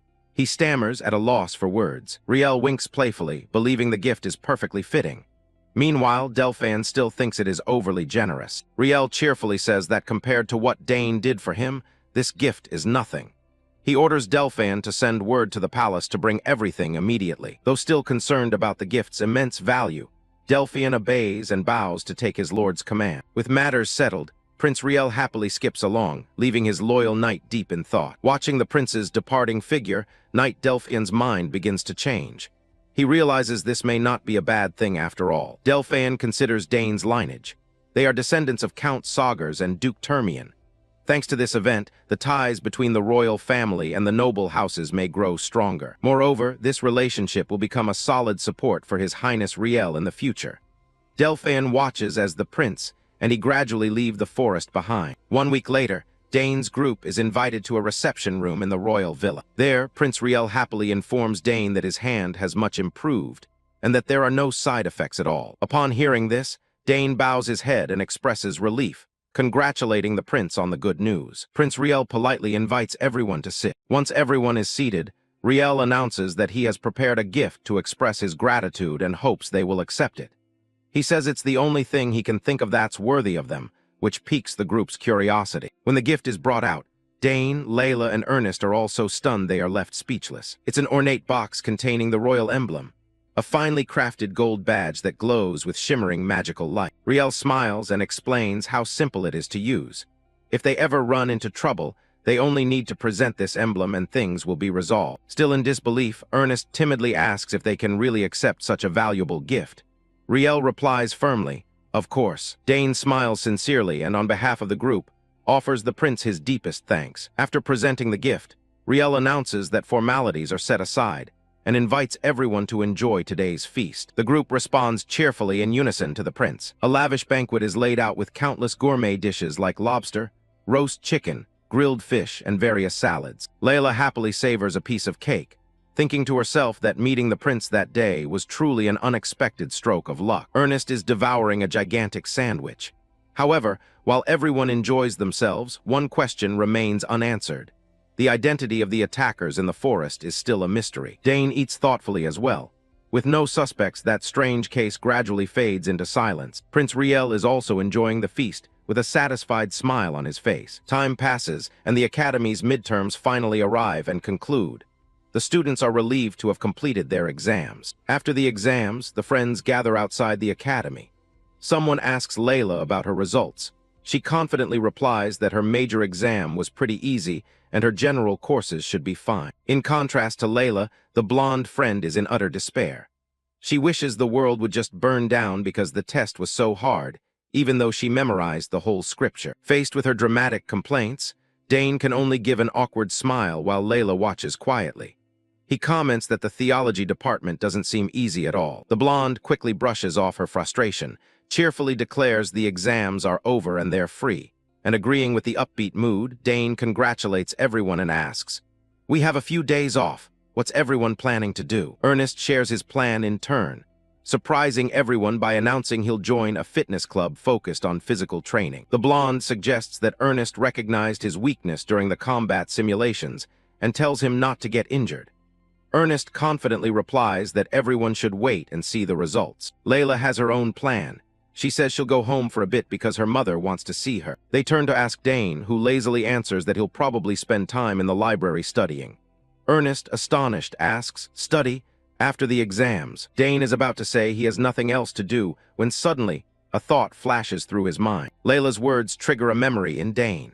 He recalls a scene from his childhood when he was talking with an elderly man. It was when he was 7 that the Duke of Termian gave him a gift, the Forge Badge of Termian. Back in the present, Dane excitedly announces a new plan. He wants to forge a new sword and perhaps visit the Termian Forge. Layla and the blonde friend are surprised by this sudden change. Dane turns to Layla and says, "No, Layla, I'll go with you." Layla is stunned and asks why he suddenly wants to visit her home. Dane beams, explaining that he just wants to take a look around her family's forge. Layla can only sigh, saying that Dane is probably the only person in the world who would call that taking a look. At the mention of the Termian Forge, Ernest and the blonde friend grow excited. Both immediately ask to come along, saying it would be an amazing experience. Layla happily agrees, saying the more the merrier. On the way, the blonde friend becomes anxious as they near the Duke of Termian's mansion. Layla reassures her that she just shouldn't touch anything. The friend quickly promises she'll only look. Layla regrettably says it would be better if Senior Priscilla could come too. Dane answers there's no way, since Priscilla has been summoned to the temple. Ernest curiously asks how long it takes Layla to get to the Termian mansion. She replies it's less than an hour by carriage. Ernest is stunned at how close it is, while he lives out west and it takes him nearly a month on horseback. When asked, Dane casually reveals it only takes him a day to get there because his aunt had a teleport gate installed. His two friends gape in astonishment. Layla can't believe Dane used a teleport gate without telling them. Dane innocently asks, "Oh, I didn't tell you," prompting Layla to shout that this is the first she's heard of it. Dane thinks that's reasonable and asks if Layla's older sisters use it too. Images of Layla's sisters come to his mind. Dane adds that the sisters must have helped Layla a lot at the academy and says he's jealous. Hearing this, Layla sighs and wonders what her brothers have been up to lately. Layla's remark makes Dane realize something. He thinks back and notices that Layla has never really talked about her siblings before. The final scene shows Dane looking down at the city from above, his mind full of thoughts about Layla's mysterious family. He wonders what her brothers are like. Layla begins to recall her brothers. Her eldest was very kind. Before he left for the Eastern Territories, he used to play with her. As the group walks, Layla continues thinking about her second brother, who liked to tease and prank her and sometimes annoyed her. Walking beside her, Dane quietly thinks Layla clearly was loved by her brothers. Seeing this, Ernest asks curiously whether Layla's second brother lives at the mansion. Layla replies that he's not that kind of person. He has too free a spirit. She recounts that one day her brother suddenly left home and no one knows where he is. He said he was going for training or something, but Layla didn't really believe it. Dane is astonished by this and asks again. He ran away from home. Layla sadly confirms, saying that since becoming a knight he has lived far from home. She really doesn't know why her brother did that. Dane remarks that Layla's brothers all seem extraordinary. Layla agrees, saying her eldest is diligent while the other is unpredictable. Dane begins to analyze the situation, wondering if this might be a power struggle among the siblings, something common in noble families. However, Dane quickly dismisses that idea. The Termian family never gave him the impression of being that rigid. He thinks there is probably a deeper story behind it. Their conversation is interrupted by the sound of brisk footsteps approaching. A group of knights appears, and the leader, Sir Ismar, calls out happily for the young lady. Layla cheerfully greets him in return. Sir Ismar, a loyal man with a scarred face, smiles warmly. He says it's been a long time and immediately rushed over when he heard she had arrived. Right after that, the great gates of the mansion open. Layla's father, the Duke of Termian, spreads his arms to welcome everyone. Layla joyfully shouts, "Father!" and runs to him. The Duke remarks that she has grown and asks about her life at the academy. Layla excitedly boasts to her father that she studied very hard and that he will be amazed when he sees her grades. The Duke laughs and says he eagerly looks forward to it. The Duke then turned to his daughter's companion and called out, "And, look who we have here, Dane." Dane bowed respectfully.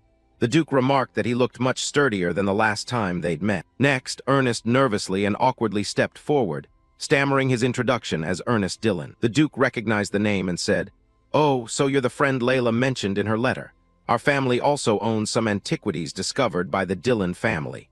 Layla, you've made a very impressive friend." Layla proudly flashed a V sign, smiled, and said, "Of course, who else would I be friends with?" The Duke invited the group inside, saying a small reception had been prepared to welcome them. Layla happily thanked her father. Layla cheerfully led the way, eagerly urging everyone to follow her. On the way, Layla turned to Dane and asked, "Your family's tarts were amazing last time. Do you think I could have one again this time?" Dane smiled and replied, "I knew you'd say that, so I told them to prepare strawberry tarts in advance. Just wait and see." The scene shifts to an opulent banquet hall. Gentle music plays as nobles in splendid attire gather, converse, and enjoy the feast. At the feast, Dane, Layla, and Ernest eat together. Ernest remarks, "It's been a while since I've had anything this good, huh?" Dane agrees, "Right.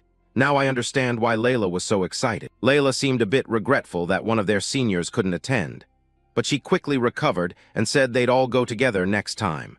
At that moment, their attention was drawn to a group just entering. In the center of the hall, a group of knights in formal uniforms stood together, drawing the attention of those around them. Dane asked Layla curiously who they were. Layla explained they were the family's knights, invited by her father, and she'd heard more people showed up when they learned Dane was present. Dane was a little surprised by that information. Meanwhile, Layla felt an uneasy premonition about their presence. As Layla had feared, one of the knights, who appeared to be the commander, stepped forward and solemnly greeted. Cantus Daggerweld sends his regards to Master Dane Saugers. Dane, in his formal attire, politely returned the greeting.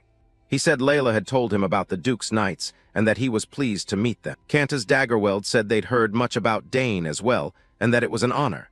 He asked permission to join Dane's group for a while, and Dane of course agreed. Ernest added that the Termian family's knight squad was said to be one of the best in the Empire, second only to the Royal Knights. Countless knight trainees competed to join them. Cantus also said he'd heard of the Saugers Knight Squad's reputation. Dane confirmed, saying his squad focused on spear tactics, mostly thanks to his father. Dane further explained that it began when his father taught spear tactics to knights on the battlefield, and before long it developed into a formal knight squad. Now they had become the Empire's only spear knight corps. Cantus was very intrigued. He said they were always curious about the Saugers' training methods and bluntly asked whether Dane was skilled with the spear. Dane modestly replied, "Well, I suppose I am." Immediately, Layla proudly interjected, boasting that Dane was good at everything, and even if all the knights here attacked at once, they wouldn't stand a chance. The other knights murmured, skeptical of Layla's claim. Ernest hurriedly reminded Layla not to say things like that. Stirred by Layla's words, Cantus and his knights immediately made an offer. "Then, Master Dane, we formally request a sparring match." All the knights bowed in unison, respectfully asking Dane to show them a thing or two. Layla was stunned. She hadn't expected her boasting to lead to this. She inwardly groaned, "Why do my bad feelings always turn out to be true?" Contrary to Layla's anxiety, Dane remained quite calm. He turned to reassure her that everything would be fine and even encouraged her to show them what she could do. Cantus and his knights couldn't hide satisfied, expectant smile. Dane merely let out a sigh, his eyes bright with interest. He accepted the challenge lightly, if you insist. The knights were ecstatic and shouted in unison, "Then we ask you to teach us, young master." The scene quickly cut to an outdoor training yard. At the training ground, Dane held a spear, calmly facing 4 Termian family knights armed with swords. The match began. One knight lunged forward, attacking Dane with a powerful sword strike. With a completely composed expression, Dane easily dealt with the attacks. He moved and parried with effortless precision. With a precise motion, Dane used the shaft of his spear to stop a sword blow, then deftly twisted to disarm his opponent, demonstrating clear superiority in skill. Seen from above, Dane moved through the knight's circle like a whirlwind. The spear in his hands traced lethal arcs, not only nullifying every attack but completely dominating and controlling the pace of the fight. A close-up showed Dane executing a spinning strike. The battle continued with relentless intensity. Dane's gaze was sharp and utterly focused. He had total control of the situation. From the stands, Duke Termian, Layla, and Ernest watched in held breath. The Duke's face displayed clear astonishment and admiration. A close-up of the Duke's face showed him completely shocked and impressed by what was unfolding. Dane executed one decisive final move, his force making the ground beneath his feet crack. He launched a finishing blow, using his spear to strike 2 opponents at once. Dane jabbed the butt of his spear into one knight's abdomen, a non-lethal knockout strike. Another knight was sent flying by a lightning-fast attack. And then the match was over. All 4 knights lay on the ground, their weapons scattered. Dane stood alone at the center, entirely unscathed. Cantus Daggerweld, who had proposed the match, could only stand and stare, sweating in disbelief. Dane slammed the butt of his spear into the ground, a decisive gesture signaling the end of the bout. He stood tall, holding his spear with confident calm, while a defeated knight still lay behind him. Dane gave a slight, self-assured smirk, the confident smile of an absolute victor. A cheer rang out declaring the result.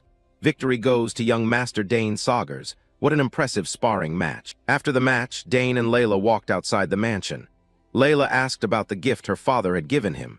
Dane confirmed it was some books written in an ancient language. Layla explained she had told her father that Dane was interested in old texts, and perhaps he had remembered that. Dane thanked her, saying the Academy's library was too limited and these books would be very helpful. Layla smiled and said it's better that someone who truly appreciates them reads them than let them gather dust. Suddenly Dane changed the subject and asked Layla about Ernest. Layla said Ernest had gone with the steward down to the relic vault. He looked extremely excited. Dane said he was curious about the place too. Layla began to scold Dane, asking if he ever tired and advising him to relax during the holiday. But Dane replied he'd rest after visiting the forge tomorrow. Under the sunset, Layla mused that it felt wonderful to be home after the exams. She added that her father seemed very pleased after watching Dane's spear skills, as if Dane were his own son. However, Layla's mood sank.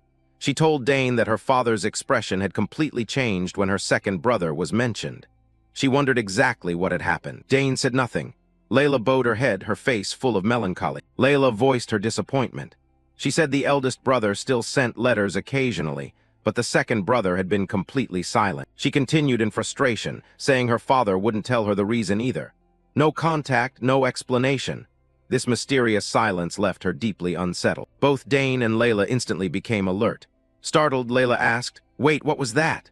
Dane, tense, called toward the sound. Something just moved over there. A close-up of Dane's eyes widened, vigilant and razor-focused. He had clearly sensed an unusual, dangerous presence. They both looked toward the garden. Dane confirmed, "Yes, I can feel it." Faint streaks of light shot toward them from the bushes, signaling a looming threat and ending the chapter on a cliff of intense suspense. Continuing from the end of the previous chapter, after sensing someone hiding, Dane Saugers flew into a rage. He gathered an immense surge of mana and directed it straight toward the nearby thick bush. Dane shouted a threat, demanding that the person come out on their own before he personally dragged them out. Dane's bright blue mana grew increasingly fierce, ready to level the entire garden. Immediately, a panicked voice from within the bushes cried out, begging Dane to stop and promising to come out at once. Hearing that voice, both Dane and Layla froze. It seemed they recognized who was hiding. The bush began to stir as the person inside prepared to step out. A man slowly emerged, murmuring that Dane's actions were truly fierce. He explained that he had only been following his sister, who was walking with some young man. That person turned out to be none other than Dayward Termian, the second son of Duke Termian and Layla's long-missing older brother. He smiled at his sister. Dane was completely stunned by this revelation. He had not expected this man to be connected to Layla. He had even mistaken Dayward for Layla's younger brother, when in fact he was her older brother. Contrary to Joy, Layla was furious. She rushed forward, grabbing her brother's hair and berating him for worrying them so much, but never contacting them even once. Layla shouted in anger. She had waited for news from him for years, while even their eldest brother still wrote letters home. Dayward held Layla's hand, smiling as he acknowledged she had grown much stronger and must have trained diligently. Layla's anger hadn't subsided. She yelled that she had become stronger and challenged him. Seeing this, Dane quickly intervened, telling Layla to calm down. Suddenly, Dayward acted. He pulled Layla into his arms, embracing his little sister tightly. Dayward gently apologized to Layla. He insisted he had never forgotten the family. Faced with the unexpected hug and sincere apology, Layla's anger gradually ebbed. Dayward said he had his own reasons for disappearing. He apologized once more for leaving her to endure everything alone all this time. Dayward promised to tell her everything and asked her to stay calm. Hearing this, Layla's eyes filled with tears as she asked him whether he truly did not want to reunite with the family. Dayward firmly denied it. He said he had not for a single moment forgotten his family. Standing beside them, Dane quietly witnessed the emotional reunion. After a while, Layla calmed down and stepped back from her brother's embrace. Her gaze had grown resolute. She wanted to know the whole truth. She demanded that Dayward tell everything, where he had been and what he had done during that time. Dayward agreed to tell her, but he wanted to speak with Layla alone and asked Dane to give them privacy. Immediately, Layla objected strongly. She grabbed her brother's hand and insisted that Dane listen as well, insisting he was trustworthy and could keep a secret. Impatient, Layla urged her brother to just speak.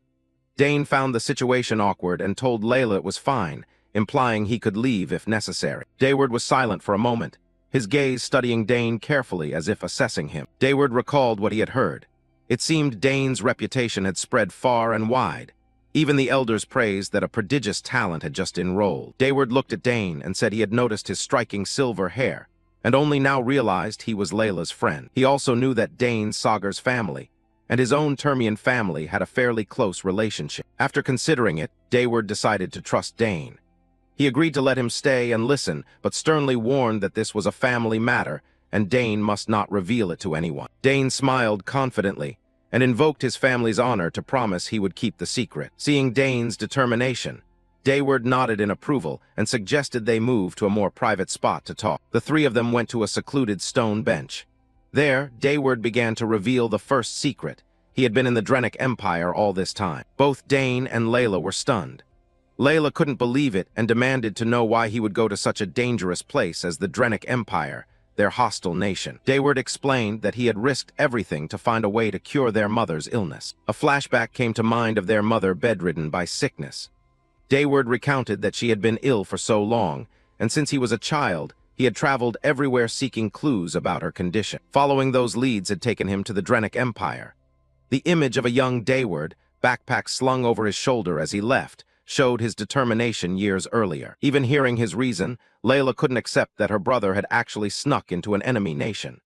Dane also admitted this was an extremely serious matter. Layla's anger flared again.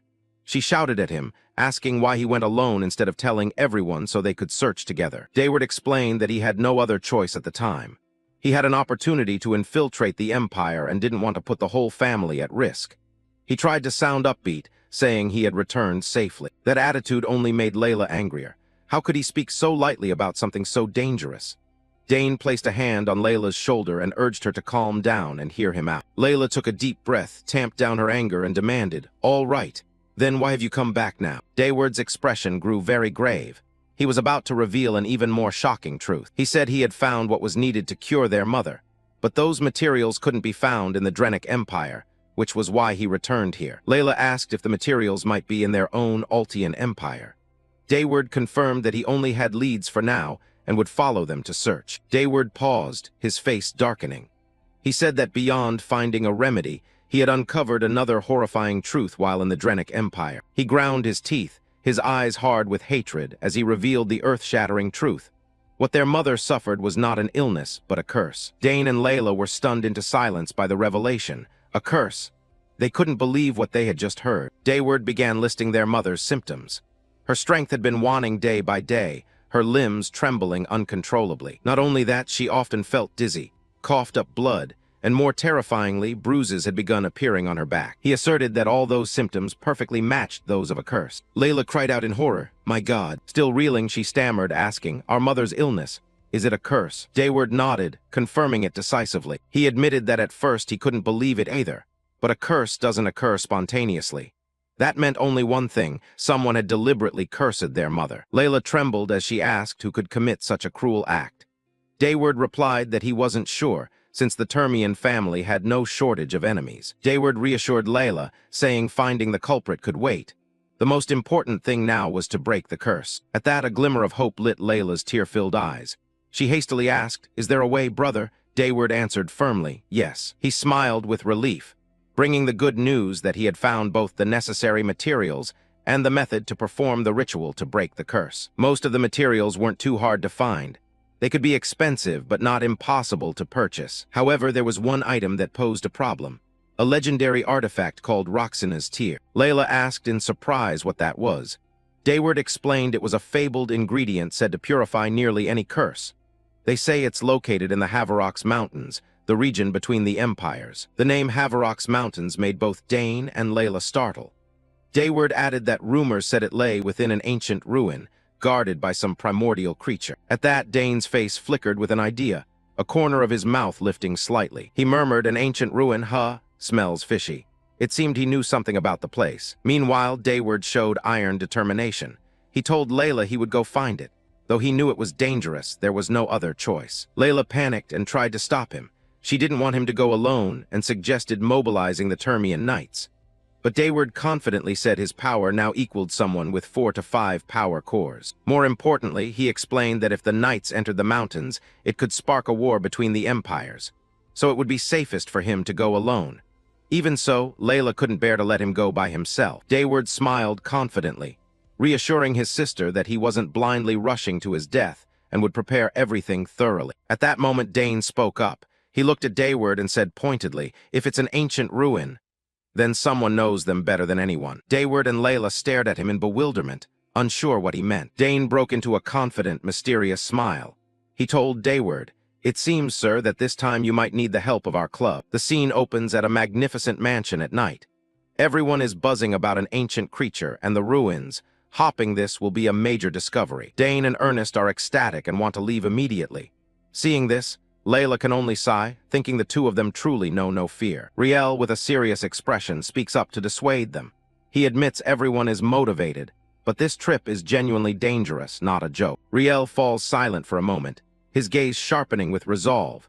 Though his words are correct, he seems to be weighing other calculations in his mind. Dane and Ernest look at Riel and can sense the complexity of his thoughts at that moment. They also partially understand Riel's burden. He had to wander through the enemy empire for years just to find a cure for their mother. That suffering is hard to imagine. That Riel could gather information and return safely proves he is no ordinary warrior. After some thought, Riel finally agrees. He decides to go with them on the condition that the trip be kept completely secret, beforehand, during, and after their return. Hearing Riel's agreement, the group erupts with joy.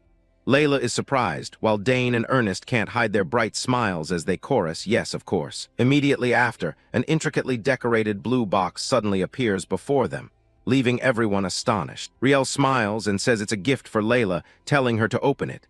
Layla is still puzzled, not yet understanding what's happening. However, Layla is still angry at Riel. She glares at him, thinking to herself, "Don't think one gift can buy me off. I'll never forgive you." Seeing Layla react this way, Dane and Ernest only whisper to each other. Riel remarks that she does seem genuinely angry, and Ernest adds that she used to be much scarier. Despite her anger, Layla is curious and places her hand on the box, slowly opening it. When the lid opens, Layla remains skeptical, thinking to herself, "If it's something silly, I swear I'll." But her words are cut off when a melodious tune plays from the box. It's a music box. Layla is stunned as she looks inside. She recognizes the image of 2 small figurines dancing to the music. They are the likenesses of her and her mother. Layla chokes up and exclaims, "Mother, and me." The little figurine of Layla is carved with a radiant smile, recreating a happy memory. Riel smiles and explains that it's a moment when their family was happiest.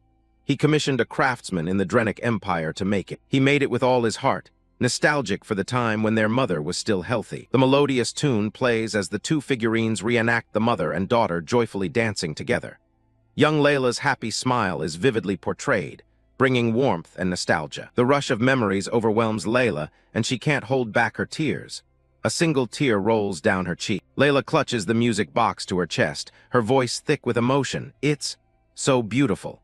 The earlier anger has completely melted away, replaced by the warmth of family. Witnessing his sister's emotion, Riel quietly smiles.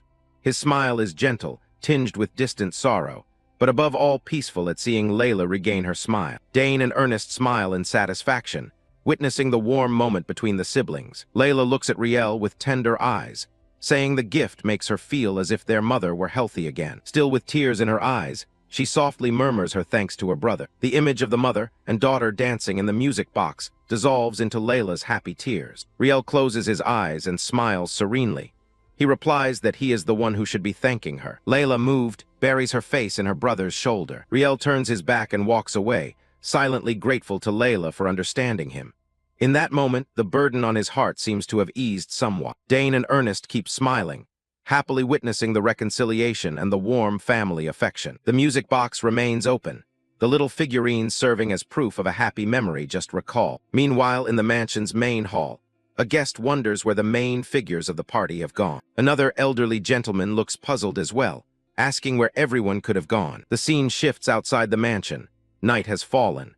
Layla tries to persuade Riel to stay and meet their father, but he refuses, unsure of what might happen next and promising to greet him another time. Riel reassures his sister, saying he left a crystal contact code so she can call him anytime. He also says he'll remain in the Empire for a while and will come immediately if needed. Layla, worried, tells him to be careful. Dane replies decisively, promising he'll return soon. Before leaving, Riel suddenly remembers something and calls his sister back. He hands her a small pouch of medicine, saying it will help ease their mother's symptoms. Riel instructs Layla to ensure their mother takes the medicine regularly, and most importantly, to keep this a secret from their father. Layla is stunned by her brother's directive, but quickly understands. She promises to make sure their mother takes the medicine. Riel's gaze turns sharp, hiding many secrets. Riel turns to Dane and Ernest, asking them to look after his sister. He promises that when he returns, they will all set out together for the mountain range. After a final farewell, Riel moves quickly. He says his last goodbye to Layla and nimbly jumps over the mansion's fence. His silhouette quickly disappears into the night, showcasing the skill and secrecy of his movements. Silence falls over the mansion's white fence where Dane just vanished, leaving an empty space behind. Layla stands there clutching the pouch of medicine, sadly watching her brother's departing figure. Seeing her worried face, the friends nearby feel a pang of sympathy. Noticing Layla's worry, Ernest and Dane move to comfort her. Ernest says Riel looks very strong and will surely be fine. Dane, with a keen look, seems to notice something. He asks Ernest to stay and console Layla for a while. Ernest, surprised, asks where Dane intends to go. Dane merely replies that he forgot something in the room and will be right back. Ernest agrees to stay with Layla, while Dane quickly runs off. Ernest places a comforting hand on Layla's shoulder, as she remains lost in worry for her brother. The night is quiet, the full moon shining brilliantly in the sky. But that quiet is quickly shattered by hurried footsteps in a dark alley. It's Riel. He's running, his face urgent, realizing he's being pursued. He mutters, "Those persistent bastards. I didn't expect them to follow me this far." Riel thinks to himself that he's lucky they don't know he's from the Duchy of Termian. They must have wandered around the mansion and followed when he left through the secret passage. He recalls his mistake just before leaving the Drenic Empire. In a careless moment, he revealed that he was from the Althian Empire. That was a deadly mistake. Riel wonders how much longer he can hold out. His wounds and exhaustion are sapping his strength. He gritted his teeth as determination flared up within him. The thought of breaking the curse on his mother at any cost gave Riel renewed strength. He pushed every last ounce of energy into continuing to flee. Riel tried to run as fast as he could, but he seemed to have reached his limit. He stopped, realizing he had been backed into a corner. Damn it, he cursed inwardly. From the shadows, figures in hooded black cloaks gradually emerged. One of the pursuers spoke in a cold voice, mocking Dane for leaving such a long trail. The hooded figures stood motionless, watching their prey. They stood on the rooftops, blocking every escape route for Riel. Riel was surrounded on all sides, two in front and two more behind, cutting off his path. Riel gritted his teeth and stared at his pursuers with a desperate look. He wondered in despair, damn, is this the end? In a dark alley, Prince Riel is surrounded by a group of assassins in black cloaks. They outnumber him and look deadly. His situation hangs by a thread. Riel watches tensely, estimating there are about 10 of them. They are all professional killers. They are seasoned murderers. Their presence radiates lethal intent. They've come for his life. Riel knows he can't match them. Desperately, he thinks that if he's lucky, he might take 2 of them down with him. He grits his teeth, bracing for a hopeless fight with almost no chance of survival. Riel draws his sword, silently apologizing to Layla. He regrets that he may not be able to keep his promise to her. An assassin lunges with a cold, sharp gaze, giving Riel no time to think. They attack in unison, blades flashing toward Riel like a storm. The assassins move like lightning, coordinating to corner Riel with no escape. Against such an elite force, Riel is quickly overwhelmed. A blade pierces his body. In that life-or-death moment, Riel doesn't think of himself but regrets leaving without apologizing to his father. A final determination lights his eyes. Perhaps he plans to use his remaining strength to fight back. At that instant, a green mana bullet unexpectedly flies in, knocking the surrounding assassins aside. The other assassins are not spared. They're flung away and scream in pain. The assassins are astonished. They recognize it as a mana bullet. The captain doesn't know who's helping Riel, since intelligence says he always works alone. From the shadows, a voice rings out, mocking them for being careless. The assassins are stunned, wondering who broke their trap and got in. The whole group is terrified. Instinct tells them this newcomer is no ordinary person. Then Dane Saugers appears, a 14-year-old boy with white hair and red eyes. He is the one who intervened. The assassins tremble and ask who he is. Dane merely curls his lips in a confident smirk and declares they don't need to know. After Dane deals with the assassins, Riel is still astonished. Dane explains he followed a bad feeling and suggests they clean up quickly to prevent rumors. Riel can't believe a 14-year-old could bypass the traps and reach him. Dane modestly says these are skills he learned from his mother, including disarming traps and infiltration. Riel laughs with relief and thanks Dane sincerely, admitting that without him he would surely be dead. Riel looks ahead, contemplating that at last he's escaped those who have relentlessly hunted him. Standing on the rooftop, Riel explains they've been pursuing him from the border, and again thanks Dane for saving his life. He marvels that Layla truly has an incredible friend, though he's still puzzled. Riel pats Dane's head affectionately while wondering how the assassins kept finding him. He wonders what to do in such situations to escape pursuit. Hearing Riel's question, Dane replies from experience that targets often carry something hidden when being followed. His eyes light up as he begins using mana to scout. A blue mana flow envelops Riel as Dane scans his entire body for anomalies. Dane's mana-sensing ability is extremely sharp. He quickly detects something near Riel's feet. Dane confirms, found it. He has located a tracking device hidden in the sole of Riel's shoe. Dane tells Riel he now knows why the assassins could track him, and asks Riel to check the sole of his shoe. Riel, bewildered, doesn't understand what's happening, but does as Dane says and flips his shoe over to look. Dane explains there's a mana receiver hidden there. Riel is extremely shocked. He can't believe he's been tracked so cleverly. Just as Dane said, a tracking device under the sole of his shoe is glowing. Riel exclaims in astonishment, "Really?" Dane adds that this is a tool commonly used by assassins. It's so small it's hard to detect, yet its tracking capability is powerful. It was likely attached before Riel crossed the border. Riel is still stunned. He can't fathom how Dane noticed something like that when he himself had no idea. He urgently urges Dane to remove it quickly. After the device is removed, Dane reassures Riel that he can relax now because they won't be able to track him for a while. Riel breathes a sigh of relief and vows to be more careful from now on. Dane is silent for a moment, his gaze growing thoughtful as he looks at his older brother. After dealing with the assassins, Riel asks Dane why he went alone when it's so dangerous out there. Dane wonders aloud that it would have been better if Riel had gone to see the Duke first, or told their eldest brother and asked for help. Hearing that, Riel falls silent, his hand clenching unconsciously. He sighs, sorrow and complexity etched across his face. Riel explains that their father probably thinks he's pathetic. He wanted Riel to become the head of the family, but Riel wandered off right after graduation. He believes their father likely wouldn't believe what he says. The father-son relationship seems strained. Riel then mentions their older brother, whom he considers even less ambitious than himself. Their brother is busy fighting monsters in a far eastern region, so Riel doesn't want to bother him. So Riel concludes that for now it's easier to be alone. He wants to gather all the ingredients himself to cure their mother and prove himself to the family. Riel tells Dane, so, not yet. Dane listens in silence and shows understanding for his brother's decision. Dane thinks to himself that if that's what Riel wants, They should respect that decision. Having fully removed the tracking device, Dane freed Riel from the immediate danger. Riel is deeply grateful, saying he owes Dane a great favor and will find a way to repay him. Dane simply smiles and replies that he certainly won't hesitate when it's time to collect on that debt, implying Riel must stay alive. Dane gives Riel a contact code and tells him to reach out if he needs help. He jokes that Riel has to live to repay the debt. Riel laughs and agrees. Riel takes the contact code from Dane's hand. Riel thanks Dane and promises to keep it safe. Before leaving, he asks Dane to look after his little sister. Dane watches his retreating figure and agrees. Riel smiles, feeling somewhat reassured to have a reliable younger brother. Dane also smiles with relief. The relationship between the two brothers seems to have improved. After Riel walks away, Dane thinks they should keep today's events secret from Layla. He knows that if Layla hears about this, she'll definitely insist on following Riel. Night falls, bringing an end to a long, eventful evening. Dane decides to head home as well after handling everything. The scene shifts to a building under the night lights, signaling the end of the day and a move to a new setting. The next day, in an elegant mansion, the story continues. Dane is talking with his younger sister, Layla. He asks about their mother's condition.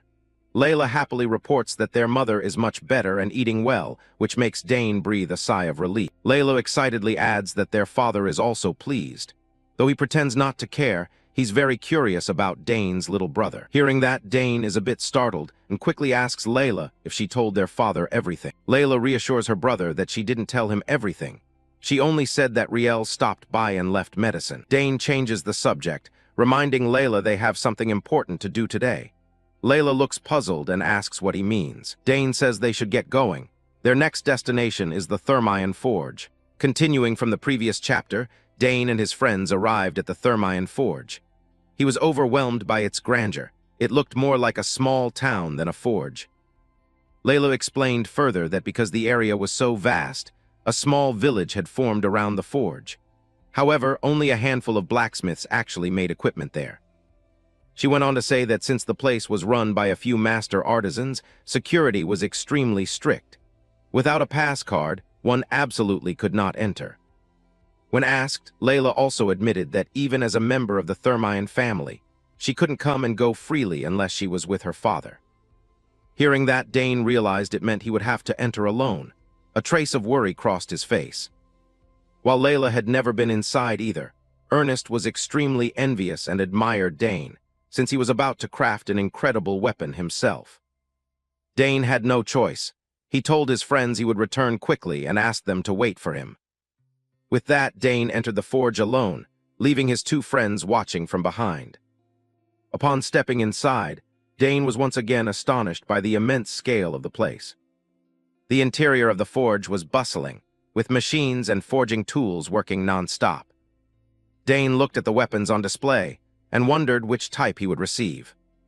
Suddenly, a loud noise rang out, startling Dane and causing him to stop in his tracks. He felt the ground tremble and wondered what that strange sound was. Dane quickly realized it wasn't the earth shaking. It was footsteps. A huge man with a thick beard and a muscular build suddenly appeared right in front of Dane. The man was the blacksmith Volbeck. He looked at Dane and said, "So you're the child who received the forge's pass card." Dane was awed by Volbeck's massive frame. He politely introduced himself and said he had received the pass card from the head of the Thermion family when he was young, and that it was a great honor. A flashback appeared. When Dane was a boy, Duke Thermion personally handed him the pass card. The Duke said he had heard much about him and that the Thermion family didn't give pass cards to just anyone. Back in the present, Volbeck was somewhat surprised to hear Dane speak of the Duke so casually, while the boy himself remained humble. Volbeck said sternly that status meant nothing here. There were only blacksmiths and non-blacksmiths. Even royalty didn't matter, only the Thermion family was the sole exception. However, Volbeck added that even members of the Thermion family had to be qualified and skilled. Dane silently admired this master smith, whose skill was such that he feared no royalty. Then Volbeck told Dane to follow him inside. The two of them moved deeper into the vast forge together. Dane noticed something odd. The deeper they went, the more the space seemed to expand, contrary to what he had expected. Seeing Dane's curiosity, Volbeck explained the place was built to suit his size. He revealed he was a half-breed of dwarf and human, and that this mix gave him his unusually huge physique. Volbeck warned Dane not to say anything insulting about his appearance. Dane immediately agreed, thinking privately that the man had probably endured a lot because of how he looked. Then Volbeck got straight to the point, asking Dane why he had come and what he wanted to obtain. Dane answered honestly that he hadn't decided yet. Since it would be an important weapon for him, he needed to be careful. Volbeck agreed that was a wise decision. However, he said that from what he had seen, what Dane wanted was already quite clear. Dane asked curiously what Volbeck thought he wanted. Volbeck revealed a special ability. He could smell metal, and from its scent alone he could tell how a weapon had been forged and what shape it took. He said Dane gave off the scent of a spear and a fine dagger, so what the boy wanted was neither a spear nor a dagger. Dane was astounded by Volbeck's extraordinary and uncannily precise ability to identify weapons by smell alone. Impressed, Volbeck invited him into his personal smithy. Inside Volbeck's workshop, many types of weapons were displayed, especially swords. Volbeck suggested that since Dane already had decent spears and daggers, why not try making a sword? He teased Dane, asking if he couldn't see because the workbench was too tall. Dane was surprised by the suggestion to make a sword. Volbeck explained that the sword was one of the weapons he forged best. In his view, it was the most fundamental weapon in combat and also the most powerful. Dane voiced a practical concern. He was still growing, and if he had a sword forged now, would it become awkward to use as he got bigger? Volbeck brushed that worry aside. With the confidence of a master craftsman, he asserted he could easily make a sword usable even after Dane matured. For a moment, Dane recalled his past life. The sword was the weapon he had been most skilled with. If Volbeck could forge him a good sword, it would be perfect. After some thought, Dane decided decisively, okay, I'll choose a sword. Volbeck praised the wise choice and revealed he already had a perfect design in mind the moment he saw Dane, which would speed up the process. Volbeck said he would give Dane the chance to personally select the material he preferred for forging the sword. With that, Volbeck thought it best to show Dane directly and told him to follow.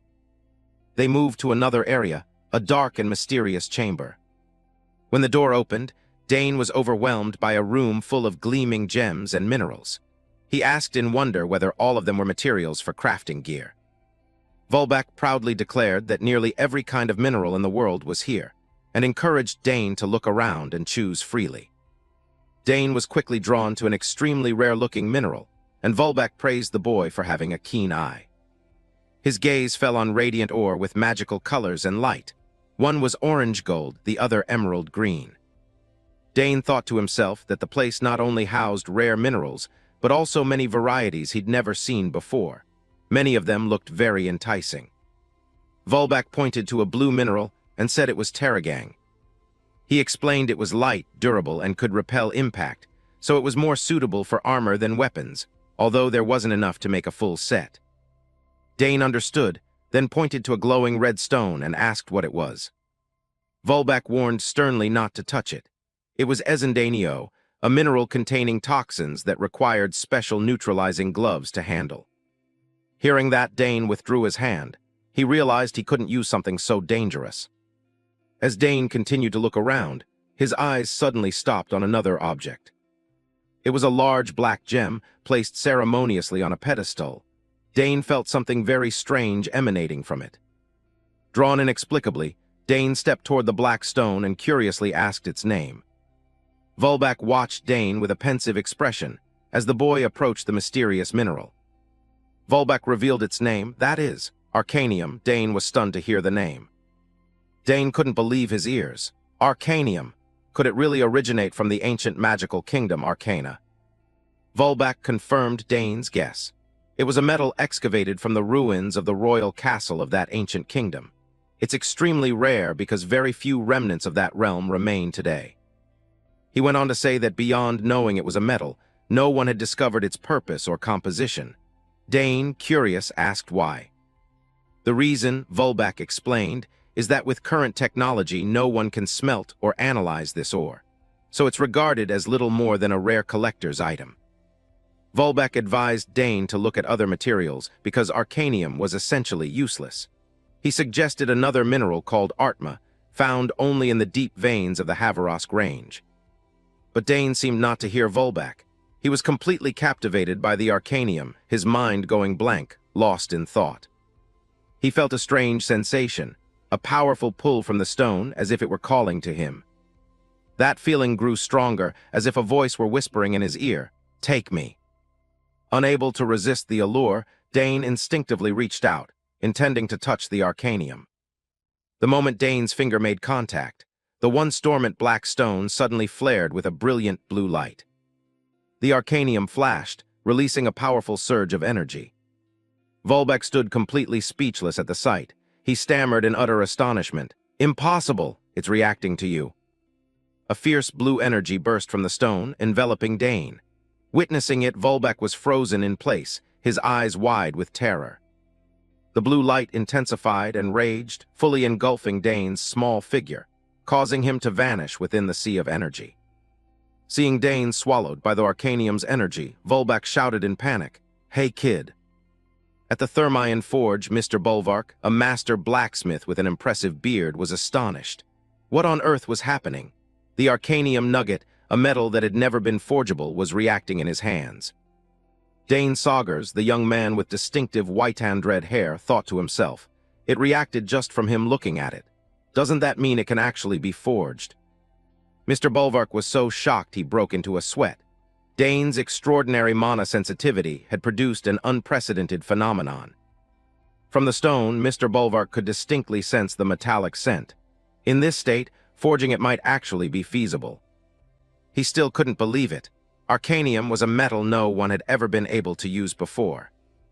While Mr. Bolvark was still stunned, wondering who this child really was, Dane was visibly excited, as if he had anticipated the outcome. After a while, the arcanium cooled and returned to its original solid state. Mr. Bolvark looked at Dane and declared, "You said you want to forge a sword, right? Then let's do it. I will forge it myself." Dane cheered with delight, expressing absolute trust in Mr. Bolvark's craftsmanship. But that was the only time arcanium reacted. No matter how many times they tried afterward, the metal wouldn't melt, and every attempt ended in deadlock. As everyone fumbled, Karnas, Dane's companion, a small dragon-like creature, also grew worried. Dane suddenly remembered what had melted the arcanium in that instant was Karnas's blazing flame. The tremendous heat from that fire was the key to solving the problem. Back in the present, Dane was talking with his two friends, Ernest, the bespectacled scholar, and Layla, the enthusiastic pink-haired girl. He explained, "We decided to seal Karnas's flame into an artifact." The artifact was a lantern housing Karnas's powerful flame. With that heat source, Mr. Bolvark could continue the forging process. Layla said happily, "Wonderful, you got help from Karnas again." A sword made of arcanium. It would surely be incredibly powerful and beautiful. How romantic. Dane nodded firmly, his gaze shining with determination and anticipation for the legendary sword to come. Once everything was arranged, the group decided to return to the academy, but first they had to go have lunch. Of course, the group cheerfully headed into town.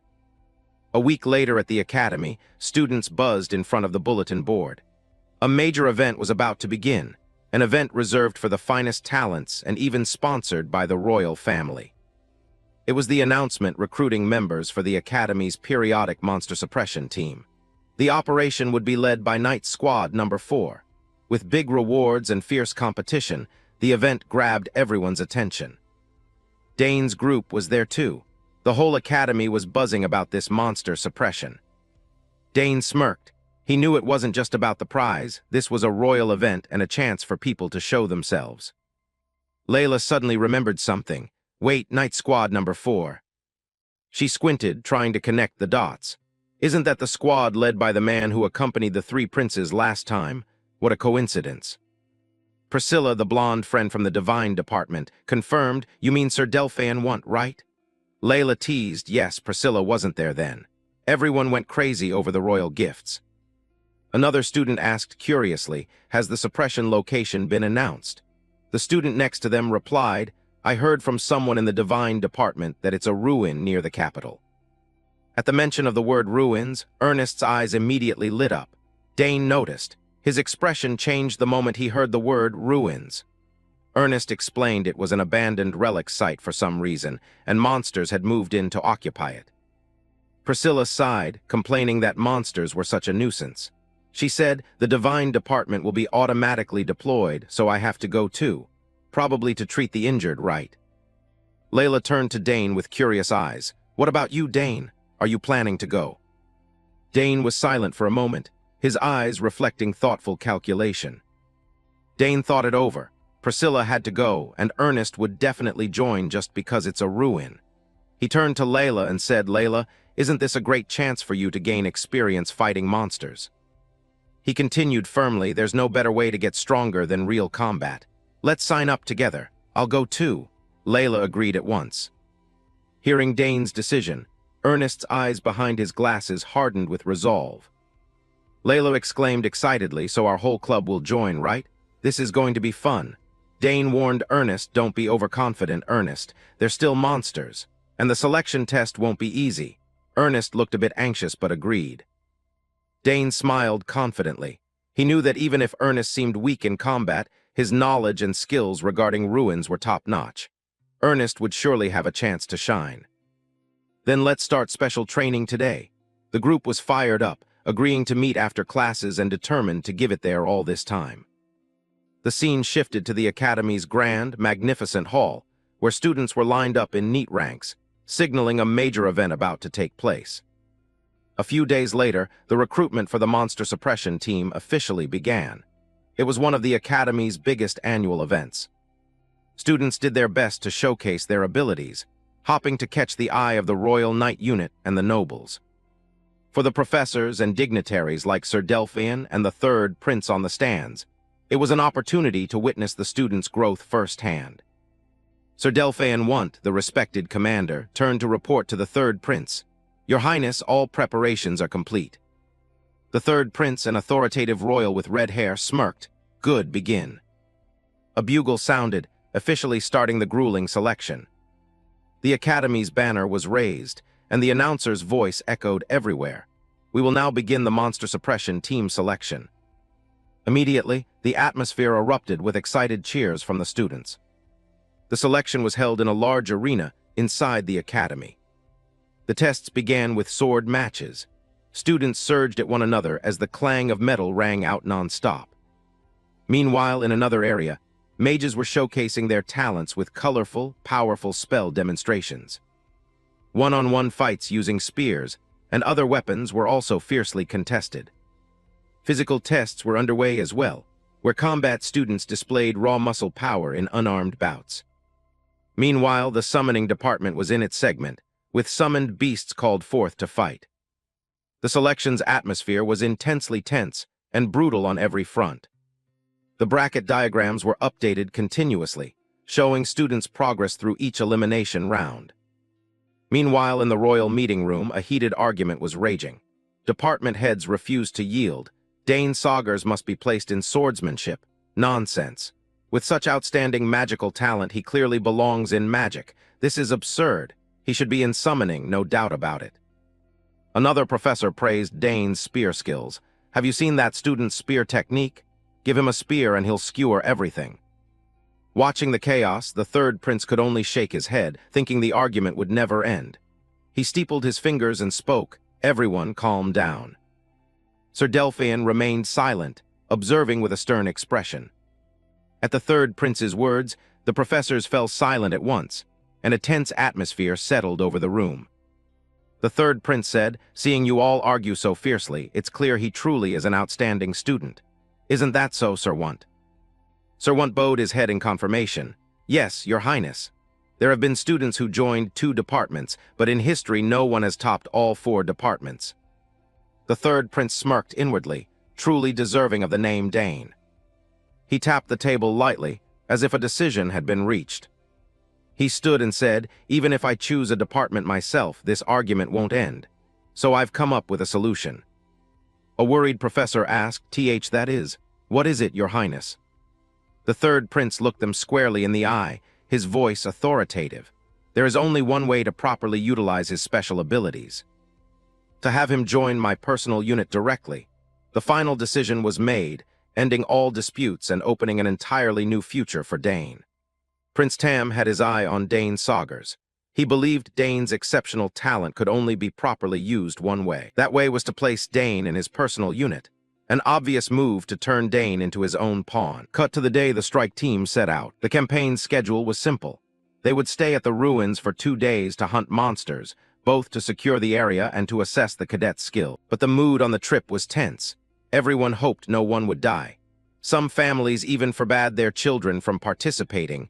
No talent mattered if they were going to be killed by monsters. Everyone seemed on edge. Priscilla Neriel, the blonde in Dane's group, warned that this was a real battle and they needed to be careful not to get hurt, since the healers couldn't be everywhere at once. Dane also cautioned his friends. Since they'd be moving separately, he couldn't protect everyone, so they all had to be extremely careful. Priscilla reassured them not to be overly afraid. The night units would rigorously protect the cadets during the campaign, though sometimes people still died. Her remark only made Ernest and Layla more frightened, wondering if the trip would really be safe. Dane advised everyone not to overexert themselves or act alone. If something seemed dangerous, run immediately. Everyone responded in unison. Then the troops took their positions. A commander ordered everyone to gather and quickly move to their assigned sectors. Another emphasized doing their best in their assigned roles and absolutely not dying. That was all. Dane Saugers, attached to the royal unit, enthusiastically rallied everyone to go. Layla Thermion of the combat division cheerfully said her goodbyes. Ernest Dillon of the scouting division was excited too, wondering how long it had been since he'd had an adventure like this. And Priscilla Neriel of the healing division wished everyone a safe return. All the cadets moved forward together, beginning their challenging journey. They reached the Rawasan area. Along the way, Dane sensed something was off. He approached Sir Hilderin, one of the commanders, to ask. Dane said he heard the original plan was to head west of Rawasan. He understood they'd reach the camp in half a day, but now they were heading east instead of west as planned. Dane wondered why the route had changed so suddenly. Dane's attentiveness caught the notice of Roya's Hilderin, deputy commander of the 4th Royal Knight Unit. He praised Dane and asked him to keep secret what he was about to reveal, since it might alarm the other cadets. Dane nodded that he understood and agreed to keep the secret. Sir Hilderin began to explain. He was sweating, indicating the situation was far from simple. He revealed that monster movements had been detected west of Rawasan, where they had originally planned to go. A huge pack of monsters was approaching. A large group was confirmed to be heading toward the ruins. According to the Rawasan Ranger Unit, their number was at least 300. Dane was astonished to hear that figure, 300 monsters. He analyzed that strange monsters usually had distinct traits and didn't tend to gather. Them assembling and moving to one place was abnormal. Sir Hilderin again acknowledged Dane's sharpness. He said that from his experience in cases like this, it was very likely that the ruins themselves were attracting the monsters. Dane couldn't help but worry, wondering what kind of ruins could attract monsters. Sir Hilderin explained that was why they were circling to the opposite side. He reassured Dane that however many of them gathered, they'd be burned away by their forces. Dane appeared to agree, but inwardly, he still had a bad feeling. Ruins that draw monsters. If not dealt with quickly, things could get very bad. Just then, a soldier ran up to report to the deputy commander that they'd reached the camp. Sir Hilderin immediately ordered all units to set up camp and demanded that all preparations be completed before sunset. The soldiers answered in unison. The sunset fell over the mountain range, signaling a long night ahead. As night fell, Dane's group stood on a cliff observing. Priscilla noted that the terrain was poor for defense. Dane agreed, but with so many people, there was no other choice. Layla anxiously asked Dane if anything was wrong. Dane replied that it was hard to say, and they should assign guard shifts carefully. They should especially keep watch toward Rawasan, where the monster pack posed a threat. Dane looked toward the mountain range, a feeling of unease welling up. The whole group felt something eerie. Suddenly, Dane felt something stirring under his clothes. It was Karnas, his little dragon. It wanted to get out. Karnas seemed very agitated. Dane didn't understand why it was suddenly acting that way. Moments later, Karnas shot out, circling in a panic and sounding an alarm. Its unusually intense reaction was an ill omen that drew the group's attention. Layla anxiously asked Dane what was happening with Karnas. Dane didn't know either, but guessed it was sensing something. Ernest and Priscilla also noticed the abnormality. Ernest said Karnas was on high alert. There was definitely something out there, and you couldn't ignore the instincts of a wild dragon. Priscilla urged Dane to report to Sir Hilderin immediately. Dane agreed at once. Meanwhile, Karnas continued to circle in panic, its cries full of anxiety. Dane told his friends he'd go report to Sir Hilderin and asked them to watch Karnas while he was gone. Everyone agreed, and Dane hurried off. Inside the command tent, Sir Hilderin was skeptical when he heard Dane report an attack. Dane pleaded that they needed to bolster defenses, mobilize the magic students to thicken the perimeter, and prepare maximum countermeasures. But Sir Hilderin told him to stay calm. He said Dane was overreacting because it was his first time camping. He insisted he'd sent scouts along the mountain flank and found nothing, then asked Dane if he had any proof. Dane was flustered. He couldn't say exactly that Karnas had reacted, so he had to make up a reason. He lied that they'd found droppings, tracks, and fur from monsters, and that all of it looked recent. Still, Sir Hilderin dismissed it, saying that even if recent, it was likely just a few.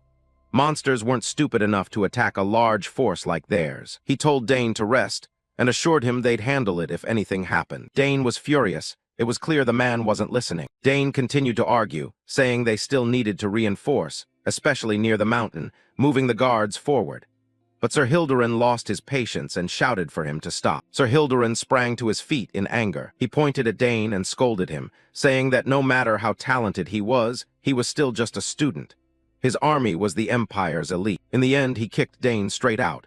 Dane could only stand silent before that arrogance. When Dane returned, Ernest angrily said the suppression had failed from the start. Priscilla asked Dane what they should do now. Unexpectedly, Dane said this could actually be a good thing. His friends looked puzzled. Dane explained with a knowing smile that having issued a warning would give them a legitimate reason to act, and later the superiors wouldn't be able to deny it. Priscilla seemed to grasp Dane's intent. Ernest and Layla panicked, asking if he meant they should go stop it themselves. Dane's face grew extremely resolute. He asserted that they couldn't pass up even a small opportunity. This concerned the lives of the knights and the academy's students. Dane had decided to act on his own. The monsters suddenly attacked and stepped on Dane's traps. A series of explosions went off, wiping out a large number of them. Waves of monsters rushed forward and were blown away by the preset traps, preventing them from advancing deeper inside. At the campsite, a soldier shouted in panic, alerting everyone that the monsters were launching a nighttime raid. Everyone was ordered to arm themselves quickly and assemble. The scene descended into chaos. A trainee screamed that he had no combat experience, while the knights hurriedly prepared. The knight unit was quickly assembled. A commander yelled for everyone to take up battle formation immediately because this was a real combat situation. A guard soldier rushed off to find the deputy commander to report the emergency. He panted as he reported to the deputy commander that a large number of monsters were approaching from Reborn Mountain. He estimated their numbers to be around 200. Hearing the figure of 200, the deputy commander was stunned and shocked. The soldier added that fortunately the explosive traps were slowing their advance, and it seemed a few students were holding the front line. The deputy commander asked in surprise about the explosive traps, since he had never ordered them to be set up. The deputy commander suddenly realized something and broke out in a sweat. He thought to himself, could Dane Saugers be the one who did this? Outside, Dane's traps continued to take effect, sweeping away wave after wave of charging monsters. The monsters, both goblins and black wolves, fell limp on the mountainside, unable to get past the trap perimeter. At that moment, Dane's group was observing from above. A companion in the group was thrilled that the traps had indeed worked effectively. The purple-haired girl in the group looked down and said it seemed the army below had finally realized the situation. They were regrouping and advancing. Layla, the pink-haired girl, snorted and said, "See, wouldn't it have been better if they'd listened to Dane from the start?" Dane kept a serious expression and reminded everyone not to let their guard down. He explained that the monsters they'd seen were probably just a fast-moving vanguard. The truly powerful ones would come later. Layla showed excitement, saying that this meant the earlier attack was just a warm-up. She was ready to show the monsters her real power. Dane stood in silence, watching the situation from above with a thoughtful expression. He was silent for a long time, seemingly analyzing something. After a while, Dane felt that something was really off about this attack. He noticed that goblins and black wolves, two species that usually don't cooperate, were fighting together. They were even attacking simultaneously in an organized manner, rather than charging chaotically by instinct. Dane judged that this was not normal. He felt as if they were being directed by someone behind the scenes, and his intuition told him that that person was about to appear. Just as Dane predicted, a gigantic dark figure appeared, heralding the second wave of the attack. Layla and Ernest also readied themselves for combat, their faces extremely tense. Ernest shouted to Dane that they were charging in. A much larger army of monsters, including massive orcs, appeared and roared. Dane ordered everyone to hold the line. The vast, ferocious horde of monsters surged straight toward Dane's group. A blonde girl, along with Ernest and Layla, was ready and declared the second round had begun. With a confident, decisive look, Dane ordered the team to wipe out every last monster. Immediately, Dane began chanting a spell, preparing to unleash an ace up his sleeve. A massive pillar of magical light shot into the sky, signaling that a powerful summon was about to appear. Dane ordered it to answer the call. In the distance, the Night Force and the other trainees felt an immense surge of mana that drew their attention. The deputy commander asked in amazement what it was. One soldier wondered if it was another explosive trap, but the guard who had run earlier recognized the difference. He stammered that it was a fourth-rank summoning, Ethorak. The deputy commander and the other trainees were left speechless with shock. Immediately afterward, Ethorak, a gigantic wolf surrounded by a purple aura, appeared and let out a thunderous roar. Ethorak charged into the horde, tearing them apart effortlessly with its razor-sharp claws. Goblin after goblin was ripped to pieces beneath Ethorak's claws. Even the massive orcs were no match for it. Ethorak fought its way through alone, easily clearing a vast swath of the horde. Watching that, the purple-haired student exclaimed in astonishment that the monsters couldn't move. Ernest realized it was Dane's summon and said it was incredibly powerful. The purple-haired girl warned Ernest not to let his guard down. Ernest replied confidently that not to worry, he wouldn't let a single one slip through. Saying that, Ernest raised his bow and loosed a magic-infused arrow at the monsters. His arrow easily pierced a huge orc. Layla was fighting with all her might as well, cleaving the monsters apart with her sword. However, the monsters' numbers were overwhelming. They kept coming in waves, forcing even Ernest to struggle. He couldn't help but be stunned by their seemingly endless numbers. Suddenly, the attacking horde all turned and fled at once. Ernest shouted to tell Layla that the monsters were retreating. With a sharp look in her eyes, Layla gave them no chance to escape and immediately pursued. She quickly closed in on the fleeing horde. Layla's pink hair streamed in the wind as she charged forward. Layla shouted that she wouldn't let them get away, then swung her sword to attack. She plunged into the midst of the horde, executing skillful sword strikes that felled one after another. Her slashes were sharp and powerful. No monster could put up a fight. Layla's blade flashed in the night, creating a deadly dance. She fought fiercely, monster blood splattering everywhere. Seeing that, Dane smiled with satisfaction. He thought to himself, that's Layla, her training has paid off. Suddenly, Karna's, Dane's small dragon, flew over and let out an unusual cry, as if it had sensed something. Dane turned and asked Karna's what was wrong. His expression grew serious. Standing amid countless monster corpses, Dane asked Karna's if there were stronger foes deeper inside. He felt his blood boiling. Dane decided to leave Ethorak here to hold the line. He trusted that with the others around, the rear would be secure. Dane exhaled and prepared to make a bold decision. He thought to himself that this was the first time since his previous life that he had charged straight into enemy territory like this. With a confident smile, Dane ordered Karna's to follow him, and the two of them pressed deeper into the mountain to find the true mastermind. Chapter 72 ends. An urgent report came in stating that an extremely powerful magical source had appeared, generating an energy flow entirely different from the normal mana stream. This magical source seemed to have created some kind of barrier. The reconnaissance team's final report said they couldn't penetrate it. The situation was critical. In the war room, the senior officers murmured at the news. An impenetrable level mana barrier was unprecedented. They wondered what might be inside. A general reported to the third prince that in the reconnaissance team's last transmission they had heard soldiers' screams. This sparked speculation that an extremely powerful entity was hiding within. The third prince's gaze hardened, a bead of sweat sliding down his temple. The situation was clearly far more serious than they'd imagined. On the battle map, the general explained that if the report was true, it would explain why so many monsters were gathering near the ruins, since by instinct they were drawn to mana. The general assured the third prince that the monsters would be even more strongly attracted if it was a powerful mana source. After deliberation, the third prince made a decision. He concluded there was no option but to clear the outer rings gradually and then advance inward, because a direct breakthrough to the center would be far too dangerous. The other officers in the war room wore tense expressions, worried about the risky plan. At that moment, a messenger from the Academy's escort unit rushed in, bearing urgent information. The third prince immediately went pale, then his face brightened with excitement. He knew this messenger was bringing news about Dane. 2 days after the messenger arrived, the scene shifted to the third prince's command tent. The third prince warmly welcomed Dane Saugers.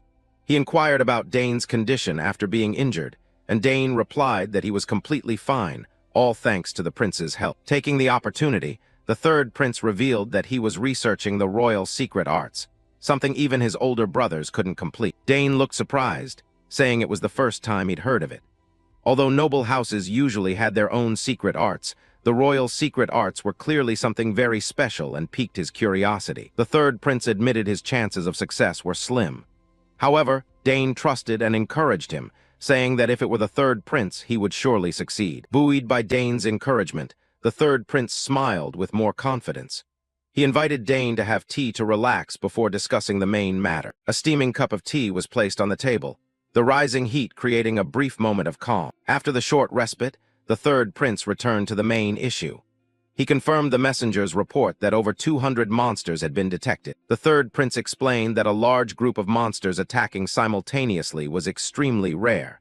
Therefore, the suppression plan had to change, because an unusual danger was surely lurking. With a serious expression, the third prince turned to Dane and said he wanted to hear Dane's thoughts first. Dane was slightly surprised but quickly composed himself. He thought to himself that in his previous life, planning military operations had been an everyday task. The third prince encouraged Dane to speak freely. With a sharp, confident look, Dane replied, ready to present his strategy. Dane began analyzing the map.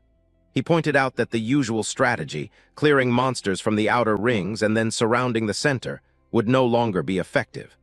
He emphasized that the circumstances had changed, because now someone was controlling the monsters, requiring a completely different approach. The third prince listened intently, thoroughly convinced by Dane's sharp reasoning. He nodded and immediately asked, "So what method do you propose?" Dane continued to explain his reasoning. He pointed out that they couldn't count on immediate support from the crown. Clinging to the old strategy would only lead to a protracted war of attrition. Furthermore, they couldn't keep the Academy's cadets in this campaign for too long. That would only make matters worse. Dane fell silent for a moment, his eyes flashing with determination as he prepared to deliver his final conclusion for the strategy. After analyzing all the factors on the map, Dane reached one bold, singular conclusion. He decisively placed a piece at the center of the map. A direct breakthrough to the center is the optimal course of action. The third prince couldn't help but be surprised by Dane's audacity. "You mean we should confront the monsters head-on?" Dane affirmed with a confident smile. "Yes, Your Highness." He explained further that it was precisely thanks to the heroic sacrifices of the earlier scouting teams that they had information about a safe route leading straight to the center. Therefore, Dane proposed that the Emperor's direct unit should move there in person. He pointed out that if they continued as before, they'd only waste time and effort fighting the outer ring monsters while the situation escalated. The third prince was pensive. He admitted that the route Dane outlined might be the least costly in terms of casualties. However, he still hesitated. Could this plan be carried out with only his direct unit? Dane insisted it must be done only with the direct unit.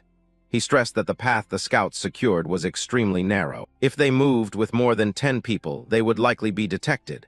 And since the monsters were being commanded, they could block the way, making subsequent access much harder. The third prince fell silent, realizing the point. In the end, the direct unit would have to operate as an independent strike team. Dane nodded in confirmation. "Exactly.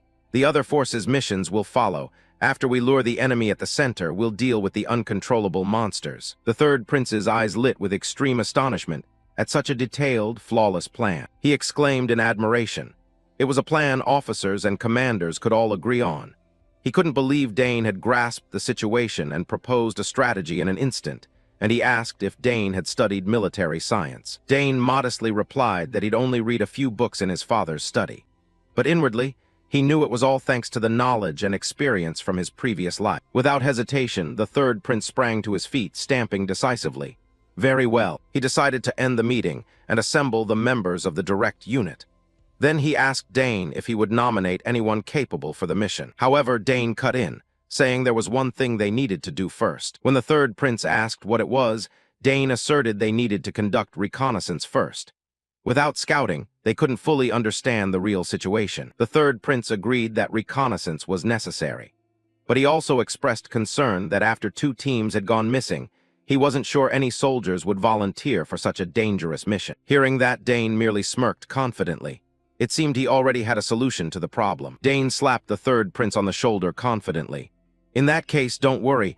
As it happens, there's an expert in this field. The third prince was momentarily stunned, stammering an expert. He immediately assumed Dane was referring to himself. The expert is you. However, the person Dane nominated was Ernest Dillon, the eldest son of a famous exploration house. Taken aback by being named, Ernest flinched and awkwardly replied to the third prince. Yet once he entered his professional element, Ernest became a different person. He confidently pointed at the map and explained that the terrain was too open and offered little cover. It would be better to take a detour. The third prince was extremely pleased with Ernest's plan, praising him as a truly reliable teammate. Ernest gratefully thanked His Highness. Seeing the third prince satisfied, Dane thought to himself that it was time to explain the plan B he had prepared. The third prince confirmed one last time. If they fired the signal, could he be ready to attack immediately? He vowed he wouldn't delay for a single second. The third prince looked at Dane and Ernest, entrusting the mission to them with confidence and instructing both to return safely. After Ernest's reconnaissance plan and Dane's plan B were formally approved, the two quickly prepared to depart. Other female students came to see them off. One girl urged them to come back safe and uninjured. Another joked that if they returned as mere souls, she'd use holy power to purify them, prompting shivers all around. Thus Dane and Ernest set out on the dangerous reconnaissance trip toward the mountain range where the mysterious ruins lay. Dane's eyes showed intense focus. He knew this journey would be anything but simple. As they neared the mountains, they noticed flocks of birds fleeing in panic, an ill omen. A massive flock scattered across the sky, as if running from something utterly terrifying. While on the road, Ernest wondered aloud what might be inside the ruins. Dane reminded him that the important task now was to learn as much detail as possible about what lay at the center of the site. Ernest asked what they should do next. Dane added that, if possible, they should map the surrounding terrain completely, and if the scouts' bodies were still there, at least recover their belongings. Ernest was astonished and admiring. He hadn't expected Dane to think so thoroughly and far ahead. A majestic yet perilous mountain landscape unfolded before them. They continued along the trail, winding through the dense forest. A dim beam of light pierced the canopy, signaling they were approaching a special place. At last they arrived. Ernest stopped and pointed ahead, exclaiming, "Wait, Dane, this is definitely it. The path into the ruins." Dane suddenly halted. He sensed a familiar surge of energy. "Yes, I know what you mean." That familiarity washed over his whole body. Dane recognized immediately. It was similar to the Mist Garden. Dane and Ernest began to push deeper into the ancient ruins. The dark space was filled with terrifying growls from monsters lurking in the shadows. Dane warned Ernest to be very careful and to stay close behind him. Ernest exhaled to steady himself, but his eyes behind the lenses still betrayed his worry at the pressure from their surroundings. In the hazy mist, massive monsters lay in a deep sleep.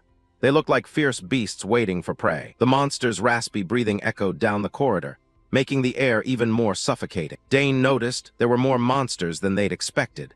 They had to move very quietly, holding their breath to avoid making any sound that might wake the creatures. Ernest suddenly stopped and pointed in one direction.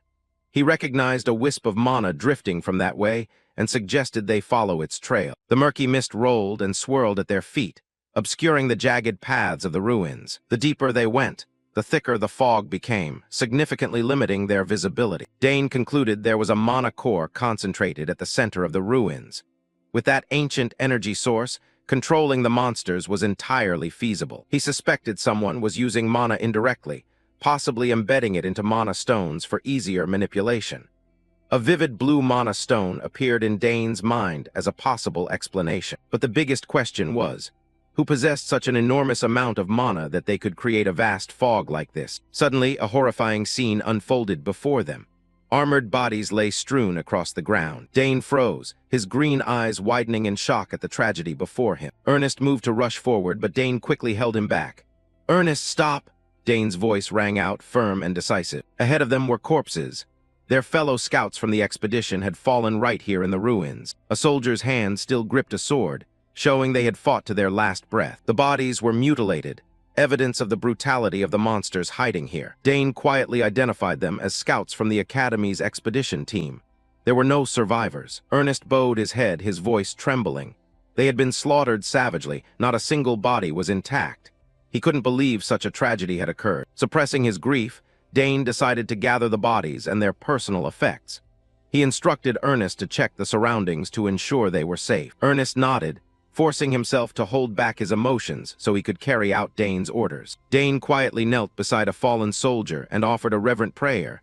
"Rest in peace." His eyes dimmed, a deep sorrow passing through him but quickly replaced by resolve.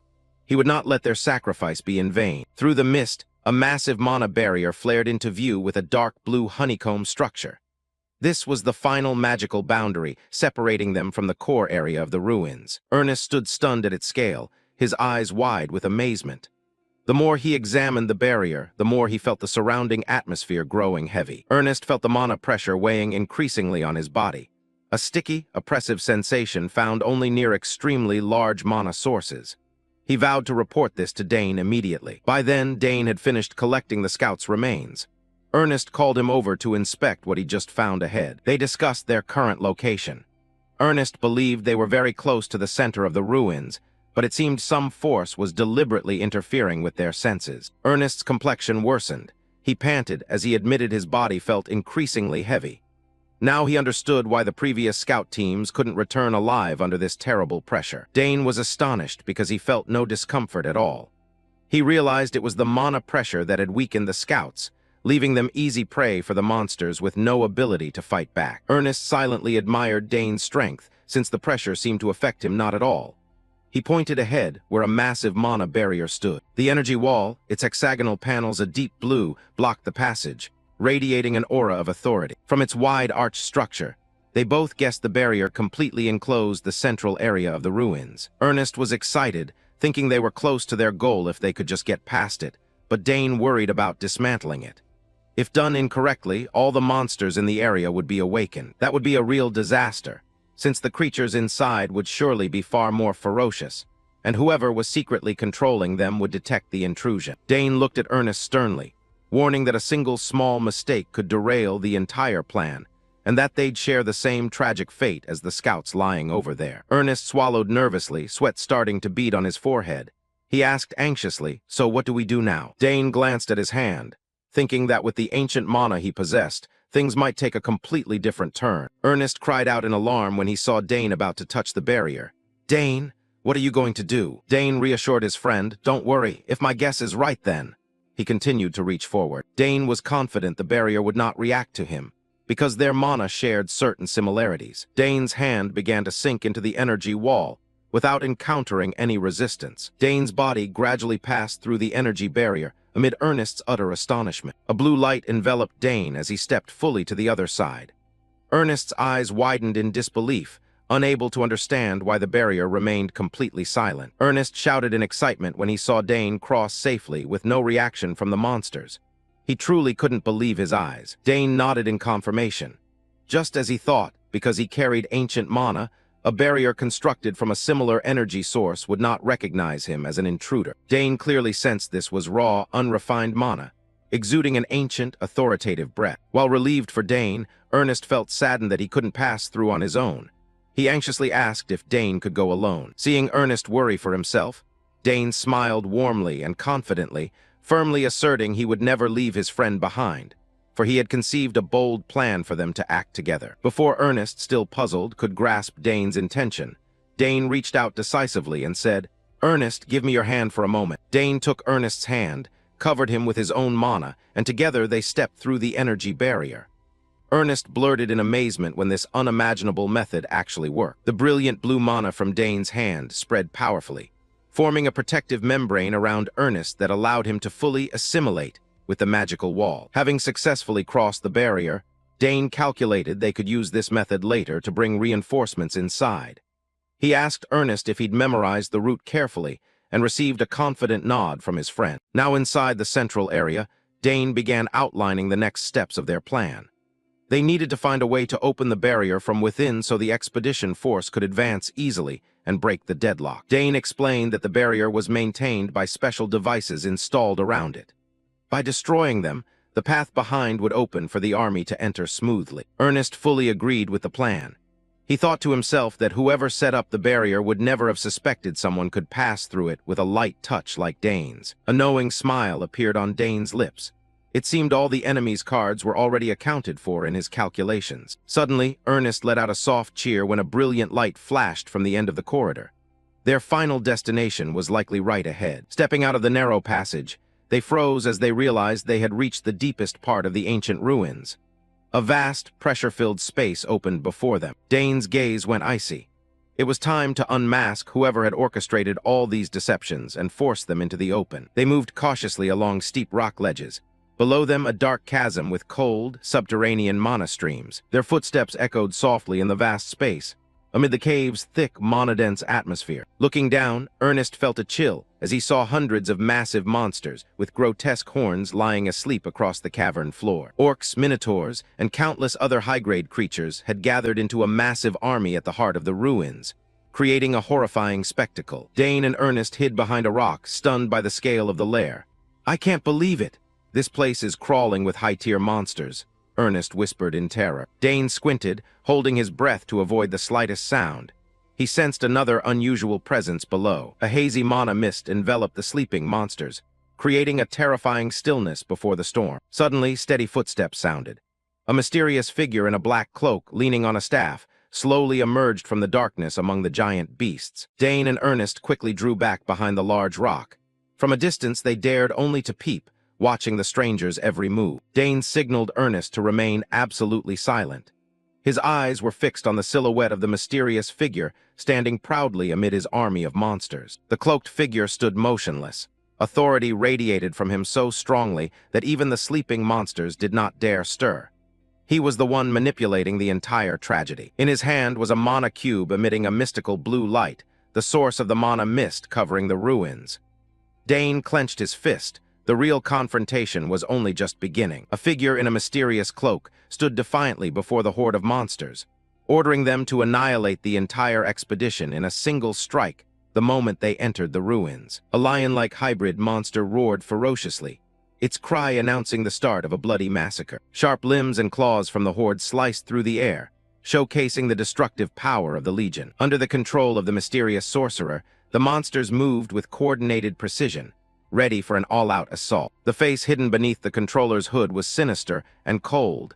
He seemed to have the upper hand secure. From a secluded vantage high above, Dane Saugers, the silver-haired genius of the Saugers family, and his friend Ernest watched in stunned silence as the ferocious creatures obeyed the sorcerer like docile sheep. Ernest quickly warned Dane to pay attention to the enemy's hands, where the secret of this terrifying control power was hidden. The cloaked figure gripped his staff, radiating a mystical green mana that enveloped the surrounding space. It was an ancient mana stone with an extremely dense energy, directly manipulating the wills of hundreds of monsters. With his genius insight, Dane Saugers realized the sorcerer was using the stone indirectly, not absorbing the ancient energy into his body like Dane did. Quickly formulating a tactic, Dane instructed Ernest to plant explosive traps at the weak points of the central pillars as planned. The ruins spread out in massive scale, a series of ancient structures now serving as lairs for the occupying monsters. The thunderous footfalls of orcs and goblins echoed through the corridors,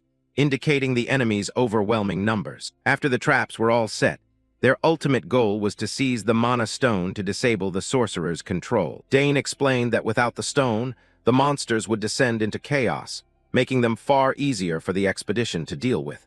However, the exact number of monsters remained a major unknown. Ernest squinted to observe the besieged town below, his face tightening with tension as he took in the full scale of the situation. The two realized a horrifying truth.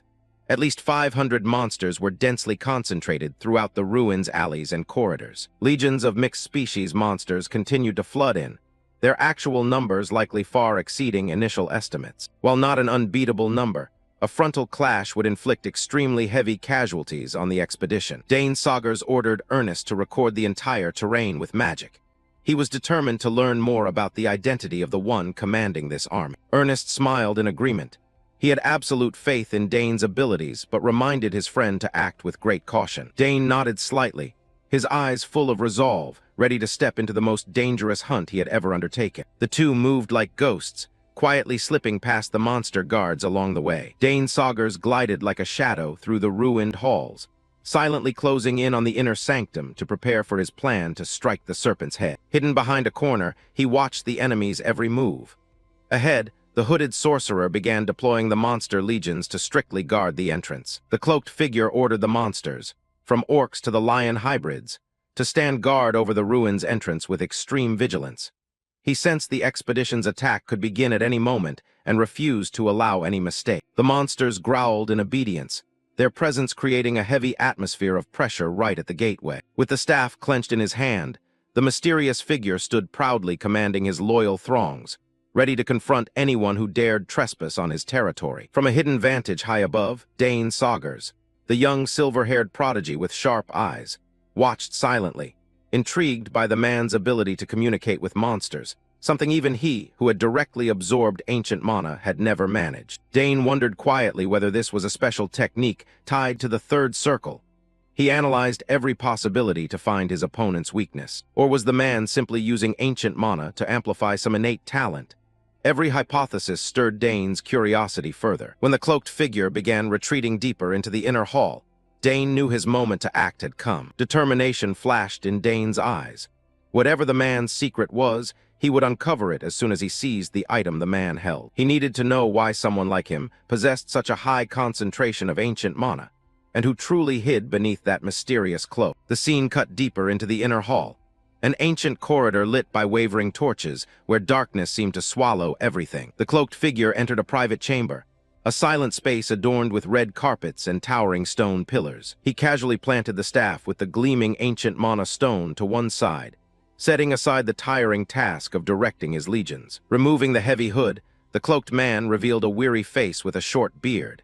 He kept grumbling about the vermin monsters he had to manage, finding them disgusting and warmly disliked despite their long proximity, cursing that he was the only compatible for this troublesome power. He muttered in frustration, wondering how long he'd be stuck in this remote, dark place before he could return home. Just outside the corridor, Dane Saugers was perfectly concealed, listening to every line of the target's monologue to gather more information. Dane analyzed silently. If the man called himself the compatible one, that meant this monster control power wasn't innate but granted by his organization. A cold glance from Dane slid through the crack of the door, as he calculated the smallest movements to ensure the assassination would go smoothly. Fortunately, Dane sensed no other presence in the room, and all the monsters had been withdrawn per the man's earlier orders. This was a godsend opportunity. The steady sound of wine pouring into a glass broke the chamber's silence. The mysterious man was trying to savor a rare moment of rest. The cloaked figure tried to console himself by telling himself this was fate and a noble mission assigned by his organization, and that he must accept it willingly. But deep down his true fear was that irrational fellow. He raged at the one who had foiled his plans and was terrified of the man's insane power, wondering how one person could single-handedly slaughter such a massive number of monsters. The image of Dane Saugers with his radiant silver hair, brutally slaughtering the monsters, in an instant played vividly in the wizard's mind. Although he had never confronted or seen the true face of that silver-haired genius, rumors of a monster in human guise were enough to make him shudder in fear. The monsters fell at his feet like grass being cut, a horrific sight beyond any calculation of the secret organization. His face showed extreme worry and unease at the mention of the name Dane Saugers. Little did he know that the grim reaper he feared most was standing right behind him. In his heart, the cloaked figure remained haunted by the power of the famed silver-haired Saugers family. He shuddered at the thought of that irrational genius, a man whose power far exceeded everything he understood about magic. To soothe the fear closing in, he poured another glass of wine, trying to regain his composure in the silent room. He muttered that he had to report the existence of that silver-haired man to the organization, for he was an extremely serious threat. The wizard slammed his glass on the table beside the staff, mounted with the glowing ancient mana stone, the weapon that let him command the monster legion. From a nearby hidden corner, Dane Saugers, the calm prodigy of the Saugers family with his signature silver hair, watched silently.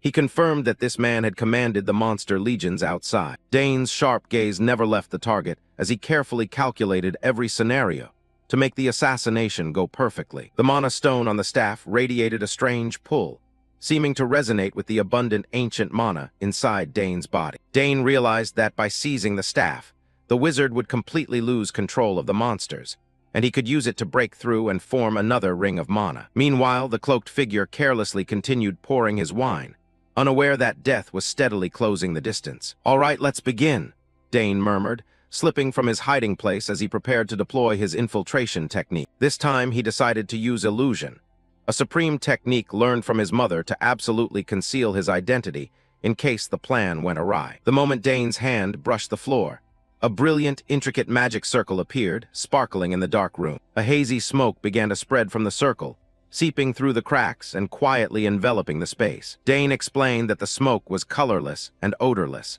capable of inducing powerful hallucinations that made anyone who inhaled it confront their deepest fears. To ensure he wouldn't be affected, Dane took a small antidote pill from his coat pocket. He quickly swallowed the antidote to block the magical smoke's effects, keeping his mind fully clear throughout the assassination. "Now it's time to make you spill all your secrets," Dane said coldly, as he advanced toward the target once the illusion smoke had done its work. The cloaked figure about to drain his glass suddenly felt a chill of murderous intent run down his spine. He froze mid-motion, wine sloshing from the glass as he sensed an intruder in his room with no sound to warn him. The wizard broke into a cold sweat when he turned and saw Dane Saugers standing right behind him with eyes as cold as ice. Before he could collect himself to resist, a keen blade pressed to the cloaked figure's throat, rendering him completely motionless with fear. "Don't move," Dane's low voice warned. He said the blade was laced with a potent poison that would end the man's life instantly if he so much as twitched. The wizard trembled, sweat streaming down his pale face as he realized he was utterly at the mercy of this terrifying teenager. All his former arrogance dissolved, replaced by overwhelming fear that began to suffocate his thoughts. "How unexpected," the cloaked figure whispered in horror, unable to believe a guest could have penetrated so deeply without his knowledge.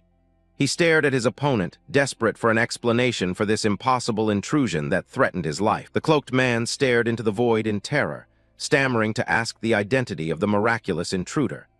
He couldn't believe someone had bypassed layer upon layer of guarding monsters to reach him so easily. In response to that utter fear, Dane Saugers offered a cold, arrogant smile. His terrifying composure made the wizard keenly feel the breath of death filling the entire room. With the poison-coated blade pressed to his throat without a gap, Dane Saugers issued a commanding declaration. "Shall I say that death has come to take you?" The chapter closes on the monster controller's utter horror as he faces a true monster disguised as a man. Asir was bewildered by the appearance of the man who called himself Reaper. What would a high-level death agent from the organization be doing sneaking into this heavily guarded place? The young man emphasized that Asir must understand how impossible it is for anyone to infiltrate here, so don't pretend otherwise. Asir broke out in a cold sweat, his face drained of color. He couldn't understand how the man standing before him had bypassed the barrier and the dense horde of monsters. Dane pressed the blade to Asir's throat and coldly warned him not to underestimate the situation. This was no joke. His life was in Dane's hands. Asir gripped the table, full of doubt, wondering who this young man really was and what method he had used to slip in alone. Dane tilted his head and looked at him, his voice dropping menacingly as he ordered him to tell the truth if he still wanted to keep his worthless life. Asir fell silent, sweat streaming down his face. The opponent's overwhelming presence left him tongue-tied, not daring to utter a single word of protest. Meanwhile, Dane silently reveled in the success of his fake voice and deathly bearing that had fooled the old man. The first phase of the interrogation was a success. Dane smirked and asked if the fun had begun yet. The staff's faint magical glow signaled that secrets were about to be revealed. By the flickering candlelight, Dane stood over him and pressed for his true purpose, the room's atmosphere growing more stifling and tense than ever. He demanded to know why he had gathered this massive legion of monsters. Was he plotting to overthrow the Empire with the power of orcs and goblins? Faced with the barrage of sharp questions, Asir remained mute. He lowered his head and tried to stay calm, but his trembling shoulders betrayed him. Dane shouted for an immediate answer, suspecting he was conducting a mad experiment or acting under someone's orders. Hearing the word orders, Asir flinched with a trembling pause, a tiny reaction that could not escape the keen eyes of the Saugers' genius. The blade pressed closer, emitting a strange, dangerous purple smoke. The crushing pressure made him feel the breath of death at his back. A cold glint flashed in Dane's eyes as he recognized his opponent's reaction. In a blink, he had seized hold of the deep fear inside him. Images of cloaked figures suddenly formed in Dane's mind. He wondered whether the organization behind this man was connected to those figures. He bluntly asked whether he was a member of some secret organization. The direct question froze Asir, his face turning ashen. He was stunned, eyes wide in disbelief that his secret had been uncovered. Panic began to consume him as he looked at the man called Reaper. Asir stared at the other's uniform and insignia, full of questions. He couldn't understand how an outsider knew of their existence. He shouted he'd never reveal anything, even to his death, but Dane remained calm, as if he'd anticipated this reaction. Dane gave a sly smile beneath his mask, looking extremely dangerous. He knew how to make even the most stubborn mouths open willingly. His hand slammed onto the table, producing a sharp bang that shattered the silence. It was time to shift the interrogation to a more brutal method. Dane leaned close to Asir's ear and whispered about a proper welcome. Seeing his grin, the man could only tremble from the familiar chill running down his spine. He looked at Dane with eyes wide in terror. Dane warned coldly that he would not repeat himself, forcing him to choose between confessing or facing a bitter end. Dane's blood-red gaze bore into Asir's mind. The killing intent made him feel his soul being crushed by a terrifying entity. In his half-demon form, Dane threatened coldly, asking whether he wanted to confess everything here or experience the sensation of a dungeon. Asir collapsed to the floor, trembling as he asked where the young man had come from. He couldn't believe someone had managed to break in here without anyone knowing. Dane grinned inwardly. His illusion was working perfectly. If this man was in on the same plot as the others, everything would become much easier. With the blade at his throat, Dane ordered him to state his true purpose. The room fell deathly silent except for Asir's terrified gasps. Dane stepped forward, each footfall hammering into Asir's chest. The old man backed away in panic, stammering and begging the youth to stay away. The heels struck the floor with oppressive force. Dane raised an eyebrow and asked if he intended to stay silent until he truly died, with the blade already at his neck. A close-up of Dane's eerie eyes would make anyone shudder. The invisible pressure radiating from the young man seemed to freeze the air in the room. Asir screamed in despair that he'd rather die than confess anything he didn't know. His will was completely broken by the terrifying threat of the Reaper. Dane's cold stare seemed to pierce through every lie. He waited for a crack in the man's psyche to finish the interrogation. The short sword once again became an effective tool of pressure. Dane knew exactly what to do to make this old man speak willingly. Suddenly, Dane recited the organization's regulations verbatim about prioritizing security over even life itself. The young man smirked, praising him as different from the other fools. Asir froze, his face draining of color as he asked how Dane knew those classified matters. The core secrets of the organization were clearly held by a stranger. Dane snickered inwardly. The reaction was exactly as he predicted. The notes he had gathered earlier truly were the key to manipulating this man. By the flickering candlelight, Dane continued playing the authoritative superior. He reiterated the code of conduct, making Asir fully believe his fake identity. Asir naively asked if this was a test from the organization, thinking the incident at the academy was just a trap to evaluate him. Seizing the moment, Dane affirmed that only now could they speak properly. He smiled inwardly at how completely the prey had fallen into the illusion he had set. Asir suddenly changed his demeanor, feeling extremely honored to be given a trial. His earlier fear transformed into ridiculous, blind adoration. The young man sheathed the short sword, preparing for the next step of his plan. The opponent's blind trust was the strongest weapon he had right now. Dane privately judged Asir a fanatic, and decided to play it all the way. He pretended to praise him for having safely passed through the dense horde of monsters. Asir dropped to his knees and swore to devote his entire loyalty to the organization. He was ready to do anything if ordered by his superiors. A close-up of Asir's bowed head showed complete submission. He had no idea he was kneeling before the greatest enemy he had always wanted to destroy. Dane looked down with an indifferent face, thinking inwardly that this turn of events was actually to his advantage. A fanatic could be an endless source of information if properly exploited. Dane curled his lips in a cunning smile, certain the prey had been trapped. The psychological game was over, and victory had belonged to the Sagar's genius from the start. He switched to a cold tone, scolding him for losing hundreds of valuable monsters. This final blow sent Asir into a panic, as he scrambled to compensate with secret information. Asir knelt at the feet of the man he believed to be his superior, frantically apologizing for how an unidentified enemy's appearance had ruined all the plans. In the role of the Reaper, Dane coldly declared he would deal with the responsibility later. He ordered him to focus on completing the immediate mission to atone. Hearing that, Asir felt a surge of relief and quickly vowed he would never let his superior down again. This old man was truly easy to deceive. Dane snorted inwardly at how his clumsy performance had unexpectedly worked. He winked with satisfaction as the prey had completely fallen into the trap. The young man continued to steer the conversation, asking Asir to reaffirm the true objective of this mission to test his loyalty. Asir blinked, stunned by the unexpected question, He couldn't understand why his superior would ask something so obvious, but he still dared not delay his answer. Dane raised an eyebrow, his sharp gaze reminding him of the test.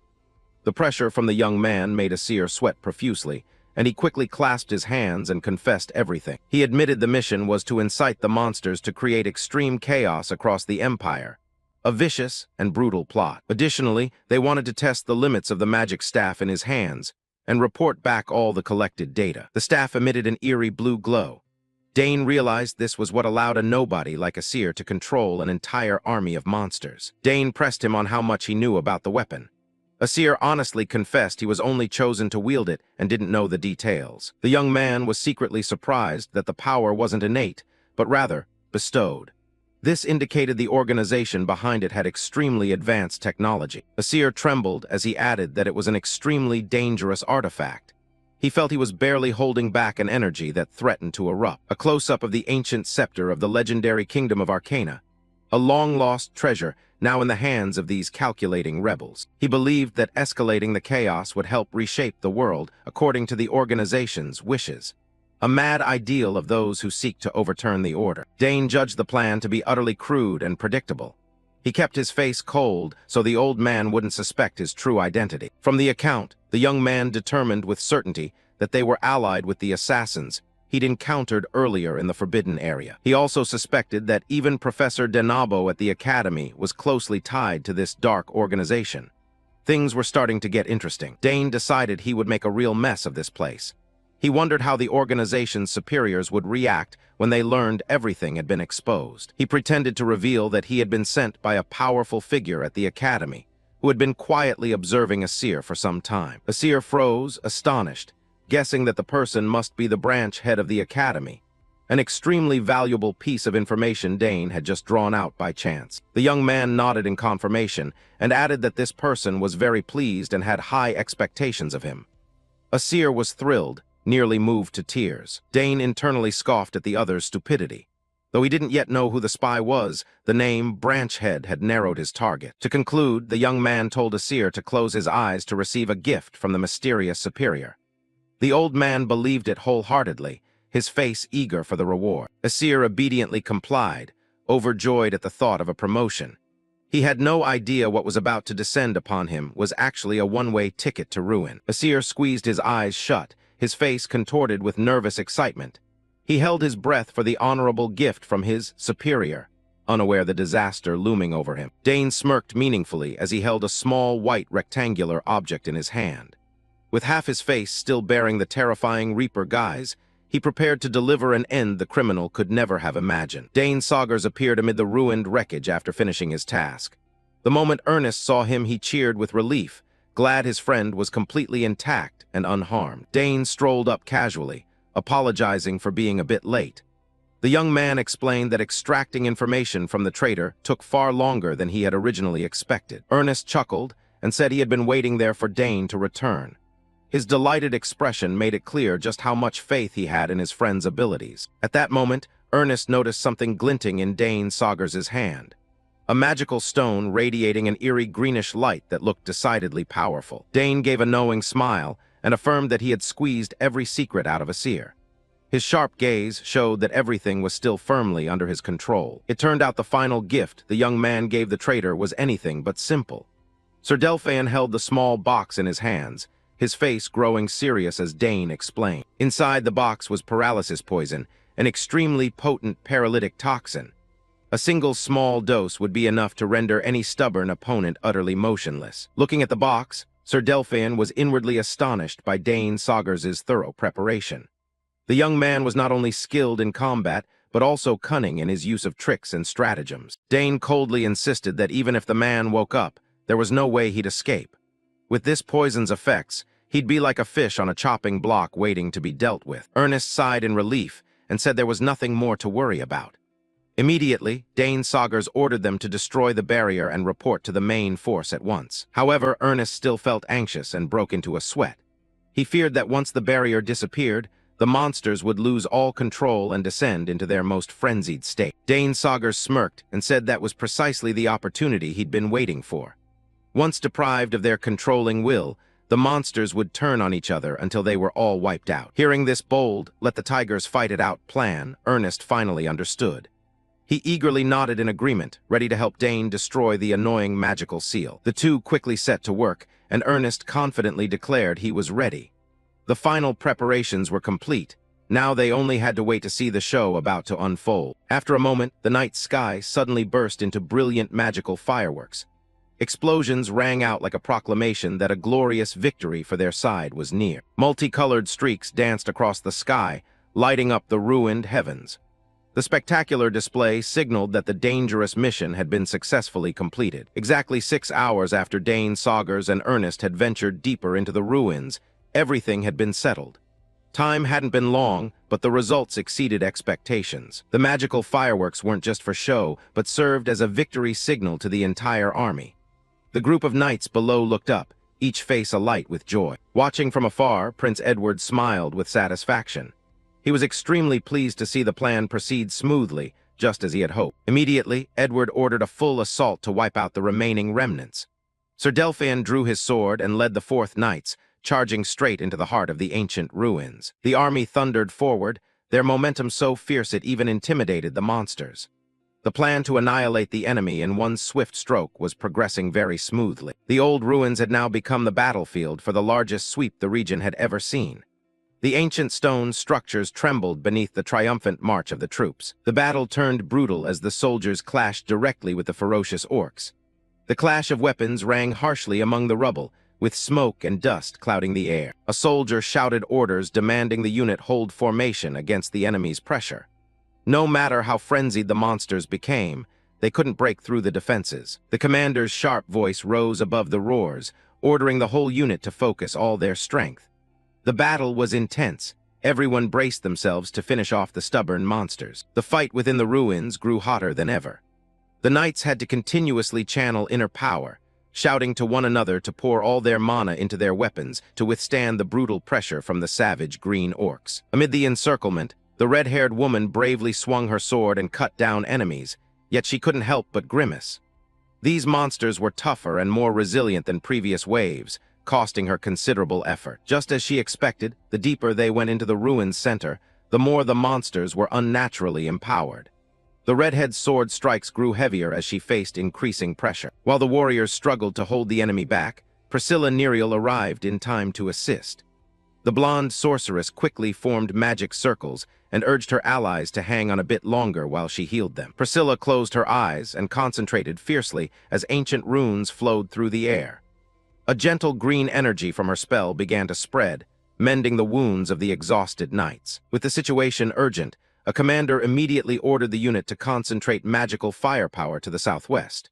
Brilliant purple beams erupted, aiming straight at the giant lion-like monster baring its fangs and claws. The knight unit took the order and formed ranks to protect and pave the way forward. Though orcs swarmed like ants, the regiment's coordinated effort began decisively pushing them back. The force of coordinated strikes turned the battlefield into unprecedented chaos.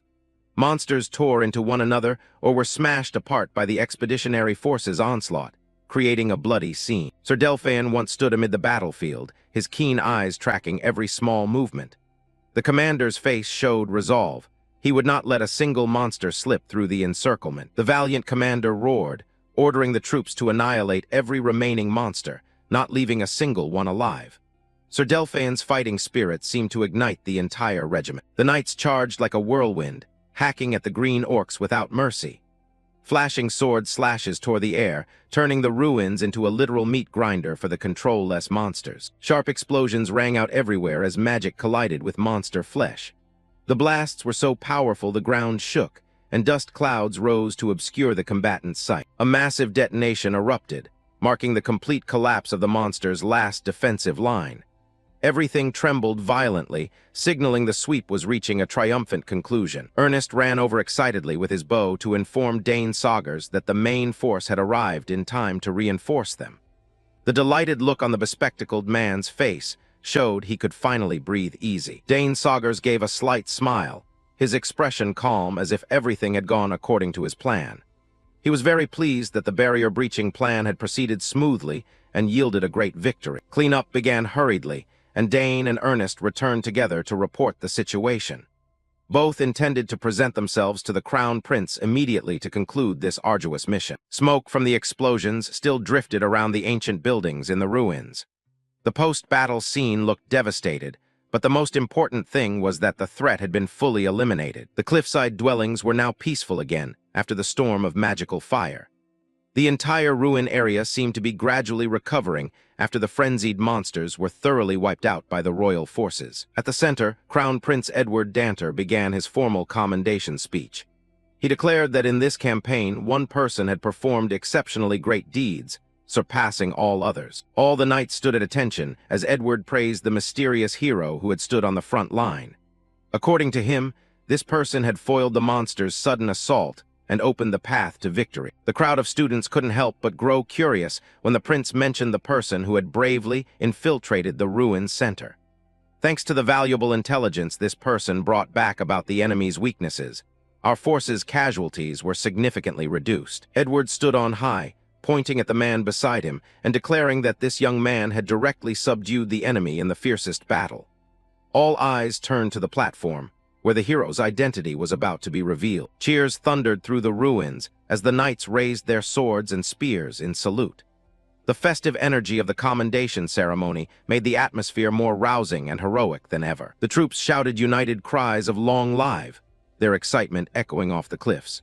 After life-or-death moments, they could finally exhale and celebrate a blazing victory. Crown Prince Edward beamed and announced he would lavishly reward the campaign's hero.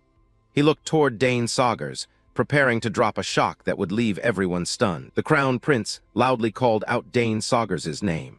He affirmed that the young man's heroic actions would serve as a shining example for the entire empire. Edward Danter stepped forward and placed a hand on Dane's shoulder as an official public recognition. It was a rare, friendly gesture between a high-ranking prince and a student. Edward then dropped the bomb that froze everyone. He expressed a wish for Dane to stand by his side as a friend. The word "friend" coming from the prince carried enormous weight. Sir Delphin once broke into a cold sweat, unable to believe his ears at that shocking declaration. The veteran commander seemed stunned by the prince's breach of social barriers. The students below began buzzing with lively gossip. "Friend? The prince just called Dane a friend?" They all couldn't understand what was happening to this lucky young man. Dane laughed, saying Edward's declaration was like an earth-shattering explosion. The prince admitted it might put him in a difficult spot, but Dane was happy for the vote of confidence. After the excitement, Dane's expression suddenly turned pensive. He remembered and wondered what fate awaited the traitor Asir. Edward Danter's face immediately hardened at the mention of that one. The prince radiated a colder, more serious aura than before. Edward revealed that the man would be thrown into the royal dungeon, a place likened to hell on earth. The daily screams that echoed from there made it a terror even the prince had never visited. Hearing that, Dane realized immediately the man had no chance of coming back alive. In any case, Dane had already extracted all the valuable information from him beforehand. Edward felt that outcome was fully deserved and wanted to grant Dane an additional reward for his efforts. But the young man remained humble, saying it was far too much. Dane fell silent for a long moment, as if weighing something important in his mind. His contemplative look showed he was preparing to make a special request. In truth, he had a crucial matter to petition the prince about. Seeing Dane serious, Edward generously told him to speak whatever he wished. The two stepped aside to a quiet corner of the platform to discuss weighty issues. The space grew unusually silent, leaving only the private conversation between the prince and the new hero. Dane candidly brought up the real enemies targeting the empire and the prince himself.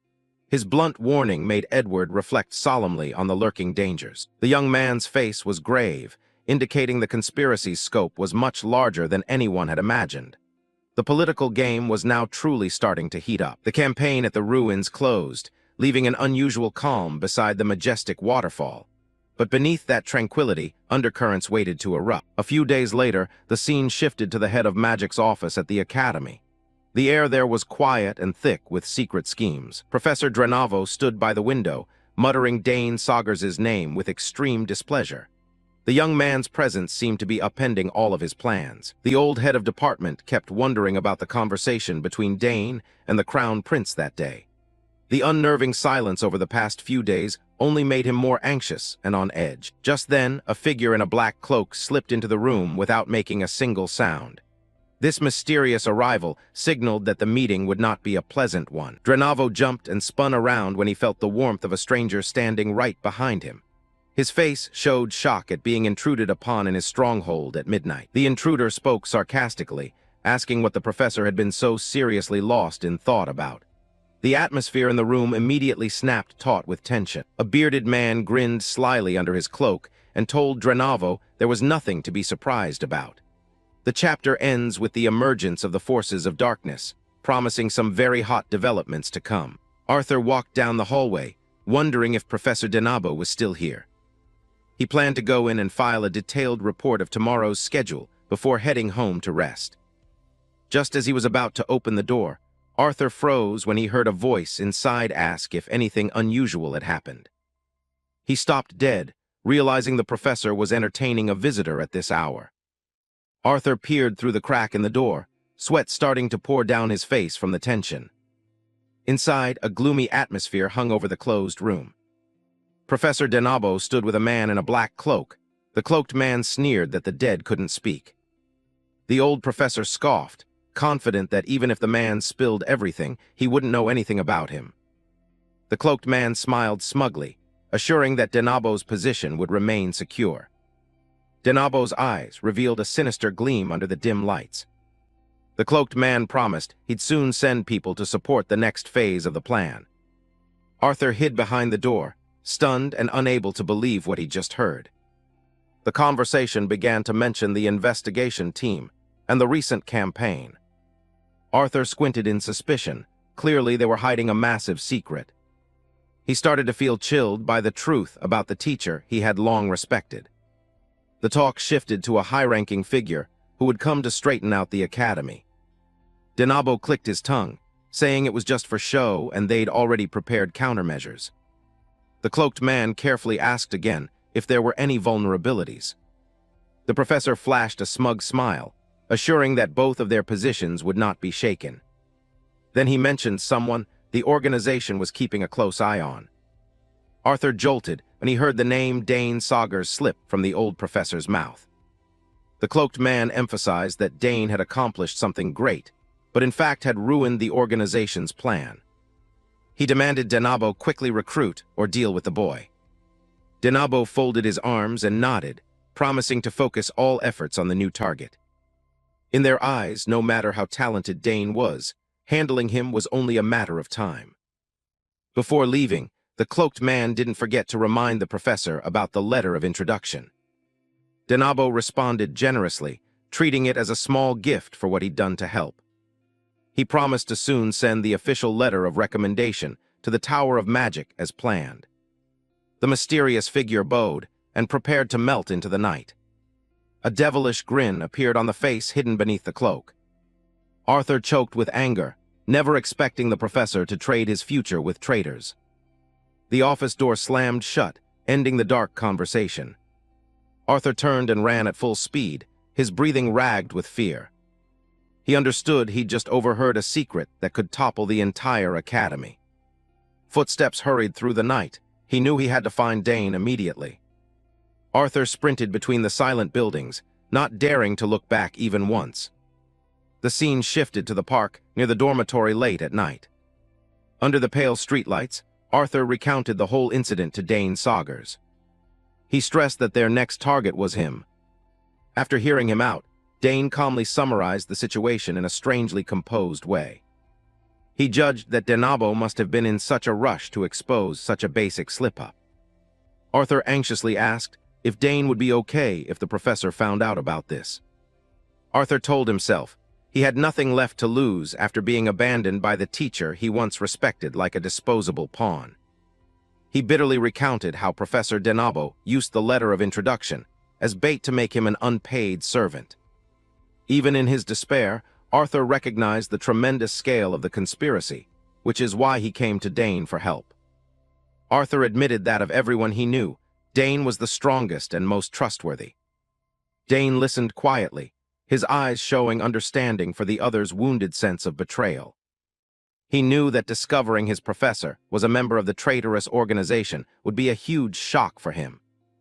Dane thought that this was no longer just about trust, but directly affected Arthur's future. Arthur fell silent and bowed his head, his lonely silhouette stretching under the academy's dim lights. He looked up at Dane desperately, asking what he should do to escape this dead end. Dane's gaze sharpened as he realized a golden opportunity had just presented itself. Winning over someone close to Denabo like Arthur would make his plan run much smoother. Dane asserted that Denabo's power was nothing compared to the Third Prince, and exposing the conspiracy would bring far greater benefits. Arthur froze when he realized Dane was suggesting he join a plan full of risks. Dane stepped forward and put a hand on his shoulder, a gesture that served as a promise of absolute protection. He smirked confidently, declaring that he had a plan that couldn't be more perfect. Instead of continuing to serve the crafty old professor, Dane urged Arthur to put his complete trust in him. Dane's firm words struck the already shaken psyche of the assistant. Without hesitation, Arthur affirmed he would do anything Dane asked to reclaim justice for himself. The night passed in silence, signaling the first moves of pieces being shifted on the political chessboard. 2 days later at the academy, a peaceful facade still covered the routine activities. In the lab, Denabo scolded Arthur harshly for his delay. Arthur could only bow his head, apologize, and claim a lab accident as an excuse. From a distance, Dane watched silently, pleased to see events unfolding exactly as predicted. He smiled triumphantly as Arthur played the obedient subordinate perfectly in front of the old professor. Originally, Dane planned to surveil Denabo himself and have Ernest gather evidence, but Arthur's appearance changed everything. Arthur stood beside Denabo, fulfilling the role of an undercover informant right under the enemy's nose.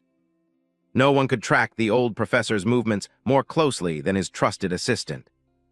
Dane believed that with inside help, catching Denabo's tail was only a matter of time.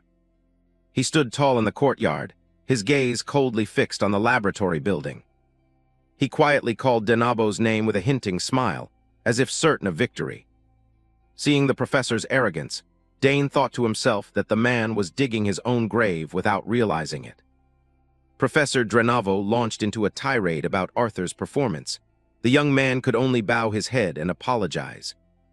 The old man held out his hand mockingly, saying Arthur should have ranked first in the campaign. At this rate, the letter of introduction was as good as gone. Arthur kept taking the blame with a resigned face, while Denabo began to find him annoying. With a thunderous slam on the table, the old man roared, asking if Arthur really understood his mistake. The teacher's anger hadn't subsided. He scolded Arthur, saying that however smart he used to be, now he was pitiful. He insisted that only if Arthur handled this properly could his future have any chance of opening up. With a sigh, Denabo changed his tone and said he'd give the boy one last chance. Arthur broke out in a cold sweat, his face showing clear worry at the loaded offer. A chance to redeem himself, the old professor began to lead Arthur into his own trap. Immediately after, Arthur hurried off to carry out the assigned task. Denabo's instruction echoed in his head that he had to go to that exact spot to receive an important item. He crossed the courtyard at top speed, ignoring the glances around him. Denabo emphasized this was extremely important, which is why he trusted his most reliable man with it. Arthur gritted his teeth as he ran, sweat pouring down his face. The old teacher added that there was no way he would fail at such a simple task. Arthur insisted to leave it to him. Running, Arthur thought that this was exactly the kind of information Dane Saugers needed. A faint smile crossed his face. This was a golden chance to bring down the corrupt professor. According to the plan, in a week Arthur would head to the Academy's supply route, where the secret door would already be open. Back in the present, Arthur met someone privately and handed over the small item he was holding. Denabo's words still rang in his ears, that if things weren't favorable, the old man would have had to go himself. The recipient of the item was none other than Dane Saugers, who watched silently. Dane's expression was thoughtful. He was calculating the next moves. The item had been handed over neatly. Arthur recounted the entire conversation with Denabo to Dane and asked what he thought about it. Dane wondered whether the professor had ever made Arthur do something like this before, but Arthur insisted it was the first time. Dane fell silent, a new plan gradually forming in his mind. He concluded that the professor intended to pin all the blame on Arthur if anything went wrong. Arthur nodded in agreement. Both understood they couldn't miss this once-in-a-lifetime opportunity. Dane insisted that nothing related to that secret society must be allowed to slip through the cracks. Dane immediately proposed a bait strategy. Arthur breathed a sigh of relief. The goal was to create a situation that forced Drenavo to reveal himself and cut off all his escape routes. Dane folded his arms, considering which method would be most effective. Arthur waited in silence. He turned to Arthur and asked if he dared to carry out this dangerous plan. Under the sunset, Dane affirmed that he himself would create the situation. Arthur gave a confident smile, vowing he would do whatever it took to complete the mission. Dane, satisfied, told him to get ready. The two would contact each other soon to finalize the plan. The determined look in Dane's eyes showed he was ready for the hunt. Arthur displayed equal resolve. Everything seemed to be going more smoothly than expected. "We should report this to the prince as well," Dane said as he surveyed the academy grounds. A week later, at the academy's supply route, Arthur, dressed more inconspicuously, moved stealthily through the night. Drenavo's instructions replayed in his head. Head north to an inn on the capital's outskirts, sit at the left corner table, and wait to receive the package. Arthur scanned the area, searching for the designated location. In his mind, he repeated the directions, convinced the inn had to be somewhere around here. There it was. His eyes landed on an old wooden house just like the description. Arthur hurried toward the inn, determined to cause as much chaos as possible to stop the exchange. He gripped the rolled message tight in his hand, the item Professor Drenavo had given him to use if things went south. His steps were steady as he approached the target. He told himself that at last the sly professor would be forced to show up in person. The inn came into clear view in the hazy glow of dusk. Inside, the inn's noisy, raucous atmosphere stood in stark contrast to the eerie quiet outside. Arthur sat alone in a shadowed corner, trying to act as natural as possible while he waited. His eyes betrayed clear tension, despite his efforts to conceal it. A flashback came, Dane Saugers handing him a small poison needle box and saying it would be useful for the mission. He tightened his grip on the secret weapon, Dane's encouragement still echoing in his ears. Dane also reminded him that he wasn't alone. Prince Edward would be watching and supporting from behind the scenes. Suddenly, Arthur sensed a shift in the inn's atmosphere. The wooden door screeched dryly as someone entered. A stranger with deep purple hair and a dangerously imposing presence appeared in the doorway. Arthur held his breath and watched. He immediately realized this man was no ordinary patron. The stranger curled his lip and swept his gaze across the smoke-filled room. He strolled between the rows of tables and chairs, heading straight for the corner where Arthur sat. Finally, the man stopped directly in front of Arthur, creating an invisible pressure that filled the space. Arthur looked up, silently confirming that this was the person he needed to meet. The man's footsteps ceased entirely, and a heavy silence settled over them both. Arthur's hand moved slightly, ready to respond to any sudden move. The purple-haired man squinted at Arthur for a long moment, muttering that he'd never seen this face before. However, he snorted, shrugged it off, and said it didn't matter much at that moment.